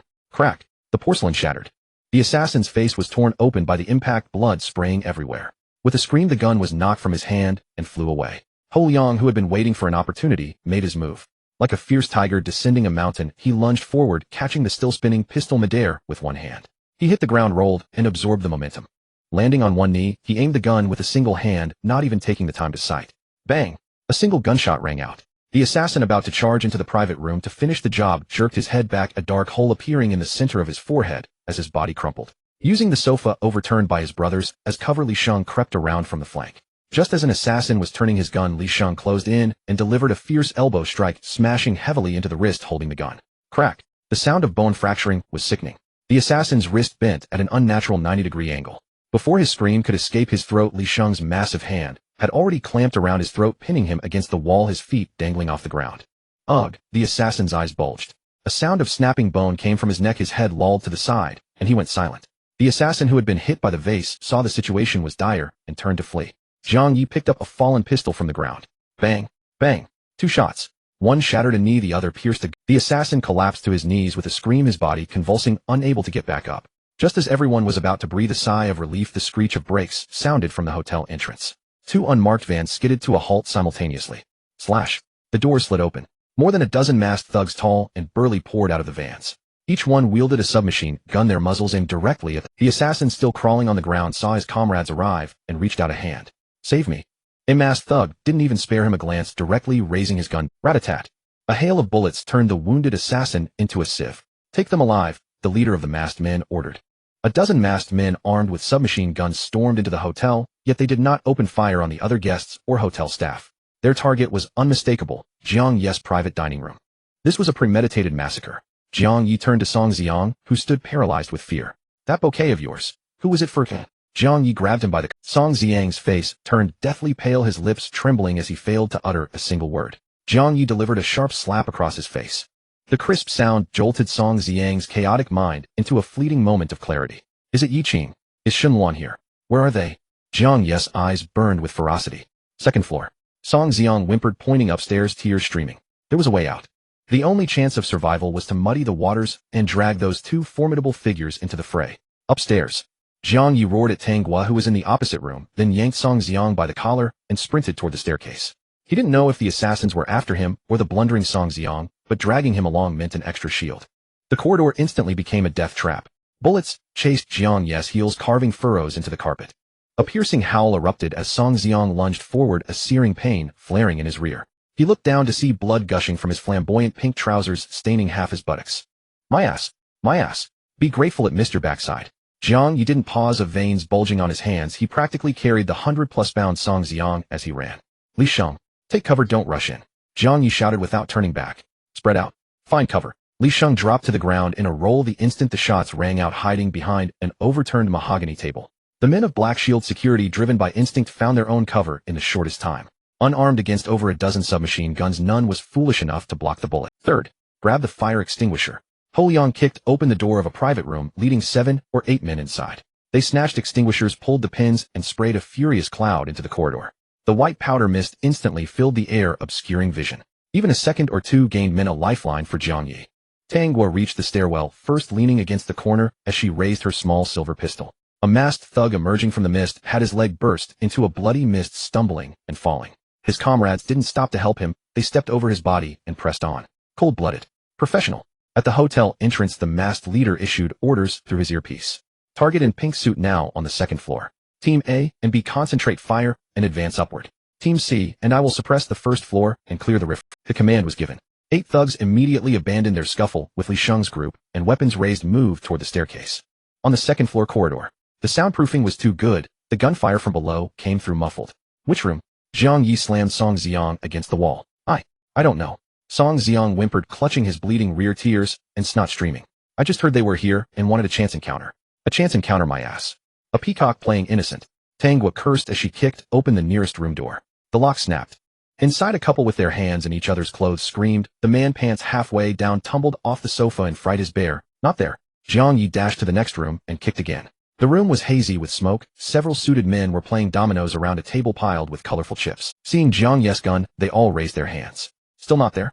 They're coming up, at least 5 or more. Tang Ye heard the footsteps and fired 2 suppressing shots toward the stairwell. Third door on the left. Jiang Ye charged. The heavy wooden door slammed against the wall with a thunderous crash. Inside, Yiqing stood by the massive floor-to-ceiling window, a glass of red wine in hand, her expression. Shenluan sat on the sofa, her chi-pao outlining a perfect figure as she picked a cherry from the fruit platter with a silver pick. They had clearly heard the commotion outside, but showed no trace of panic. 2 burly bodyguards in black suits flanked them, their guns already trained on the door the moment Jiang Ye kicked it open. Seeing it was Jiang Ye along with Song Xiang being dragged like a dead dog, the guards loosened their fingers slightly, but kept their weapons ready. Shenluan's seductive peach blossom eyes fixed on Jiang Ye as her red lips parted. Little brother dropping in uninvited isn't a good habit.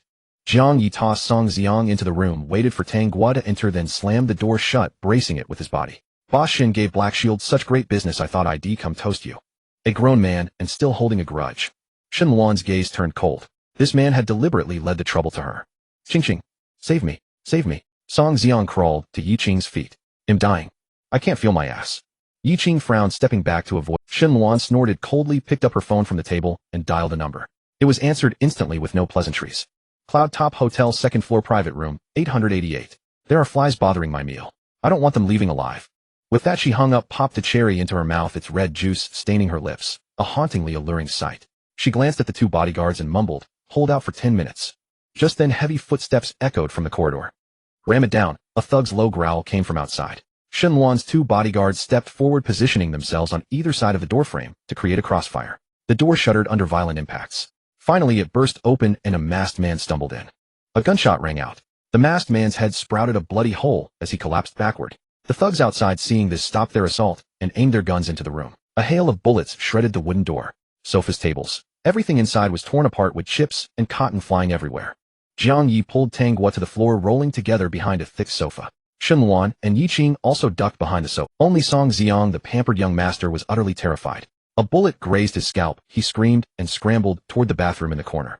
He slammed the bathroom door shut, locked it, and hugged the toilet, trembling. The two bodyguards were completely suppressed, forced to huddle behind the wall, unable to raise their heads. A dark object flew into the room. A grenade. One bodyguard lunged without hesitation, catching it midair and hurling it back outside. The grenade exploded in midair. The shockwave tore a chunk out of the corridor wall. The bodyguard grunted, his right arm mangled and bloody. The blast slammed him against the wall, and he slid to the floor motionless. Old Black. The other bodyguard's eyes reddened as he started to rise. Taking advantage of the smoke from the explosion, three masked thugs stepped over their comrade's corpse and charged in.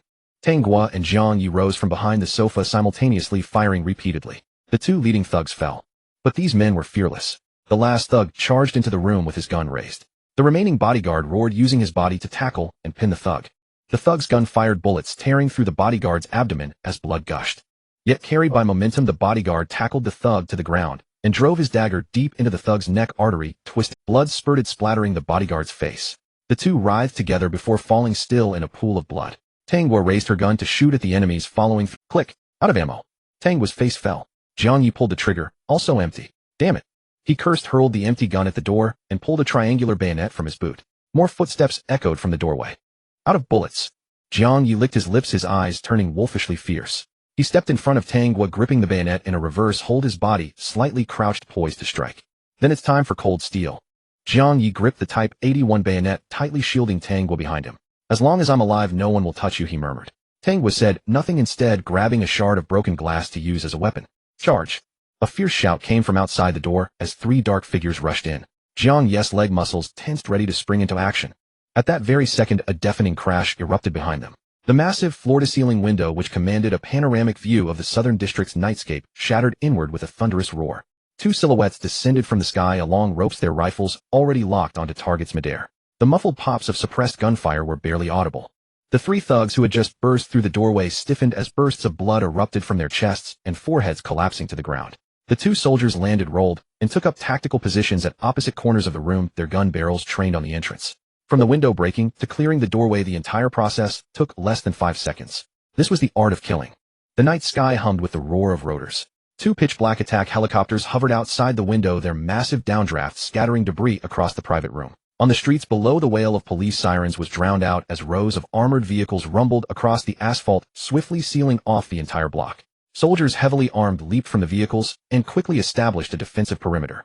This wasn't the Public Security Bureau. This was the military. The elite rapid reaction force of the Special Administrative Region. The room held only the hum of helicopter rotors churning the air.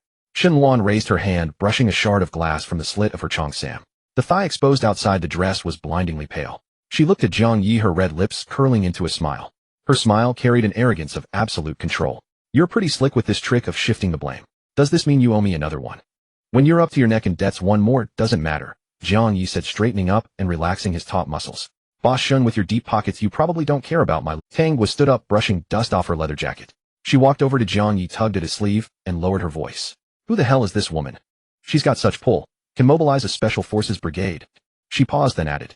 And you too, what else don't I know? Nothing much. Jiang Ye spoke lightly but avoided Tang was probing gaze. Last time on North Street, I asked Boss Shin for a little favor. Owed her some errand fees. He didn't say that the so-called errand fee was a contract he'd signed with his life and the future profits of North Street. A soldier in combat uniform strode into the room, stopped before Shen Luan, and saluted. Boss Shin, external threats have been neutralized. No survivors. Awaiting your orders. Shen Luan looked at the bodies on the floor. Clean this up. I don't want any negative news about the Cloud Summit Hotel in tomorrow's papers. Yes, ma'am. The officer lowered his head in acknowledgement, turned, and gestured. Specialized soldiers immediately entered. The unfortunate young master Song Xiang was being dragged out of the bathroom by two soldiers, his flashy pink suit stained with blood and an unidentified liquid. Don't kill me. Don't kill me. I'm Song Xiang. My father is Song Gang. He'll give you whatever money you want. Song Xiang kicked wildly with his eyes shut, his voice cracking from screaming. It wasn't until he saw the bodies of the masked thugs being stuffed into black body bags that his courage, damn it, came back. Get off me. He shoved aside the soldiers holding him, pulled out his phone, and dialed a number. The call connected. Song Xiang took a deep breath, centering himself. Dad, it's me, Xiang. Just now dozens of killers with submachine guns tried to take my life. Yeah, that's how dangerous it was. Don't worry. Who am I? I'm your son. A tiger doesn't beget a dog. As he spoke, he couldn't help glancing at Yi Qing in the distance, raising his voice an octave. When those bastards rushed and I stayed calm. I grabbed 2 bottles and charged. One in each hand, I cracked 2 killers' skulls open. Blood everywhere, Dad. I was seeing red. Yeah. All taken care of. No need to send anyone. Just a scratch on my butt. To protect Qingqing, a little blood is... Jiang Ye's mouth twitched at the blatant lies. This idiot, he said to Tang Guo, deliberately changing the subject. How has he survived this long? But Tang Guo ignored him, her eyes still fixed on him. On the other side, Yi Qing stood by the window watching the spittle-flying Song Xiang, her lips moving. From the shape of her mouth, she was clearly cursing fucking moron. Li Sheng and his men rushed to the second floor and stood at the doorway, most of them wounded, but thankfully none dead. Jiang Ye walked over to them. Everyone all right? Li Sheng shook his head, his gaze sweeping over the bodies being loaded into black body bags. Well, alive. 2 lightly injured. Boss, what the hell happened? Someone invited young Master Song for tea in the afterlife. The welcome was a bit grand, Jiang Ye explained casually. Take the brothers to get their wounds treated first. He'll handle the rest. Li Sheng looked at the well-equipped, swift-moving soldiers and nodded. He asked no more questions, only saying, Boss, you be careful too. Then he led his 50-plus men down the... From that moment on, the mercenary mindset of doing jobs for money dissipated. No matter how strong individual bravery was, it was like an ant before armed helicopters and organized military forces.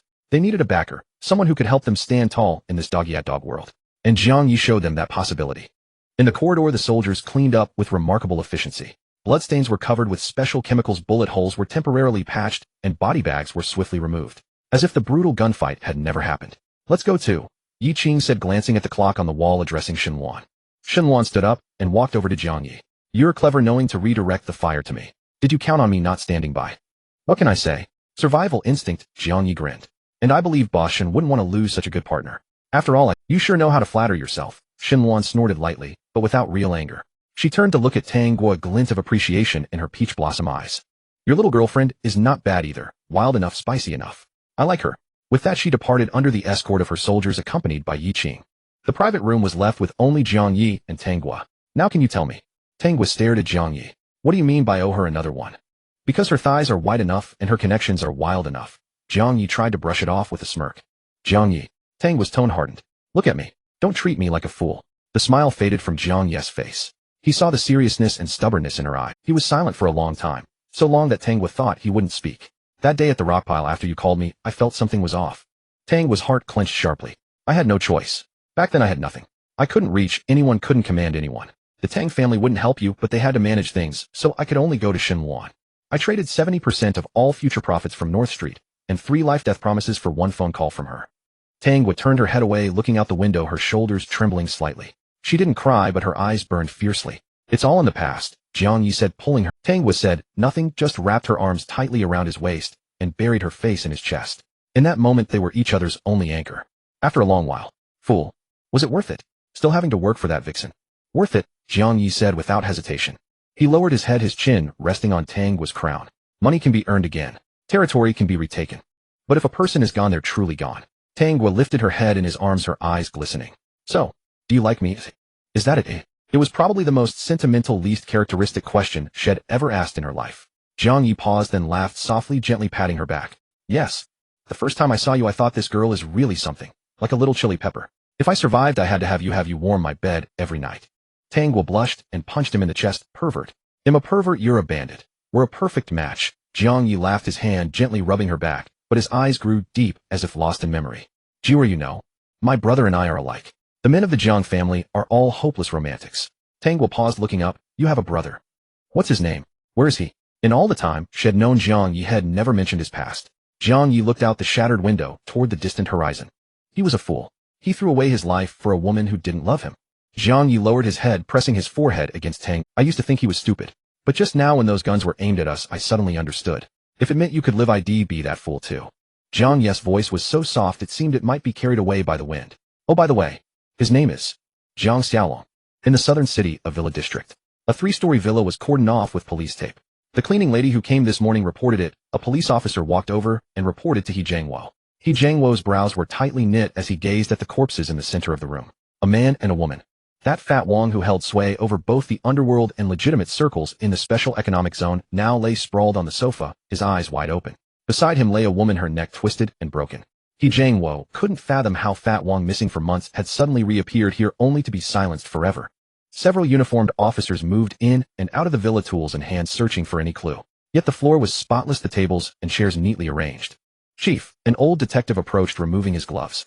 This job. It's too meticulous. Meticulous. Jiang Ye's eyelids twitched. Is there such a thing as a meticulous murder? The old detective pointed around. No fingerprints, no footprints, not even a single strand of hair. After the kill, the murderer gave the entire house a thorough cleaning. He paused, lowering his voice. It feels more like a statement, telling us he was here, but he doesn't want us to find a thing. Jiang Ye felt deeply troubled. Though Fat Wang was a scoundrel, he was Qin Yuan's shadowy operative. With the election looming, trouble at this critical juncture could scorch Qin Yuan. And if the fire reached him? Gritting his teeth, he pulled out his phone and dialed the number he loathed yet had. Ring, ring, ring. Wei Dong. Wake the hell up. Jiang Ye roared.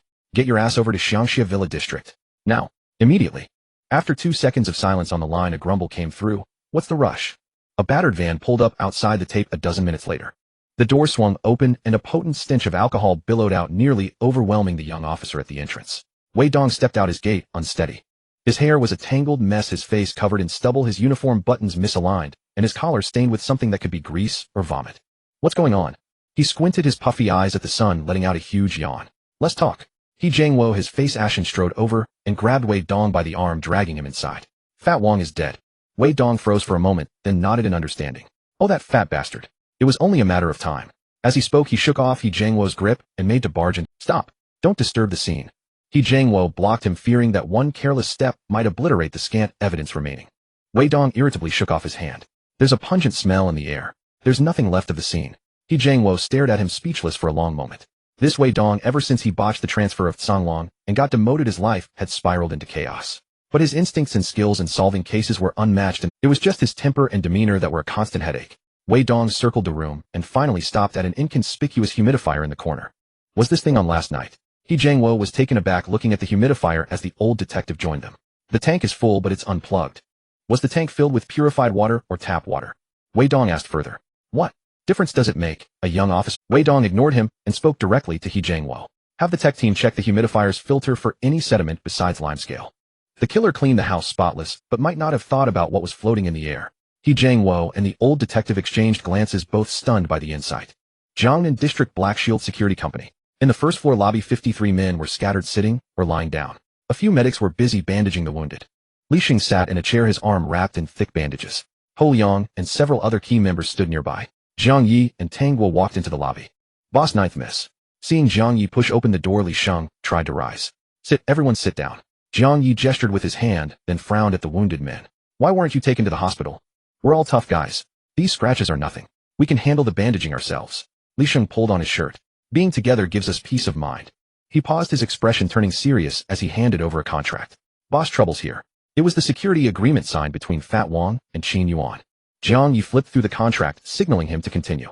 Qin Yuan wants us to fulfill the security commitment immediately, or he'll sue us for breach of contract. Li Sheng locked eyes with Jiang Ye. Jiang Ye grinned. He's panicking. Yes, and I don't know why, but Qin Yuan suddenly wants us to come early, Ho Liang added. He said if we don't send people, we'll be in big trouble. Big trouble. Jiang Ye raised an eyebrow, his voice calm. Fine, we'll take the job. Tang Guo moved closer to Jiang Ye and nudged him with her elbow. Jiang Ye looked at her. Tang Guo lowered her voice. That Qin Yuan is no good. Tang Zhan and Tang Wen are backing him. If we wade into this mess, we might never get out. She knew all too well how insidious Tang Wen's smiling facade could be. Jiang Ye's eyes flickered, and he turned to Li Sheng. Hey, race the plan, keep 10 people at the company for daily operations. Send 2 people to Qin Yuan first. You take the rest of the brothers, and follow me. There's more urgent business outside. Li Sheng looked puzzled. Boss, sending just 2 first might not be wise. Qin Yuan's security setup is always massive. It used to be dozens of people on rotation. Does the contract specify how many people Qin Yuan needs? Li Sheng thought for a moment and shook his head. No. It only says we guarantee Qin Yuan's personal safety during the election until he wins. No specific number. There you go. Jiang Ye shrugged. He wants people, I'm giving them. 2 are still from a security company. Since Qin Yuan is in a hurry, we'll enthusiastically cooperate. Ho Liang's eyes lit up, and he shot Li Sheng a knowing glance. Li Sheng understood. Jiang Ye was playing with words. fulfilling the contract while keeping most of his force intact. It was a cunning yet practical move. Got it, boss. A smile spread across Li Sheng's face. Pick 2 steady and sharp brothers to go over there. Jiang Ye instructed, tell them to report back everything they hear word for word. Li Sheng nodded and went to make the arrangements. Tang was stood by realizing Jiang Ye was using Qin Yuan as a pawn to probe Tang Wen's movements. This man was as shrewd as a fox when it came to scheming. Jiang Ye turned and caught Tang Wen's gaze. He grinned. What are you looking at? Thinking your brother Jiang has reached a new level of Tang was scoffed. You're so full of yourself. But your move. It's got some flair. Of course it does. Jiang Ye raised an eyebrow triumphantly. He pulled out his phone and checked the time. Come on, let's head back to North Street. Tang Guo was startled. Back to North Street. Didn't we just acquire the security company? Wouldn't it be better to set up headquarters here? She looked around. This was the most bustling area of Jiangnan District prime real estate. We bought the company, but we can't put our Jiang Ye pointed at the towering skyscrapers outside. This is the special zone. Here we'll always be second-class citizens, always having to tread carefully. You mean?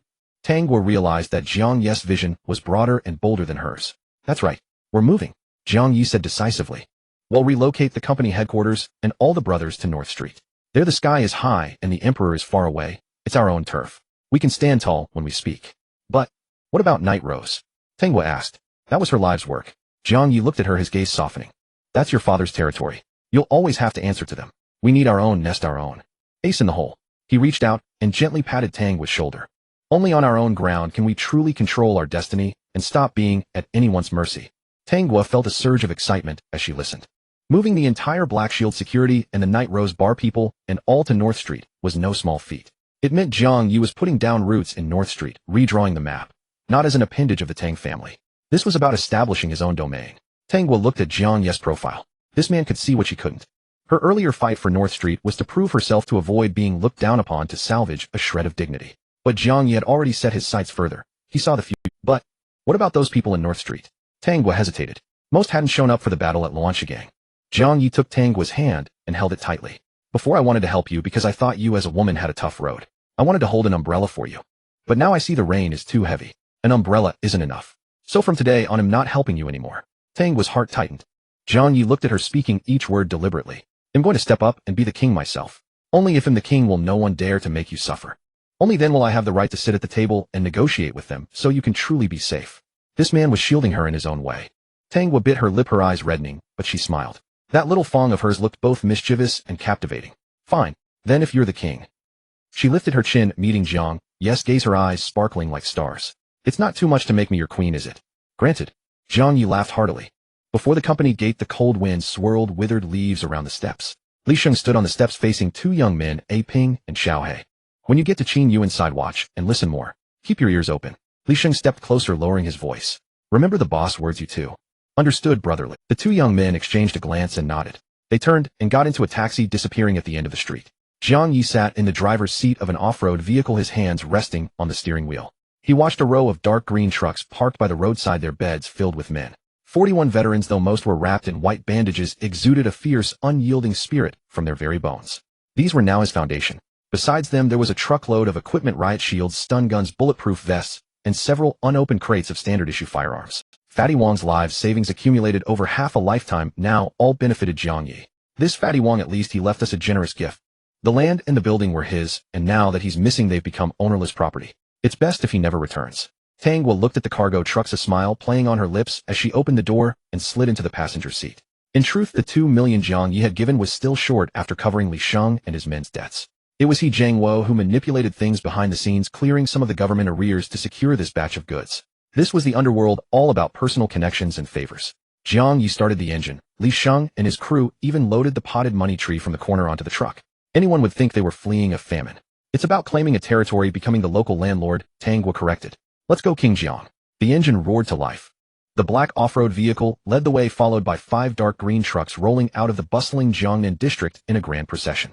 On the second floor of a cafe across the street, a gap was pulled open in the velvet curtain. A man in gold-rimmed glasses holding a cup of cold latte watched the departing convoy. He pulled out his phone and pressed the call button. They've left. Only a few people remain at the company. There was a 2-second silence on the other end of the line. Understood. Keep your eyes fixed on Qin Yuan. Watch him like a hawk. Got it. The man in gold-rimmed glasses hung up, poured the cold coffee into a nearby potted plant, turned and left. Jiang Ye and his men drove out of the special zone, entering North Street of Bayan Town. The concrete road turned into gravel and potholed dirt. Li Sheng lowered his window. The wind carried the stench of coal slag, cheap motor oil, and rotting garbage. Low shanty towns lined both sides of the road. Children with grimy faces played amidst waist-high trash heaps. Women leaned against doorways soliciting customers with cheap lipstick. Brother, leave this place. There's no law here. Ho Liang gripped the steering wheel watching people wrestling over half a loaf of bread by the roadside. Li Sheng averted his gaze. The law is just a fig leaf for the rich, he sneered. Here a strong fist, and good weapons make everything we say the truth. True, Ho Liang mused. After spending so long in the special zone, I almost forgot the places we used to crawl through. The convoy drove straight into the central square of North Street. The off-road vehicle screeched to a halt with a sharp turn. Street vendors and drug addicts hiding in the shadows all froze staring at the well-equipped convoy. In the pending development zone apart from the garrison, such a disciplined formation was rarely seen. In the square about 200 or 300 members of the so-called North Street Patrol had gathered. They stood loosely in small groups with none of the bearing of a patrol. Seeing the convoy stop, a few leading thugs straightened up and casually flicked away their cigarette butts. Quite a scene. Miss Nine back from a profitable trip. What's in the trucks? Cigarettes and booze for the brothers. Old one, I must have left quite a stash, huh? Miss Nine, shouldn't our monthly pay be doubled? Tang Wu pushed open the door and jumped out. Looking at the rabble before her, her expression darkened. The capital she once thought could challenge the Tang family was nothing but a colossal joke. Jiang Ye followed, getting out, and waved at the trucks behind him. Whoosh! The canvas was pulled back. 41 men in black tactical vests and combat boots jumped down from the truck beds. They quickly formed ranks without a word or an unnecessary move, each holding a pitch-black firearm. The murderous aura emanating from their very bones instantly froze the smiles on the patrol members, who instinctively shrank back. Before soldiers, bandits are always inferior, especially these battle-hardened veterans who had seen blood. Jiang Ye walked up the steps looking down at the crowd. Let me reintroduce myself. He kept his hands in his pockets. My name is Jiang Ye. From today I call the shots on North Street's security and the rules of this turf. A stir ran through the crowd. A minor leader named Lao Chi, relying on his seniority, stepped forward with a sneer. This patrol team was personally approved by Miss Nine. It's only been a couple of days, and now you want to change the rules again. You think this is a game? Exactly. Playing house, someone chimed in immediately. Jiang Ye smiled. He turned his head to Li Sheng beside him. Shut him up. Li Sheng nodded and stepped forward. Before Lao Chi could react, a blur appeared before his eyes. A large hand clamped around his neck, lifting his 170-pound body off the ground like a chicken, holding him with one hand. Ugh! Lao Chi clawed at Li Sheng's arm, his legs flailing in the air. Li Sheng's arm muscles bulged. With a fierce roar, he slammed Lao Chi hard onto the ground. Bang! Dust flew. Lao Chi curled up on the ground, clutching his chest and coughing violently, nearly vomiting bile. The usually lackadaisical patrol members now didn't even dare to breathe loudly. Anyone else have a problem? Step forward and have a chat with my brothers. Jiang Ye swept his gaze around. Wherever his eyes fell, everyone lowered their heads. Looks like that's settled. Satisfied, Jiang Ye pointed at Li Sheng and the others behind him. From today, these 41 instructors will take over the entire patrol team. Those who want to keep this job will do a 5-kilometer cross-country run, daily tactical training, and live fire drills. Fail the assessment, you're out. Try to slack off, you're out. Anyone who betrays us, I'll personally cripple him. At these words, the crowd below finally couldn't hold back. This is trying to work us to death. We're just here to make a living. Who's really going to risk their life? I quit. I'm done. Someone threw his hat to the ground and said, hear me out before you go. I don't like leaving things half-said. Jiang Ye's voice carried across the square. Click. 40 veterans cocked their rifles in perfect unison. Those about to leave froze in their tracks. For those who stay, if you pass the assessment, your monthly salary will double. They'll provide money and supplies. If your family gets sick or has trouble, the company will cover it. If you die in battle, the compensation will support your entire family for 10 years. Jiang Ye looked at them. In short, if you're not afraid of hardship and dare to fight, I guarantee you'll live like a human being. Food, cash, medical care, compensation. These were temptations too great to ignore. Bai Jie stepped out from the crowd. Behind him followed the dozens of brothers who had gone to the rocky hill to support him that day. Brother Jiang. Bai Jie straightened his back. We brothers will follow your lead. As long as we're with you, we'll climb a mountain of swords if we have to. We're with you. The dozens of men roared in unison. Good. Jiang Ye walked down the steps and stopped before Bai Jie. You're all directly assigned to the core guard. Li Sheng, these brothers are your responsibility. Yes, sir. Li Sheng acknowledged. Jiang Ye turned, looking at the sign, Paradise on Earth, hanging on the 3-story building. This had been One Eye's establishment, housing women who were kidnapped and forced into prostitution. After One Eye was arrested, Bai Jie released everyone inside. Take down the sign. Immediately, 2 veterans climbed a ladder swinging sledgehammers. Clang. The neon sign crashed to the ground, shattering into a pile of glass. Jiang Ye turned back. Have you thought of a new name? Thorns, Tang Wu said softly, looking at the debris on the ground. We're going to take root here. Anyone who dares to step on us will get their foot pierced. Thorns security, Jiang Ye mused. Interesting. It pricks, yet it can protect the flower. He waved his hand grandly. From today, Thorns security is established right here on North Street. Roar. The dozens of core brothers and Li Sheng's veterans roared in unison. In the crowd, a few people exchanged subtle glances before quickly lowering their heads again. The winds of change were blowing over North Street. What had arrived was not a passing dragon, but a pack of wolves ready to build their nest. 10th Special Zone Public Security. A broken fluorescent light in the corridor buzzed and flickered, casting an unstable light. Wei Dong lay back in his office chair, legs propped on the desk, holding a can of... His eyes were closed as if asleep. Captain Wei. Captain Wei. A young officer rushed in with a report, tripping over the trash can by the door. Bang! The trash can fell with a loud crash. What's all the hollering about? Wei Dong opened his eyes impatiently. Has the sky fallen? No. The water from the humidifier you asked me to check. The results are in, the young officer panted. Wei Dong sat up abruptly, all signs of drunkenness gone. Captain Wei. A young officer placed a report on the ashtray-laden desk. I'm not the captain anymore, Wei Dong said hoarsely, downing the remaining half can of beer. A letter just arrived while you were asleep. Director, he issued a notice. You've been reinstated. The young officer respectfully pushed the report forward and added, to the Major Crimes Unit, Captain. Wei Dong twitched the corner of his mouth. Reinstated my ass. They only remembered him when there was dirty work to be done. His fingers tightened around the beer can, but he didn't touch. What's the result? Trace amounts of concentrated alkaline hypochlorite solution were detected in the sediment of the humidifier's water tank. The concentration is extremely high, dozens of times stronger than household bleach. The young officer spoke rapidly. That stuff isn't easy to get on the open market. It's a controlled substance. Wei Dong's eyes narrowed into slits. Only 3 chemical supply stores in the entire Southern District are authorized to sell it. Investigate. Whether it's a company or an individual, dig up every last detail on all of them. I want to know if they bought it to scrub their toilets or for something else. Yes, sir. The young officer snapped to attention, saluted, and dashed out.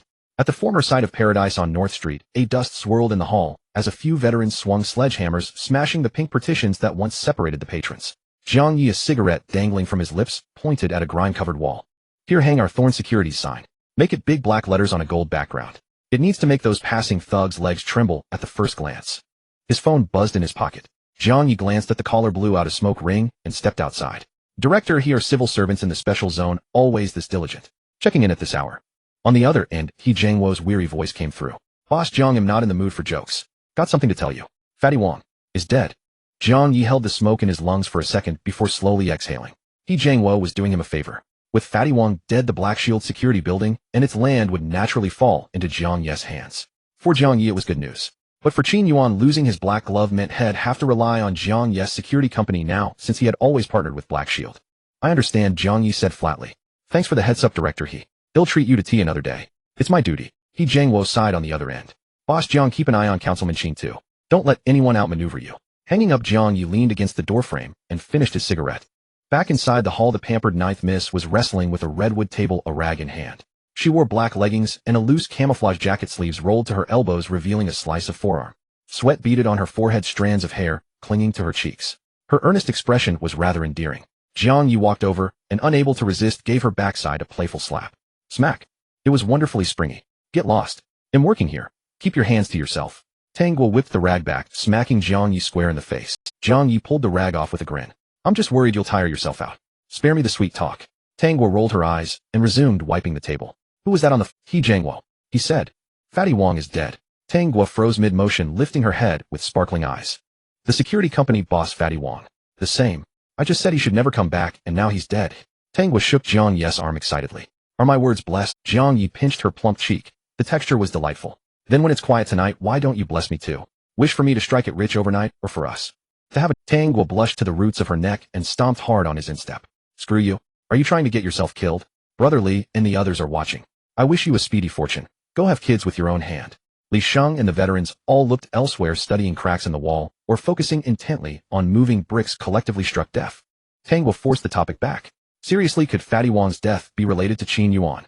Aping and Xiao He are over there. Give them a call to make sure nothing's gone wrong. We'll deal with it as it comes. Jiang Ye grabbed her wrist and gently pulled her into his arms. If the sky falls, your Jiang brother will hold it up. You just focus on being the boss. Tang Guo muttered, shameless, and turned back to her work. At Qin Yuan's private villa, Qin Yuan sat on the sofa, his face dark, veins throbbing on his forehead. Aping and Xiao He, the 2 gold medal bodyguards sent by Jiang Ye, stood before him like 2 black iron towers. Can you 2 move somewhere else? I can feel you counting my eyelashes even when I'm drinking coffee. Qin Yuan finally snapped, stubbing his cigar viciously into the ash. Sorry, mister.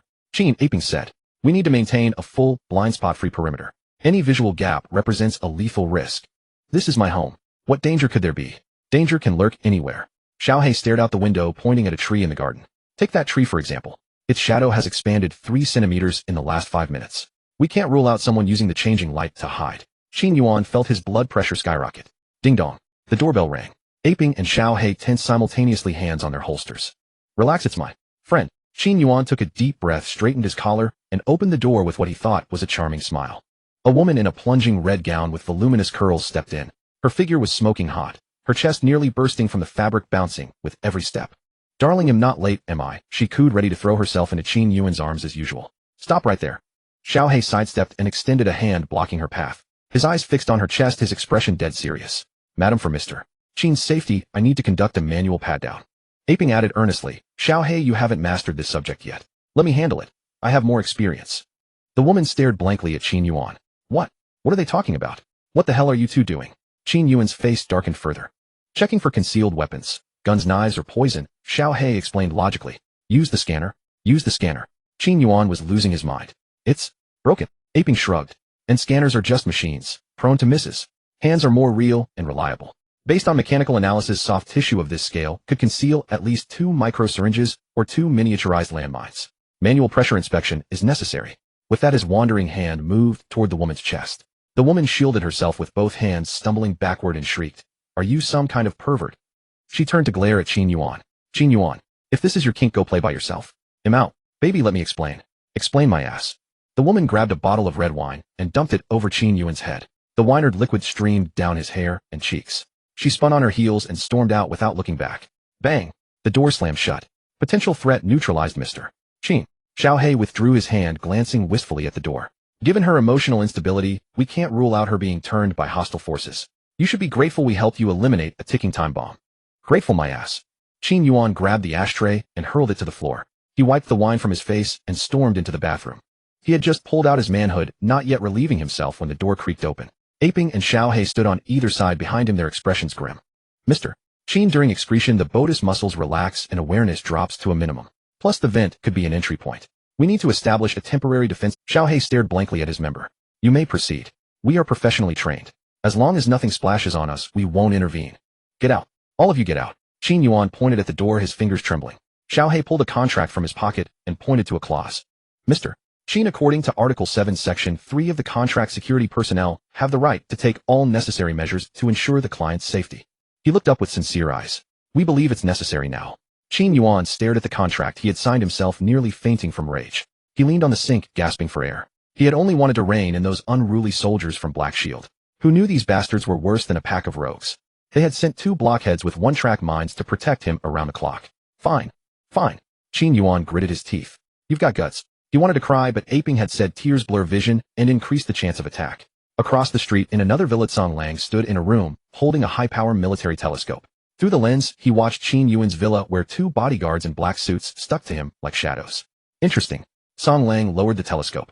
He had seen many security teams, loose-type professional amateur, but one as deranged as these 2. Still, he was like a wolf crouching in the snow, willing to wait days and nights for the killing blow. Night had fallen. Qin Yuan sat on the sofa, casting a glance at the 2 individuals standing in the corner of the living room. These 2 had been staring, one at the front door, the other at the French window, for nearly an hour without so much as shifting their postures. I feel like him in prison, Qin Yuan muttered irritably. He rose to head to the balcony for some fresh air, but just as he reached the door, Aping followed him. Mr. Qin, for your safety, you must remain within my line of sight. Qin Yuan took a deep breath, straightened his tie, forcibly suppressed his temper, and forced a smile onto his face. I say, you 2. Could you possibly give me a little privacy? Qin Yuan pointed toward the balcony. I need to make a personal call. It's not convenient with an audience. We can perform physical avoidance, ensuring we hear nothing, Xiao He said, approaching with 2 noise-canceling earmuffs in hand. Qin Yuan's jaw tightened as he chewed on his frustration, then gave up on communication. He pulled out his phone, dialed a number, turned around, and stepped out onto the balcony, sliding the glass door shut behind him. Aping and Xiao He put on their earmuffs, turned their backs to the balcony, and stood guard outside. Only after confirming that neither was eavesdropping did Qin Yuan breathe a sigh of relief and dial the number. Hey, old Lu, how's it going? He lowered his voice. You can rest your heart in your pelvis. I've rounded up over 500 refugees, whole families with them. I told them to set up shacks and stake claims first. A sycophantic voice came through the phone. Well done. Qin Yuan couldn't suppress the grin spreading across his face, his fingers tapping lightly on the railing. Tell them to settle down at Red Earth Slope. Once the redhead document for the new district development comes down, Red Earth Slope will be a mountain of gold and silver. The government's land acquisition compensation is calculated per person. He paused, lowering his voice even further. After it's done, give each of them 5,000. No 500 as hush money. As for you, I want shortchange you. Handle this cleanly. Don't leave any loose ends, Qin Yuan instructed. Once the money's in hand, if anyone dares to make trouble, you know what to do. Understood. Understood. Only the dead don't talk. Don't worry, I'm a pro at this. Hanging up, Qin Yuan was in high spirits. The land at Red Earth Slope in the plan zone was designated for a commercial complex in the government's blueprint. Once the refugees occupied it, the government would have to pay compensation. Then he would manipulate the process, inflating the compensation payouts, and rake in tens of millions in profit. With that money, his seat in the council would be even more secure. This trick of getting something for nothing was his specialty. He turned and saw Aping watching him through the glass door with the intensity of someone studying a specimen. Qin Yuan shot them a glance, sneering inwardly, two big oafs good for nothing but being lapdogs. What would they know about a high-stakes game like this? What he didn't know was that Aping's hand was in his pocket, blind typing on his phone. Red Earth Slope. New district development. Refugees occupying land. Defrauding relocation fees. A few keywords sent. Recipient boss Jiang. Bang, bang, bang. Just then the villa's front door was pounded on with, Counselor Qin, open up. Brother Wen sent us, a raspy voice shouted outside. Xiao He walked over, peered through the peephole, and opened the door. At the entrance stood 7 or 8 thuggish youths led by a bleached blonde punk in a tacky rivet-studded leather jacket, a half-smoked cigarette dangling from his lips. Their waists bulged conspicuously, clearly carrying weapons. Holy shit, this place is freaking swanky. The blonde's eyes darted around as he entered. Spotting Qin Yuan, he grinned, bearing a mouthful of yellowed teeth. Counselor Qin, rest your heart in your gut. With us brothers around, if anyone dares to touch you, we'll beat the shit out of him. With that, he flicked his cigarette butt onto the expensive carpet and ground it out with his soul. Qin Yuan winced at the black mark on the carpet, feeling as though his heart had been squeezed. This was imported from District 5. The blonde sucked on his teeth and glanced at Aping. Where'd these two come from? Dressed like they're from the Matrix. Check. Aping looked at Xiao He. Low-value target. No need for screening. Limited lethality. Threat level low. Xiao He's voice came through. One of the blonde's underlings didn't catch it and asked dumbly, bro, what are they saying? Damn it, the blonde ground his teeth. He's calling us trash. Fuck your mother. Looking for a beating. One of the thugs rolled up his sleeves, ready to throw a punch. Unable to stand the constant shadowing by Aping and Ahei, Qin Yuan had secretly texted Tang when to send some men over. He figured that Tang Wen's underworld thugs, crude as they were, at least understood human nature, surely better than these two robots. But now it seemed things had gotten more complicated. Misunderstanding, all a misunderstanding. Qin Yuan quickly stepped in to mediate. They're all brothers here to help. One of us, one of us. Fine for Counselor Qin Sake, the blonde snorted, waving his hand grandly and shouting to those behind him, don't just stand there like idiots. Get your asses in gear and watch the place. Show some damn professionalism. The 7 or 8 men scattered instantly. One kicked off his shoes, sprawled cross-legged on the genuine leather sofa, and started picking his toes. Another sidled up to the liquor cabinet, grabbed the most expensive-looking bottle of red wine, and took a swig from the mouth. Not bad grape juice. Must be a good $50, huh? Yet another swaggered into the garden, unzipped his pants, and turned a cluster of precious orchids into his personal fountain. Qin Yuan clutched his chest, feeling the urgent need for a Ahei remained by the window while Aping furrowed his brow, slightly stepping in front of the blonde to block his path. What? You want to throw down? The blonde eyed Aping sideways, his face a mask of provocation. He mimicked moves from movies, shaking his head, then imitated Tyson's shuffle, throwing phantom punches. Your positioning has severe vulnerabilities, Aping said flatly. In the event of a sudden attack, you'll be the first casualties. I suggest redeployment. He'll redeploy your mother. Who the hell are you to curse us? Feeling insulted, the blonde prepared to spit a thick yellow glob of phlegm at Ape. Hawk, Tui. Aping sidestepped and the glob landed precisely between Qin Yuan's legs. Qin Yuan. You're asking for it. With that, the blonde reached out to shove Aping's chest. He put all his strength into it, expecting the other man to stagger backward. But Aping stood rooted to the spot, unmoving. The moment the blonde's hand touched his chest, Aping's body dipped slightly and gave a subtle tremor. A burst of redirected force surged back through the blonde's arm. A massive impact sent the blonde stumbling backward 4 or 5 steps before he crashed to the ground, landing flat on his back, like an overturned turtle. Fuck, you son of a bitch. Waste him. The blonde shouted, his face cycling through shades of white and red as humiliation burned through him. He reached for the gun at his waist. Seeing this, his underlings howled and closed in. What the hell are you all doing? Qin Yuan slammed his palm on the coffee table, on the verge of tears. I brought you here to protect me, not to get me killed. The blonde finally released his grip on the gun and jabbed a finger at Aping. Idiot. Don't come crying to me for help when shit goes down. Aping ignored him and returned to his post. Qin Yuan collapsed onto the sofa, staring at the phlegm stain on his crotch, feeling utterly defiled. Right now he truly missed the days when he wasn't a counselor. The next morning, Jiangnan District Security Bureau Major Crimes Unit. The air was thick with a miasma of cigarette smoke, instant noodle fumes, and sweat. Wei Dong sat at his desk, surrounded by 7 or 8 empty beer cans. Captain Wei, over the past 3 months, the only ones with bulk purchase records are a few large cleaning companies and biochemical labs. All paperwork is in order. A young officer placed a stack of files on the table and then pulled out a single thin sheet. But there is one buyer. He used a shell company and only made one purchase. We looked into the company. The legal representative died in a car accident 3 years ago. Wei Dong took the sheet, which bore a resume. Name Chen Jing. Occupation business consulting advisor. The photo showed a man with gold-rimmed glasses looking refined and scholarly. Pull all his social records, bank statements, call logs, and surveillance footage. Every surveillance video he's appeared in over the last 3 months. Wei Dong's eyes were now completely sober. Captain, that's a huge workload. The guys have been running on fumes for 3 days straight. Then work until you drop dead. North Street, Thorn Security Company. Jiang Ye was lounging with his legs crossed, idly playing with a lighter. Buzz. His phone vibrated. Jiang Ye unlocked the screen and read the text from Yiping, a grin spreading from ear to ear. Hey, interesting. What's up? You're grinning like a fox. Tang was shot him a look as if he were an idiot.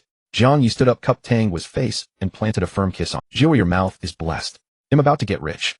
On a cold morning in the North Street, the wind cut like a knife. Crack. The sound of the rubber baton striking flesh was crisp and painful just to hear. Haven't you eaten? Huh. Even an old woman is quicker than you lot. Li Sheng, dressed in thin clothing, radiated warmth as she ran, while cursing, wielding a rubber. Nearly 300 people were desperately putting one foot in front of the other, each breath pulling painfully at their lungs. Someone while running swayed and dropped to the ground, retching a pool of yellow water. Before he could catch his breath, Li Sheng's baton was already upon him. Get up. Even if you die, die on the track. Li Sheng glared. On the battlefield, will the enemy wait for you to finish throwing up before firing? Huh. On the battlefield, even if your intestines spill out, you must shove them back in and keep charging. The person was startled by the strike, scrambling to his feet, wiping the sour water from his mouth, and continued to run. Li Sheng did not treat them like humans. If you don't want to be a dog, then you must train yourself to become a wolf. At the front of the group were Bai Jie and his dozen core brothers, exhausted, but maintaining their formation well. Trailing behind were over 200 individuals selected by Li Sheng from the patrol team. Most were young and literate, now running chaotically, lacking formation. Among the crowd was a boy of about 17 or 18, thin as a reed, his face turning blue and purple. Yet his eyes were fixed firmly on the heels of the instructor ahead, unwilling to fall behind. While others ran 5 kilometers, he told himself he had to run 6. He had no name, only a nickname, Cheapbone. Because his life was worthless, indestructible, and unstarvable. In this world it was too difficult to live like a person. But Boss Jiang said pass the assessment, and he'd get money, food, and even bring his blind mother to see a doctor. For this, even if it meant bursting his lungs, he had to keep moving his legs. In a 3-story small building, Jiang Ye stood by the window on the 3rd floor smoking. This building had been completely transformed by them. The 1st floor was a hall and training ground, the 2nd floor was dormitories for ordinary members, and the 3rd floor was divided into private rooms where he and Tang Guo, along with Zhao Shan, Li Sheng, and other core members lived. The original sign had been replaced with a huge black background with golden characters, Thorn Security. Tang Guo approached with a cup of hot water and handed it to him. What are you looking at so entranced?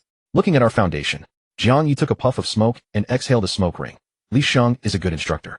With this training, these people will undergo a significant transformation in less than a month. You sure know how to delegate, leaving all the dirty work to Li Go. Tang will lean by the window, watching the crowd below. In the boss, he's the instructor. Our roles are clear. Jiang Ye chuckled, wrapping an arm around her waist. Besides, I need to save my energy for later when you flip my card right. Get lost. What's with your thoughts?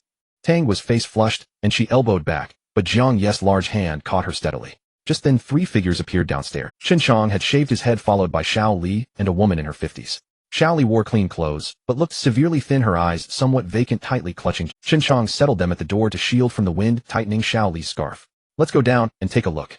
Jiang Ye extinguished his cigarette and went downstairs with Tang. In the hall, Chen Chong stood there rubbing the seams of his pants. Gone was the floral shirt, and with his head shaved he looked like a different person. The slickness about him vanished. Brother Jiang missed 9. Seeing them, Chen Chong quickly stood up straight. What's wrong? Jiang Ye looked at his bald head. What happened? Planning to become a monk. I want to join the guard. Chen Chong's eyes were slightly red, his voice hoarse. Jiang Ye said nothing, just stared at him. Brother Jiang, do you think I'm unreliable? Do you think I'm dragging you down? Chen Chong grew anxious. I can change. I can do anything. Serve tea, clean guns, sweep the floor, all of it. Just let me stay. If you stay, what about Xiao Li? Tang spoke up softly. Chen Chong's shoulders slumped, and he glanced back at Xiao Li. The girl who used to smile was now like a frightened rabbit. Chen Chong opened his mouth, tears flowing unexpectedly. I found a reliable aunt who can take care of her. I just want to personally kill that beastly Moo. Every night when I close my eyes, I see Xiao Li crying for help. Brother Jiang, if I don't do something, I'm going to go crazy. In the hall, only the suppressed cries of men could be heard. Jiang Ye walked over and kicked him down to the ground. Get up. Chen Chong did not move. I said get up. Jiang Ye suddenly raised his voice. Chen Chong shivered, instinctively standing up straight. Look at how you are. You're trembling like you have Parkinson's. If I gave you a gun, could you hold it steady? Are you going to kill someone, or just deliver yourself to the enemy? Chen Chong opened his mouth speechless. Want revenge? Do you even deserve it? Jiang Ye let go, and Chen Chong staggered back, leaning against a pillar, gasping for air. When you dry your tears, stop shaking, and calm your heart, then come back, and talk to me about killing. Take this. Jiang Ye pulled out a wad of money from his pocket, and stuffed it into Chen Chong's arms. Brother Jiang, I can't accept this. Take it. Jiang Ye glared at him. Buy something good for Xiaoli to eat, get her some medicine. You're a man, you need to let her see that you're still a person, not just a useless crybaby. Take care of her first, get your life sorted out, then come back to find me. Chen Chong clutched the wad of money, his lips trembling. Ultimately, thank you, Brother Jiang, thank you, Miss Nine. He wiped his face with his sleeve and turned to leave the hall. In the sunlight, he walked over to Xiao Li, his originally hunched back, seeming distraught. Not knowing what he said, a flicker of light seemed to appear in Xiao Li's vacant eyes. Tangwa watched this scene and sighed. Do you think he can get better? He can, Jiang Ye replied firmly. He can, and so can Xiao Li. As long as the heart is not dead, one can live. All things have cracks, that's how the light gets in. In the southern city, Jiangnan District Public Security Bureau Serious Crimes Unit. The office was shrouded in smoke, making it hard to open one's eyes. On Wei Dong's desk lay 7 or 8 empty beer cans. He hadn't slept all night, his bloodshot eyes fixed intently on several large screens pieced together before him. On the screens were countless surveillance camera feeds playing at 16 times speed. Stop! Wei Dong suddenly shouted. A young officer named Xiao Ma immediately pressed the pause button, his palms sweating. The image froze. Across from the Cloud Top Hotel at the mouth of an inconspicuous alley, a black car hid in the shadows. Zoom in on the car in the upper left corner. The image closed in, revealing a man in the driver's seat of the black car, wearing gold-rimmed glasses. Refined and fair-skinned with a pair of gold-rimmed glasses perched on his nose, he was precisely the Chun Jing they had been searching for all along. He looked towards the Cloud Top Hotel from across the street. Captain Wei. Xiao Ma's voice trembled slightly. This is the time frame of last week's Cloud Top shooting. How could he be there? At 3 in the morning, the major case squad office was still ablaze with lights. Check the plates, find this car, search the entire city. Wei Dong's voice was hoarse as he issued the order. Yes, sir. The team members acknowledged and returned to their workstations. The entire major case squad office was filled only with the clatter of keyboards and the hum of old computer fans. In the corner, a young officer named Xiao Ma rubbed his bloodshot eyes and squeezed in 2 drops of eye drops. Damn, my eyeballs feel like they're about to fall out of their sockets. Xiao Ma blinked hard. If I keep this up, I might have to reserve a spot at the guide dog center. On the screen, surveillance footage from various intersections in the Jiangnan and Jiangbei districts of the southern city was playing at quad. In the special economic zone, surveillance cameras were sometimes just useless ornaments that only caught traffic violations. You could have children going missing, robberies, and gang fights on the streets every day, and those cameras would be as blind as bats, capturing nothing. But if you drove over a solid line or parked in a no parking zone for 2 minutes to buy a pack of cigarettes, oh, the pictures they'd take. They could even show you the split ends of your nose hairs in perfect detail. Deputy Captain Zhang Hai sat across from him, an unlit cigarette dangling from his lips, his last act of defiance before his wife. He spoke while habitually reaching up. Your eyeballs hurt. I'm losing real hard-earned hair. Last night when I washed it, I actually felt my scalp, cold and bare. Zhang Hai sighed, and took the cigarette out, holding it between his fingers. Hell, I'm only 31. Last weekend I took my daughter to the park, and a security guard handed me a cigarette, calling me old brother and asking how much pension I got. My heart just sank right then and there. Ha ha ha. Zhang Hai's remark drew laughter from a few officers who were buried in their work. The laughter was laced with helplessness, yet it was also the resilience of men who had scraped through life and death. Wei Dong ignored the commotion behind him. He leaned back in his chair, utterly exhausted. He had only intended to rest his eyes for a moment, but his consciousness slipped away like a kite, with a broken string plunging into darkness. In a daze, the clatter of keyboards faded, replaced by the roar of a prison van. In the planned development zone, a blizzard howled. The van's tires crunched over the frozen ground, producing a grating sound that set one's teeth on edge. Captain Wei, once this job is done, I'm taking leave. My wife's due date is any day now. The officer driving was called a Liang, in his early 20s with a small dimple. Wei Dong sat in the passenger seat, a freshly lit cigarette between his fingers. Good for you, kid. You're going to be a father.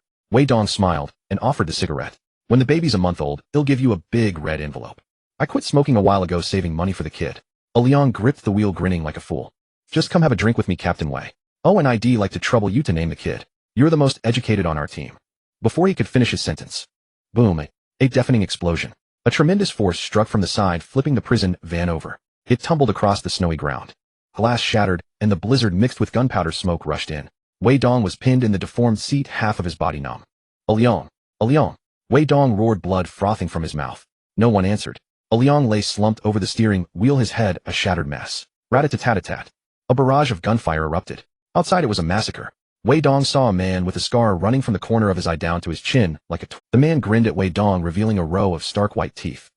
Captain Wei, I found it. Wei Dong's eyes snapped open. His body jerked instinctively, knocking his eye. Clang. He hit the concrete floor hard. Huff. Huff. Wei Dong gasped for air, his forehead covered in cold sweat. He looked down at his hands. They were Everyone in the office was startled, staring at him in shock. Captain Wei, are you okay? Xiao Ma asked cautiously. Wei Dong roughly wiped the cold sweat from his face. The weariness and confusion in his bloodshot eyes were gone, replaced by a fierce wolf-like intensity. He strode over behind Xiao Ma and stared intently at the screen. On the screen, the image was frozen. It was the entrance of a cafe across the street from the Black Shield Security Company on the day of their relocation. A man in gold-rimmed glasses and a suit. A standard look for a high-level white-collar worker, someone no one would give a second glance. He opened the car door and got into a black sedan. The license plate was clearly visible. It was exactly the car they were looking for. Look at his profile. Wei Dong tapped the screen with his finger. Zoom and sharpen it. As the image enlarged, the man's silhouette gradually became clear. Found it here too. Deputy Captain Zhang Hai also jumped to his feet. The traffic camera at the periphery of the crime scene at Xiangxia Villa, Fatty Wang's murder. At 10:07 p.m. the night before the incident, this car appeared. It was parked on that road for 2 whole hours. A collective intake of breath filled the office. Captain Wei, this is too much of a coincidence, right? Xiao Ma muttered, feeling his scalp tingle. The day of the Yunding Hotel shooting, he was also driving this car in the vicinity. All 3 incidents. He was present at every single one. Once was a coincidence, twice was luck. But 3 times. This man moved like a ghost through the epicenter of every storm in the special economic zone, yet he left not. Isn't this a bit too far-fetched? Another young officer couldn't help but interject. He's a business consultant. With the change in ownership at Black Shield, his presence there could be work. Fatty Wang was his former employer, so him being nearby. Before he could finish, Wei Dong cut him off. Did Fatty Wang need his consultation on how to die before he was killed? Wei Dong's voice was icy. Consultation on a more peaceful deaths? Or was the shootout at the Yunding Hotel also part of his consulting project? The young officer shrank back, not daring to speak another word. Wei Dong stood up and walked over to the large whiteboard in the center of the office. He picked up a red marker and wrote 3 words heavily on the board: shooting, change of ownership, elimination. He grabbed Chen Jing's ID photo from the desk and slapped it firmly at the top of the whiteboard. Then he drew 3 red lines from Chen Jing's photo, connecting them to the 3 incidents respectively. Everyone in the office stared at the whiteboard. 3 seemingly unrelated heinous cases were linked by 3 red lines, all pointing to the same man. All the coincidences strung together spelled premeditation. Reinvestigate all his social data bank statements and call records. Zhang Hai sighed. We've already gone over all that way. The bank statements are all normal business transactions, and the call logs are nothing but clients and food delivery. The guy doesn't even have a girlfriend. His social circle is unbelievably simple. Then bring every single one of his business contacts in for questioning. Wei Dong slammed his fist on the table. Whether it's a boss or a bar girl, as long as they're alive, they leave. This guy was a monster. A monster living under surveillance, yet leaving no evidence to be caught. Just then the encrypted phone on the desk rang. It was the technical division's direct line, which only rang for major breakthroughs. Wei Dong took a deep breath, walked over, and pressed the speakerphone button. Captain Wei. A tired but excited voice came through the phone. We ran Xinjiang's personal information through the population databases of all 4 major regions in the Chinese sector for a cross-reference. What's the result? Captain Wei. The Xinjiang we found is fake. What do you mean? Wei Dong's heart sank. The real Xinjiang went missing 3 years ago due to gambling debts and loan sharks. The man we're tracking now. He's been living under a dead man's identity for 3 years. Bang! Wei Dong slammed his fist on the desk. The faces of everyone in the office turned pale. A dead man's identity lived for 3 years. It meant that all the information they had dug up over 3 days and nights was completely false. This man had never existed from the very beginning. Morning on Beijia, cold crept down through the collar into the chest. The central square, once filthy and chaotic, was now tightly ringed by a barbed wire fence. Stand at attention. Li Sheng's shout carried the authority of a former special operations brigade. Dust billowed in the center of the square. The man labeled 41 wore a black tactical vest. In their hands they uniformly gripped standard submachine guns brought out from the special zone. This was Jingji Security's inner force, the assets Li Sheng had pulled out from Heiduan, and the very backbone that gave Jiang Ye the nerve to challenge others on this patch of Beijing. Beside them stood a 50-man core guard led by Baijia. These men had followed Tanghua through Luansher gang, had seen blood and killed, so they held themselves upright, and further back were roughly 300 newly recruited men. They still stood a little crooked, but compared to their former days wandering the streets like drifters, they were markedly improved. They had each been issued weapons as well, stock seized from Li Mu by Chun Chong during the recent chaos. Tang Feng took a tenth, and Tanghua sold off much of the remainder to buy out Heiduan Security. What was left barely sufficed to arm the 300. This is our foundation, Jiang Ye said, standing on the second-floor terrace with a half-smoked cigarette pinched between his fingers as he looked down. We're burning money. Tanghua leaned on the railing, brow tightening with a sting. Brother Ho Liang just gave me the accounts. Just the ammunition spent in training these past few days converted into special zone currency would cover the down payment on a large apartment in Jiangnan district. Jiang Ye chuckled, and ruffled the back of her head. Short-sighted, aren't you? This money can't be skimped. He tapped the cigarette ash off his fingers. We're feeding wolves with money now. When the pups grow, they'll fetch meat back from outside. Where's the meat? Tang would turn to him. Over 300 mouths plus logistics. The little reserves we have won't last 2 months. Jiang Ye smiled and drew out his phone. A message lit the screen from a ping Hongtupo. New development. Refugees occupying land. Extorting resettlement fees. Jiang Ye shook his phone and a grin split his face. Isn't that the meat? He turned and shouted down to the square. Li Sheng. Here. Li Sheng, correcting posture, snapped his head up and came to attention. Gear up, assemble, everyone. Boss is taking them to get rich. Yes. The assembly whistle blew. In 3 minutes, 5 dark green trucks were parked at the square's exit, trailed by a dozen battered pickups and SUVs. Without a word of idle chatter, everyone boarded according to the formations they'd rehearsed. The veterans deftly checked ammunition. The recruits swallowed hard, clenching their rifle. Jiang Ye opened the black SUV's door and slid into the driver's seat.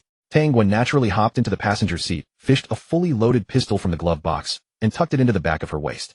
Move out. The convoy raised a cloud of yellow dust as it left Beijia. The landscape along the way was bleak beyond Beijia's core area. Desolation quickly took hold on both sides. Low shanty towns stretched in patches and sewage ran openly. Bayan Town took a character-shaped form. Beijia occupied the top mouth, the most chaotic and poorest place of all.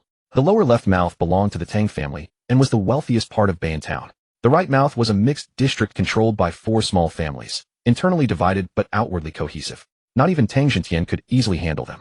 20 kilometers northwest of Bayan Town lay Hongtupo. 50 kilometers beyond rose the towering special zone wall of Nanqing. Hongtupo sat wedged between Bayan Town and the zone. The soil was saline and barren and nothing would grow. But this time someone intended to turn it into a mountain of gold. The convoy moved slowly. Jiang Ye drove with one hand, his brow knitting tighter. Normally this road saw few people apart from streetwalkers and children running wild. But today many unfamiliar faces lined the roadside. Most had their families with them, carrying tattered woven sacks, eyes glazed, steps faltering. Some had pitched makeshift shelters of plastic sheeting in the lee of the road. Something's wrong. Jiang Ye tapped the brakes to slow down. Why are there so many outsiders in Bayan Town? It's not the season for famine migrations. Tang was stared out, her expression darkening. It's Tang Zhan, your older brother. Jiang Ye raised an eyebrow. No one else has such a black heart. Tang was sneered. He's been driving refugees from other districts this way. He calls it bolstering the labor force, but really he's cultivating votes for the election. Jiang Ye's grip on the wheel tightened. The quiet days in Bayan Town may be over. When these people gather, they can do anything. Forget it, let's secure our own bowl first. He pressed the accelerator. At that moment his phone buzzed in his pocket. Jiang Ye handed the phone to Tang Guo and signaled her to answer while he focused on driving. She hit the speaker. Boss Jiang, quite an array of forces. On the other end came Yi Qing's cool voice. Yi the accountant has good information. Jiang Ye looked ahead with a smile. I just left, and you already caught the scent. Have you put a tracker under my car? As I said, we are partners. Yi Qing brushed off his teasing. My boss has approved the 3 things you requested. Jiang Ye's eyes brightened. 50 permits will be delivered to your company in a few days. Few, but enough for your core people to enter Nanqing and settle. Yi Qing paused. As for weapons and intelligence, my channels will be open to you. But remember, there are no free lunches. Speak plainly. Who do you want me to take care of? Jiang Ye knew the rules well. Human affairs were ultimately exchanges of interest. Dealing with smart people is less true. Yi Qing's voice carried a note of admiration. Beijia used to have a private salt line. It was one of Li Mu's cash cows with annual turnover of about 80 million. 80 million. The figure made Tang Guo inhale sharply. In a planning area, that was an astronomical sum. When they first took over Beijia, Jiang Ye had noted the private salt line, but it had been buried too deep. The source could not be found, so they abandoned the pursuit. My boss' view is that it is Li family's business. He treats them as his own. But if it turns into banditry, then there will be no choice. A plan to strike with a borrowed blade. It must be done cleanly, leaving no leverage. Yi accountant, you're not being fair. Jiang Ye laughed. The Yuanshan chamber is vast. If I mess with their line, won't they send an army to flatten Beijia? That will be your problem, Yi Qing said. To stand firm, guns are not enough. You need money. If you can seize that line, profits are split 50-50. 70-30, Jiang Ye countered bluntly. 70 for me, 30 for you. My brothers risk their lives and take the blame. Your boss only moves his lips backstage. 30% is fair. Silence held for a few seconds on the line. Deal, Yi Qing answered crisply. But one condition. Speak. No matter how you act, Hongzhuan village must not be touched. Jiang Ye's brow rose. Hongzhuan village was where Yi Qing worked as an accountant and one of the Li family strongholds in the planning area. Why? Jiang Ye asked. That is my boss land. Yi Qing's tone chilled. Jiang Ye, that is my red line. Cross it, and all our previous cooperation is void. I do not want you to test my limit with your life. Understood, Tang was said, hanging up and tossing the phone back onto the console. The Li family isn't monolithic, she analyzed. This boss seems intent on using your hand to weaken the Li clan's power. Dog bites dog, and everyone loses fur, Jiang Ye snorted. With that salt line, we'll finally have the ability to generate our own lifeblood. When will you move? Tengwa asked. No rush. Jiang Ye watched Hong Tupo drawing nearer. You eat one bite at a time and handle one thing at a time. The salt line is a hard bone. We must first sharpen our teeth. The convoy entered Hong Tupo territory. What had been wasteland was named for its reddened earth. In the distance, dust rose in plumes blotting out the sky. Several hundred refugees had been organized to erect makeshift board houses, really just circles of corrugated iron. A few men in black jackets, steel pipes in hand and cigarettes in their mouths, patrolled the perimeter, kicking any refugee who moved too slowly. Hurry up. If this land isn't fenced today, no one eats. Jiang Ye stomped the brakes. The SUV stopped atop a small mound that overlooked the whole site. The convoy fanned out. Tailgates clattered down. Li Sheng was the first to leap out. His submachine gun clicked as it chambered around.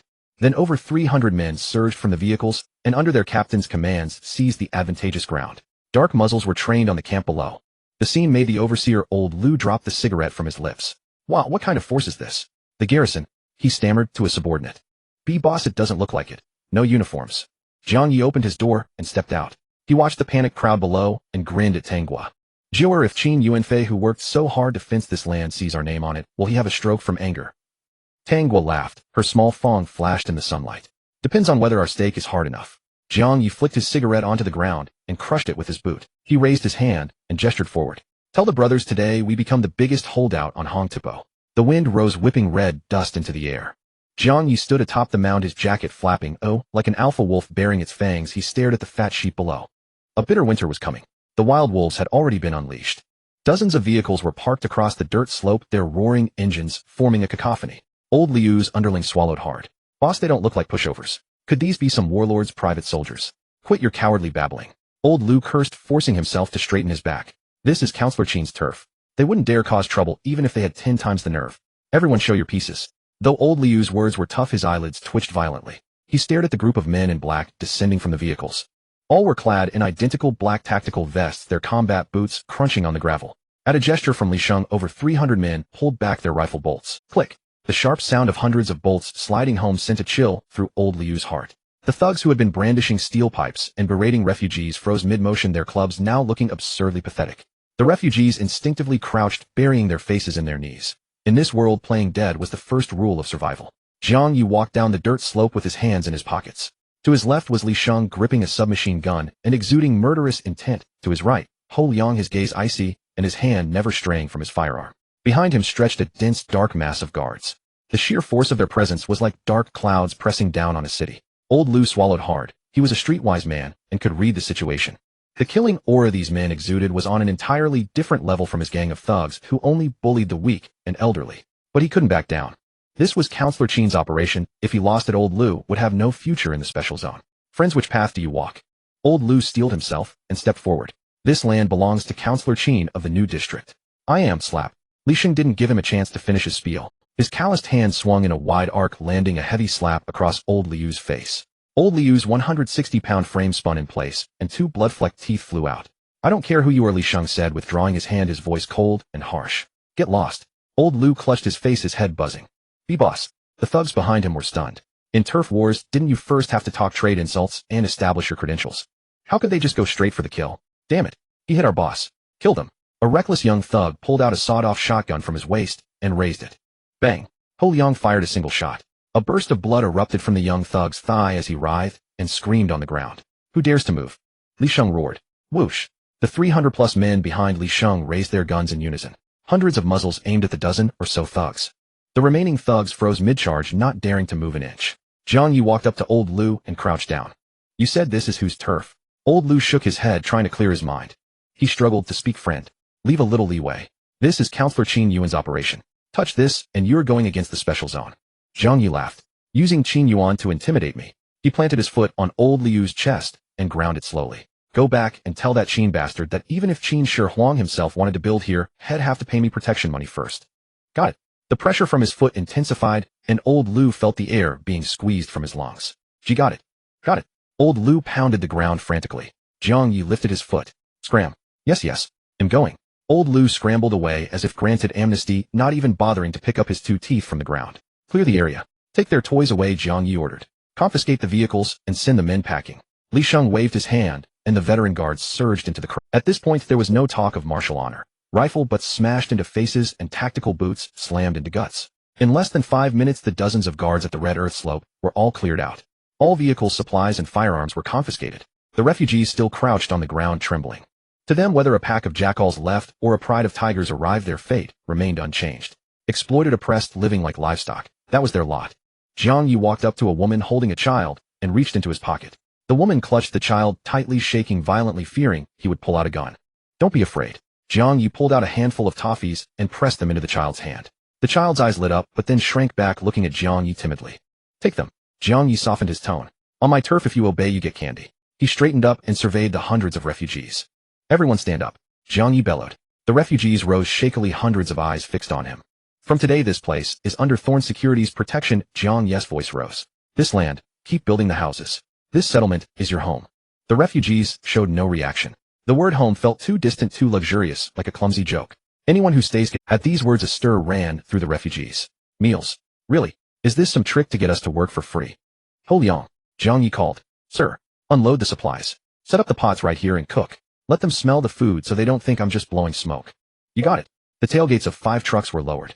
Bags of rice, baskets of potatoes, and whole slabs of pork were unloaded. Seeing the gleaming white rice and pork, the refugees' eyes turned ravenous. That's real meat. I can smell it. Rice, not the moldy stuff.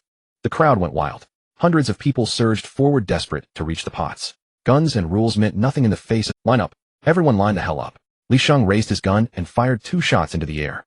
Anyone who rushes will break their... The gunfire and roars tempered the frenzy slightly. No one dared challenge the authority of these men in black, especially as the pots were set up and the aroma of meat began. Jiang Ye stood on higher ground watching the scene. Tang Guo approached him, eyeing the refugees. You are turning Qin Yuan's labor into your own troop source. People will fight for a mouthful of food, Jiang Ye said, lighting a cigarette. Qin Yuan wanted to use them as chips. I'm turning those chips into a bomb and stuffing it down his pant. This move of yours has made Qin Yuan your mortal enemy, Tang Guo said, watching the expelled thugs in the distance. Politicians hold grudges. I'm counting on it, Jiang Ye sneered. If he doesn't retaliate, how can this show go on? On the wilderness highway, old Lu limped along, his swollen face in his hands. The thugs behind him were also battered and dejected. Their vehicles had been confiscated, so they had to walk back on foot. Old Lu pulled out his phone and dialed a number with trembling fingers. Ring, ring. The phone rang for a long time before... Hey, old Lu finished with the land claim. That was fast. Qin Yuan's voice sounded pleased, assuming everything was going as planned. Old Liu's voice cracked. Counselor Qin, we've got a huge problem. There was a second of silence. What happened? Our land. It's been taken. Old Lu wailed. What did you say? Qin Yuan's voice turned icy. Who would dare take my land? They have guns. All automatic submachine guns. Hundreds of men, Counselor Qin. He said you're nothing. Old Lu grew more animated. He beat up our brothers and took the cars. Counselor Qin, he's not slapping my face. He's shitting in your... Old Lu fanned the flames, desperately trying to make Qin Yuan's anger eclipse his own humiliation. Qin Yuan listened to old Liu's vivid graphic account, his stomach churning. Can you stop being so disgusting? What else did he say? He said to bring money and come see him. This is too much. Qin Yuan leaped off the couch, his chest heaving. Tens of millions. That was his stepping stone into the upper echelons of the council and his retirement fund. The development plan for Red Earth Slope was already under review. Once it was set, the money would roll in like the wind. And now this bastard had cut in line.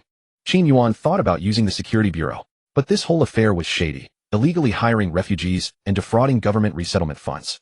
If it blew up, he wouldn't just lose his counselorship. He'd be picking up soap in prison for the rest of his life. The bitter pill he had to swallow was choking him. Fine. Such a shameless bastard. Qin Yuan paced furiously around the living room. Brother Qin, what's wrong? A blonde-haired man was eating durian at the coffee table, filling the room with its stench. He was sent by Tang Wen to protect Qin Yuan, but in reality, he was just a freeloader. The blonde licked the durian pulp off his fingers and eyed Qin Yuan lazily. Who pissed you off? Tell your bro, and he'll go cut off a piece of him to go with your drink. Qin Yuan looked at the blonde's sloppy demeanor with disgust. But at this moment he had no choice but to rely on these thugs to solve the problems he as a counselor couldn't. That was the irony of reality and the helplessness of human relations. Red Earth Slope has been taken, Qin Yuan gritted out. Someone muscled in on our operation. No way. The blonde tossed aside the durian rind. Who's got the balls to touch your and Brother Wen's turf? Probably some local thugs from the unplanned zone. No real rep, just hearing they had no name. The blonde perked up. He stood, pulled a pistol from his waist, and slapped it on the table. Brother Qin rested. He'll go flatten them tonight, and show them who runs things in South City. He glanced at the blonde's pitiful little pistol and his smug, idiotic expression. Brother Qin, why so quiet? He'll call the boys now. The blonde kept blustering. Qin Yuan took a deep breath, forcing back the urge to say go kill them. Call your mother's head. Qin Yuan kicked the coffee table. Sit down. We need to think this through. The yellow-haired youth sprawled on the sofa, his bare feet propped on the edge of the coffee table, noisily sucking on his teeth. A mouthful of meat scraps mixed with spittle, he casually spat onto the carpet. Beside him, a few underlings vying for a can of beer jostled and knocked over a floor lamp, the lampshade shattering with a crash. Huh. Idiot, you grab it now? You'll have to pay for that. Fuck off, that's mine. Qin Yuan stood at the top of the stairs, his hand tightly gripping the railing, his temples throbbing. Apart from eating, drinking, and creating noise, the only use this bunch had was to remind Qin Yuan of the gap between himself and this scum at the bottom. Relying on that yellow-haired punk to seize territory at Red Earth Slope. That was nothing short of a fool's dream.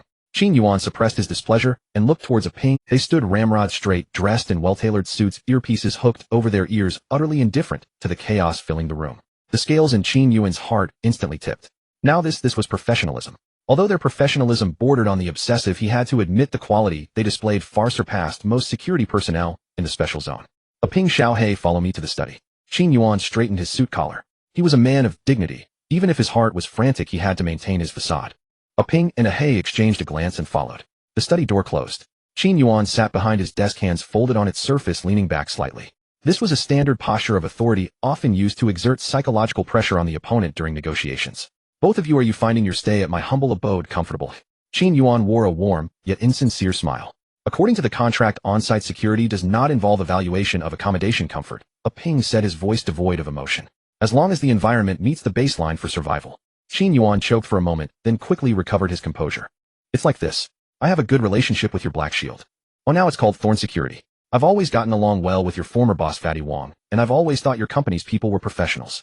Qin Yuan pulled a box of cigars from his drawer, snipped the end, and lit one. Especially you two with your exceptional skills. It's a real shame to be under someone else's, but since we're cooperating, I want to treat you like outsiders. Qin Yuan flicked his ash and leaned forward. I've run into a bit of trouble over at Red Earth Slope. There's a gang of reckless bandits who've occupied my land. I'd like to ask your company to step in and clear them out for me. A ping said nothing, just looked at him. Qin Yuan, assuming the other party was waiting for terms, laid out his bait. I know this might go a bit beyond the contract scope, but you know I'm a hot candidate for the new district council. As long as this project goes smoothly from now on in the new district, whether it's license approvals or bidding for large event security, with just one word from me, no one will dare to hold you up. His tone carried a condescending benevolence. This isn't just helping me, it's a golden opportunity for your company too. Hitching your wagon to my star, and from now on in South City, you'll be the officially endorsed Imperial Security. This was the most common tactic in officialdom. Drawing a big pie. Using the yet unrealized power in his hands to mortgage someone else's present. In Qin Yuan's view, these rough laborers, upon hearing such a promise, should be overwhelmed with gratitude, scrambling to fight and die for him, even without pay. After all, even the scraps of power were a delicacy for those at the bottom. The study was silent for a few seconds. A ping pulled the contract from his suit pocket, unfolded it, and ran his finger over the pages. Mr. Qin, according to the amendments to the Special Zone Security Services Act and the supplementary agreement under Clause 12 of this contract, proactive assault, expulsion of armed personnel, and seizure of control zones fall under the category of military contracting with a risk level assessed as S-class. He looked up at Qin Yuan. Your suggestion sounds very appealing, but unfortunately our insurance policy doesn't have a clause for proactive assault. The smile vanished from Qin Yuan's face. His enticing rhetoric was blocked by the other party's cold hard clauses. The subtext was clear: drop the useless talk, trying to freeload.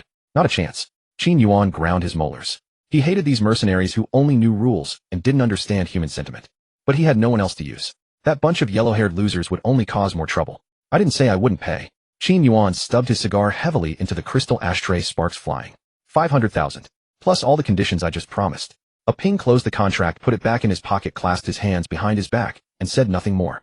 Xiaohei turned his head, looking at the falling leaves outside the window. A silent refusal. 1 million. Qin Yuan slammed the table. Cash. Transfer the money now. A ping glanced at Qin Yuan. 1 million. After deducting equipment, wear, and tier, casualty compensation, combat pay. Mr. Qin, we wouldn't even have enough for the bullets. The meaning was obvious: add more money, and a lot of it. 2 million. Qin Yuan roared. If that's not enough, he'll go to the black market for desperados, and he'll never beg you again.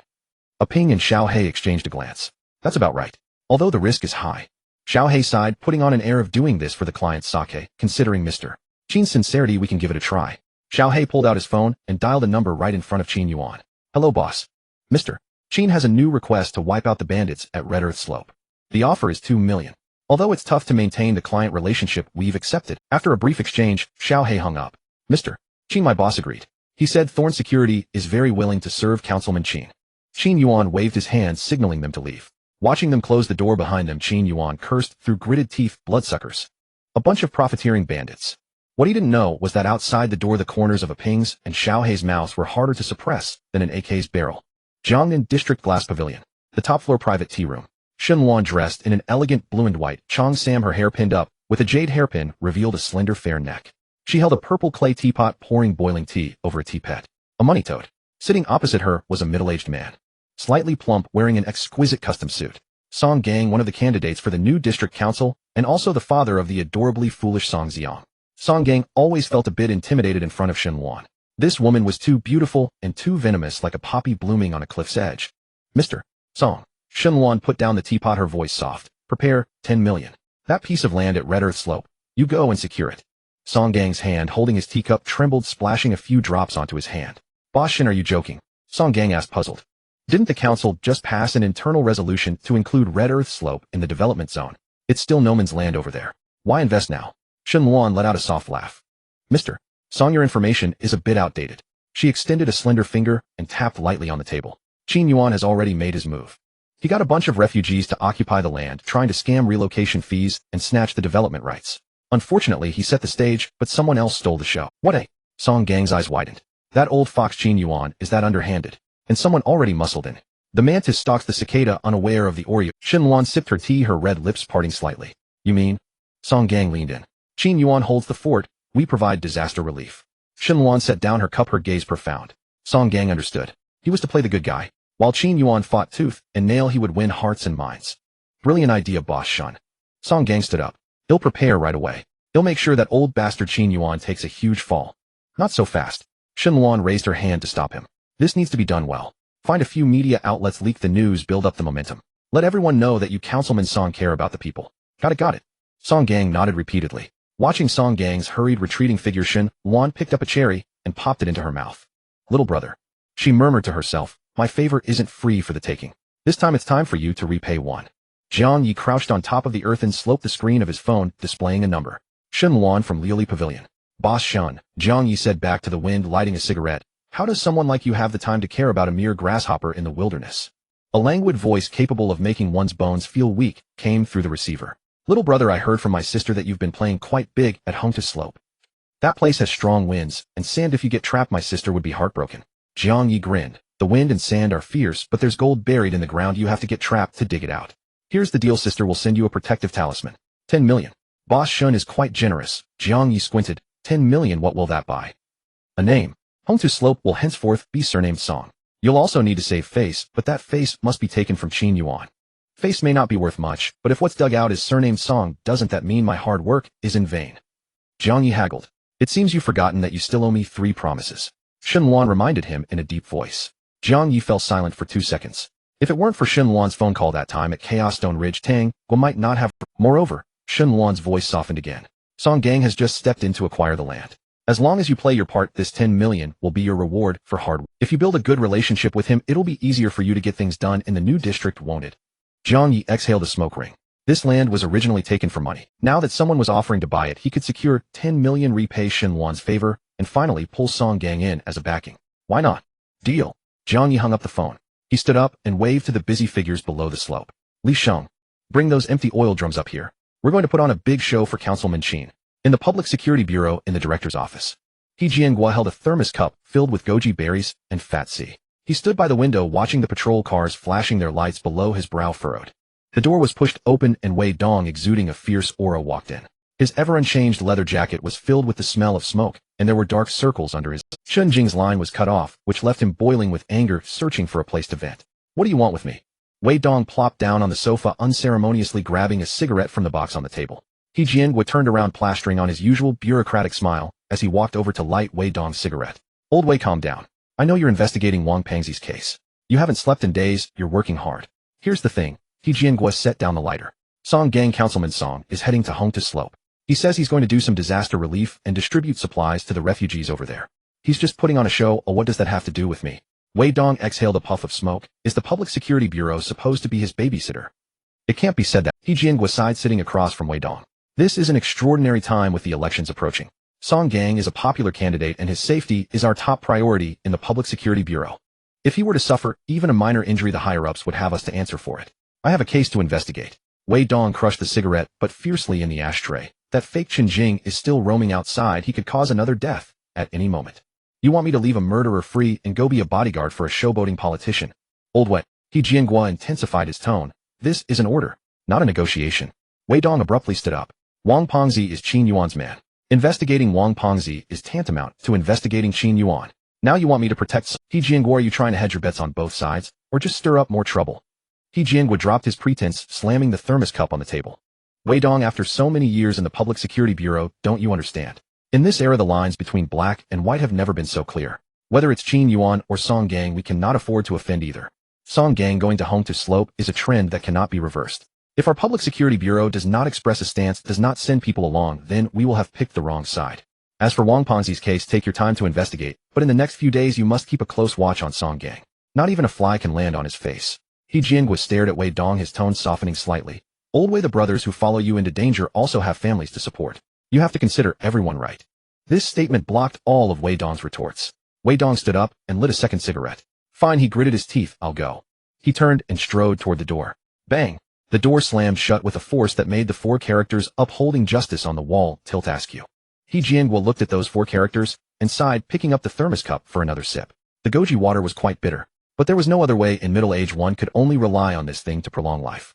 In the hollow of Home to Slope, several empty oil drums were lined up, their openings facing the sky. Li Sheng sat cross-legged on a rock, holding a half-cold hard bun in his hand. In his other hand, he held a string of firecrackers.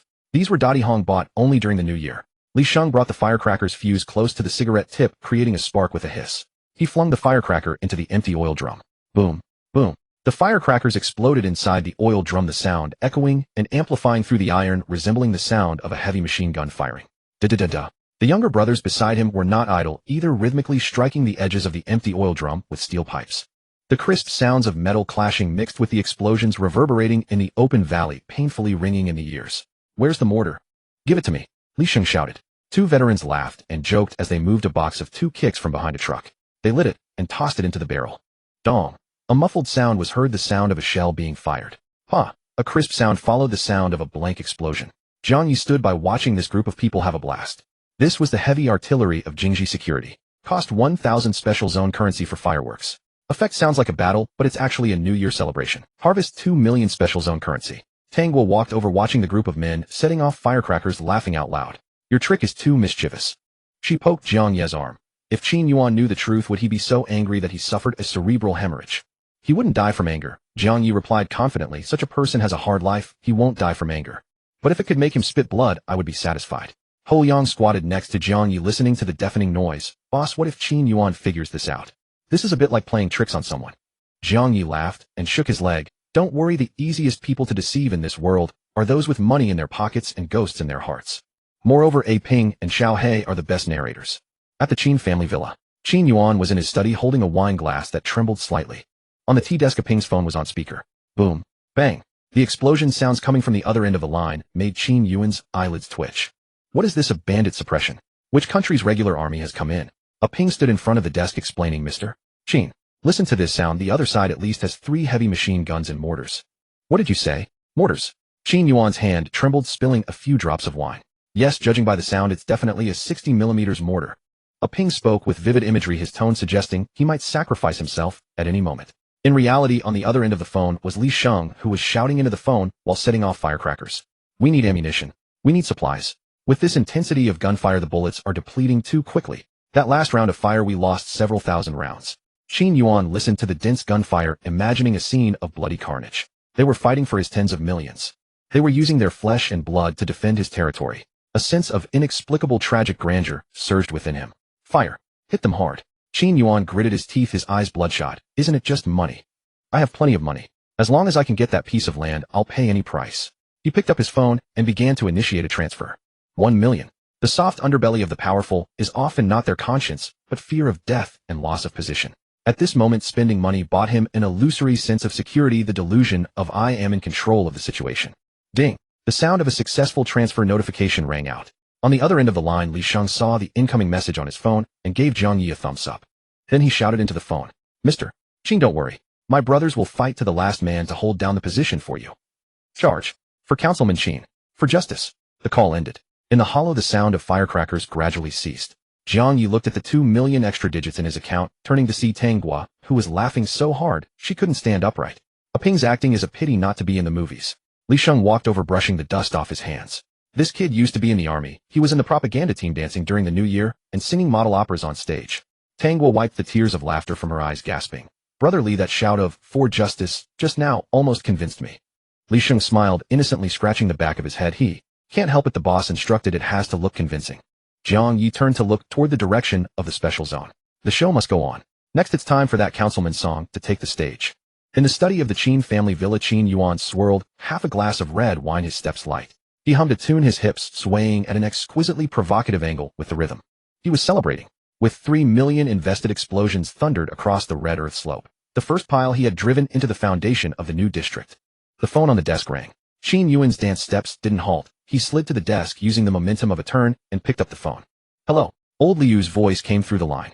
Counselor Qin, the TV station's car followed Song Gang to the red earth slope. Have you heard? Qin Yuan's gyrating hips froze mid-motion. Who did you say? Went where? Song Gang. Counselor Song. Old Liu shouted on the other end. He's brought 3 municipal media outlets, 2 online streaming platforms, and a news van from the Special Zone Satellite TV, making a grand show of heading to the red earth slope. The Special Zone Satellite TV was the official mouthpiece. Whoever appeared on its evening news would gain an edge in the upcoming election. He set off 10 minutes ago with 3 truckloads of supplies under the banner of humanitarian aid. Song Gang went too. That hypocrite. Qin Yuan gritted his molars, his jaw bulging. He wouldn't even glance at a stray cat on a normal day, but now he's playing the living Buddha. Is he going to provide aid? He's going to steal my thunder. In this new district development, there were 3 hotly contested councilor candidates, 2 of whom were him and Song Gang. Now that such a big stir had been made at the red earth slope filled with bandits and refugees, this chaos was the perfect opportunity to showcase political acumen. Qin Yuan spending money to suppress the bandits was a show of iron-fisted resolve, establishing order in the new district with a hard fist for lasting peace. That bastard Song Gang, carrying 2 bags of flour, wanted to ride on his coattails and set up a monument of benevolence and affinity for the people. It was as if Qin Yuan had paid for the opera troupe and set up the stage, but just as he was about to sing, Song Gang came in with a Swona horn and stole the spotlight. Could he swallow this affront? Qin Yuan snatched his trench coat from the rack. Prepare the car. To the red earth slope. Aping stepped forward, blocking his path. Mr. Qin, according to the risk assessment, the conflict zone hasn't been fully pacified. Going there now is a high-risk action. Aping's words sounded noble, but his mind was on something else. He feared that when Qin Yuan reached the red earth slope, he would see the bandits eating meat sandwiches, and the so-called mortars were just firecrackers and empty oil drums. Then the whole act would be exposed. High risk, my ass. Qin Yuan shoved his hand away. I spent so much money, and I can't even show my face. I'm going to inspect the results to give the voters an explanation. If I don't go, all the credit will go to that bastard Song Gang. You 2 just make sure to bring the gear and follow me. Blondie poked his head in from outside the door, holding a small pair of tweezers, plucking a chin hair while looking at his phone screen. Yo, Counselor Qin's so fiery. Blondie grinned cheekily. Where are we off to? Taking the boys along. He plucked the hair and blew on the tweezers. The sight of Blondie's carefree demeanor infuriated Qin Yuan. Get lost. Qin Yuan pointed at the door. Go as far as you can back to Bayan Town. What kind of occasion is today? A political stage. With you around, how do I explain to the media that I'm colluding with criminal elements? Though he was a scoundrel, he still understood the importance of face. Being berated like this by Qin Yuan in front of his own men hurt more than a slap in the face. Brother Qin, isn't that going too We were sent by Brother Wen to help you. I'd be grateful if you didn't cause me trouble. Qin Yuan waved his hand in disgust. Don't make me say it a 3rd time. Blondie clenched his teeth, staring at Qin Yuan for a few seconds. Fine. Brother Qin, you're a big shot wearing leather shoes. We Strasandal types aren't worthy of your company. Blondie spat heavily on the ground, a thick yellow glob of phlegm landing on the carpet. Let's go. He waved his hand and led his men away. Outside the villa gate, one of his men sidled up. Boss, are you just going to take that? That Qin guy treats us like dirt. I felt like pulling out my gun and shooting him. Blondie lit a cigarette, took a deep drag, his eyes venomous. Like hell, he'll take it. Send a message to Brother Wen. Say that bastard Qin Yuan thinks the Tang family's people are too dirty for his noble status. And that he called us a criminal element, saying he'll cut ties with us sooner or later.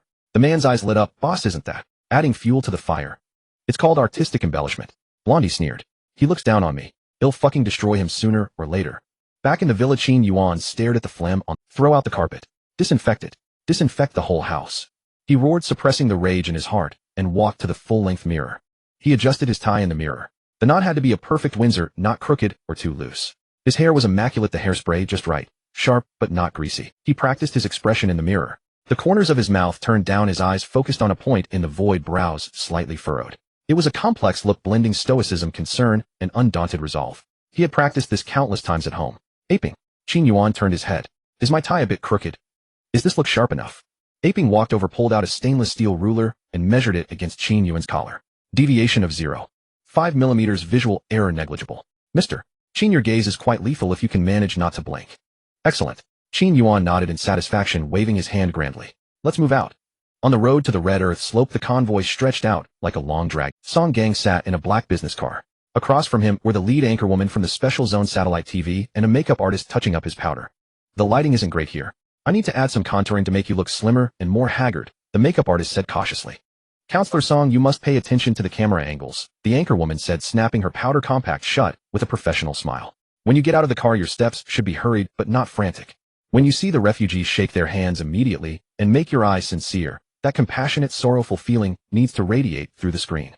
Don't worry, Song Gang's eyes narrowed into slits with his smile. Our main theme for this trip is love. The common folks all buy it. Give them a few small favors, shed a tear or two, and they'll think you're a righteous official. He turned to look out the window. Several armored vehicles marked 10th Special Zone Public Security Bureau drove alongside. Have you spoken with Captain Wei? Song Gang asked.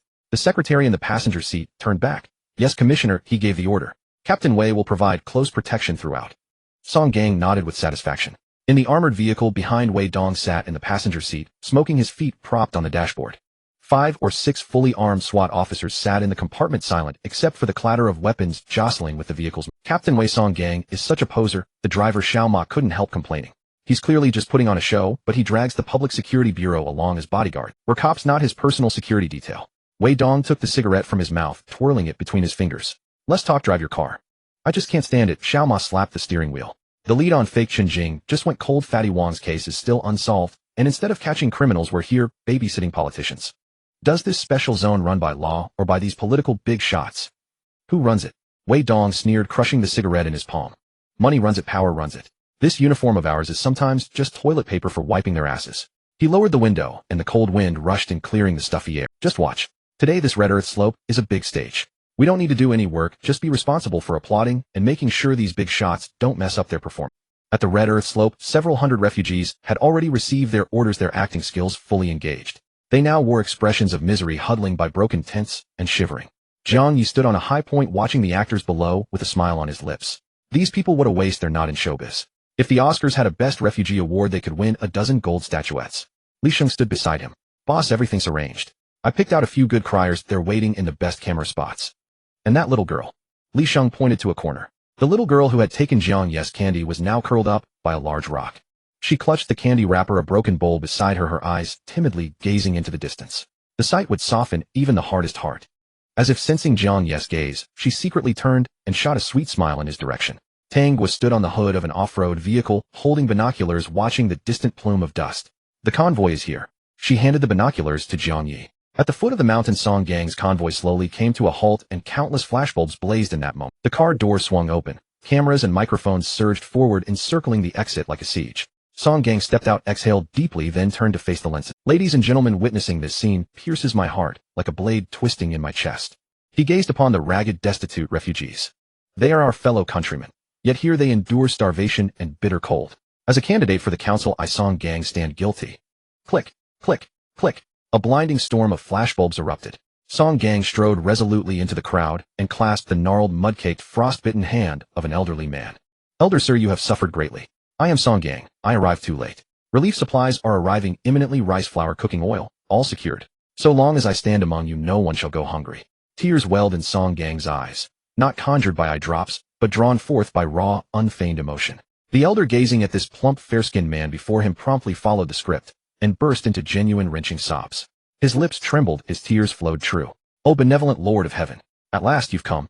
We suffer so. His wail carried such visceral power that surrounding refugees instinctively wiped their own eyes. Reporters frantically hammered their shutters. What was this? Front page gold. In the context of the new district's imminent development, it was the most luminous, humanistic foot. On a high ridge beyond the perimeter, Jiang Ye stood chewing a stalk of grass. Tang Wu pulled her leather jacket tighter. See that woman holding the microphone beside Song Gang? She's Lin Fei, the crown jewel of Special Zone Television, nicknamed the Gentle Blade.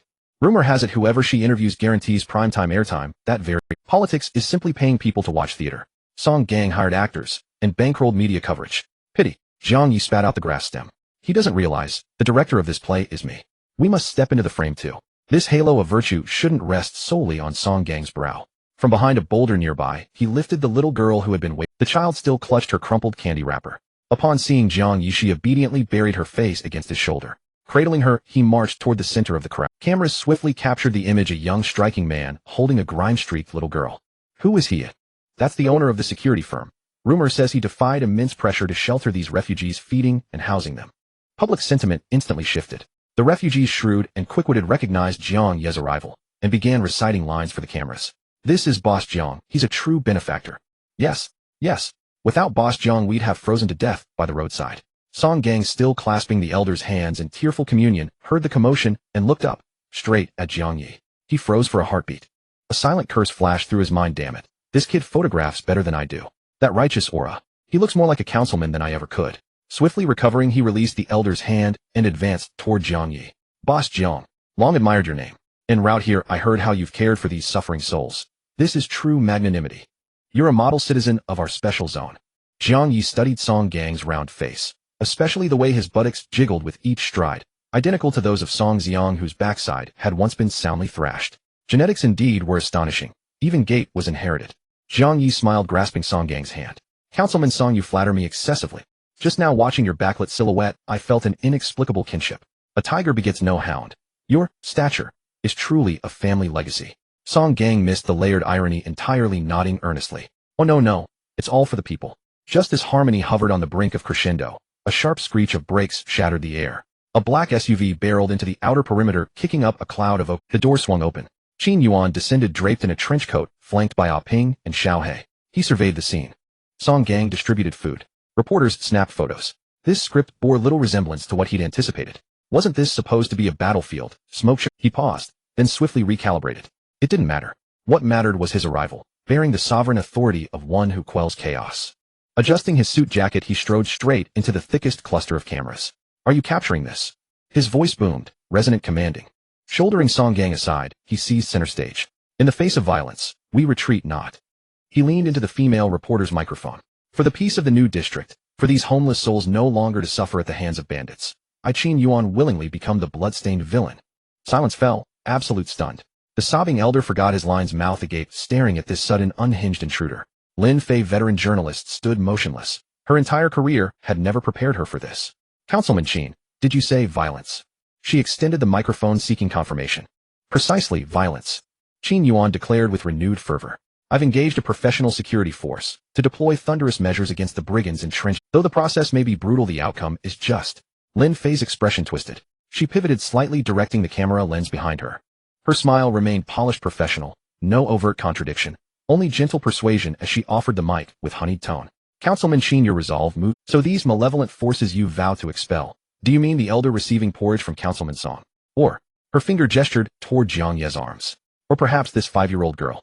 Our lens requires a close-up. Could you kindly indicate which individual among them qualifies as the violent criminal warranting your thunderous? Qin Yuan's smile froze. He followed the reporter's gesture toward the old woman chewing a white steamed bun handed to her by Song Gang. Hearing her name invoked, she lifted her head, bewildered, glancing left and right. Beside her, the little girl in Jiang Ye's arms stared at Qin Yuan's fierce, intimidating visage, and burst into terrified, inconsolable sobs, burying her face deeper into Jiang Ye's shoulder, trembling violently. I won't go. Uncle, save me. Don't hit me. Wah. That fragile childlike cry struck with 10,000 times the force of Qin Yuan's oration. Song Gang seized the moment, stepping protectively before the child. This was a once-in-a-lifetime opportunity. If he failed to grasp it, 20 years of political maneuvering would vanish like smoke.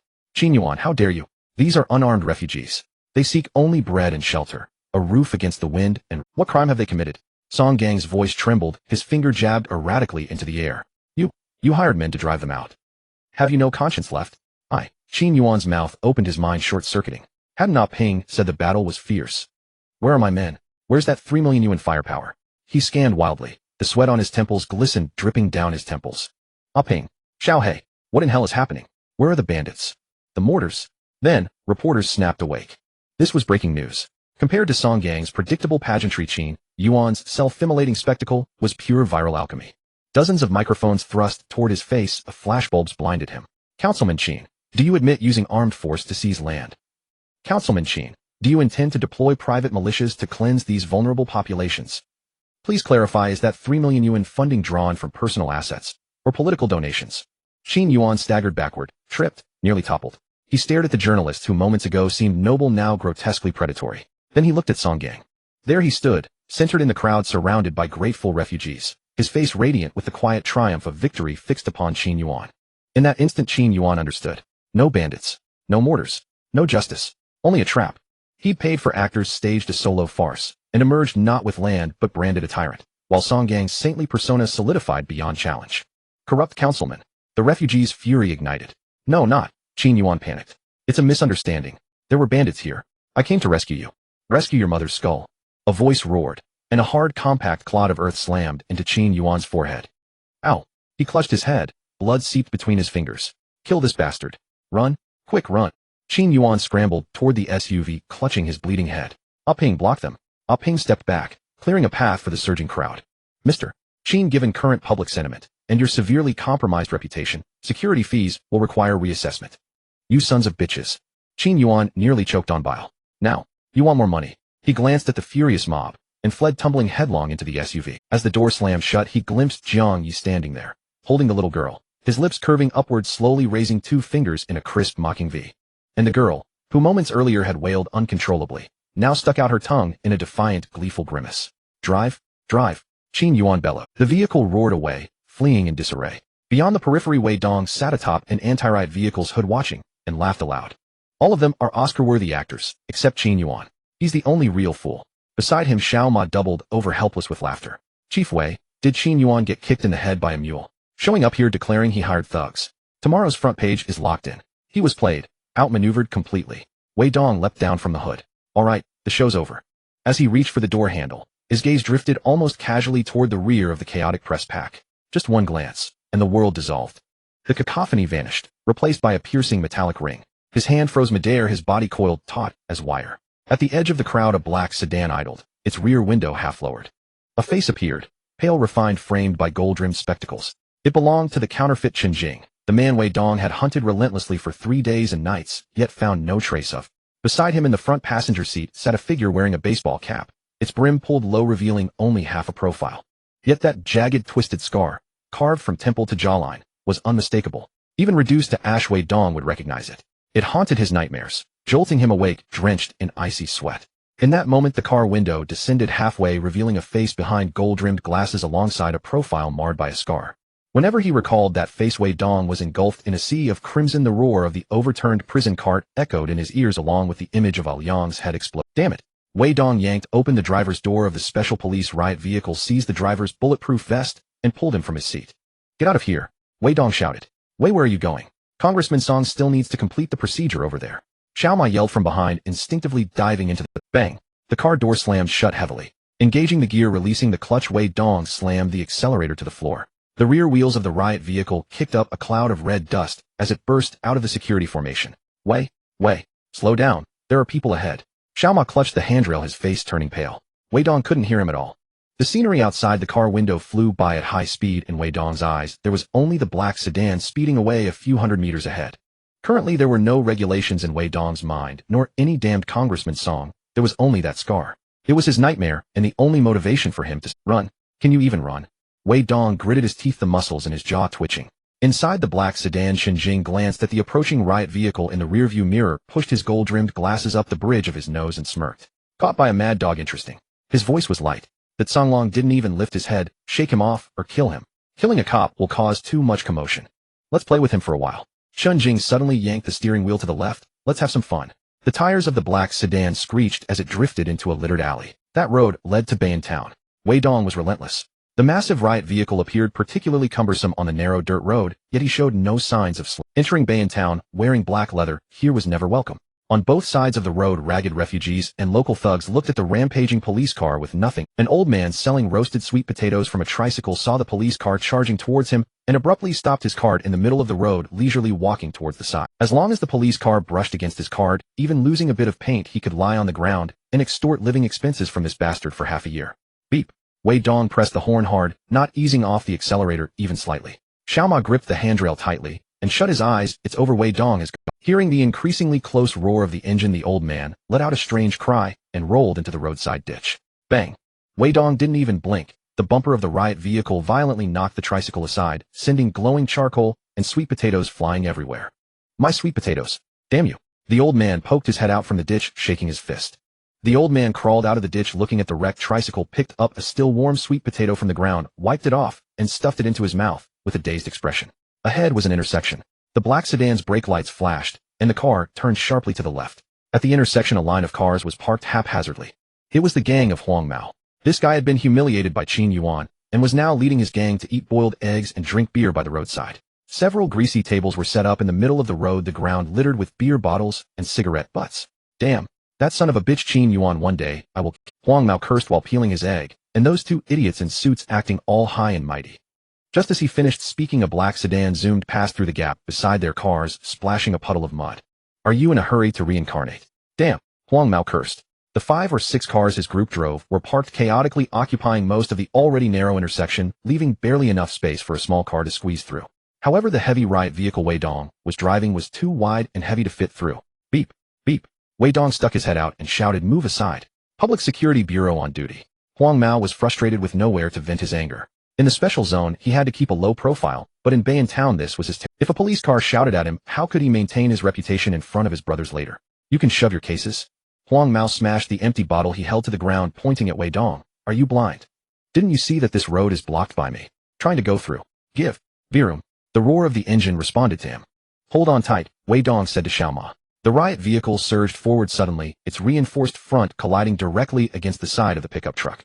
Boom. A loud crash. The pickup truck was forced sideways by the tremendous impact, toppling over a nearby garbage bin, splattering foul water all over Huang. What are you dawdling for? Go kill him. Huang Mao wiped the filth off his face and shouted. His gang looked on dumbfounded. They had seen rough characters, but never someone who disregarded human life like this. Wei Dong ignored the shouts and curses behind him, forcing the riot vehicle through the bumper, snagging on half of the pickup's bumper, crashing into the alley on the left.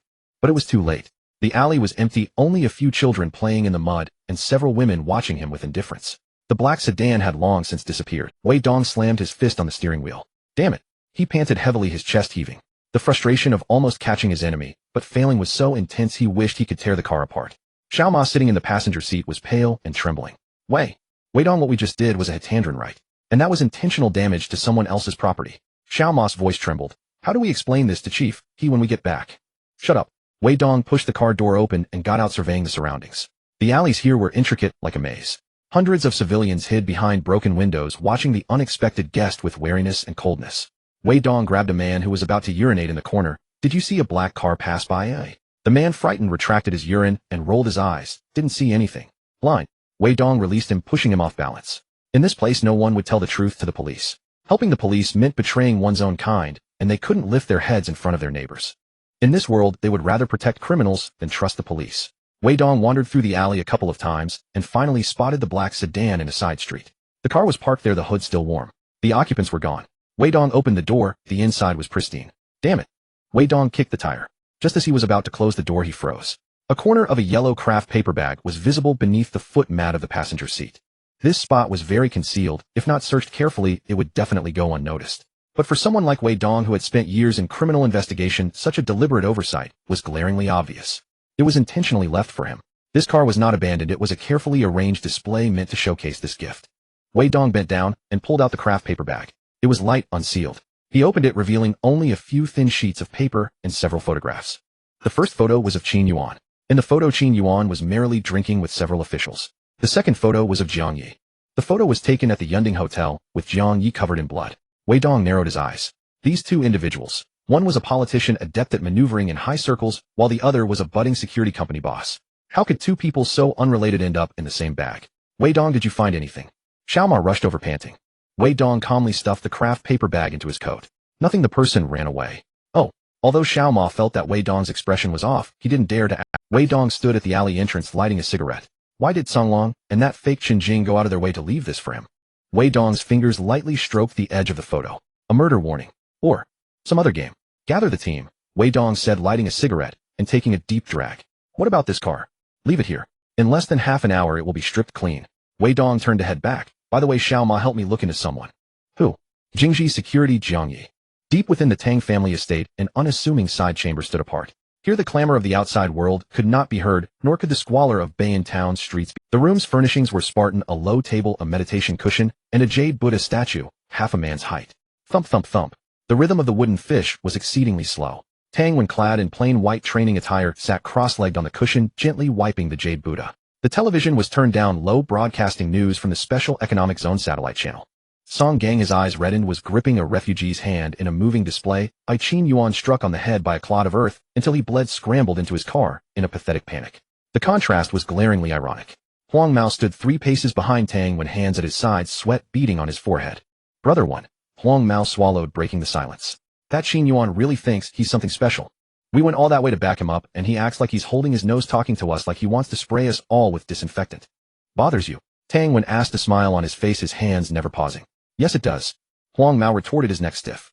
Who does Qin Yuan think he is? Without our Tang family, he'd still be begging in District 7. I want to take some men and torch that fancy villa of his, show him who's boss.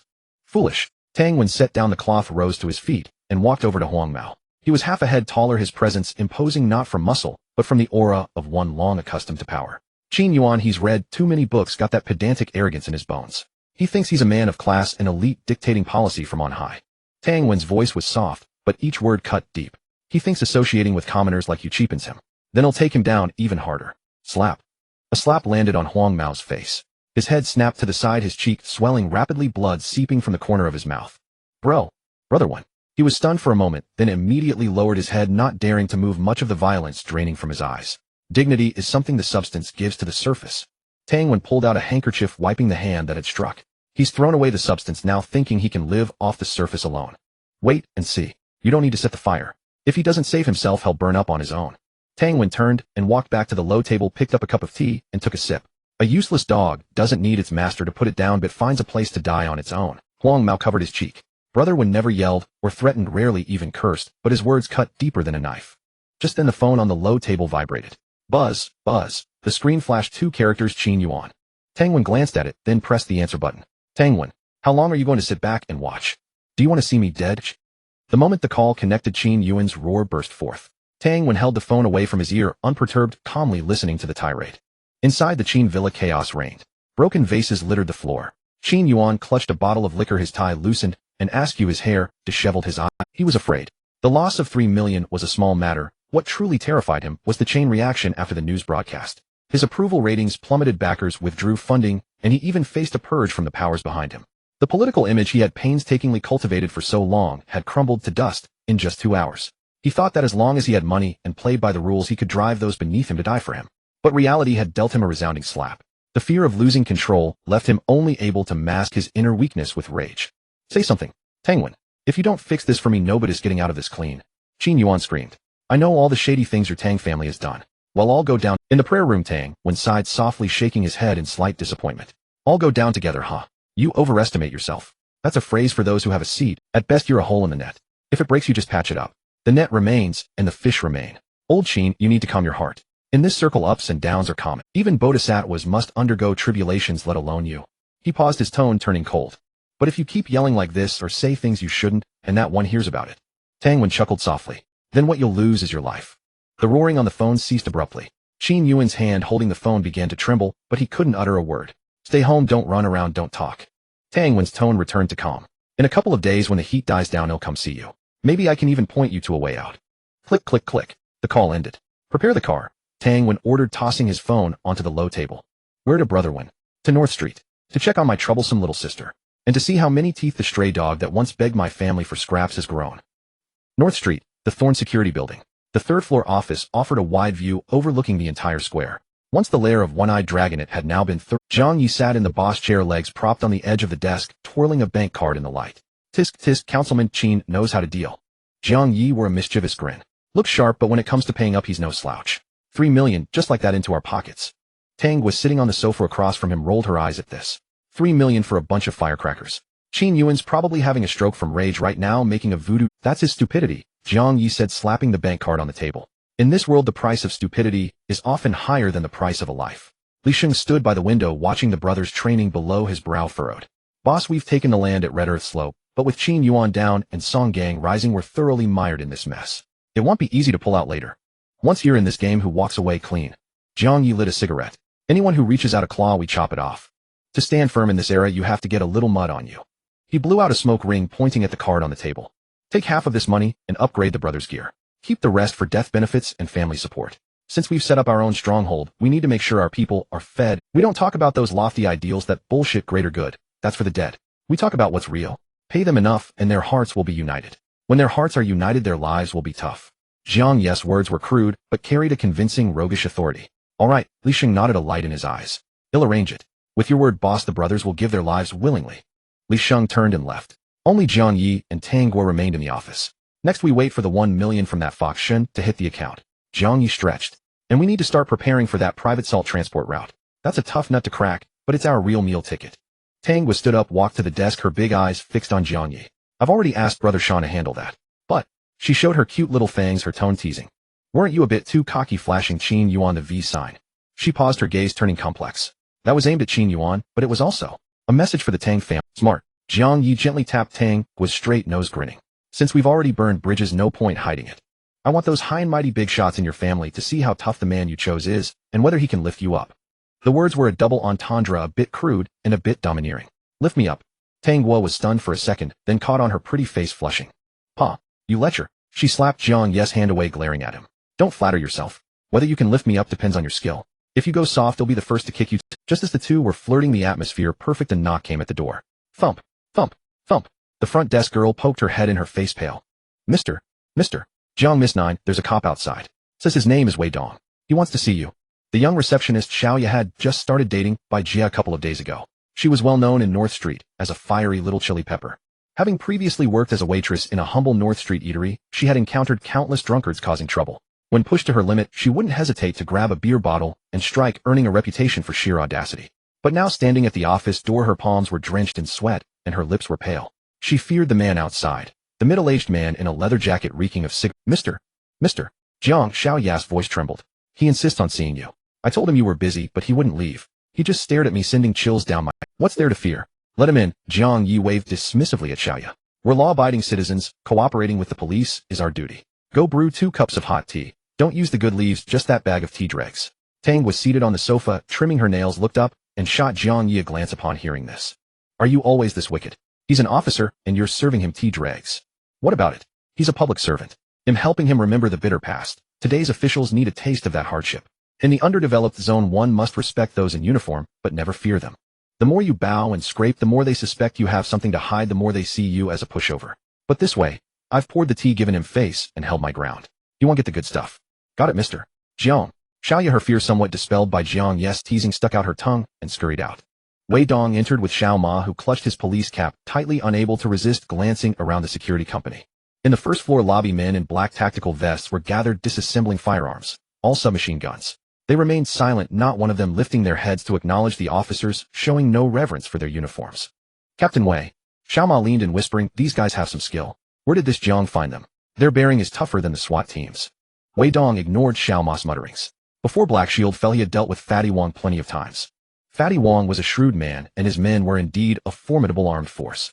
Wait outside the door. Wei Dong ordered, stopping before the office and stubbing out his cigarette. Huh, me? Alone? Xiao Ma's legs wobbled as he eyed the 2 guards in the hallway. Just wait, no more nonsense. With that, Wei Dong pushed the door open and stepped inside. The office was bathed in sunlight. Jiang Ye stood by the window, seemingly admiring the scenery of North Street. Tang Guo, now setting down her nail file, watched the intruder from the sofa. Wei Dong paused at the threshold, staring at the familiar silhouette, though he couldn't quite place it. Allow me to introduce myself.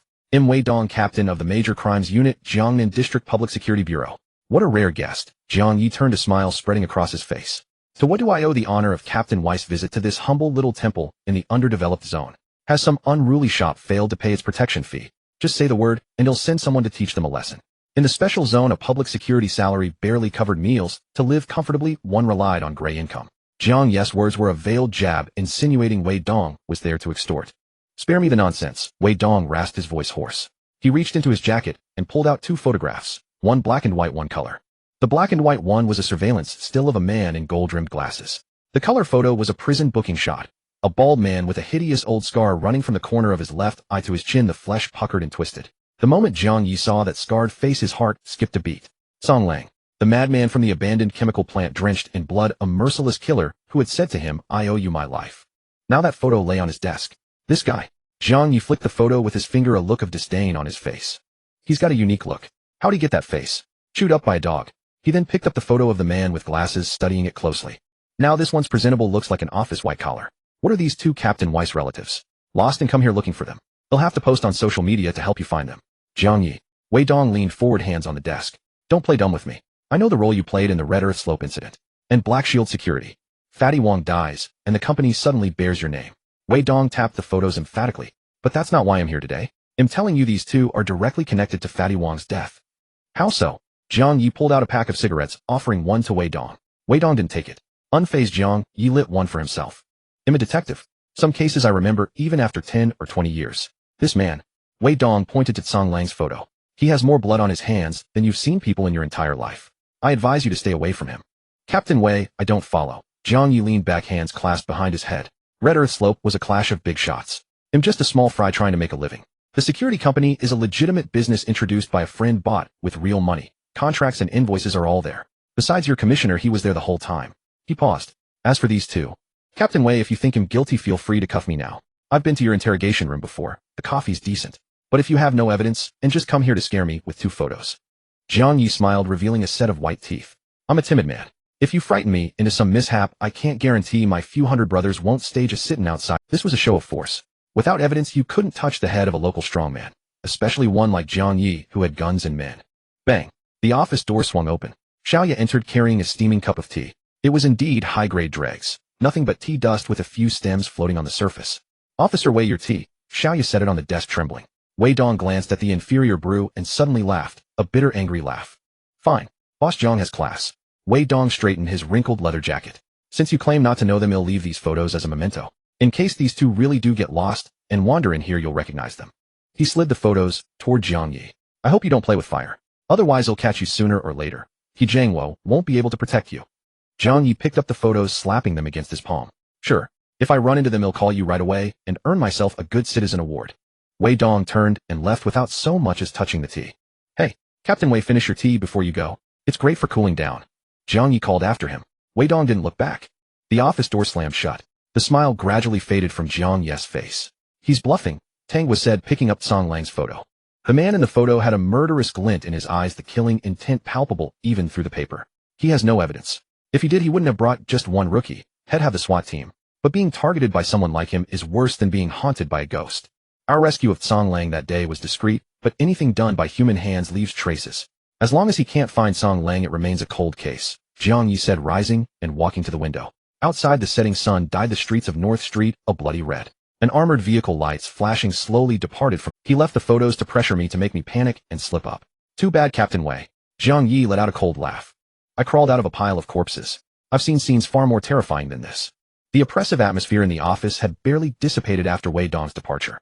Jiang Ye rubbed his temples, rose to his feet, and grabbed his jacket from the back of the chair. Come on, let's head downstairs for some air. Tang Guo was sitting on the sofa, staring blankly at the photo of Song Lang. At his words, she tucked the photo into her bag and stood up to follow. The two of them made their way down the stairs. Today's training had ended long ago. Most of the brothers had returned to their dorms or were gathered in small groups in the mess hall shooting the breeze. From the training ground came the dull thuds of metal colliding. Huff, huff. The sound of labored breathing reached them.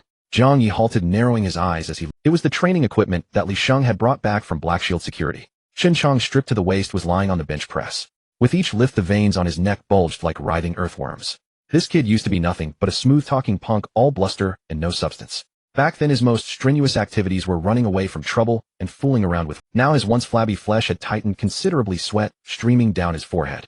The dragon across the shoulder tattoo had gotten to look tough in the old days, now seemed genuinely more ferocious, pumped up along with. Crouching beside him was a small, scrawny figure. It was the nameless kid nicknamed Bonehead. The child was so thin his ribs were starkly visible one by one. Unable to push Chin Chong's heavy weights, he gripped two rusty dumbbells and, gritting his teeth, performed fly exercises 1 rep at a time. No one was watching, no one was forced. Jiang Ye said nothing, merely watched in silence for a while. Xiangzi has changed, Tang Guo remarked softly, her arms crossed. Back in the day, if you told him to train, he'd fake being dead for 3 hours. People change when they have something to protect or someone to kill, Jiang Ye said from the shadows, making no move to disturb them. Xiaoli had been destroyed by that beastly Mo. Though her life had been saved, half her soul was lost. The helplessness of watching the woman you love be humiliated hurts more than a knife in the kidneys. A man either kneels in disgrace for the rest of his life or sharpens his fangs and bites through his enemy's throat. Chen Chong and the kid, Tang Ye tilted her chin. He's a weed. Jiang Ye exhaled a smoke ring. Give him a little rain, and he grows wild. Those are the most dangerous kind. He has nothing to lose. Every extra breath he takes in this world is a bonus. This kid will amount to something someday. Jiang Ye dropped the cigarette, had only smoked twice onto the ground, and ground it out with his toe. Out of smokes. Let's go to the entrance and patronize an old friend's business. The two walked out of the building and turned left. Right next to the imposing gate of thorn security stood a squat little bungalow with a lightbox sign hanging at the entrance that read convenience store. The shop's location was peculiar, almost ironic. It was built flush against thorn security's wall. Jiang Ye reached out and pushed aside the heavy fabric door curtain. Welcome. What can I get you? A woman's voice rang out. The shop was tiny, less than 10 square meters. The shelves were crammed full, leaving an aisle barely wide enough for one person to sidle through. Behind the counter stood a woman. She was around 40 with fine lines at the corners of her eyes. Though her hair was neatly combed, it couldn't hide the sallow, overworked look. She was wiping dust off the counter with a rag. Seeing Jiang Ye enter, she nearly dropped the cloth. J. Jiang, boss, 9th miss. The woman hurried out from behind the counter, wiping her hands frantically on her apron. What brings you two here? Without any notice. Please have a seat. Hey, child's father. In the deepest shadow of the counter, slumped in a battered wheelchair, was a man. The one-eyed dragon who once ruled the North Street was now nothing but a heap of sludge. One of his legs was bent at an unnatural angle, a mark of improperly healed bones. The signature eye patch was still on his face. Hearing the woman's call, the one-eyed dragon shuddered. He instinctively tried to turn his wheelchair, but in his haste it crashed into the shelves with a loud clang. J. Jiang Ye. 9th miss. He dared not raise his head, his gaze darting away. Jiang Ye stood at the counter, tapping his fingers lightly on the glass surface. No need to sit. Just a pack of cigarettes. Yes. Right away. The woman fumbled frantically. What brand do you smoke? Our shop may be small, but we just got in some good stock. Jiangnan brand, Jiang Ye said, pointing to the top shelf. It was the most expensive cigarette in the tiny store, placed on the most prominent, highest shelf, like the last shred of dignity in this shabby little shop. The woman froze for a moment. The cigarettes were too high. She'd need a stool to reach them. He'll do it, the one-eyed dragon shouted. Ever since his legs were broken and he was dumped here, he had lived in constant fear, terrified that Jiang Ye would one day find him an eyesore and have him dragged out and buried. Now that boss Jiang himself had come to buy cigarettes, he had to prove he was still useful, even if it was just handing over a pack. The one-eyed dragon braced his hands on the wheelchair armrests, gritting his teeth as he tried to lift himself up. Ugh! The wheelchair wobbled. His good leg kicked desperately at the ground, while the crippled one dangled uselessly. He was relying entirely on his upper body strength to hold himself up. His fingertips grazed the edge of the cigarette pack. For a moment, a flicker of light shone in his one good eye. Boss Jiang. He'll get it for you. But he had overestimated his balance and underestimated the extent of his disability. But in the next second, slip, his fingers slid. He didn't grab the pack. Instead, he knocked it over. Then, losing his balance, the one-eyed dragon toppled over. Entire crash. The entire row of neatly arranged cigarettes on the shelf came clattering down. The one-eyed dragon fell from his wheelchair onto the concrete floor, hitting his forehead on the counter corner and raising a large lump. He lay sprawled among the gaudy cigarette packs, pathetic and absurd. Jiang Ye just stood there looking down at him. Husband! The woman shrieked, dropping the beer crate she was holding and rushing over to help him up. Oh my God! Why do you have to show off? If you break something, how are we supposed to go on living? She cried out as she struggled, straining to pull the one-eyed dragon to his feet. The one-eyed dragon was a big man, at least 170 pounds. Even crippled, he still carried that bulk. The woman's face was red with effort, while he could only squirm on the ground like a worm. I'm sorry. I'm so sorry, boss Jiang. The woman, while trying to lift him, kept bowing to Jiang Ye, her face a mess of tears and snot. He just wanted to get your cigarettes. He meant no harm. Really, please don't blame him. The one-eyed dragon lay prone, his face pressed against the cold concrete, his single eye filled with despair and shame. He had once been a man of some standing on North Street, someone everyone called Brother Long. Now, in front of his enemy, he couldn't even hand over a pack of cigarettes, instead falling flat on his face like a clown. This humiliation hurt more than a broken leg. I'm in no hurry. Take your time getting up. Jiang Ye's voice was flat, unreadable. The floor tiles are cold, Brother Long. You used to sit on leather sofas. Don't catch a chill. Those words cut deep. The one-eyed dragon's body shook violently, and he buried his head even lower. Finally, with the woman's help, he was shoved back into his wheelchair. He gasped for breath, his clothes covered in dust, the lump on his forehead a sickly purple. The woman, trembling, picked up the Jiangnan cigarettes from the floor, wiped them vigorously with her sleeve, and handed them to Jiang Ye with both hands. Be boss Jiang, here you are. Wrong one. I wanted the soft pack. The woman froze, tears threatening to fall again, and hurriedly began to search. All right, I'm just messing with you. Jiang Ye took the cigarettes and pulled a few special district bills from his pocket, placing them on the counter. It was probably around $500 or $600. Keep the change. The woman stared at the bills. Her little shop couldn't make that much in half a month. Her eyes reddened, her hand hovering in midair, wanting to refuse, but unable to bear letting it go. In this world, dignity can't buy food, but money can. Take it. Tang Ye spoke up from the side. Her voice was cold, but held no malice. It's for the cigarettes. Clean up the mess on the floor. Thank you, Boss Jiang. In the past, he was blinded by greed and committed that wicked act. Those few friends of his usually calling him husband ran away faster than rabbits on the day of the incident, taking away all the cash and jewelry from the house. Only I, this despised yellow-faced woman who has spent half a lifetime in hardship with him, feels too attached to let him go. The woman glanced at the one-eyed dragon slumped in the wheelchair, her eyes filled with hatred and resentment, but more so with a tragic acceptance of fate. Boss Jiang, please spare him a life so we can have our meal. Our whole family prays for your kindness every day. The one-eyed dragon lowered his head, tears falling onto his lap, creating a wet stain. Jiang Ye did not respond, turning around and pushing the door open to leave. He did not believe a single punctuation mark of this belated remorse. Outside the door, the air was much fresher. Tang Guo followed behind, glancing back through the glass window, where she saw the woman wiping the one-eyed dragon's face. Tisk, how tragic. Tang Guo shook her head. This woman seems meek and submissive, yet she can still endure during critical moments. What virtue has this one-eyed dragon accumulated in his past life? This world is too extravagant for feelings, it's survival that matters.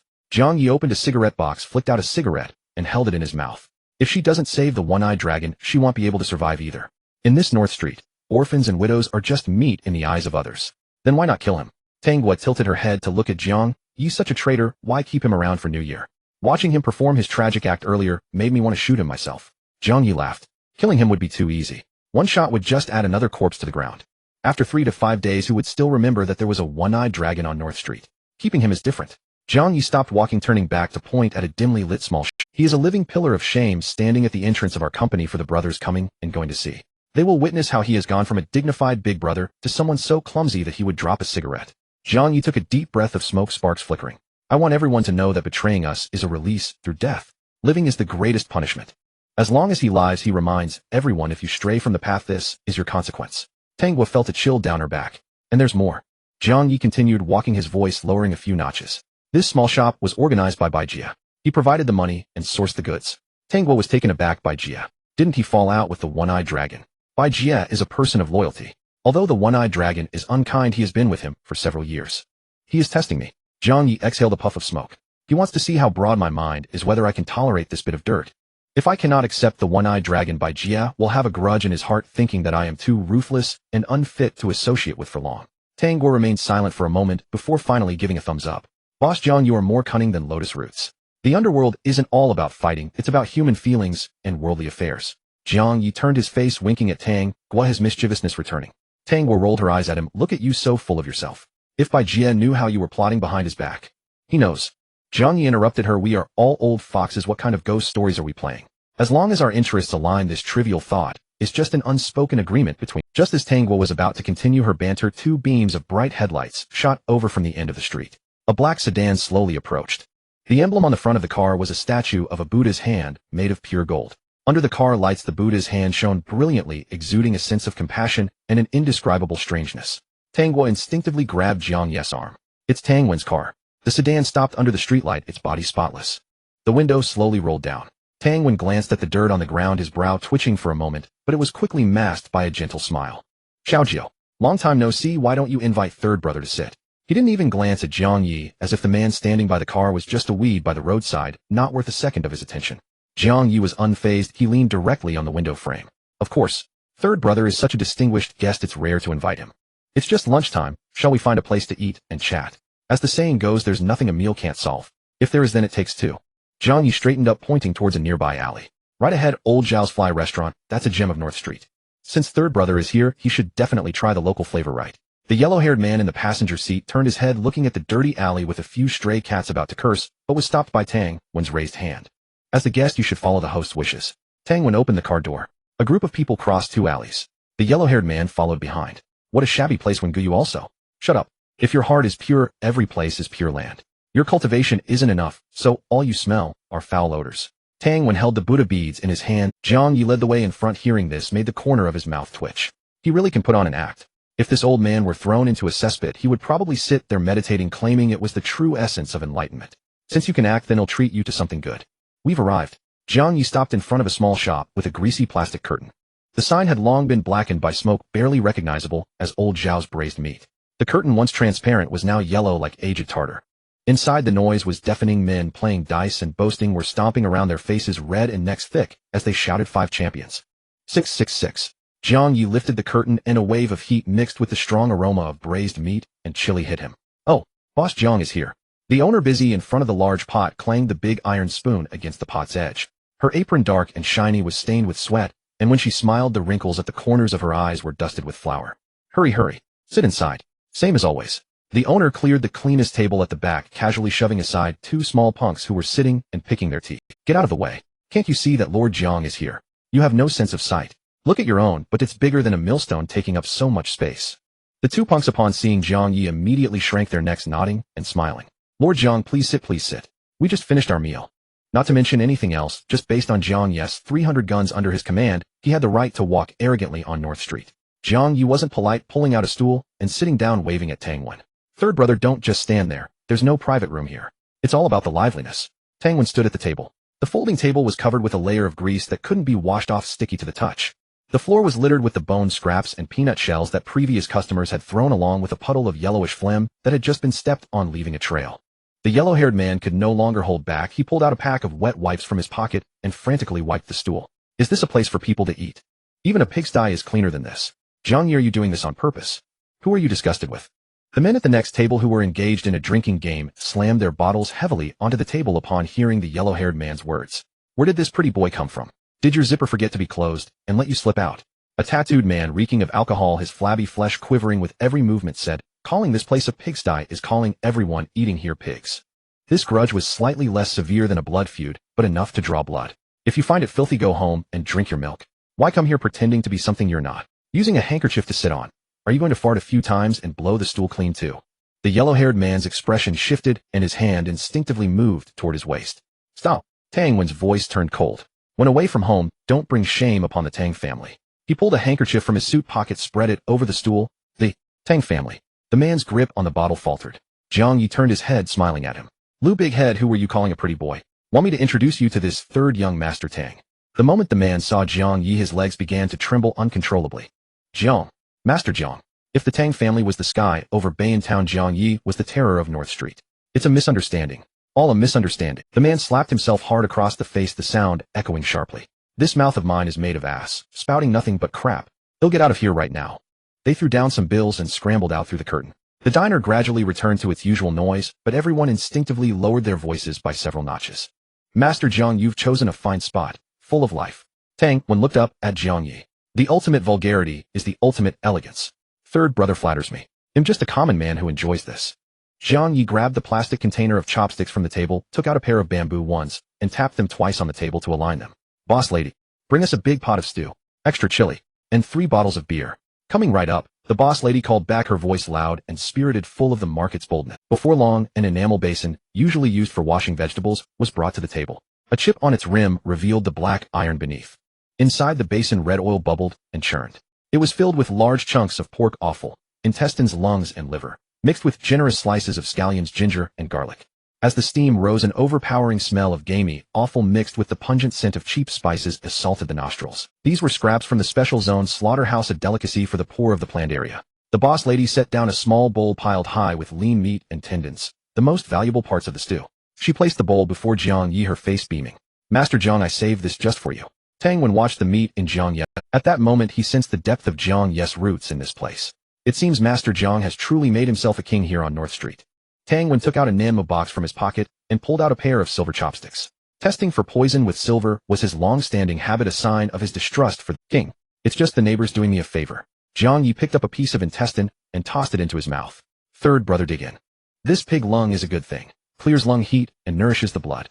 With that, Jiang Ye used his saliva-moistened chopsticks to stir the stew and pick up a piece of large intestine, placing it on the small plate before Tang Wen. Come on, third brother, eat it while it's hot.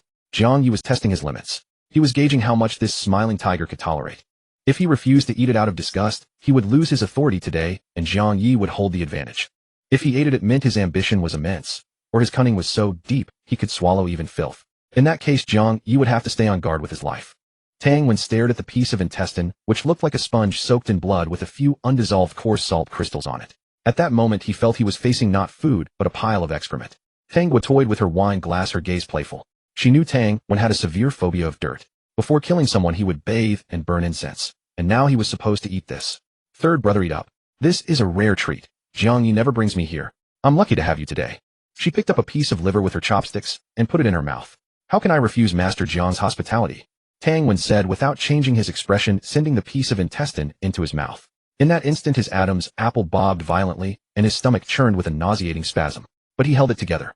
He chewed slowly, then swallowed without even a The flavor is indeed unique. No wonder Master Jiang enjoys it. Tang Wen set down his chopsticks and looked at Jiang Ye. Jiang Ye's smile faded slightly. Third brother has a good appetite. So tell me, why travel all this way? What do you want to talk about? He dropped the pretense.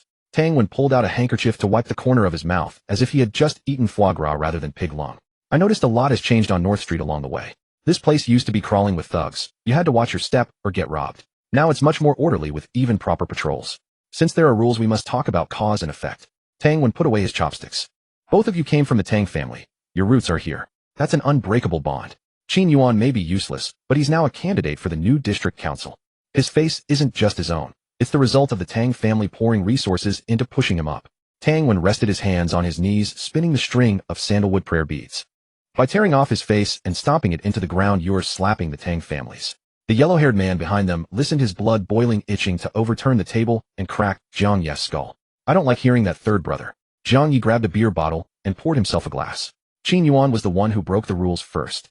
I run a security company. I get paid for my work. He tried to welch on the bill and have me work for free. Where's the logic in that? What, just because he's a councilman he gets to dine and dash? 300,000. Tang Wen raised 3 fingers, cutting off Jiang Ye's complaints. Jiang Ye paused, then chuckled.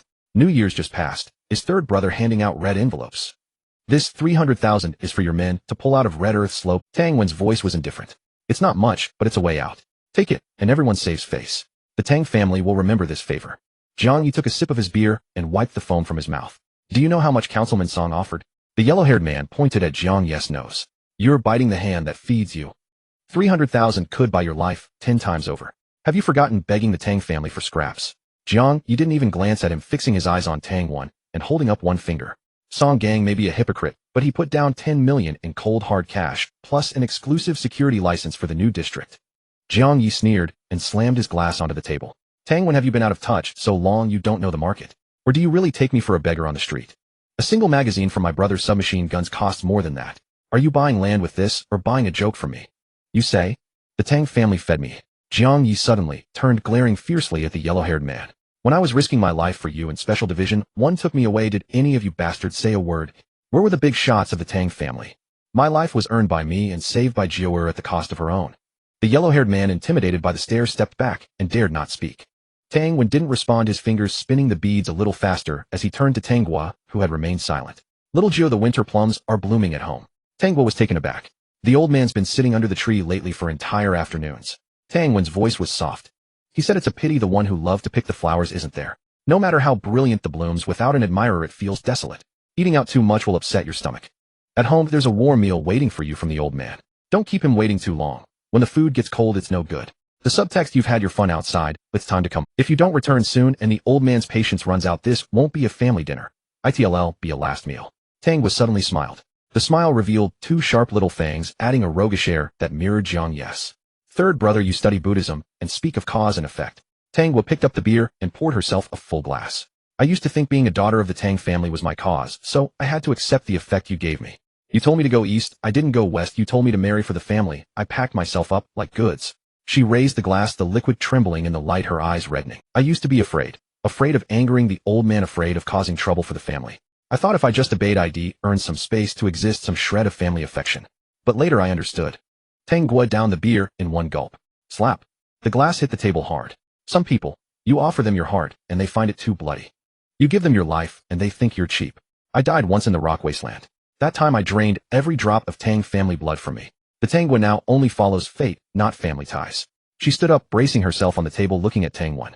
The ground I stand on now is called North Street, not the Tang family compound. I'm Jiang Ye's partner, Tang Jiao of Thorn Security. Whether those flowers bloom or wither is none of my concern. All I know is the food here may be dirty, but I eat it with peace. The small diner fell silent. The patrons at nearby tables stopped eating, their eyes drifting toward them. The boss lady stood behind the counter, her gaze vacant. This was big news in Bayan Town. The 9th miss of the Tang family cutting ties with the Tangs. Little Jiao, those words are too harsh. Tang Wen sighed, his fingers gently flicking a prayer bead. When you go too far you'll hit a wall. What the Tang family gave it can also take back. Tang Wen picked up a piece of pig lung, and Jiang Ye's phone suddenly vibrated on the table. Jiang Ye glanced at it, his expression shifting. The text message read, "Only the company is surrounded.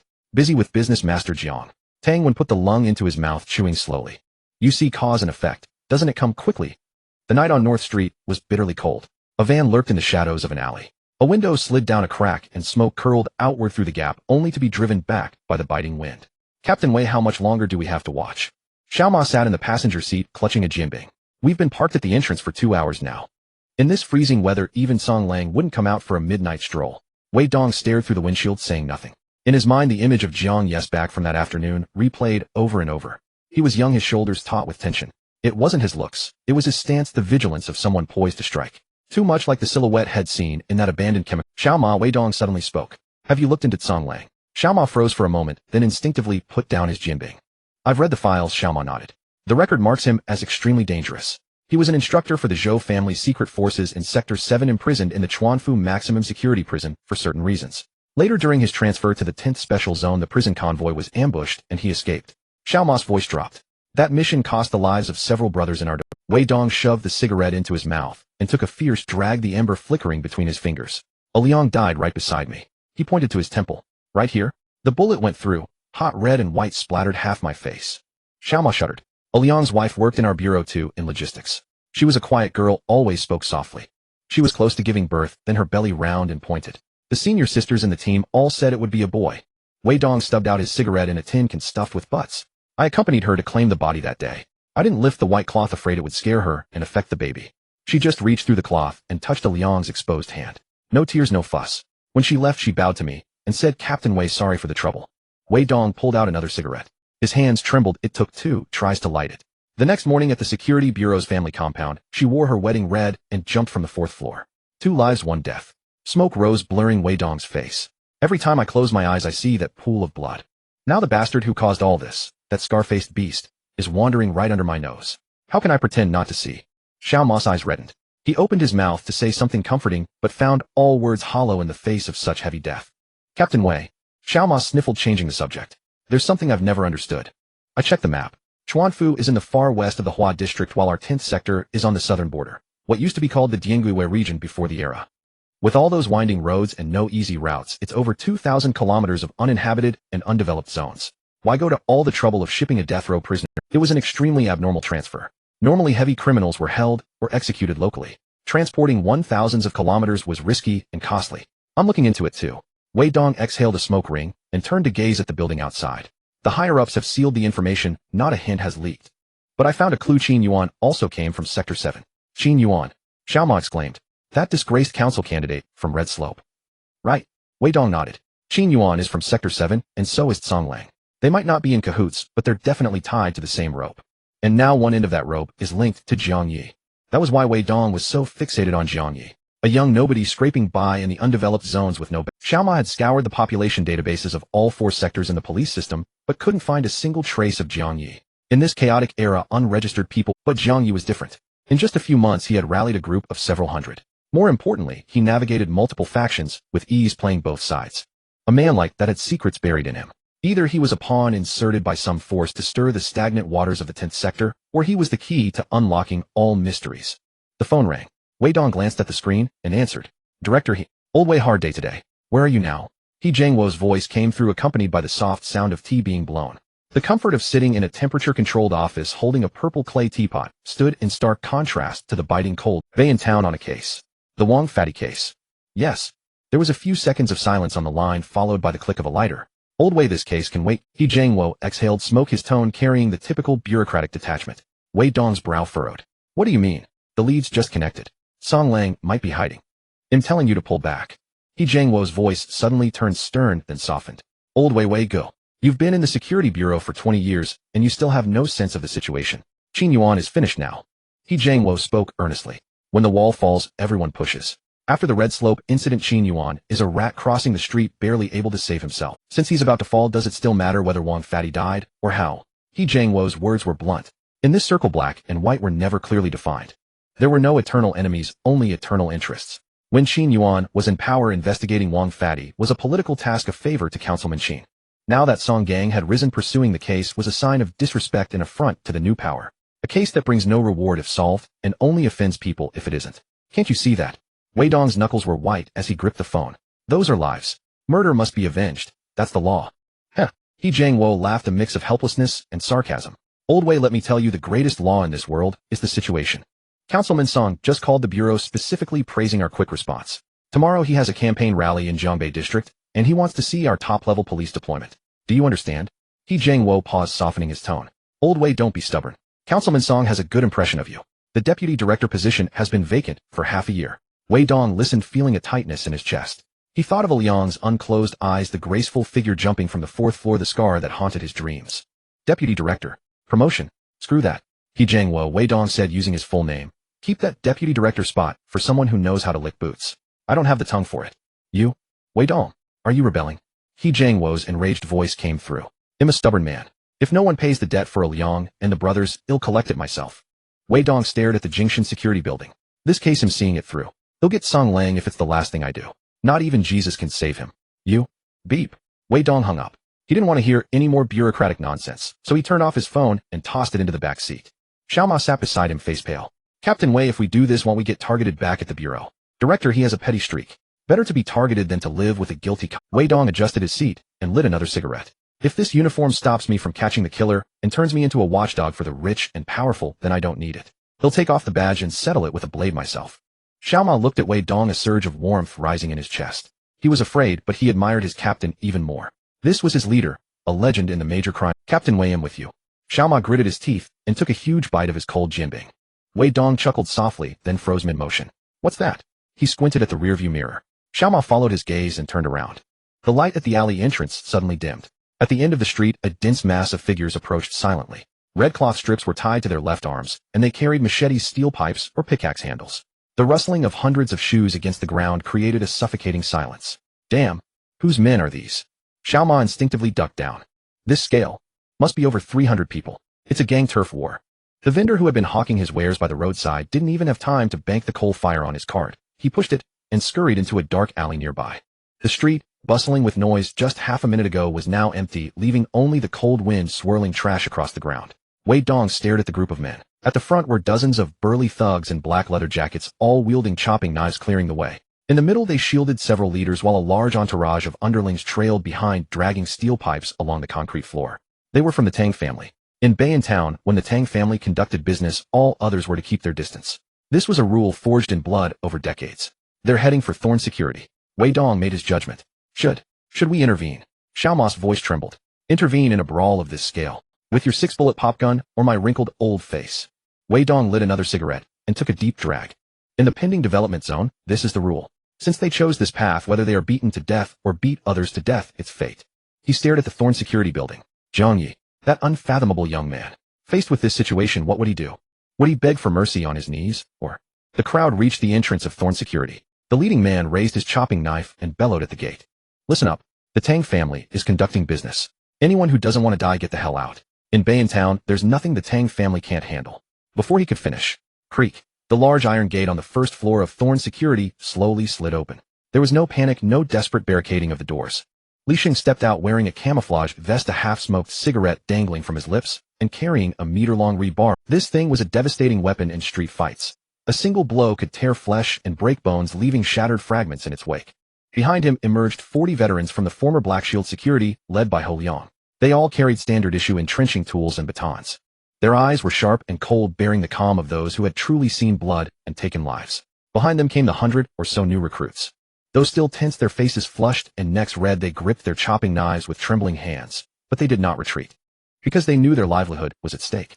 It was the salary that could buy medicine for a blind old mother at home, or pay the tuition for a younger sister just starting school. In this cutthroat world, anyone who threatened their livelihood was threatening their very lives. They were long prepared with none of the chaos of a last-minute assembly. Instructor. Instructor Li, a young man said, standing beside Li Sheng. Brother Jia and the others are still at Red Earth Slope. We're outnumbered. Don't we have that thing in the warehouse? That submachine gun. If we let off a few bursts, won't those bastards all drop? Smack. Li Sheng slapped the back of the young man's head. Drop your grandma. Li Sheng cursed. Haven't you noticed the other side isn't using guns either? That's the rule. In a gang fight over territory, if you bring out guns, the nature of the game changes. The garrison will level us all in no time. Surviving in this domain required keen awareness. So-called worldly wisdom wasn't just about offering cigarettes or toasts. It was knowing which lines could be crossed and which meant certain death. Not using guns saved face for the authorities and could even be dismissed as commercial competition. Li Sheng turned to look at the tense yet exhilarated faces before him. Besides, he grinned, bullets are expensive. We've got to learn to save the boss some money. He tapped his rebar on the concrete floor. This is Thorn Security's first stand on North Street. We've got to show the folks around here that even without firearms our backbone is forged from iron. Let's fuck them up.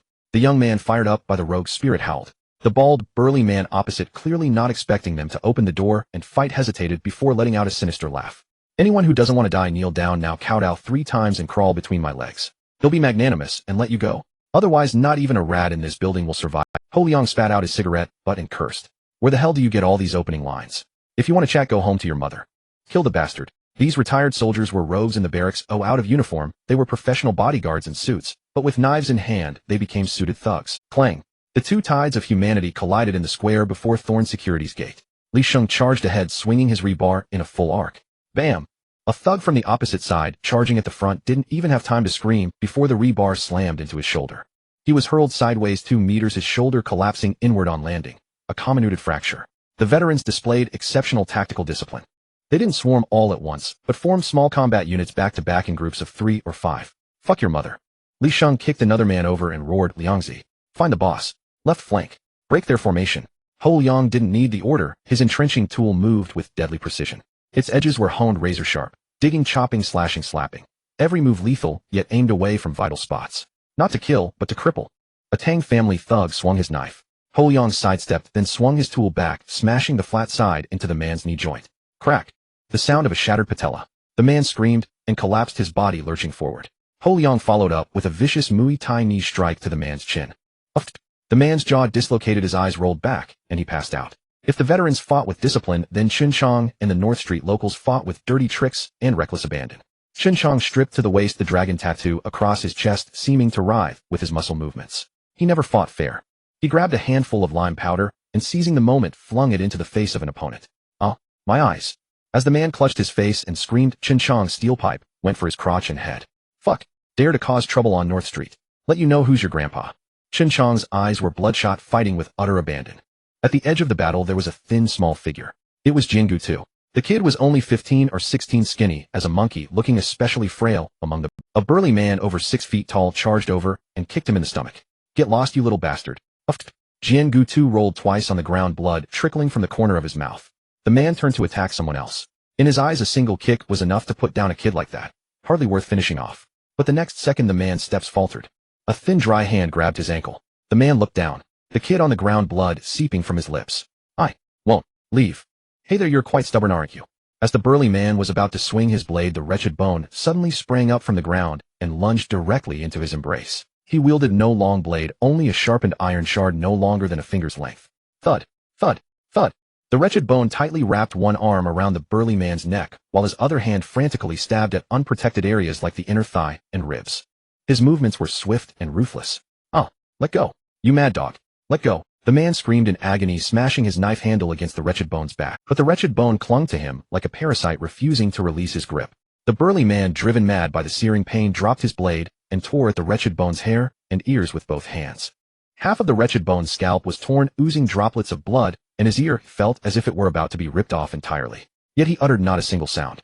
This child had no name. He had scavenged for food among stray dogs since infancy. In the garbage heap, if you didn't bite your opponent to death, you would be the one to die. His world held no concept of surrender, only devour, or be devoured. Die? Just die. The wretched bone's eyes were bloodshot as his iron shard struck again and again. The ribs, the lower abdomen, the neck. Finally, the burly man convulsed violently and collapsed limply. The wretched bone rose from the ground, his tattered clothes soaked through with blood clinging to his body. He extended his tongue and licked the salty metallic liquid that had trickled to the corner of his mouth. It was another's blood. Then he turned and pounced on his next target. This was the street. This was survival. At old Zhao's greasy spoon diner, the faint sounds of battle drifted in from outside. Boss Jiang. Tang when chewed on a piece of pig lung. The flavor is indeed pungent. But some things aren't eaten for their taste. Just like this piece of land. Tang when pointed at the ground beneath his feet. It is the root of the Tang family. If weeds grow on this root, we don't tear the root out. We simply uproot the weeds and bury them as fertilizer. Jiang Ye leaned back in his chair, half a bottle of cheap beer still in his hand. He raised the bottle directly, tilted his head back, and gulped down a large mouthful. Huh. Jiang Ye wiped the alcohol stains from the corner of his mouth and swirled the bottle. Third brother speaks so eloquently. An educated man indeed, even his insults take a detour. But I figure if the root itself is rotten, don't blame the weeds for growing thick. If you want to clear the weeds, you'd better make sure your hoe is tough enough. Wouldn't want the hoe to break and get yourself covered in mud. 300,000. Tang Wen ignored Jiang Ye's provocation, gently rotating his prayer beads. That is my bottom line.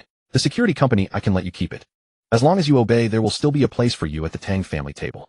This was the charity of the upper echelons. In their eyes, trampling another's dignity and then tossing a few bones was already a great favor. You seem to have forgotten one thing. The North Street no longer bears the Tang name. Tang was suddenly spoke, toying with an empty glass, her nails scraping against it with a piercing screech. This place is now under the jurisdiction of Thorn Security. That charity act of your Tang family doesn't work here. Tang Wen's hand rotating the beads paused momentarily. He looked at this younger sister. The bloodthirsty spirit within her felt strangely unfamiliar. Little sister, you are still too young. Tang Wen sighed and shook his head. In this underworld, it's never the glibest tongue that rules. It's whoever holds the blade that the land takes its name from. How many of Jiang Ye's men do you think will be left after tonight? Do you think a surge of hot blood can stop the Tang family's will? As his words faded, the door curtain was swept aside by a hand. A gust of cold wind rushed in, scattering the steam rising from the large iron pot on the table. Hundreds of burly men blocked the front and back exits of the small eatery. They stood in the shadows of the streetlights, dragging steel pipes and cleavers along the ground, producing a grating, teeth-clenching screech. Thorn Security's brothers were tied up by the main force of the Tang family, leaving Jiang Ye and Tang Gua trapped like turtles in a jar. Third brother, I kindly invited you to dinner, and you plan to send me off right after eating. How ungracious. Jiang Ye picked up a piece of pork intestine and tossed it into his mouth. Jiang Ye, I gave you a chance. Tang Wen stood up, straightening the hem of his suit. Buddha saves those who are fated. Unfortunately, you are not one of them. The yellow-haired man who had been standing silently behind Tang Wen finally found an outlet. All evening he had endured being ignored and humiliated in front of Jiang Ye. Now seeing his own reinforcements had arrived, a surge of dog-like arrogance rushed to his head. Fuck your mother. The yellow-haired man kicked over a nearby stool. You ungrateful piece of shit. When Goose speaking politely to you is an honor from your ancestors' graves. And you're still here pretending to be calm. Looks like you've never faced death. He pulled a large black pistol from his waistband, the muzzle aimed directly at Jiang Ye's forehead. Kneel. The yellow-haired man roared, veins bulging on his neck. Kowtow to Wen Gu, or we'll blow your brains out right now. This time Tang Wen did not intervene. He stood there silently, his fingers continuing to rotate the prayer beads. The diner owner let out a terrified scream and ducked under the counter, clutching her head. The other customers scrambled, crawling towards the corners of the room, fearful of getting splattered with blood. Tang Wen, do you dare to bet whether he'll pull the trigger? Almost simultaneously, Tang Gua flicked her wrist, and a small caliber pistol appeared in her palm. Without hesitation, she raised the gun, aiming its muzzle straight at Tang Wen. If his gun goes off, you'll be buried with him. Tang Gua's small canine teeth ground together audibly. Only Jiang Ye remained seated on the plastic stool. With a black pistol that could discharge at any moment pressed against his forehead, he didn't even blink. He pulled out a cigarette he had bought from the one-eyed man, took one out, and placed it between. Click. The lighter flared to life. He lit the cigarette, took a deep drag, letting the harsh smoke circulate in his lungs before slowly exhaling it into the yellow-haired man. Brother, pulling a gun on my turf. He stared into the yellow-haired man's eyes through the swirling smoke. He extended a finger and gently tapped the gun barrel pressed against his own. Since you've brought this thing out, we need to talk about the rules. Jiang Ye leaned forward slightly, pressing his forehead harder against the muzzle, forcing the yellow-haired man's hand to recoil. I bet you won't fire. But I promise you from now on you'll only be able to jerk off with your left hand. You motherfucker. The yellow-haired man tried to bluster. In that instant, Jiang Ye flicked his fingers, holding the cigarette. The burning tip with its sparks flew straight into the yellow-haired man's wide-open eye. Oh! The yellow-haired man screamed, instinctively covering his eye and stumbling backward. Jiang Ye swung the beer bottle in his hand in a wide arc. Bang! The bottle smashed onto the yellow-haired man's gun hand, sending glass shards flying and blood spurting forth instantly. The pistol fell from his grip. Jiang Ye caught the black pistol midair with his right hand, then reversed his grip and smashed the butt of the gun into the yellow-haired man's temple. Thud! The dull sound sent chills down everyone's spine. The yellow-haired man didn't even manage a groan. He collapsed stiffly to the ground, half his head covered in blood. Everything happened in the blink of an eye. Tang Wen hadn't even had time to put down his prayer beads. Jiang Ye stepped onto the yellow-haired man's right hand, lowering the muzzle. Bang! Bang! Bang! 3 gunshots rang out, the bullets forming a triangular pattern on the yellow-haired man's right palm. Jiang Ye blew the smoke from the gun's muzzle and looked up. Standing this close to me, you must have forgotten the time I killed Iron Ghost single-handedly. He turned his gaze to Tang Wen, grinning. Third brother, this North Street specialty braised pig trotters is on me. Inside the dingy eatery, the stench of blood mingled with the rank odor of pork intestines. Ah, my hand. It's gone. Jiang Ye'll curse your ancestors. The blonde youth lay writhing on the ground, his left hand clutching his right, which was a bloody mess as crimson seeped through his fingers and pooled on the floor. Beating the dog sometimes is just a way to tell its master that you don't owe him any face. With that single shot, Jiang Ye had shattered not just the blonde's hand, but Tang Wen's delusion of getting something for nothing. Tang Wen's hand, which had been slowly rotating his prayer beads, came to a halt. In this world, wielding a gun is no skill, and pulling the trigger is no skill either. The true skill lies in being able to handle the consequences after the shot is fired. He looped the beads back onto his wrist. That bullet of yours didn't just shatter his hand. It shattered the last shred of dignity the Tang family was willing to grant you. No one in this North Peace town can withstand the Tang family's wrath. Not you, and certainly not those wretched plebeians behind you. The 300,000 Tang Wen had offered was at its core a step for Jiang Ye to kneel and take the money. But Jiang Ye's bullet had demolished that step entirely. Not only did he demolish it, but he also delivered a resounding slap to Tang Wen's face. Third brother, I don't quite follow your meaning. Jiang Ye let out a sly chuckle. But I did understand one thing: you think far too highly of yourself and far too little of us. Face is something you earn for yourself. No matter how finely you dress or how many sutras you chant, in our eyes you're nothing but a beast who schemes against his own sister and sucks the trampling on the face of a man like you would only dirty my shoes. Such a sharp tongue. Tang Wen snorted coldly, the murderous intent in his eyes no longer concealed. He was a man with a pathological need for order, and he utterly loathed such chaotic scenes. Frogs at the bottom of a well, he said, waving a hand at the thugs outside the curtain. Break one of his legs and bring the little sister back with us. Yes. Swish. The curtain was roughly thrown aside and a blast of cold wind rushed in. Several dozen of Tang Wen's elite, all armed with automatic rifles, squeezed into the small restaurant. These men with their ruthless eyes were the old thunder enforcers Tang Wen used to deal with troublemakers. Everyone in North Peace Town knew that once these men set their sights on you, at best you'd lose a limb, and at worst you'd end up as food for wild dogs on the outskirts. In their eyes, Jiang Ye, a fledgling security company boss, was nothing more than a rookie with soft fur. Who dares to make a move? A sharp cry rang out. Tang Wen's brows were locked in a fierce glare as she stepped in front of Jiang Ye, her gun aimed squarely at Tang Wen. Take one more step and it'll feed him a bullet. Her hand was steady, but her heart was bleeding. In this moment, she pointed a gun at her own brother. This was a complete rupture, severing 20 years of blood ties. In the cold, desolate courtyard of the Tang family, she had been lonely for far too long until she met Jiang Ye. In this way, she was telling Jiang Ye and everyone else that from now on, anyone who targeted him would be her mortal enemy, even if that person was her brother. Tang Wen stared at the dark muzzle of the gun, his eyes filled with shock, which quickly gave way to deep disappointment and scorn. Little sister, for the sake of an outsider, you would kill your own third brother. Betray the family that raised you. Enough talk.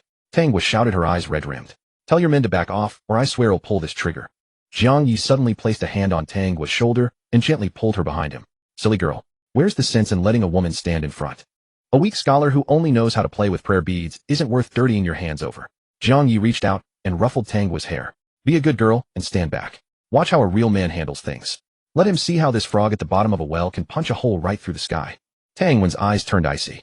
Moved. The front line of thugs raised their guns and began to surge forward. Beep.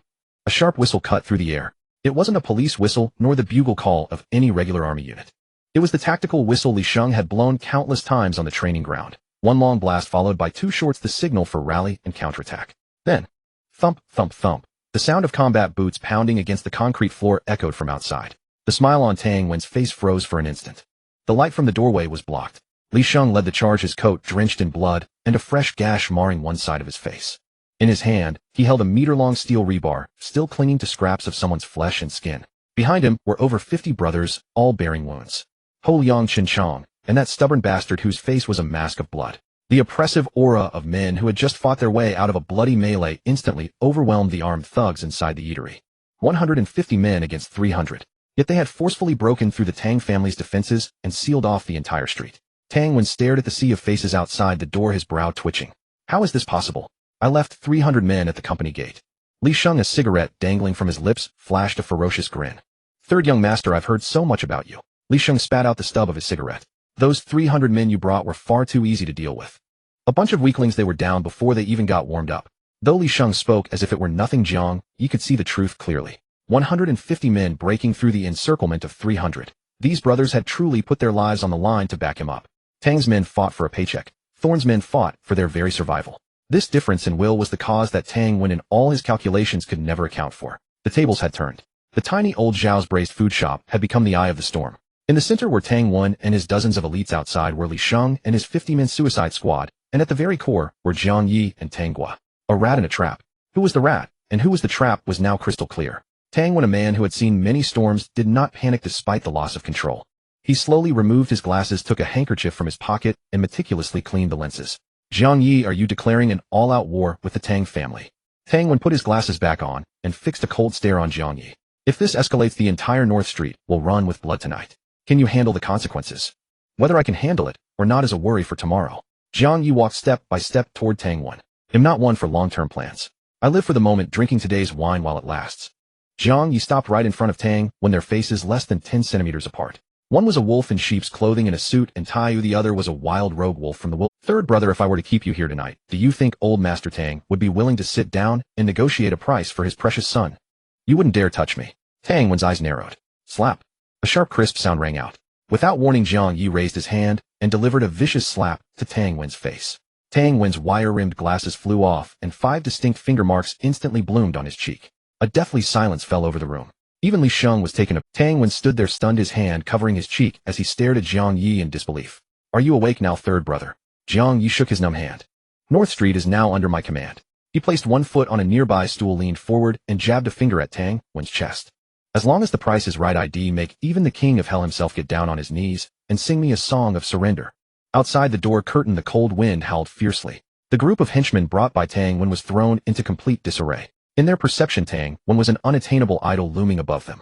They had grown accustomed to following this third young master, watching him casually dispatch people with a wave of his hand, listening to him issue the most cruel commands in a cultured tone. It had always been Tang Wen who smiled as he sent others on their way. Never had anyone dared to publicly slap his face. That slap was crisp and resounding, not only striking Tang Wen's face, but also shattering the backbone of this group of thugs. Outside, the leader brought by the Tang family, known as Gangzi, was an old hand who had fought alongside Tang Jintian. His hands were stained with more blood than a bathtub's worth. Upon seeing his third young master being struck, Gangzi's eyes instantly turned bloodshot. No one move, he roared, raising his automatic rifle and pulling the trigger into da-da-da. Gunfire erupted, and spent shells clattered to the ground. Everyone back off. Otherwise I'll shoot you all. The man shouted, spitting as he spoke. He was betting that these people were afraid of death. If this had happened 3 months ago, his threat would have indeed been effective. Back then, North Street was a scattered mess, each person only cleaning the snow in front of their own doors. Upon hearing gunfire, they would have wished to bury their heads in their trousers, even if they saw their neighbors being butchered. But tonight the gunshots instead awakened the wandering ghosts on this street. At the end of the long street, the old blind man hobbled forward with his cane. The men of North Street. The old blind man shouted, his voice echoing throughout half the street. Doors and windows began to open one after another. Lord Jiang has provided us with rice. Miss Nine has sent us medicine. In these past few months, the water fees on North Street have only been half price. Which month wasn't covered by Lord Jiang's money? The old blind man paused, his cane striking the ground heavily. But is that all? He suddenly raised his voice. In the past, the Tang family's lackeys came to collect money every few days. Whoever caught there, I could be dragged away. Our shops could be smashed at will. It was Lord Jiang who established order. He made us realize that once we paid, we could stand tall and do business. We are humans, not chives for them to cut at will. Now that we finally have someone who abides by the rules, these people want to drive Lord Jiang away and make us go back to being their lackeys. He took a deep breath. I only ask one thing, are we going to protect this place? Protect. Protect. The response was a cacophony of uneven yet deafening roars. Creak. Crash. Doors and windows continued to open one after another. Behind the second-floor window, several homemade guns filled with iron, sand, and gunpowder pointed their dark muzzles at the group of Tang family henchmen below. The crowd began to surge out from alleyways on all sides. A crippled bicycle repairman limped out, clutching a large pair of iron pliers. The old madam from the butcher shop, usually heavily made up and smiling at everyone, lost her youth. She held a pair of sharp hair-cutting scissors in both hands, the blade glinting ominously. The most outrageous was the vendor selling fried dough sticks. He rushed out, pushing a burning coal stove, flames shooting high from the furnace. They were not well-trained soldiers, nor had they read any sage books. They understood nothing of chivalry or national sentiment. They were merely ants struggling to survive in this broken world. On ordinary days, they were humble, cowardly, even selfish, and indifferent, ready to fight over a few coins. But at this moment, they understood one thing: Jiang Ye was not just a boss. He was the new order established on North Street, the lifeline they had long awaited. When a person is given hope, they can survive in the mud. But if you give them hope and then try to smash it in front of them, even ants will bite an elephant to protect their food. Gangzi was scared. He had a gun in hand, but he was not facing a single person but the madness of an entire street. Opposite him stood a small man, only about 1.6 meters tall, holding a basin of boiling water.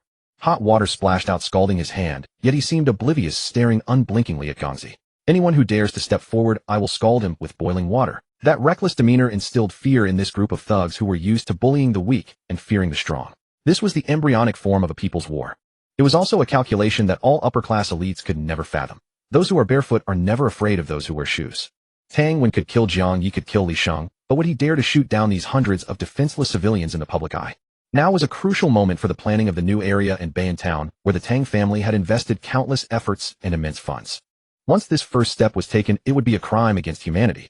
The troops would level this place within 10 minutes. No matter how grand the Tang family's business was, it could not withstand such a political suicide. The old blind man leaned on his cane and walked right into the middle of the two groups. He looked towards the Tang family members. Young Master Tang, this old man's life isn't worth much. I should have been buried long ago. If you want to shoot, shouldn't you first kill me so you can hear the sound?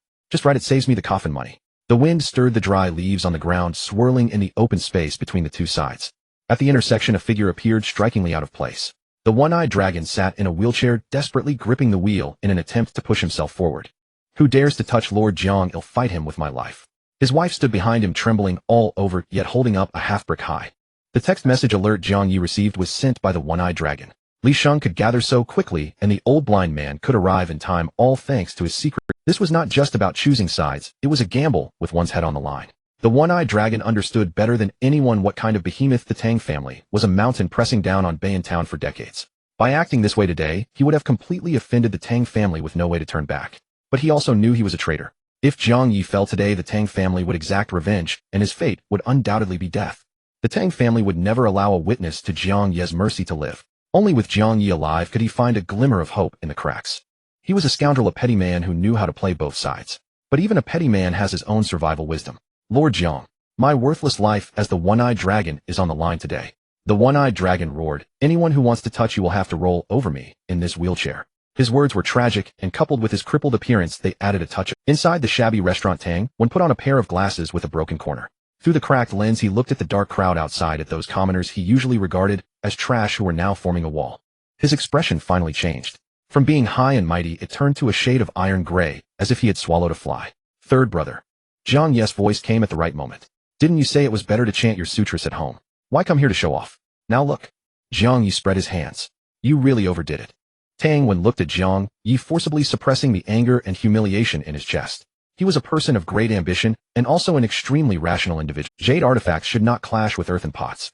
If he were to force a confrontation here today, even if his men could carve out a bloody path, he would still end up in a disgraceful state, possibly even losing his life to this group of trash. It's not worth sacrificing oneself for a Jiang Ye. He must stop the losses immediately. He should admit defeat with dignity. Jiang Boss has quite the skill. Tang Wen adjusted his glasses, his tone returning to calm, as if the earlier slap had never occurred, and the 5 red finger marks on his face were merely some form of decoration. Those who are righteous gain assistance, while those who are unjust lose support. It seems that this North Street has indeed changed its surname. As long as he could leave intact, he could regain today's lost face tomorrow, even if it cost him 10 or 100 times more. Third brother, you're being too distant. Whether Jiang or Tang, it's all for the sake of making a living. Jiang Ye tossed a peanut into his mouth, crunching it loudly. He walked over to Tang Gua and patted her arm that was still holding the gun. Put the gun away, don't fire it accidentally. If you shoot your third brother, how will I extort your father? Since you're here, why not stay with your little brother for a few more days? Jiang Ye turned to Tang Wen. It would also allow me to extend the hospitality of a host and let old Master Tang see if the local customs of our North Street can retain a distinguished guest from the Tang family. A blatant kidnapping. Yet in Jiang Ye's mouth, it became a warm and hospitable invitation. As long as he was in hand, those from the Tang family who wished to retaliate would not dare to act. Even Tang Jintian would need to weigh whether he wanted to risk the life of this third. Jiang Ye was buying peace for the entire North Street with him. This was a blatant scheme. If he refused, with Jiang Ye's current madness, blood would likely be shed in this restaurant tonight. If he agreed, then Tang Wen's greatest blemish in this life would never be washed away. But living provided the opportunity to cleanse it. Then I will trouble you. Tang Wen adjusted his suit collar, his expression indifferent. Just right, I also want to see what has changed in North Street that could cause my little sister not to return home. He did not resist, nor did he speak harshly, because he knew that any resistance now would likely invite another slap. Jiang Ye's strength was considerable. That last strike had loosened his teeth. Li Sheng, Jiang Ye shouted. Here. Li Sheng stepped boldly across the threshold. Arrange a private room for third brother. It must be quiet and clean. Third brother enjoys tranquility, so do not let anyone disturb his cultivation. Third young master. We cannot go. Let's fight them. We'll protect you and break out. Tang Wen's men wanted to act, but he raised his hand to stop them. Put down the guns. I'm going as a guest, not to jail, understand? Jiang Boss is a man of rules. He won't do anything to me. He was well aware of his men's tendencies. Once a gun was fired, it would become a situation of no retreat. He did not want to give Jiang Ye any excuse to retaliate. Gongzi ground his teeth in frustration, but could only fiercely put down his gun and drag the still wailing Huang Mao away. A confrontation that should have resulted in a river of blood ended in an absurd, yet realistic manner. Tang Wen turned around, his back still standing straight, and followed Li Sheng out. Jiang Ye watched his figure and spat out the peanuts. This person is a ruthless character, able to endure what ordinary people cannot. If such a person were to be let go, it would surely lead to future troubles. In the Jiangnan district at the Qin family villa, Qin Yuan sat on the sofa, swirling a glass of well-aerated red wine in his hand. His forehead was bandaged, he wore a silk pajama set, and his hair was damp from a recent shower, as if he wished to wash away the dirt and misfortune he had gathered on the red earth. Across from him sat old Lu. Old Lu was an unremarkable middle-aged man with a face that would be lost in a crowd belonging to that type of passerby one would forget after a glance. At that moment, he lowered his head, his hands resting on his knees, respectfully listening to Qin Yuan's instructions. Do we have any news from there? Qin Yuan took a sip of red. Just received word. Old Lu lowered his voice. The third young master of the Tang family has arrived at North Street, bringing over 300 men, all tough ones armed. Good. Very good. Qin Yuan slammed his thigh, a look of satisfaction at having his revenge flashed across his face, pulling at the wound on his forehead, causing him to grow. Tangwen will definitely not let him go. That cultured scoundrel values face above all. Jiang Ye disrupting the situation on the Red Earth slope is tantamount to. After tonight, that broken security company on North Street will probably be left with not a single intact brick. The defeat at the Red Earth slope had become an indelible thorn. Originally, it was supposed to be my shining moment, yet not only did I lose 3 million, but I also ended up in a mess, allowing that fat man Song Gang to use my platform to perform a grand show, reaping both fame and fortune. How could I possibly swallow this anger? Song Gang is jumping too much lately. Qin Yuan swirled his wine glass, watching the whirlpool inside. As long as Song Gang is dead, what do those previous negative news matter? I just need to change my approach to return to the table of power. Tomorrow. Qin Yuan turned facing away from old Lu, gazing into the dark night outside the window. Song Gang has a campaign rally tomorrow, going to Bayan Town for some kind of visit, and it's a live broadcast across the district. That's an official event with a high level of security. Old Lu reminded He Jiangua that fence-sitter will definitely send a large team for protection. However, precisely because the security is tight, if something happens it will create a stir. Qin Yuan downed the red wine in his glass. Help me find a few wild ones. I want Song Gang to perform a real farewell show in front of the entire district. Old Liu's heart raced, his fingertips trembling. Boss, isn't this too risky? Song Gang is a counselor. What if something goes wrong? There is no what if. Qin Yuan abruptly turned, interrupting him, his eyes bloodshot. In this position, if you don't advance, you retreat. If Song Gang doesn't die, I must die. Since this murky water has already been stirred, let's stir it even more. The more chaotic it is, the more opportunity we have to reshuffle the deck. He poured himself another glass of wine, raising it to the void, as if to toast to tomorrow's victory. Do it cleanly. Once the deed is done, I will send you away from the South City to Yun City, U City, or any other major district. Anywhere will do, ensuring you a life of. Old Lu nodded and turned to leave the villa. He had business in South City, a wife and children, and a mistress who had just given birth to his son. He did not want to do this, but he had no choice. Once you board Qin Yuan's ship, you cannot disembark. Qin Yuan looked outside the window, smiling more and more happily. He believed he was playing a grand game of chess, thinking that everyone was merely a piece in his hand.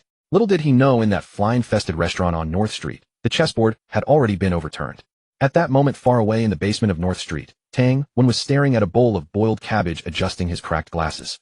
He sat cross-legged on the straw-covered floor, silently reciting the Buddhist verse he loved to repeat, all appearances are illusory. This time, however, the illusion was not just about face, but also about Qin Yuan's impending counterattack. In the Tang family courtyard, Gongzi knelt at the steps of the main hall, his forehead pressed against the cold cement, ground his back, already soaked through. Tang Jintian held a shiny pair of scissors, gesturing towards a pot of gnarled rohan pine. He was pruning the branches. This pot of pine was his painstaking labor over the past 10 years. With a snap, a long, crooked branch that tried to stretch out was ruthlessly severed by the scissors. The sound echoed in Gangzi's ears, akin to the sound of a beheading. Are you saying that the third young master has been detained?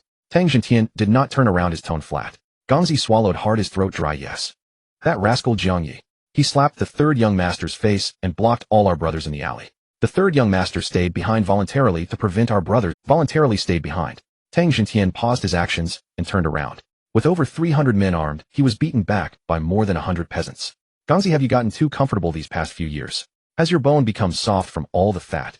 Gongzi shivered, his head bumping against the ground. I will take people to fight for him. We must rescue the third young master. What will you fight with? Tang Jintian snorted coldly, turning back to the pot of pine for another cut. Snap! Another twisted branch fell to the ground. If fighting was useful, why would we need our brains? A bunch of useless fools. Tang Jintian set down the scissors, picked up a hot towel to wipe his hands, and turned to look at Chun Kazi, who stood in the shadows. Old Chun. Yes, sir, I am here. Chun Kazi limped forward slightly, his figure slightly hunched. That kid Jiang Ye wants to establish himself in North Street, to win people's hearts, and be their savior. Tang Jintian picked up the celadon teacup on the table, gently skimming off the foam from the surface of the water, his tone unhurried. Then I will give him that opportunity. Seal off all 3 entrances to North Street. Set up checkpoints and barbed wire. No one is allowed to enter or leave. Tang Jintian blew out a puff of hot air. Not even a grain of rice, a drop of oil, or a roll of toilet paper is allowed in. Chen Kaizi paused slightly. Sir, are you planning to besiege the city? It is to starve the eagle. Tang Jintian set down the teacup, the porcelain clinking against the table. An eagle that is not starved will not listen, and a dog that is not beaten will not recognize its master. Jiang Ye thinks that giving those lowly commoners a little food will make them fight for him. Naive. Those thousands of mouths need food, water, and a place to relieve themselves. They can endure for a day or two, that is loyalty. But what about 3 days or 5 days? That is survival. When people are desperate, they can be more ruthless than beasts. Tang Jintian sneered. When the time comes, we won't even need to lift a finger. Those citizens he protects will tear him apart and bring the pieces to me to claim credit. This is the method of the old generation of tyrants. Killing not only requires striking the heart, but also the use of a knife. This knife is the most ugly desire for survival in human nature. Chen Kaizi bent down. Understood, sir.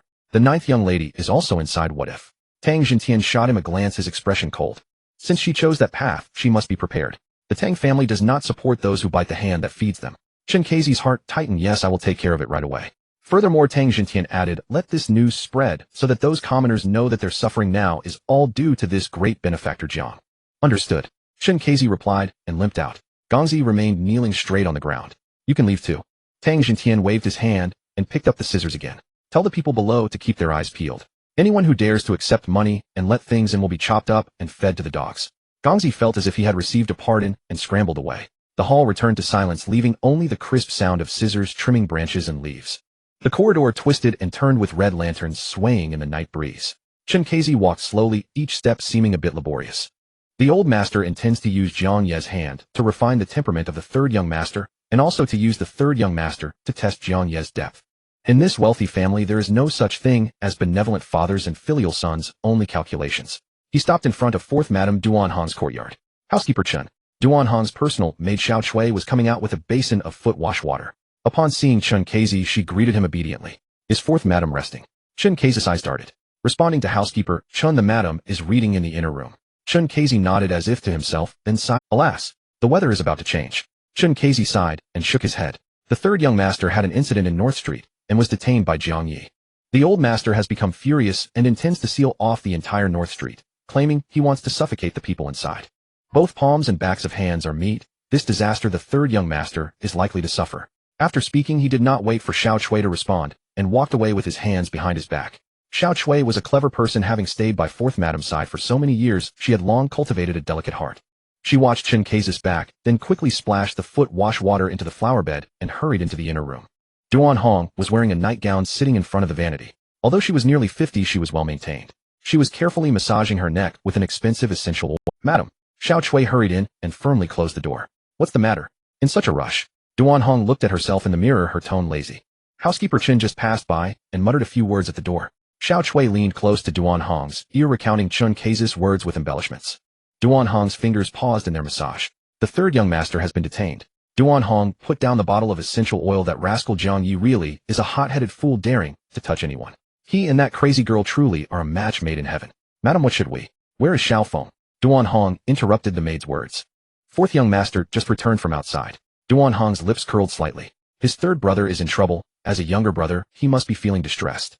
She picked up the ginseng tea beside her, blew on the steam, and spoke softly. Go and check on him, and don't let him act impulsively. Tell him the old master has his own plans, and he should stay at home peacefully. North Street is chaotic right now. If Jiang Ye gets pushed too hard and weapons fly, injuring his 3rd brother, or worse if he doesn't return, that would be terrible. Do you understand? Xiao Chui understood and knew that the madam's words had to be interpreted in reverse. Yes, madam. Xiao Chui smiled in response. I will go persuade the 4th young master to definitely make him. Calm down. Duan Hong nodded in satisfaction, waved her hand. Go. Watching Xiao Chui leave, Duan Hong picked up the essential oil again and smiled softly. 3rd young master, you schemed all your life reciting scriptures and fasting every day, but did not expect to meet such an end. May the Buddha bless you and let you ascend to paradise soon. In the open space in front of Tang Feng's door, there were loud thuds echoing in the empty area. Tang Feng, bare-chested, wearing boxing gloves, punched the leather sandbag one after another. 4th young master. Xiao Cui's voice came from behind. Bang! Tang Feng threw a heavy hook, causing the sandbag to swing high. Gasping for breath, he suddenly turned around. Get lost. Don't bother me. Xiao Chui was startled and took a step back, but steadied herself and stepped forward to offer. 4th young master, the madam sent me to tell you. Xiao Cui's voice was timid. The 3rd young master has had an incident in North Street. Tang Feng's eyes brightened. What did you say? Is the 3rd young master dead? Not yet. Xiao Chui faithfully relayed Duan Hong's message. The madam specifically instructed you must not interfere. If Jiang Ye gets pushed too hard, that would be terrible. Tang Feng fell silent after listening. He understood the meaning behind, "Alright, go back and tell my mom that I understand." Tang Feng grabbed the black vest on the nearby coat rack and casually put it on.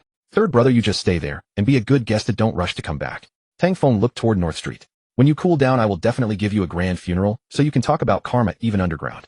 In the Jiangnan district at the Cloud Summit Club, only the wealthy and powerful could step through its doors. The VIP suite on the third floor was perpetually shrouded in an immense bath hewn from white jade bubbled with hot water upon which floated a few crimson rose petals. Song Gang bare-chested soaked his pallid flabby flesh and, with cucumber slices plastered over his face, he reclined against the pool's edge humming a tune, his expression one of utter satiety. Beside him sat He Jiangwo. As the top official of the Jiangnan District Public Security Bureau, He Jiangwo usually presented a stern, unapproachable demeanor. But now every muscle in his body was old. He relaxed, Song Gang said, peeling the cucumber slices from his face and tossing them carelessly into the water. "This Cloud Summit Club is Shun Luan's turf. No cameras, no recording devices. In here, even if the Heavenly King himself showed up, he'd have to strip down and come in. We're all just men with two shoulders and one head. Oh, no one's that much more impressive than the next. Why play the upright gentleman?" Song Gang reached out, picked up a black gold card from the tray beside him, and slid it over to He Jiangwo. "Take it. Any establishment in the South City bearing the Cloud Summit name belongs to Boss Shen. Just use this card. Tonight we don't talk business. Only pleasure and camaraderie."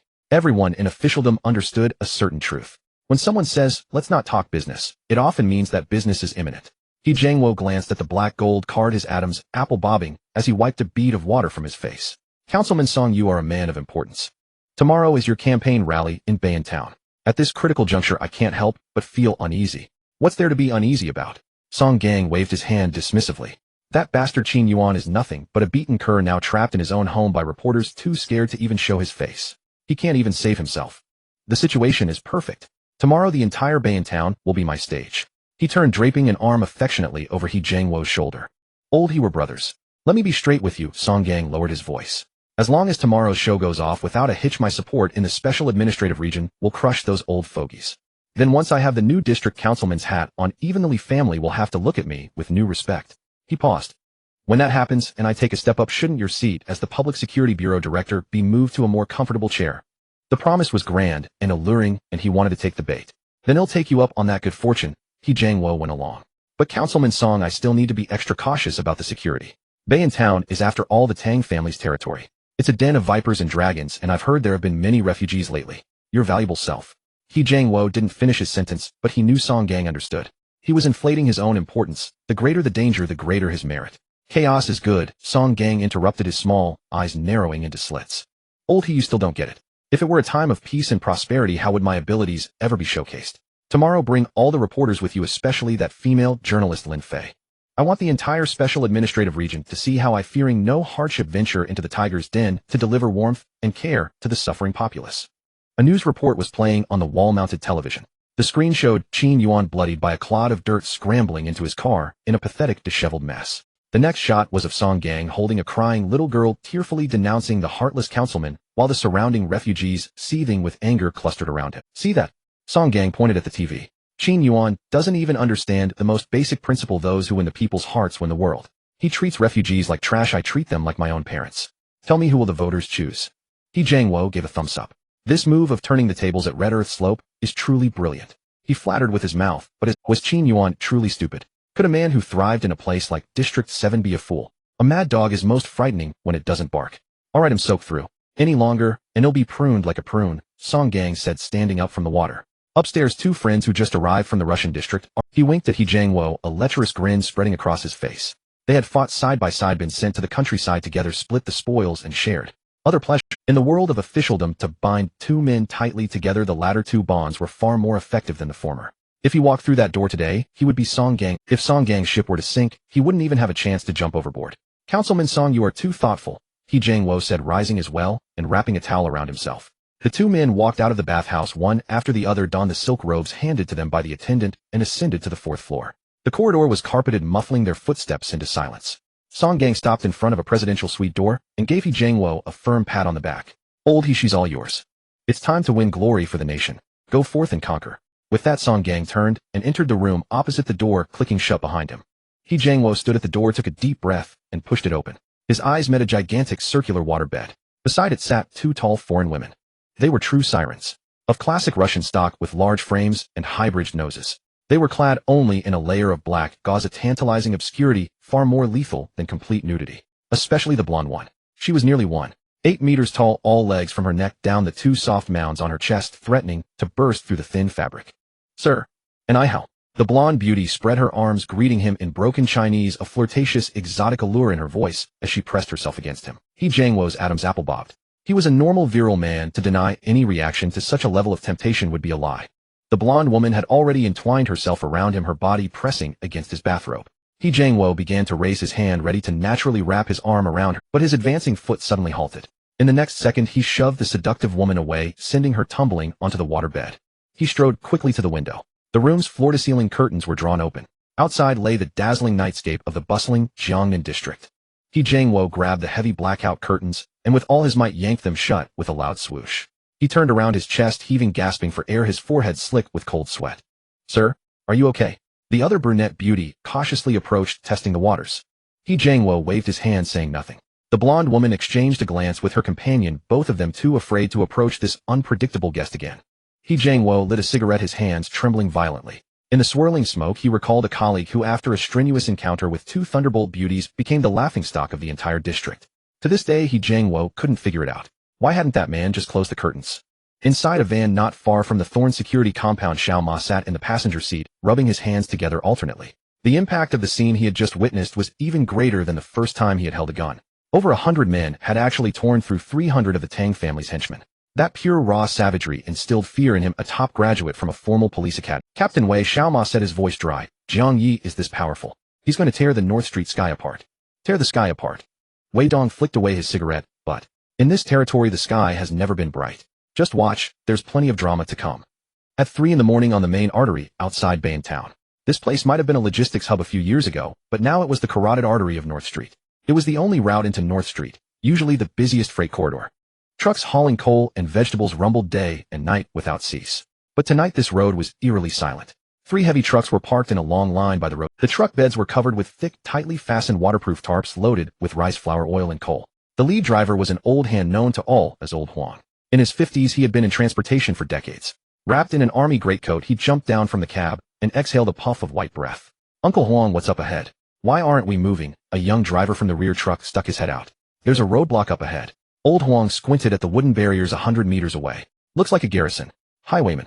The young driver panicked and reached for the wrench. Put that thing down. Old Huang growled. In Bain Town, anyone who dares set up a roadblock on the main road is far more ruthless than highwaymen. Stay in the vehicles. Don't get out until I call you. Old Huang tightened his army coat, fumbled in his pocket, and pulled out an unopened pack of Jiang Ye cigarettes. They weren't cheap, but on these routes he sometimes had to hand them out. It was a necessary expense. He trotted toward the roadblock. The roadblock was simple. Several thick logs lay across the road wrapped in barbed wire. Several modified off-road vehicles had their headlights fully on, illuminating the road like daylight. 7 or 8 men cradled guns, some sitting on hoods, others leaning against doors. Brothers, you've worked hard. Old Huang stopped 2 or 3 meters away, bending even lower. He held out the cigarettes with both hands, his movements practiced. Out here in the wind, so late it's really tough. These smokes are to perk you up and wet your whistles. The leader was none other than Gongzi. He didn't take the cigarettes, glancing at Old Huang from the corner of his eye. Where from? From South City, just a short haul. Old Huang smiled obsequiously, his hand still raised. Who are the goods for? Gongzi asked abruptly. Old Huang's heart skipped a beat. His years on the road told him this barrier would be hard. For Thorn security. Just rice flour and oil. Give me a break, boss, and he'll treat the brothers to a drink later. Gongzi looked up at Old Huang, then at the 3 fully loaded goods for Thorn security. Old Huang's heart trembled. He instinctively sensed something wrong, but the words were already out, so he could only nod and tough it out. Yes. It's their order. Boss, we're just errand boys earning a hard living. Could you? Slap. Without warning. Gongzi raised his hand and slapped Old Huang hard across the face. The blow was immensely powerful, spinning Old Huang half a turn on the spot. He clutched his face, one ear ringing, dazed. Boss, what's this for? Can't we talk this out? Talk your mother.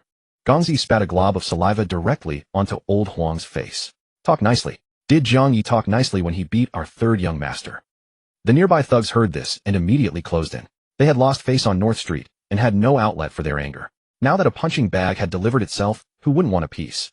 Old bastard, Gongzi grabbed Old Huang by the collar. Thorn security offended the Tang family, and you still dare to deliver supplies to them. Are you tired of living, or do you think we can't lift our blades anymore? Old Huang's legs went weak with fear. In this desolate wilderness, killing a man and burying him was easier than wiping your ass. I didn't know. If I had known, I wouldn't have dared take this job, even if you lent me 10 pairs of balls. Old Huang cried, snot and tears streaming. I want to deliver this cargo. I want to deliver it, okay? He'll turn around and head back right now. Gongzi grinned, revealing a mouthful of smoke-stained yellow teeth. You came and you think you can leave. You think this is a public restroom. He released his grip and Old Huang fell to the ground. Leave the goods. Leave the truck. Gongzi pulled a solid steel pipe from his waist. As for the people, the brothers are a bit hot-tempered and need a sandbag to practice on. No, boss. This truck is my life. My whole family depends on it to eat. Old Huang, upon hearing the truck would be confiscated, forgot his fear and crawled over to hug Gangzi's leg. Take the goods. Take them all. Just give me back the truck. I beg you. Get lost. Gongzi kicked Old Huang square in the chest. Old Huang grunted, curling up, unable to catch his breath for a long time. An ungrateful bastard. Gongzi waved his hand. Smash it all. Slash the tires, puncture the fuel tanks. Drag the drivers from the other 2 trucks down and beat them within an inch of their lives. Let every errand boy know, if anyone dares take a job on North Street, this is what happens. You got it. A gang of thugs, unable to contain their excitement, charged toward the rear trucks with wild shouts. Crash. The sound of shattering glass. The drivers of the 2 trucks were forcibly dragged from their cabs and thrown onto the concrete. Before they could beg for mercy, a rain of clubs and rods descended upon them. Stop. Stop. Cries of agony rose and fell. Old Huang lay on the ground, watching the goods being loaded into the Tang family's off-road vehicles and his loan finance truck being smashed beyond recognition. The windshield shattered and the tires, punctured by daggers, hissed as the air escaped. He wanted to get up and fight, but the sharp pain in his chest made even moving a finger an effort. Old bastard, remember this. Gongzi exhaled a smoke ring. Some money you just can't earn. If you want to blame someone, blame that damn Jiang Ye of yours. He's the one who brought this on you. Tell Jiang Ye this is just the beginning. The Tang family will take these loads of grain for him. Old Huang lay on the cold asphalt, his mouth full of the taste of blood. He turned his head with difficulty, looking at the punctured fuel tank. Diesel dripped onto the ground, spreading into a large black stain. In the distance, the young driver lay curled by the roadside. It was unclear if he was dead or alive. The cold wind howled. This was the adult world, no right or wrong, only strength and weakness. On the 3rd floor of the Thorn Security building on North Street. Ring. The phone suddenly shattered the silence. Jiang Ye was awakened. He glanced at the glowing screen. It was Li Xing calling. He pressed the answer button. Hello? What's wrong? Boss. Something's happened. The supplies I ordered were intercepted by the Tang family. Everything's been seized. Jiang Ye sat in the darkness for 2 minutes, then fumbled out a cigarette pack, shook one loose, and clamped it between his lips. That old fox Tang Xinjin had struck with a plan of utter ruthlessness from the very start. He wouldn't fight, you wouldn't risk his life. Thousands of mouths in the North District needed feeding, thousands of homes needed coal for warmth. Human nature. It couldn't withstand such grinding pressure. Those very people who now called him Master Jiang might in 3 days be brandishing kitchen knives demanding rice from him. Jiang Ye crushed the unlit cigarette in his palm, the tobacco shreds falling softly. At dawn the sky was a dreary gray. There was none of the expected citywide vigilant tension, nor the clamor of gunfire and explosions. Everything seemed calm except for the rows of barricades at the intersections, rolls of barbed wire, and several heavy trucks parked across the... Panic began to spread after sunrise. A few men who had tried to go to Bayantown for day labor were turned back, their faces bruised and swollen. Tang's thugs had only 6 words: no leaving, no entering. No one dared resist. This time the Tang family had mobilized in force with hundreds of men at every intersection, all armed. The news spread through the entire North District within half an hour. The neighbors who had been celebrating last night for driving away the Tang family's eldest son were now struck pale by this sudden blow. At the entrance of Old Man Liu's grocery store, a few women gathered. I heard Old Master Tang is furious. He wants to starve us out. What a sin. My husband drank too much last night, bragging about how courageous Boss Jiang was. Now he's back, green in the face, saying we've stirred up a hornet's nest. Alas, Boss Jiang is loyal, but loyalty can't fill our stomachs. A tall, thin man sighed. I only have 2 meals worth of old rice left at home. If this blockade lasts 10 days or half a month and my wife is still in her postpartum confinement, what are we going to do? A bald man next to him spat. Why is he holding the Tang family's 3rd young master hostage? Isn't that suicide? The Tang family has been entrenched in Bayantown for decades. How can an outsider like him stand against them? But, isn't Miss Tanghua also here? Someone whispered in defense. Huh, the bald man sneered. This is a conflict among the wealthy elite. Even if they fall out, Tanghua is still the 9th miss. What are we? Do you think she'll turn against her father for the likes of us? Dream on. The neighbors who had been so elated last night at driving away the Tang heir were now all ashen-faced. Whispers started among the crowd, some cursing, others sighing in dejection. Some were even beginning to consider going to the Thorn security office to demand an explanation. Master Wang, the fried dough stick vendor, squatted by his own door staring at his cooled oil pot. The cigarette in his hand burned down to his fingers without him even noticing. Last night he had been at the forefront pushing his stove. Now thinking back, that surge of hot-blooded fervor felt like he had been drugged. Damn it. Master Wang crushed the cigarette, but viciously on the ground. What the hell am I doing this for? If we run out of flour and oil, is my whole family supposed to live on thin air? The bonds of human sentiment in this world are often thinner. Give a man a pound of rice, and hell remember the favor for a meal. Let him go hungry for one meal, and hell resent you for a lifetime. Jiang Ye pushed open the iron door to the rooftop, and a cold wind hit him.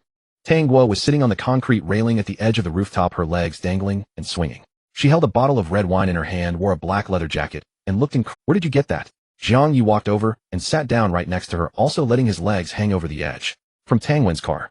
I broke into it. Got to hand it to that refined scoundrel, he knows how to live. Tang Guo tilted her head back and took a gulp. She turned her face to him, her gaze a little hazy, strands of wind-tangled hair sticking to her cheek, covering one eye. Jiang Ye. They were silent for a while. From below, the faint sound of Li Sheng's drill commands drifted up from the training ground. Was I wrong? Her voice was fragmented by the wind, laced with hoarseness. She looked down at the streets and alleys. There was Granny Wang, who had given her eggs, the lame man who had mended her shoes, the old vegetable seller who always praised her as Miss Ninth with a heart of gold. Now these people were facing ruin because of her decision. I don't regret saving you. I didn't think twice about pointing a gun at Tang Wen. But dragging thousands of people into this quagmire, it weighs on my heart. She bit her lip. Jiang Ye, maybe I should go back and admit I was wrong. After all, I am a Tang. If I go back, everyone will have a way to survive, and they won't blame you anymore. As she said this, her eyes were full of barely concealed grievance. Maybe this is my fate. Tang Guo gave a bitter smile and took another large gulp of wine. She wanted to take this blow for Jiang Ye. Jiang Ye pulled out a cigarette from his pocket, cupped his hands to light it. Girl, do you know what fate is? He held the cigarette, pointing at the gray, hazy skyline in the distance. Studying, joining a big company, marrying a good man. Living under your father's shadow, becoming what he wants you to be. Is that your fate? Jiang Ye flicked the ash, the sparks falling and dying before they hit the ground. He pointed at the people huddled in the broken houses below, worrying about their next meal.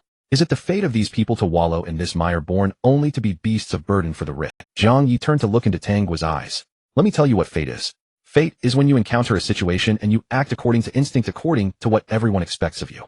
That's fate. What has changed? Jiang Ye's voice was low, laced with a fierce edge. It's when you encounter a situation where you would normally do one thing, but you deliberately choose not to. That is changing your fate. Your destiny is ultimately shaped by your choices. Fate is determined by birth and cannot be altered. Change is something you forge for yourself, and no one can take it away. Jiang Ye stood up, brushed the dust off his pants, and pointed to the training ground below. On the training ground, Li Sheng was leading the battered brothers in their morning run. Ho Yang's arm was in a sling, and the kid they called Bonehead was running, his face pale, but he didn't stop. The sound of their footsteps was heavy. No one complained, no one voiced their grievances. See that? That's our path forward. A faint smile played at the corner of Jiang Ye's mouth. Here we don't have to kowtow to anyone. If anyone dares to bully us, we fight back with our knives.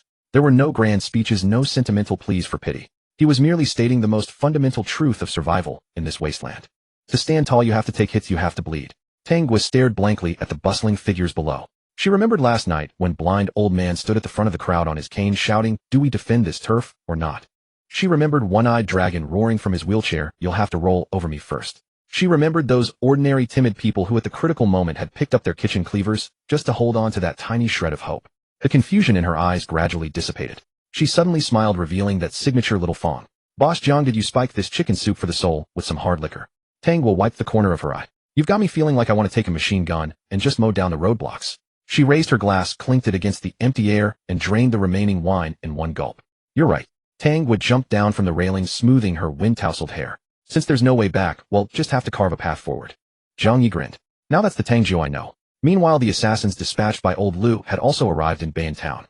A battered, paint-chipped moped rattled laboriously along a bumpy dirt road, its engine coughing out irregular sputters.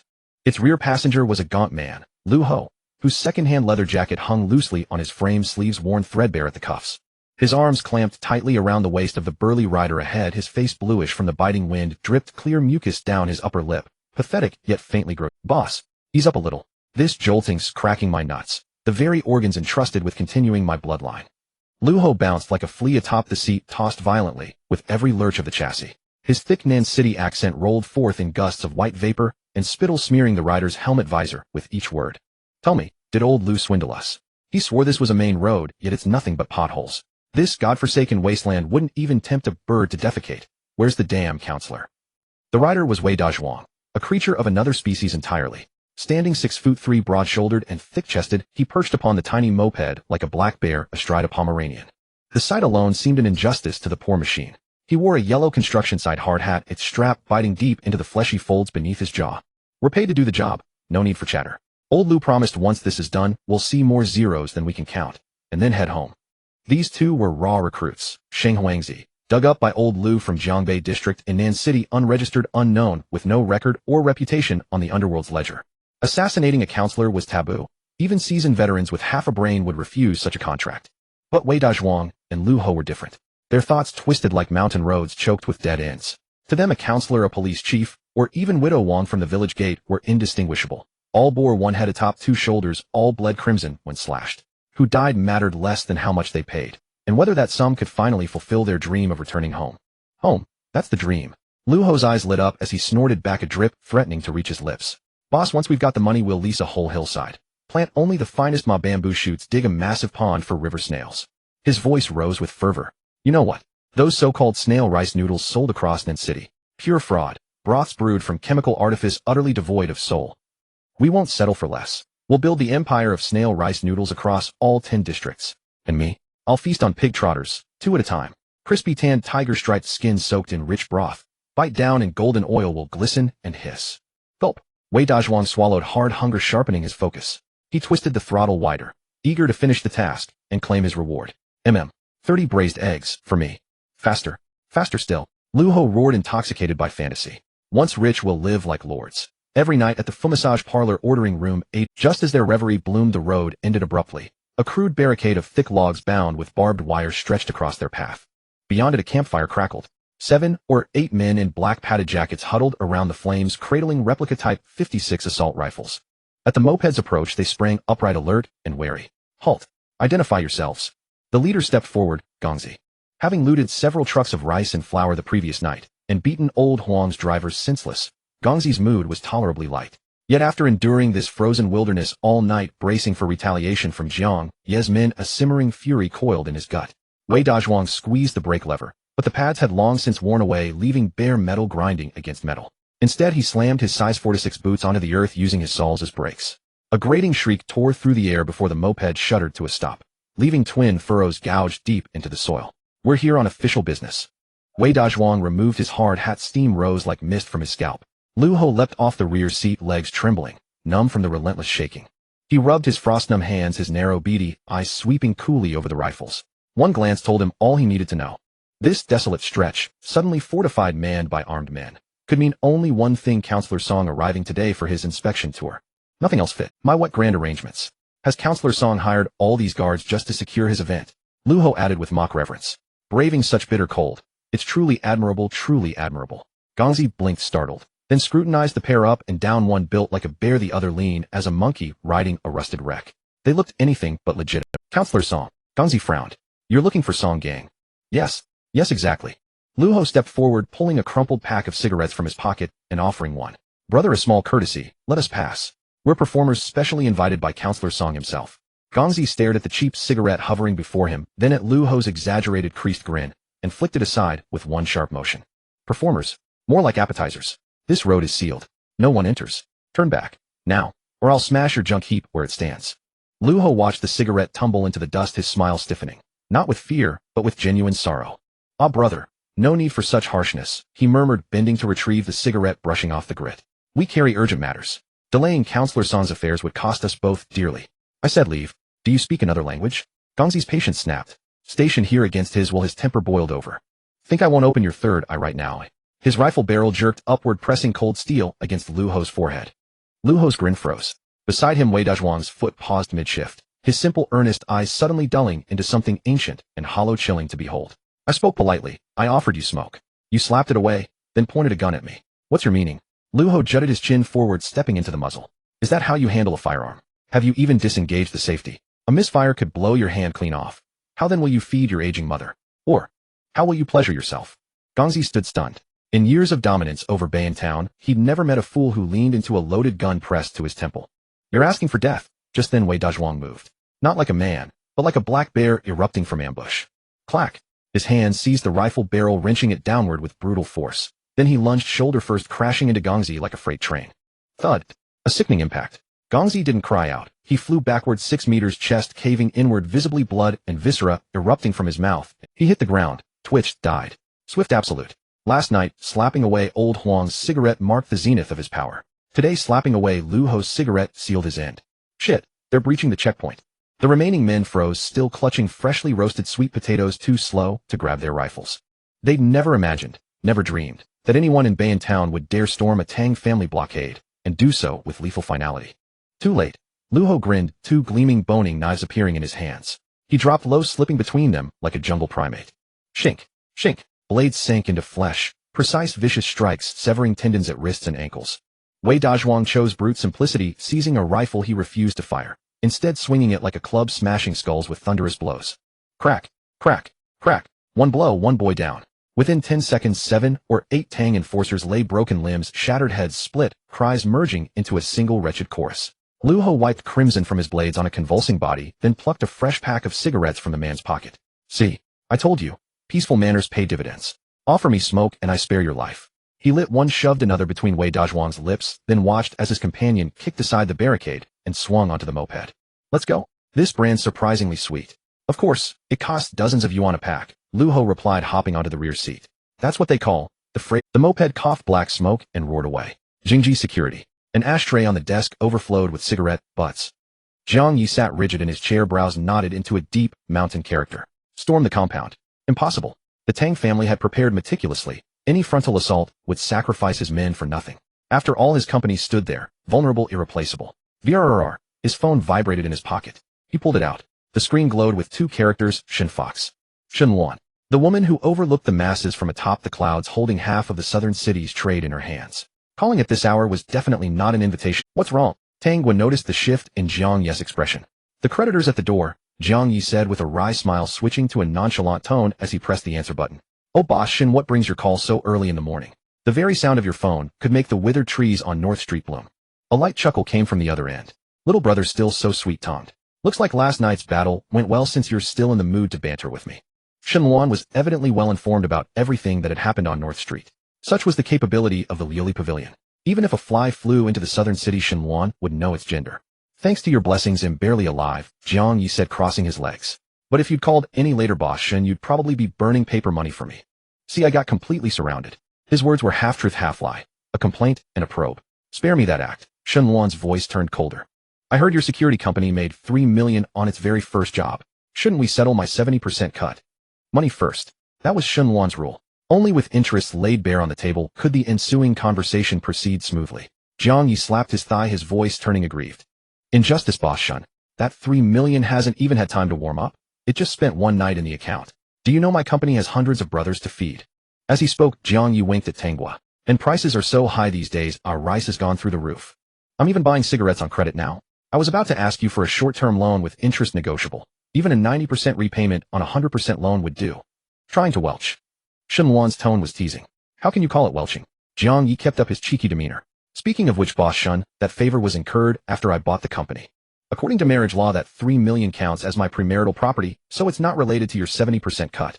This roguelike bargaining was Jiang Ye's unique survival. Facing a formidable woman like Shen Luan, outright defiance meant death, while being submissive would earn contempt. Only this half-truth, half-bluff rascality could find a delicate balance in an unequal relationship. On the other end, Shen Luan wasn't angry. Instead, she chuckled again. Get lost.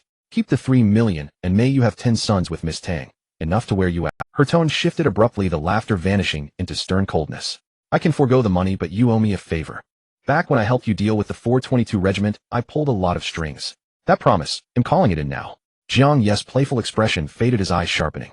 He knew the real matter had arrived. Shen Luan would never call just for $3 million. A matter requiring her to use a promise was certainly no small thing. Go ahead. Song Gang is going to Bayantown today for some kind of populist show. Jiang Ye's heart sank. Song Gang, Song Xiang's father, a strong contender for the new district council seat. His coming to Bayantown, a place both the Tang family and Qin Yuan regarded as their exclusive turf, was like tossing an ice cube into a cauldron of boiling oil. Shen Luan's call instantly made Jiang Ye sense both crisis and opportunity. The crisis was that the Tang family and Qin Yuan would never let Song Gang finish it. The opportunity was that Song Gang's arrival might be the key to breaking through the Tang family's blockade. I need you to protect him. Shen Luan's tone brooked no dissent. Song Gang is still useful to me now. If something happens to him in Bayantown, my plans will fall apart. Jiang Ye narrowed his eyes, sensing the heavy implications. Boss Shen, you're handing me a hot potato. Jiang Ye began his familiar price haggling. The entire North Street is locked down by the Tang family like an iron barrel. My brothers have almost nothing to eat. Starving men can't fight. Besides, I know killing or protecting someone. That'll cost extra. He had to lay out his difficulties. That way taking the job wasn't just repaying a favor. It made Shun Luan the one needing him. No extra pay. Shun Luan, equally shrewd, cut him off bluntly. This is the favor you owe me, and you must repay it. However, Jiang Ye said nothing, listening in silence. A few seconds of quiet on the line, then Shun Luan's voice resumed. The Tang family, no matter how overbearing, wouldn't dare openly intercept an official's convoy right. Some things, if I want them in, can go in with the convoy. Get it? She had anticipated Jiang Ye's moves. She knew he'd plead poverty and use the blockade as an excuse, so she had already prepared an answer. She gave no money, but she offered a path. It was both pressure and covert support. Boss Shin, you're truly infallible, Jiang Ye grinned. Alright, I'll take the job, but it'll be up front. I can only promise to do my best. If Qin Yuan or those mad dogs from the Tang family play dirty and use bombs, then I can only guarantee he'll come back alive. Shun Luan hung up without a word. Jiang Ye put down his phone, his smile fading bit by bit. Tang Gua, who had remained silent, finally asked, Shun Luan wants you to protect some— Yeah, Jiang Ye nodded. That woman says cunning is a ghost. Squeezing any benefit out of her is harder than climbing to heaven. But she gave you a chance to break the blockade. Tang Gua hit the nail on the head. Song Gang's convoy is our Trojan horse. Jiang Ye stood up, walked to the window, and looked down at the restless crowd due to the lockdown. Exactly. This isn't just about protecting Song Gang. It's our only chance to smuggle supplies into North Street. He turned to Tang Gua and suddenly grinned. Speaking of which, if your father finds out I've detained his son and saved his political enemy's life, will he have a stroke on the spot? Tang Gua's lips curled, revealing her cute little canine tooth. Then he'll just have to burn more paper money for him. I'm a filial daughter after all. Just as they exchanged smiles, lightening the mood, the office door burst open with a bang. Boss, something crazy's happened. Li Sheng rushed in, panting heavily with his mouth wide open. What? Did Tang Jintian roll in with a tank? Jiang Ye frowned. No, if it were a tank, I wouldn't be this shocked. Li Sheng pointed toward the main road north, swallowing hard. Just now one of my scouts came back and said the Tang family's checkpoint has been taken out. Jiang Ye and Tang Gua exchanged glances, both stunned. Did someone break through? Tang Gua asked. Don't know if it's someone coming in or going out. Li Sheng scratched his head, looking bewildered. Jiang Ye sprang to his feet. Brotherly, gather all the men. We've been set up. Meanwhile, at the Tang family's old mansion, the usually cool and calculating old patriarch's face was ashen. What did you say? Gangzi is dead. Yes. Yes, sir. The brothers at the intersection, all gone, the messenger reported, standing aside. Fine, Jiang Ye. Fine, Thorn Security. Tang Jintian laughed in fury. I was going to let him suffer a while and give him a decent burial. But have thought this bastard would dare to pull the rug from under me and kill my men. He instinctively believed that in Bayan Town no one but the corner Jiang Ye would dare touch the— Sir, what should we do now? Asked Cripple Chin from the side. Tang Jintian rose, his eyes blazing with murderous intent. Since he doesn't want peace, he'll give him a quick end. Pass the order. Have Lao Si lead the team and load every gun in the house. The situation had changed abruptly. The killing blow was imminent. At that moment, Wei Dazhuang was riding a motorcycle carrying Lu Ho, shouting into the wind, Monkey! You idiot! Stop flicking ashes down my neck. The black off-road vehicle jolted violently as it traversed the dirt road. Counselor Qin, the road ahead is rough, old Lu said, gripping the steering wheel while his eyes darted to the rearview mirror. Another 5 kilometers, and we'll be at Bayan Town's border. Do we really need to get that close? Old Liu's heart quivered with unease. He was a man born of the underworld, having lived through knife-edge days, but those were always for turf and territory. This time was different. This was an assassination conducted under the noses of multiple factions. Qin Yuan, instead of sipping red wine in his office, insisted on coming here to watch the show. Was he tired of living? Old Lu, your ambition barely scrapes the ground. Qin Yuan's tone was flat, but cutting. One sentence left old Lu gasping for air. If I didn't come— Qin Yuan's voice turned cold. How would I know if you take my money serious? The 300,000 at Red Earth Slope was a waste on dogs. But this time I must see with my own eyes how Song Gang dies. Having been played for a fool by Jiang Ye, he had grown wiser, no longer trusting these mercenaries who served for coin. Old Lu forced a dry laugh, tightening his grip on the wheel. Counselor Qin, you jest. I'm just worried for your safety. You're a big shot. If us mudfoots die, it's nothing. But if something happens to you— Enough flattery. Qin Yuan cut him off. Are the men you found reliable? Absolutely. Old Lu perked up, launching into boasts. Wei Dazhuang and Lu Ho, I picked them myself. Both are desperados, single-minded, willing to die for money. The key is they have no records, no ties to the underworld. Even if things go south, it won't trace back to us. Qin Yuan's expression eased slightly. Just then the phone on his knee vibrated. The screen read Aunt. Qin Yuan's eyes flickered as he answered. Aunt. Xiao Yuan busy. Came Duan Hong's voice. Duan Hong, the 4th concubine of the Tang family, was his aunt. Last time, when Special Office 1 received news of Jiang Ye's murder, Duan Hong had passed it through Qin. This was one reason the Tang family backed Qin Yuan, pouring resources to push him as the candidate for the new district councillor. Yet because of this connection, Tang Wen, Huang Mao, and the others called him Counselor Qin on the surface, but harbored resentment as he belonged to Tang Feng's faction. I'm on the way to Bayan Town. Is something the matter, Aunt? Qin Yuan answered honestly. He never played tricks with this aunt. This woman had held her position as the fourth madam in the Tang mansion for decades, relying not on her well-preserved face, but on a shrewd, ruthless mind. A diligent child, Duan Hong chuckled softly. That reckless Xiao Feng has been sent by the old master to eliminate Jiang Ye. Qin Yuan's heart stirred. Xiao Feng has a heavy hand, I'm afraid. He won't hold back. Since you're nearby, keep an eye on things for me. The North Street is too chaotic now. Stray bullets are unpredictable. If something happens to our third young master, it would be the Tang family's fate and Xiao Feng's. Do you understand? Qin Yuan's fingers tightened around the phone. Understand. He understood all too well. In the Tang mansion, Tang Zhan and Tang Wen held the status of legitimate heirs. Tang Zhan had his own troops and Tang Wen managed the family business. Though Tang Wen was a smiling tiger, his methods were ruthless, suffocating Tang Feng. Duan Hong intended to use a borrowed knife. The chaos in North Street was that knife. For Tang Feng to rise, he needed not only force, but a political ally to support. It was a win-win deal, with the only stake being Tang Wen's life. Aunt, rest assured. Qin Yuan's grin widened. Some things when heaven wants to take, no one can stop. He'll watch over Xiao Feng. Good. Come by sometime, and he'll make you soup. The call ended. Huh. Hua hua hua. Qin Yuan stared at the dark screen, laughing uncontrollably, almost maniacally. Old Liu's scalp crawled at the sound. He glanced in the rearview mirror, his mind churning. These officials' minds were damn hard to read. Counselor Qin, what's the good news? Old Liu probed. Good news. Tremendous news. Qin Yuan stopped laughing and pointed out the window. Old Liu, look at the road. Old Liu glanced ahead. This road's long overdue for repairs, full of potholes. Exactly, full of potholes. Walking on them dirties your shoes and twist your ankles. Qin Yuan's tone grew impassioned. To build a skyscraper, you first have to clear away the mud, fill the holes, and lay steel and concrete. The process of shoveling mud will splatter you, even dirty your hands. But for the sake of the tower, what's a little filth?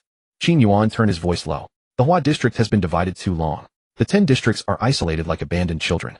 To achieve unity, to forge a grand unification, someone's hands must get dirty, someone must do the unspeakable. As long as the tower stands, who remembers the mud buried beneath?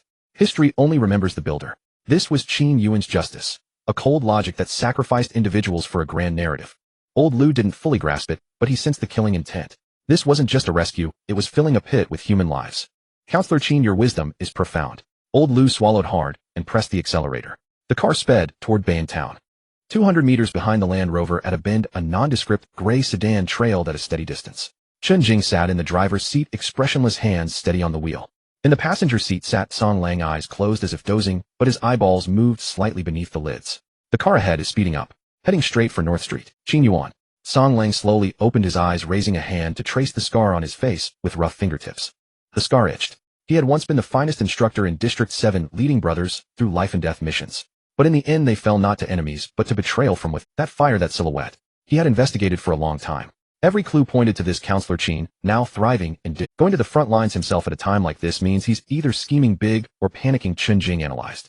He's not panicking, he's greedy. Song Lang lowered his hand and checked the magazine in his pocket. Qin Yuan talks of ideals, but his heart is all business. Then we. Chen Jing, not yet.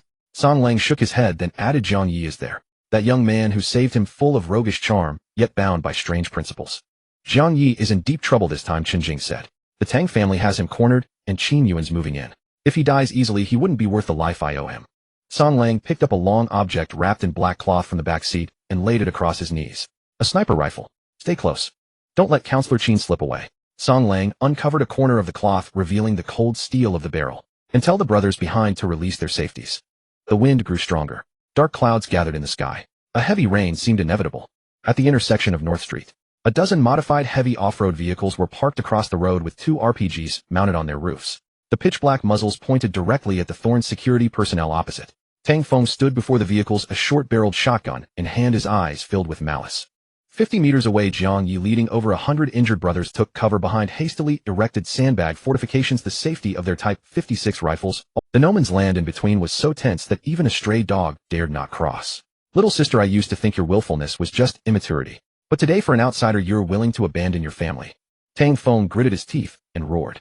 Gongzi was an old Tamer who served our family for over a decade. He died on your turf, and now you tell me it was a misunderstanding. Tang was stood behind the fortifications, her face pale, but her spine straight as an arrow.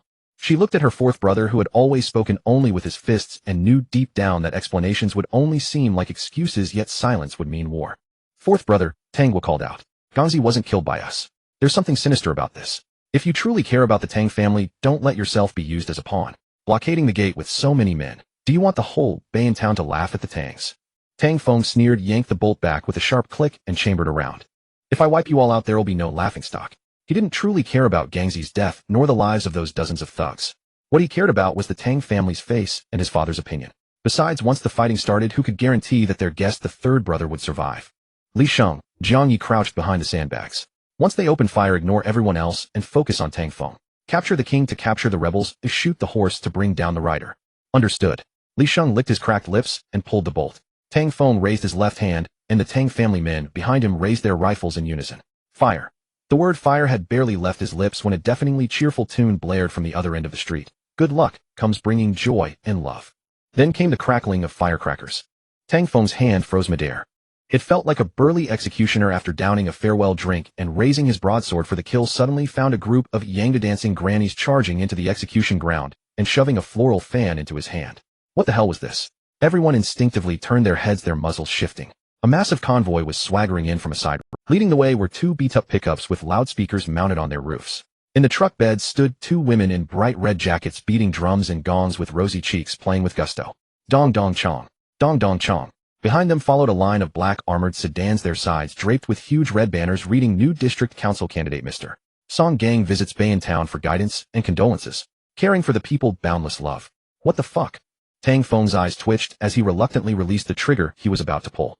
Starting a massacre under the lens of a district-wide live broadcast would hand the Li family and the garrison a perfect excuse.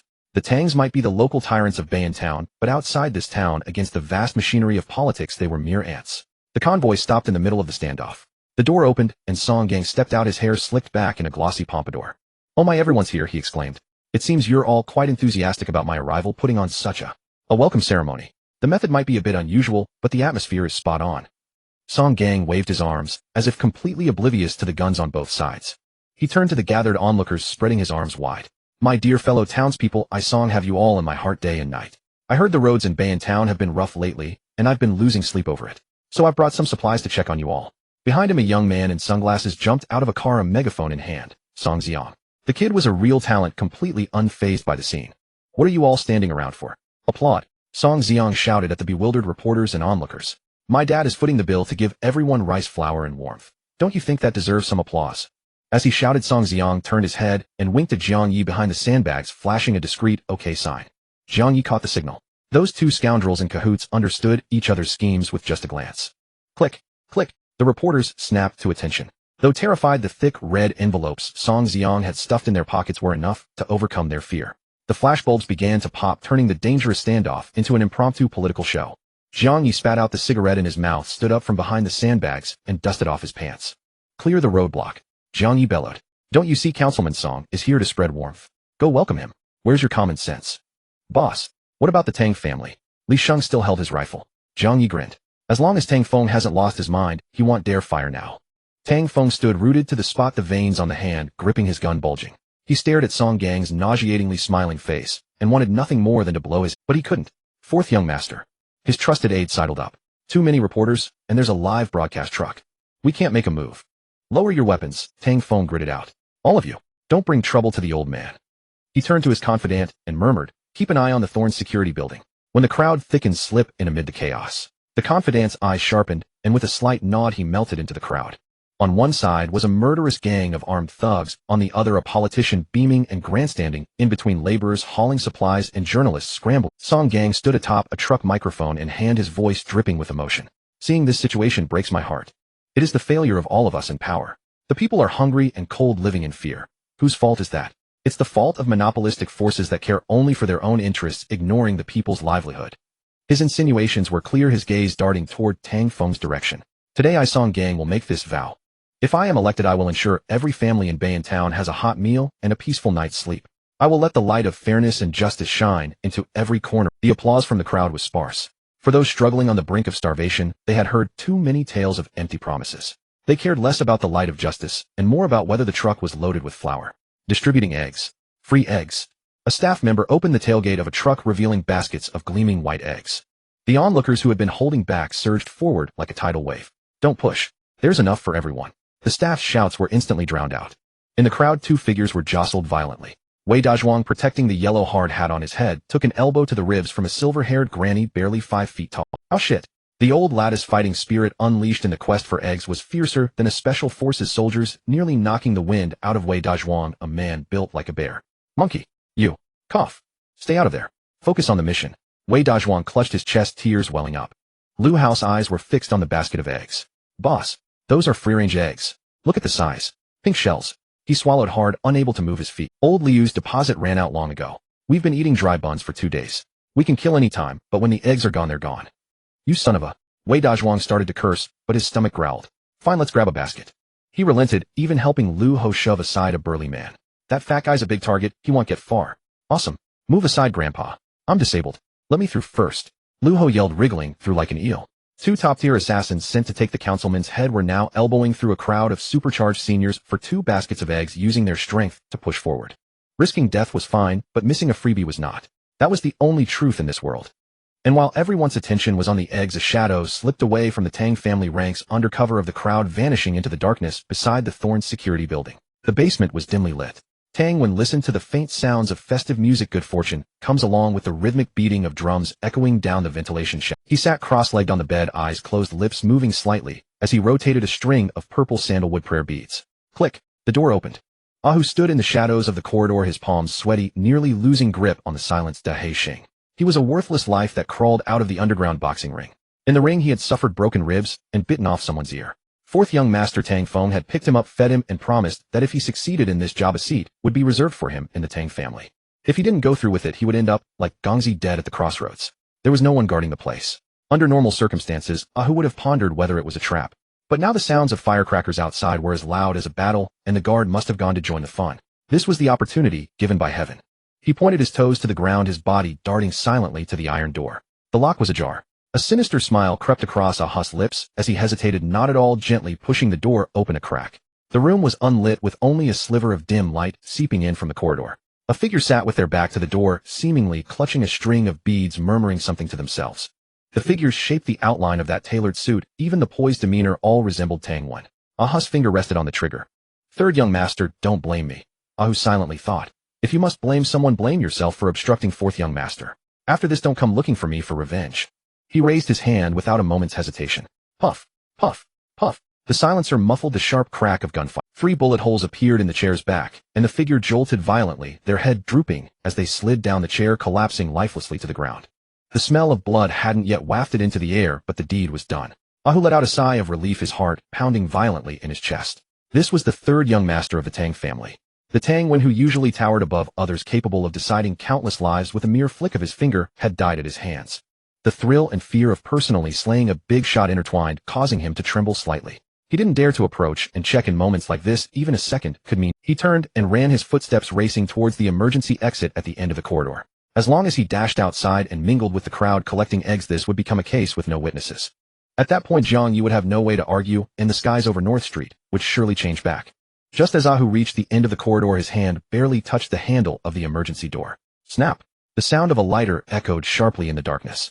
A flame flickered to life, illuminating a face filled with swagger. Jiang Ye leaned against the wall, a cigarette dangling from his mouth, the light flickering ominously. In such a hurry to queue for eggs. Ahu's body bristled with sweat, instinctively raising his gun to shoot. If I were you, I wouldn't move. A familiar voice emerged from the shadows behind Jiang Ye. Ahu abruptly glanced back toward the room. That person who died in the chair. Who were they? Tang Wen slowly stepped out. To his left, Tang Gua stood with her arms crossed, glaring at Ahu. It was a dummy stuffed with pig's blood. Jiang Ye exhaled a puff of smoke. Your shooting is quite good. All 3 shots hit the back, aimed at lethal precision. It seems 4th young master has trained you well. Ahu's hand began to tremble. Tang Wen didn't look at Ahu, but turned to Jiang Ye, his voice devoid of emotion. Boss Jiang, this round you've won. Half an hour ago, it was in this very basement in the solitary room where Tang Wen was detained. Tang Wen sat cross-legged on the bed, rotating the string of purple sandalwood prayer beads, his face betraying no sign of distress as a prisoner. The door lock turned, and Jiang Ye pushed the door open. 3rd brother, it sounds like a celebration outside, like it's the new year. Are you still able to meditate? Tang Wen opened his eyes and smiled faintly. Calmness, even the clamor of a market, can be considered zen. From the sounds, has my father sent someone? Or has the 4th come to pick me up? They've all come, bringing hundreds of guns along with trucks full of eggs to deliver warmth to the common folks. Half the reporters in South City have come along as well. Jiang Ye pulled a chair over and sat down. 3rd brother, this may be the last festive tune you hear in your life. Tang Wen paused, his fingers on the prayer beads. Boss Jiang, your words carry meaning. You are a clever man. Jiang Ye leaned forward, resting his elbows on his knees. Think about it, the outside is in chaos. In times like this, it's quite easy to sneak a few people in. Tang Wen's eyes flickered. You think someone will come to rescue me? Rescue you? Jiang Ye scoffed. Third brother, you play the game of power too, don't pretend to be confused. Your fourth brother is likely anxious for a chance to rise up. If you die, the nature of things changes. Jiang Ye raised a finger and waved it in front of Tang Wen. If you die, you become a martyr of. You will be seen as a tragic hero who died for the family's interests betrayed by me. Tang Wen looked at Jiang Ye, the light in his eyes flickering. Did he understand these principles? Of course he understood. In a wealthy family, there is no kinship, only interests dictate loyalties. He just didn't want to believe that the fourth brother who grew up following in his footsteps would truly strike him down. Let's make a bet. I bet someone will come to see you off. If I lose, I'll personally escort you out of North Street and bow to apologize. If you lose, Jiang Ye grinned. You will have to tear off that hypocritical face of yours and talk business with me. Jiang Ye. Tang Wen remained silent for a long moment before speaking calmly. You protect me not out of kindness. It's because if I die here, you'll be in deep trouble, not just a mess, but a real disaster. The Tang family's revenge cannot be withstood by the current thorny security. Exactly, Jiang Ye admitted candidly. I don't engage in losing propositions. The dead third young master Tang is my death token. The living third young master Tang is my trump card. He stood up and patted Tang Wen's shoulder. Let's go, third brother. Let's change locations and watch the show. Reality struck Tang Wen's face like a resounding slap. Ahu stared at Tang Wen, his Adam's apple bobbing as he let out a dry gulp. Third young master. Did the fourth send you a? Tang Wen asked calmly. His composure only deepened Ahu's terror. In the Tang family, Ahu had witnessed the third young master snap a man's neck while smiling and chant funeral prayers before sinking someone into Northern Lake. Ahu shuddered. Lying at this moment was futile. The fourth young master said, as long as you're gone, the Tang family will be united. Ahu gritted his teeth, throwing caution to the wind. Third young master, don't blame me. You were born into the Tang family, enjoyed wealth and honor, and when it's time to sacrifice, you must accept it. Well said, when it's time to sacrifice. Tang Wen suddenly let out a low laugh, silent at first, his shoulders trembling violently. He removed the prayer beads from his wrist and tapped them gently against his palm. Karma's cycle, retribution never misses. Ha, ha, ha. Tang Wen's laughter grew louder. The fourth is even more impatient than I imagined. With a crisp snap, the string of Tang Wen's prayer beads broke and the 18 red sandalwood beads scattered across the floor with a clatter. To hell with karma. Ahu suddenly lunged, his eyes blazing with malice. Whether he died or not, had take someone down with him. He raised his gun, aiming at Tang Wen's brow. At such close range, not even a god could dodge. Die! Bang! The gunshot rang out. Ahu screamed, clutching his right wrist as he collapsed to his knees. The pistol clattered to the ground and skidded away. Jiang Ye held a large black pistol, smoke curling from its muzzle. Playing with guns in front of me. You're still wet behind the ears. Jiang Ye strode over without hesitation and delivered a solid roundhouse kick to Ahu's chin. With a crack, rib shattered. Ahu slid across the floor, crashing heavily into the corner, spitting out a mouthful of blood. Tang was slowly approached, staring at Ahu on the ground. She had seen that face countless times in the Tang family estate. Each time he would bow respectfully and call her ninth miss. Now they held guns ready to send her own brother to hell. Fourth brother. Is he truly this ruthless? Tang's voice was bare. Ahu, drenched in cold sweat from pain, sneered. Ninth miss, after all you've been through, how can you still be so naive? What family bonds exist in the Tang household? When someone stands in the way, even a father can kill his own son, let alone a brother. Tangwa closed her eyes and took a deep breath. When she opened them again, the last trace of illusion about that family shattered in her beautiful eyes. Jiang Ye. Tangwa turned around. He's yours. Jiang Ye nodded, stepped over, and planted his foot on Ahu's uninjured hand. Since Tang Feng wants the third brother dead so badly, let's grant his wish. Jiang Ye looked back at Tang Wen. Third brother, you've seen the show. Time to get down to business. Tang Wen put his glasses back on, reverting to that gentle and refined demeanor, but the humanity in him seemed even fainter. What do you have in mind? Tang Wen asked. Since everyone thinks you're dead, let's give you a funeral. Jiang Ye crouched, fished out a phone from Ahu's pocket, and tossed it to Tang. Send a message to Tang Feng. Say it's done. Tang Wen took the phone, didn't hesitate, unlocked it, typed, and sent. Good. Tang Wen looked at Jiang Ye. And then, oi, Li Sheng. Jiang Ye shouted toward the stairwell. Heavy footsteps thundered as Li Sheng rushed down, gun in hand. Boss. Tie this bastard up, gag him, don't let him die. Jiang Ye pointed at Ahu on the ground. He's a crucial witness. Besides, Jiang Ye's tone turned icy. It's time I borrow Boss Shen's momentum to light a big fire. On North Street, drums thundered and firecrackers crackled as Song Gang performed his populist show with fervor. Underground, however, a counterattack against the Tang family had quietly begun. The King of Hell was calling the roll, but this little demon's invitation was about to be returned. In the square before Thorn's security, Song Gang's propaganda van still looped. Good fortune comes. A black car lurked in an alley hundreds of meters away. With the windows rolled up, Qin Yuan sat in the back, glancing impatiently at his watch. Old Lu, are those two giving birth? It's been this long, and that fat bastard Song Gang is still hopping around up there. I'm almost learning that song by heart. The driver, Old Lu, was sweating profusely. He had long spotted Wei Dazhuang, and Lu Ho squeezed in the crowd. Those two scoundrels were holding boiled eggs, stuffing their mouths full. That big oaf Wei Dazhuang was even squinting and making faces at an old lady over a cracked egg. Was this a hit? More like a trip to the market. But if he told the truth, Qin Yuan would probably shoot him on the spot. Old Lu forced a dry laugh, wiping his sweaty palms on his pants. Counselor Qin, don't rush. This is called finding the right moment. Right the moment. Old Lu bluffed through gritted teeth. Look, there are too many people over there, and reporters too. Wei Dazhuang and the others are professionals. They're blending into the crowd, lulling the enemy. Masters strike with a single decisive blow. They're waiting for Song Gang to let his guard down. Qin Yuan narrowed his eyes, staring at the distant crowd. The moment. Tell them if they don't move now, they'll turn them into targets. Old Lu nodded frantically, pulling out his phone to text Lu Ho for heaven's sake. Stop eating. Get to work. If you don't move, the boss will kill someone. Not far from Song Gang, Wei Dong leaned against the wall, a pile of cigarette butts at his feet. His police uniform was wrinkled, 2 buttons undone, making him look less like a senior officer from the security bureau and more like a security guard just off his night shift. Captain Wei, are we just watching?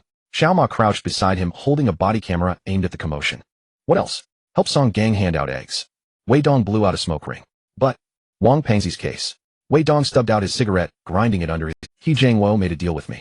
If I protect Song Gang today and get him back in one piece, he won't interfere with the major crimes unit. Wei Dong adjusted his holster, scanned the 2 figures in the crowd, and twitched his mouth.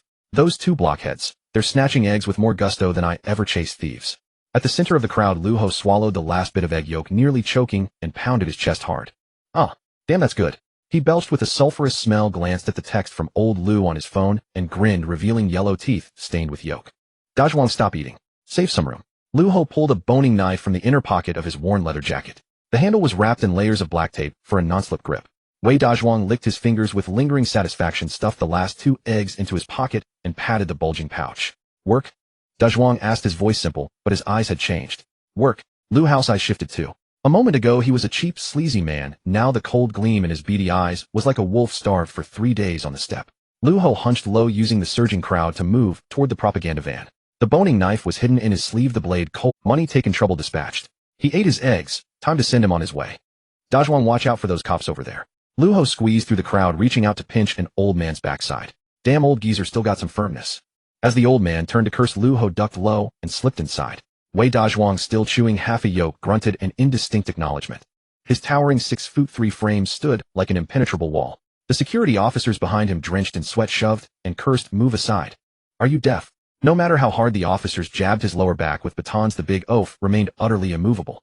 Lu Ho didn't crouch or conceal himself. He simply parted the crowd and strode directly toward the most conspicuous propaganda vehicle. Elderly men and women around him fought fiercely for their place in line. Someone lost a shoe, another tore a sleeve. Don't touch my ass. You childless bastard. A young woman shrieked, spinning around to slap the man behind her. The man merely chuckled, seizing the chaos to grope again, retorting, playing the virtuous lady are we. Then don't bother coming for relief, Grain.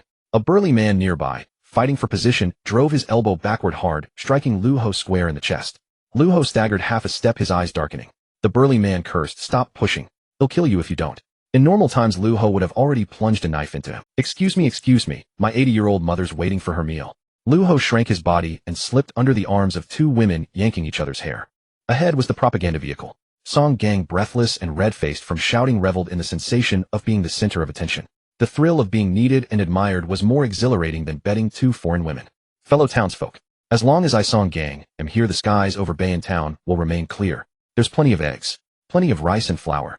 Song Gang was somewhat oxygen-deprived from shouting, but he savored the feeling. Song Xiang, standing beside him, was eyeing the crowd for a pretty girl when his gaze landed on that peculiar, scrawny man. It was impossible not to notice. Everyone else surged toward the egg crates, but this scrawny man moved against the current, heading straight for him.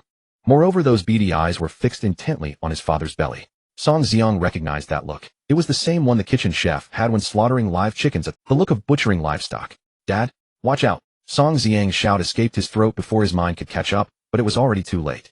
Lu Ho was just 1 step away from the truck side. He planted his left foot on the tire, springing upward with effortless agility. Midair, the boning knife hidden in his sleeve slid in. With no flourish, he aimed straight for Song Gang's greasy belly. Song Gang, still waving to the crowd, turned his head instinctively at his son's cry. Thud. The dull sound of a blade piercing flesh. Song Gang looked down. He saw a knife with only the hilt visible embedded in his stomach. After about half a second, the pain signals reached his brain. Lu Ho didn't pull the knife out. Instead, he drew a switchblade from his lower back and lunged forward, mounting Song Gang's massive, obese body. Go to hell. A tearful roar erupted. Song Xiang went berserk. Seeing his father disemboweled, he hurled the megaphone without a second thought. Bang! The megaphone struck Lu Hao's forehead, solidly shattering the plastic casing. Lu Hao's head snapped sideways, his movements slowing for a moment. With a wild howl, Song Xiang pounced, pinning Lu Hao beneath him. Dad? Run! Get out of here! Song Xiang clung desperately to Lu Hao's waist, ramming his head into Lu Hao's chin to immobilize the assassin. Caught off guard by this frantic assault, Lu Hao was momentarily stunned, but then his ferocity surged. Get the hell off me! He reversed the switchblade and stabbed wildly at Song Xiang's backside. Thud! Thud! Thud! Ow! My ass! Damn you! Where are the cops? Where's my cousin? Help! Song Xiang's face turned green with agony, tears, and the pain was excruciating. The knife digging into his buttocks sent searing torment that made him wish he could pass out. Yet his hands remained locked on Lu Hao's belt, and he kept battering Lu Hao's chin with his head. The scene descended into utter chaos and bloodshed. On the truck roof, Song Gang clutched his stomach as blood spurted through his fingers. Watching his usually irresponsible son being stabbed while pinned down, tears welled in his small eyes. Xiang. Song Gang tried to reach his son, but the searing pain in his abdomen left him unable even to crawl, writhing like a maggot on the roof. Protect the councilman. Hurry. Only then did the security officers snap back to reality. The incident had unfolded so swiftly that everyone assumed it was a staged performance, until the scent of blood spread. At the edge of the crowd, Wei Dong had been watching intently. The moment the incident erupted, he flicked away his cigarette. Something's wrong. Wei Dong drew his gun and charged in with Xiao Ma right behind. Clear the way. Security Bureau on duty. He fired a warning shot into the air. Bang! But the gunshot didn't halt the chaotic crowd. On the contrary, it only intensified their frenzy. Murder! No one's in charge. Someone shouted, a hint of excitement in their voice. The trucks of rice flour and oil, originally meant to be distributed in an orderly queue, became unclaimed bounty. No one spared a glance for the bleeding councilman on the roof. Ooh, every eye was bloodshot. Grab it. Take the rice first. An old woman moved with surprising agility. She stepped on a fallen young man's back, snatching 2 trays of eggs and stuffing them into her embrace, indifferent to the cracked shells and egg yolk soaking her clothes. Mine. All mine. A man brandished his carrying poles, scattering those around him, then hoisted a 50-pound bag of flour and bolted. Someone was knocked down, trampled underfoot, screaming in agony. In this place, a human life was worth less than a bag of rice and dignity lighter than 2 eggs. A councilman could be re-elected, but an empty stomach meant death. Save him. At the crowd's edge, 2 Thorn security team members in camouflage rushed toward the truck. Move. Get the hell out of the way. Wielding rubber batons, they showed no mercy, smashing their way through the crowd. As one team member reached the truck and prepared to climb up and check Song Gang's injuries, Lu Hao grew desperate. If this job failed, his future supply of snail noodles would be gone. Get off. Lu Hao explosively flexed his core, flipping over while bearing the weight of the 160-pound Song Xiang. He kicked Song Xiang's bloodied backside, sending the poor boy rolling under the truck. Then with a kip-up, he faced the charging security member Heaton. His face was drenched in blood, and he gripped the bloody switchblade, grinning with eggy yolk-stained teeth. Blocking my payday? He'll kill you. The team member reacted quickly, raising his baton to strike. Lu Hao advanced instead of retreating, closing the distance. Ry up. A gash appeared on the security member's belly, blood gushing out. Anyone who doesn't want to die, get the hell away. Lu Hao roared. Wei Dong was jostled and pushed by the crowd, unable to get close to the propaganda vehicle. Move it, all of you. The Public Security Bureau is on duty. Wei Dong roared, his voice hoarse. But in this ruthless world with hunger reigning supreme, even the Jade Emperor himself would have to step aside. The law cannot punish the multitude. No, it was desperation born of starvation. These people teetering on the edge of hunger would trample over corpses if it meant grabbing that bag of rice, even if faced with a mountain of swords and a sea of flames. Damn it. Wei Dong's eyes were bloodshot as he watched Lu Hao still swinging his blade. Veins bulged on his forehead in anxiety. His line of sight was blocked by the surging crowd, and the hand holding his gun trembled. Not from fear, but from urgency. If this shot went astray, killing a civilian would be a minor issue, but injuring Song Xiang or Song Gang would mean the end of Wei Dong's political career. Just then a thunderous roar erupted from the side. Move. All of you get the hell out. Wei Dazhuang made his move. This burly man now held a sawed-off, double-barreled shotgun. On the streets they called it a big spitter. No accuracy needed, no aiming required. Within 5 meters all were equal, a true leveler. Wei Dazhuang saw Lu Hao entangled by 2 security members and noticed a few elderly women who had grabbed eggs trying to push their way out. Ignoring whoever stood in his path, he raised the gun and fired twice. With 2 deafening blasts, a hail of buckshot sprayed out. 5 or 6 people in front screamed and collapsed, their backs riddled with holes, flesh and blood mangled. The 2 Thorn security members were also caught in the blast. One clutched his face, blood seeping through his fingers, while the other had his thigh blown apart, writhing in a pool of blood. Run! The crowd, previously packed together, scavenging, scattered in panic, weeping and wailing. This opened a clear path for Wei Dazhuang. Monkey, can you hurry it up? Stop dawdling. Wei Dazhuang reloaded the shotgun as he walked, snapping the barrel shut with a click. At that moment, Wei Dong knew he could hesitate no longer. To hell with it. If Song Gang were killed right before his eyes, he might as well head straight to prison. Wei Dong, disregarding the risk of collateral damage, raised his gun and fired. A man fleeing in panic bumped into him, causing the bullet to go wide. It struck the muddy ground near Wei Dazhuang's feet, kicking up a puff of dirt. Wei Dazhuang didn't even turn his head. He raised his arm, the gun barrel aimed directly at Song Gang lying on the vehicle roof. In your next life, reincarnate as a skinny guy, smaller target, Wei Dazhuang muttered, just as he was about to pull the trigger. A half-broken red brick came whistling through the air from an angle. It struck Wei Dazhuang's wrist with a solid thud. The brick hit with tremendous force, twisting his wrist.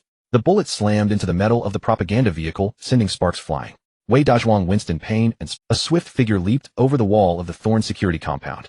Ho Yang landed silently, rolled to absorb the momentum, and as he rose, drew a military shovel from using a gun on North Street. Did you ask for our permission?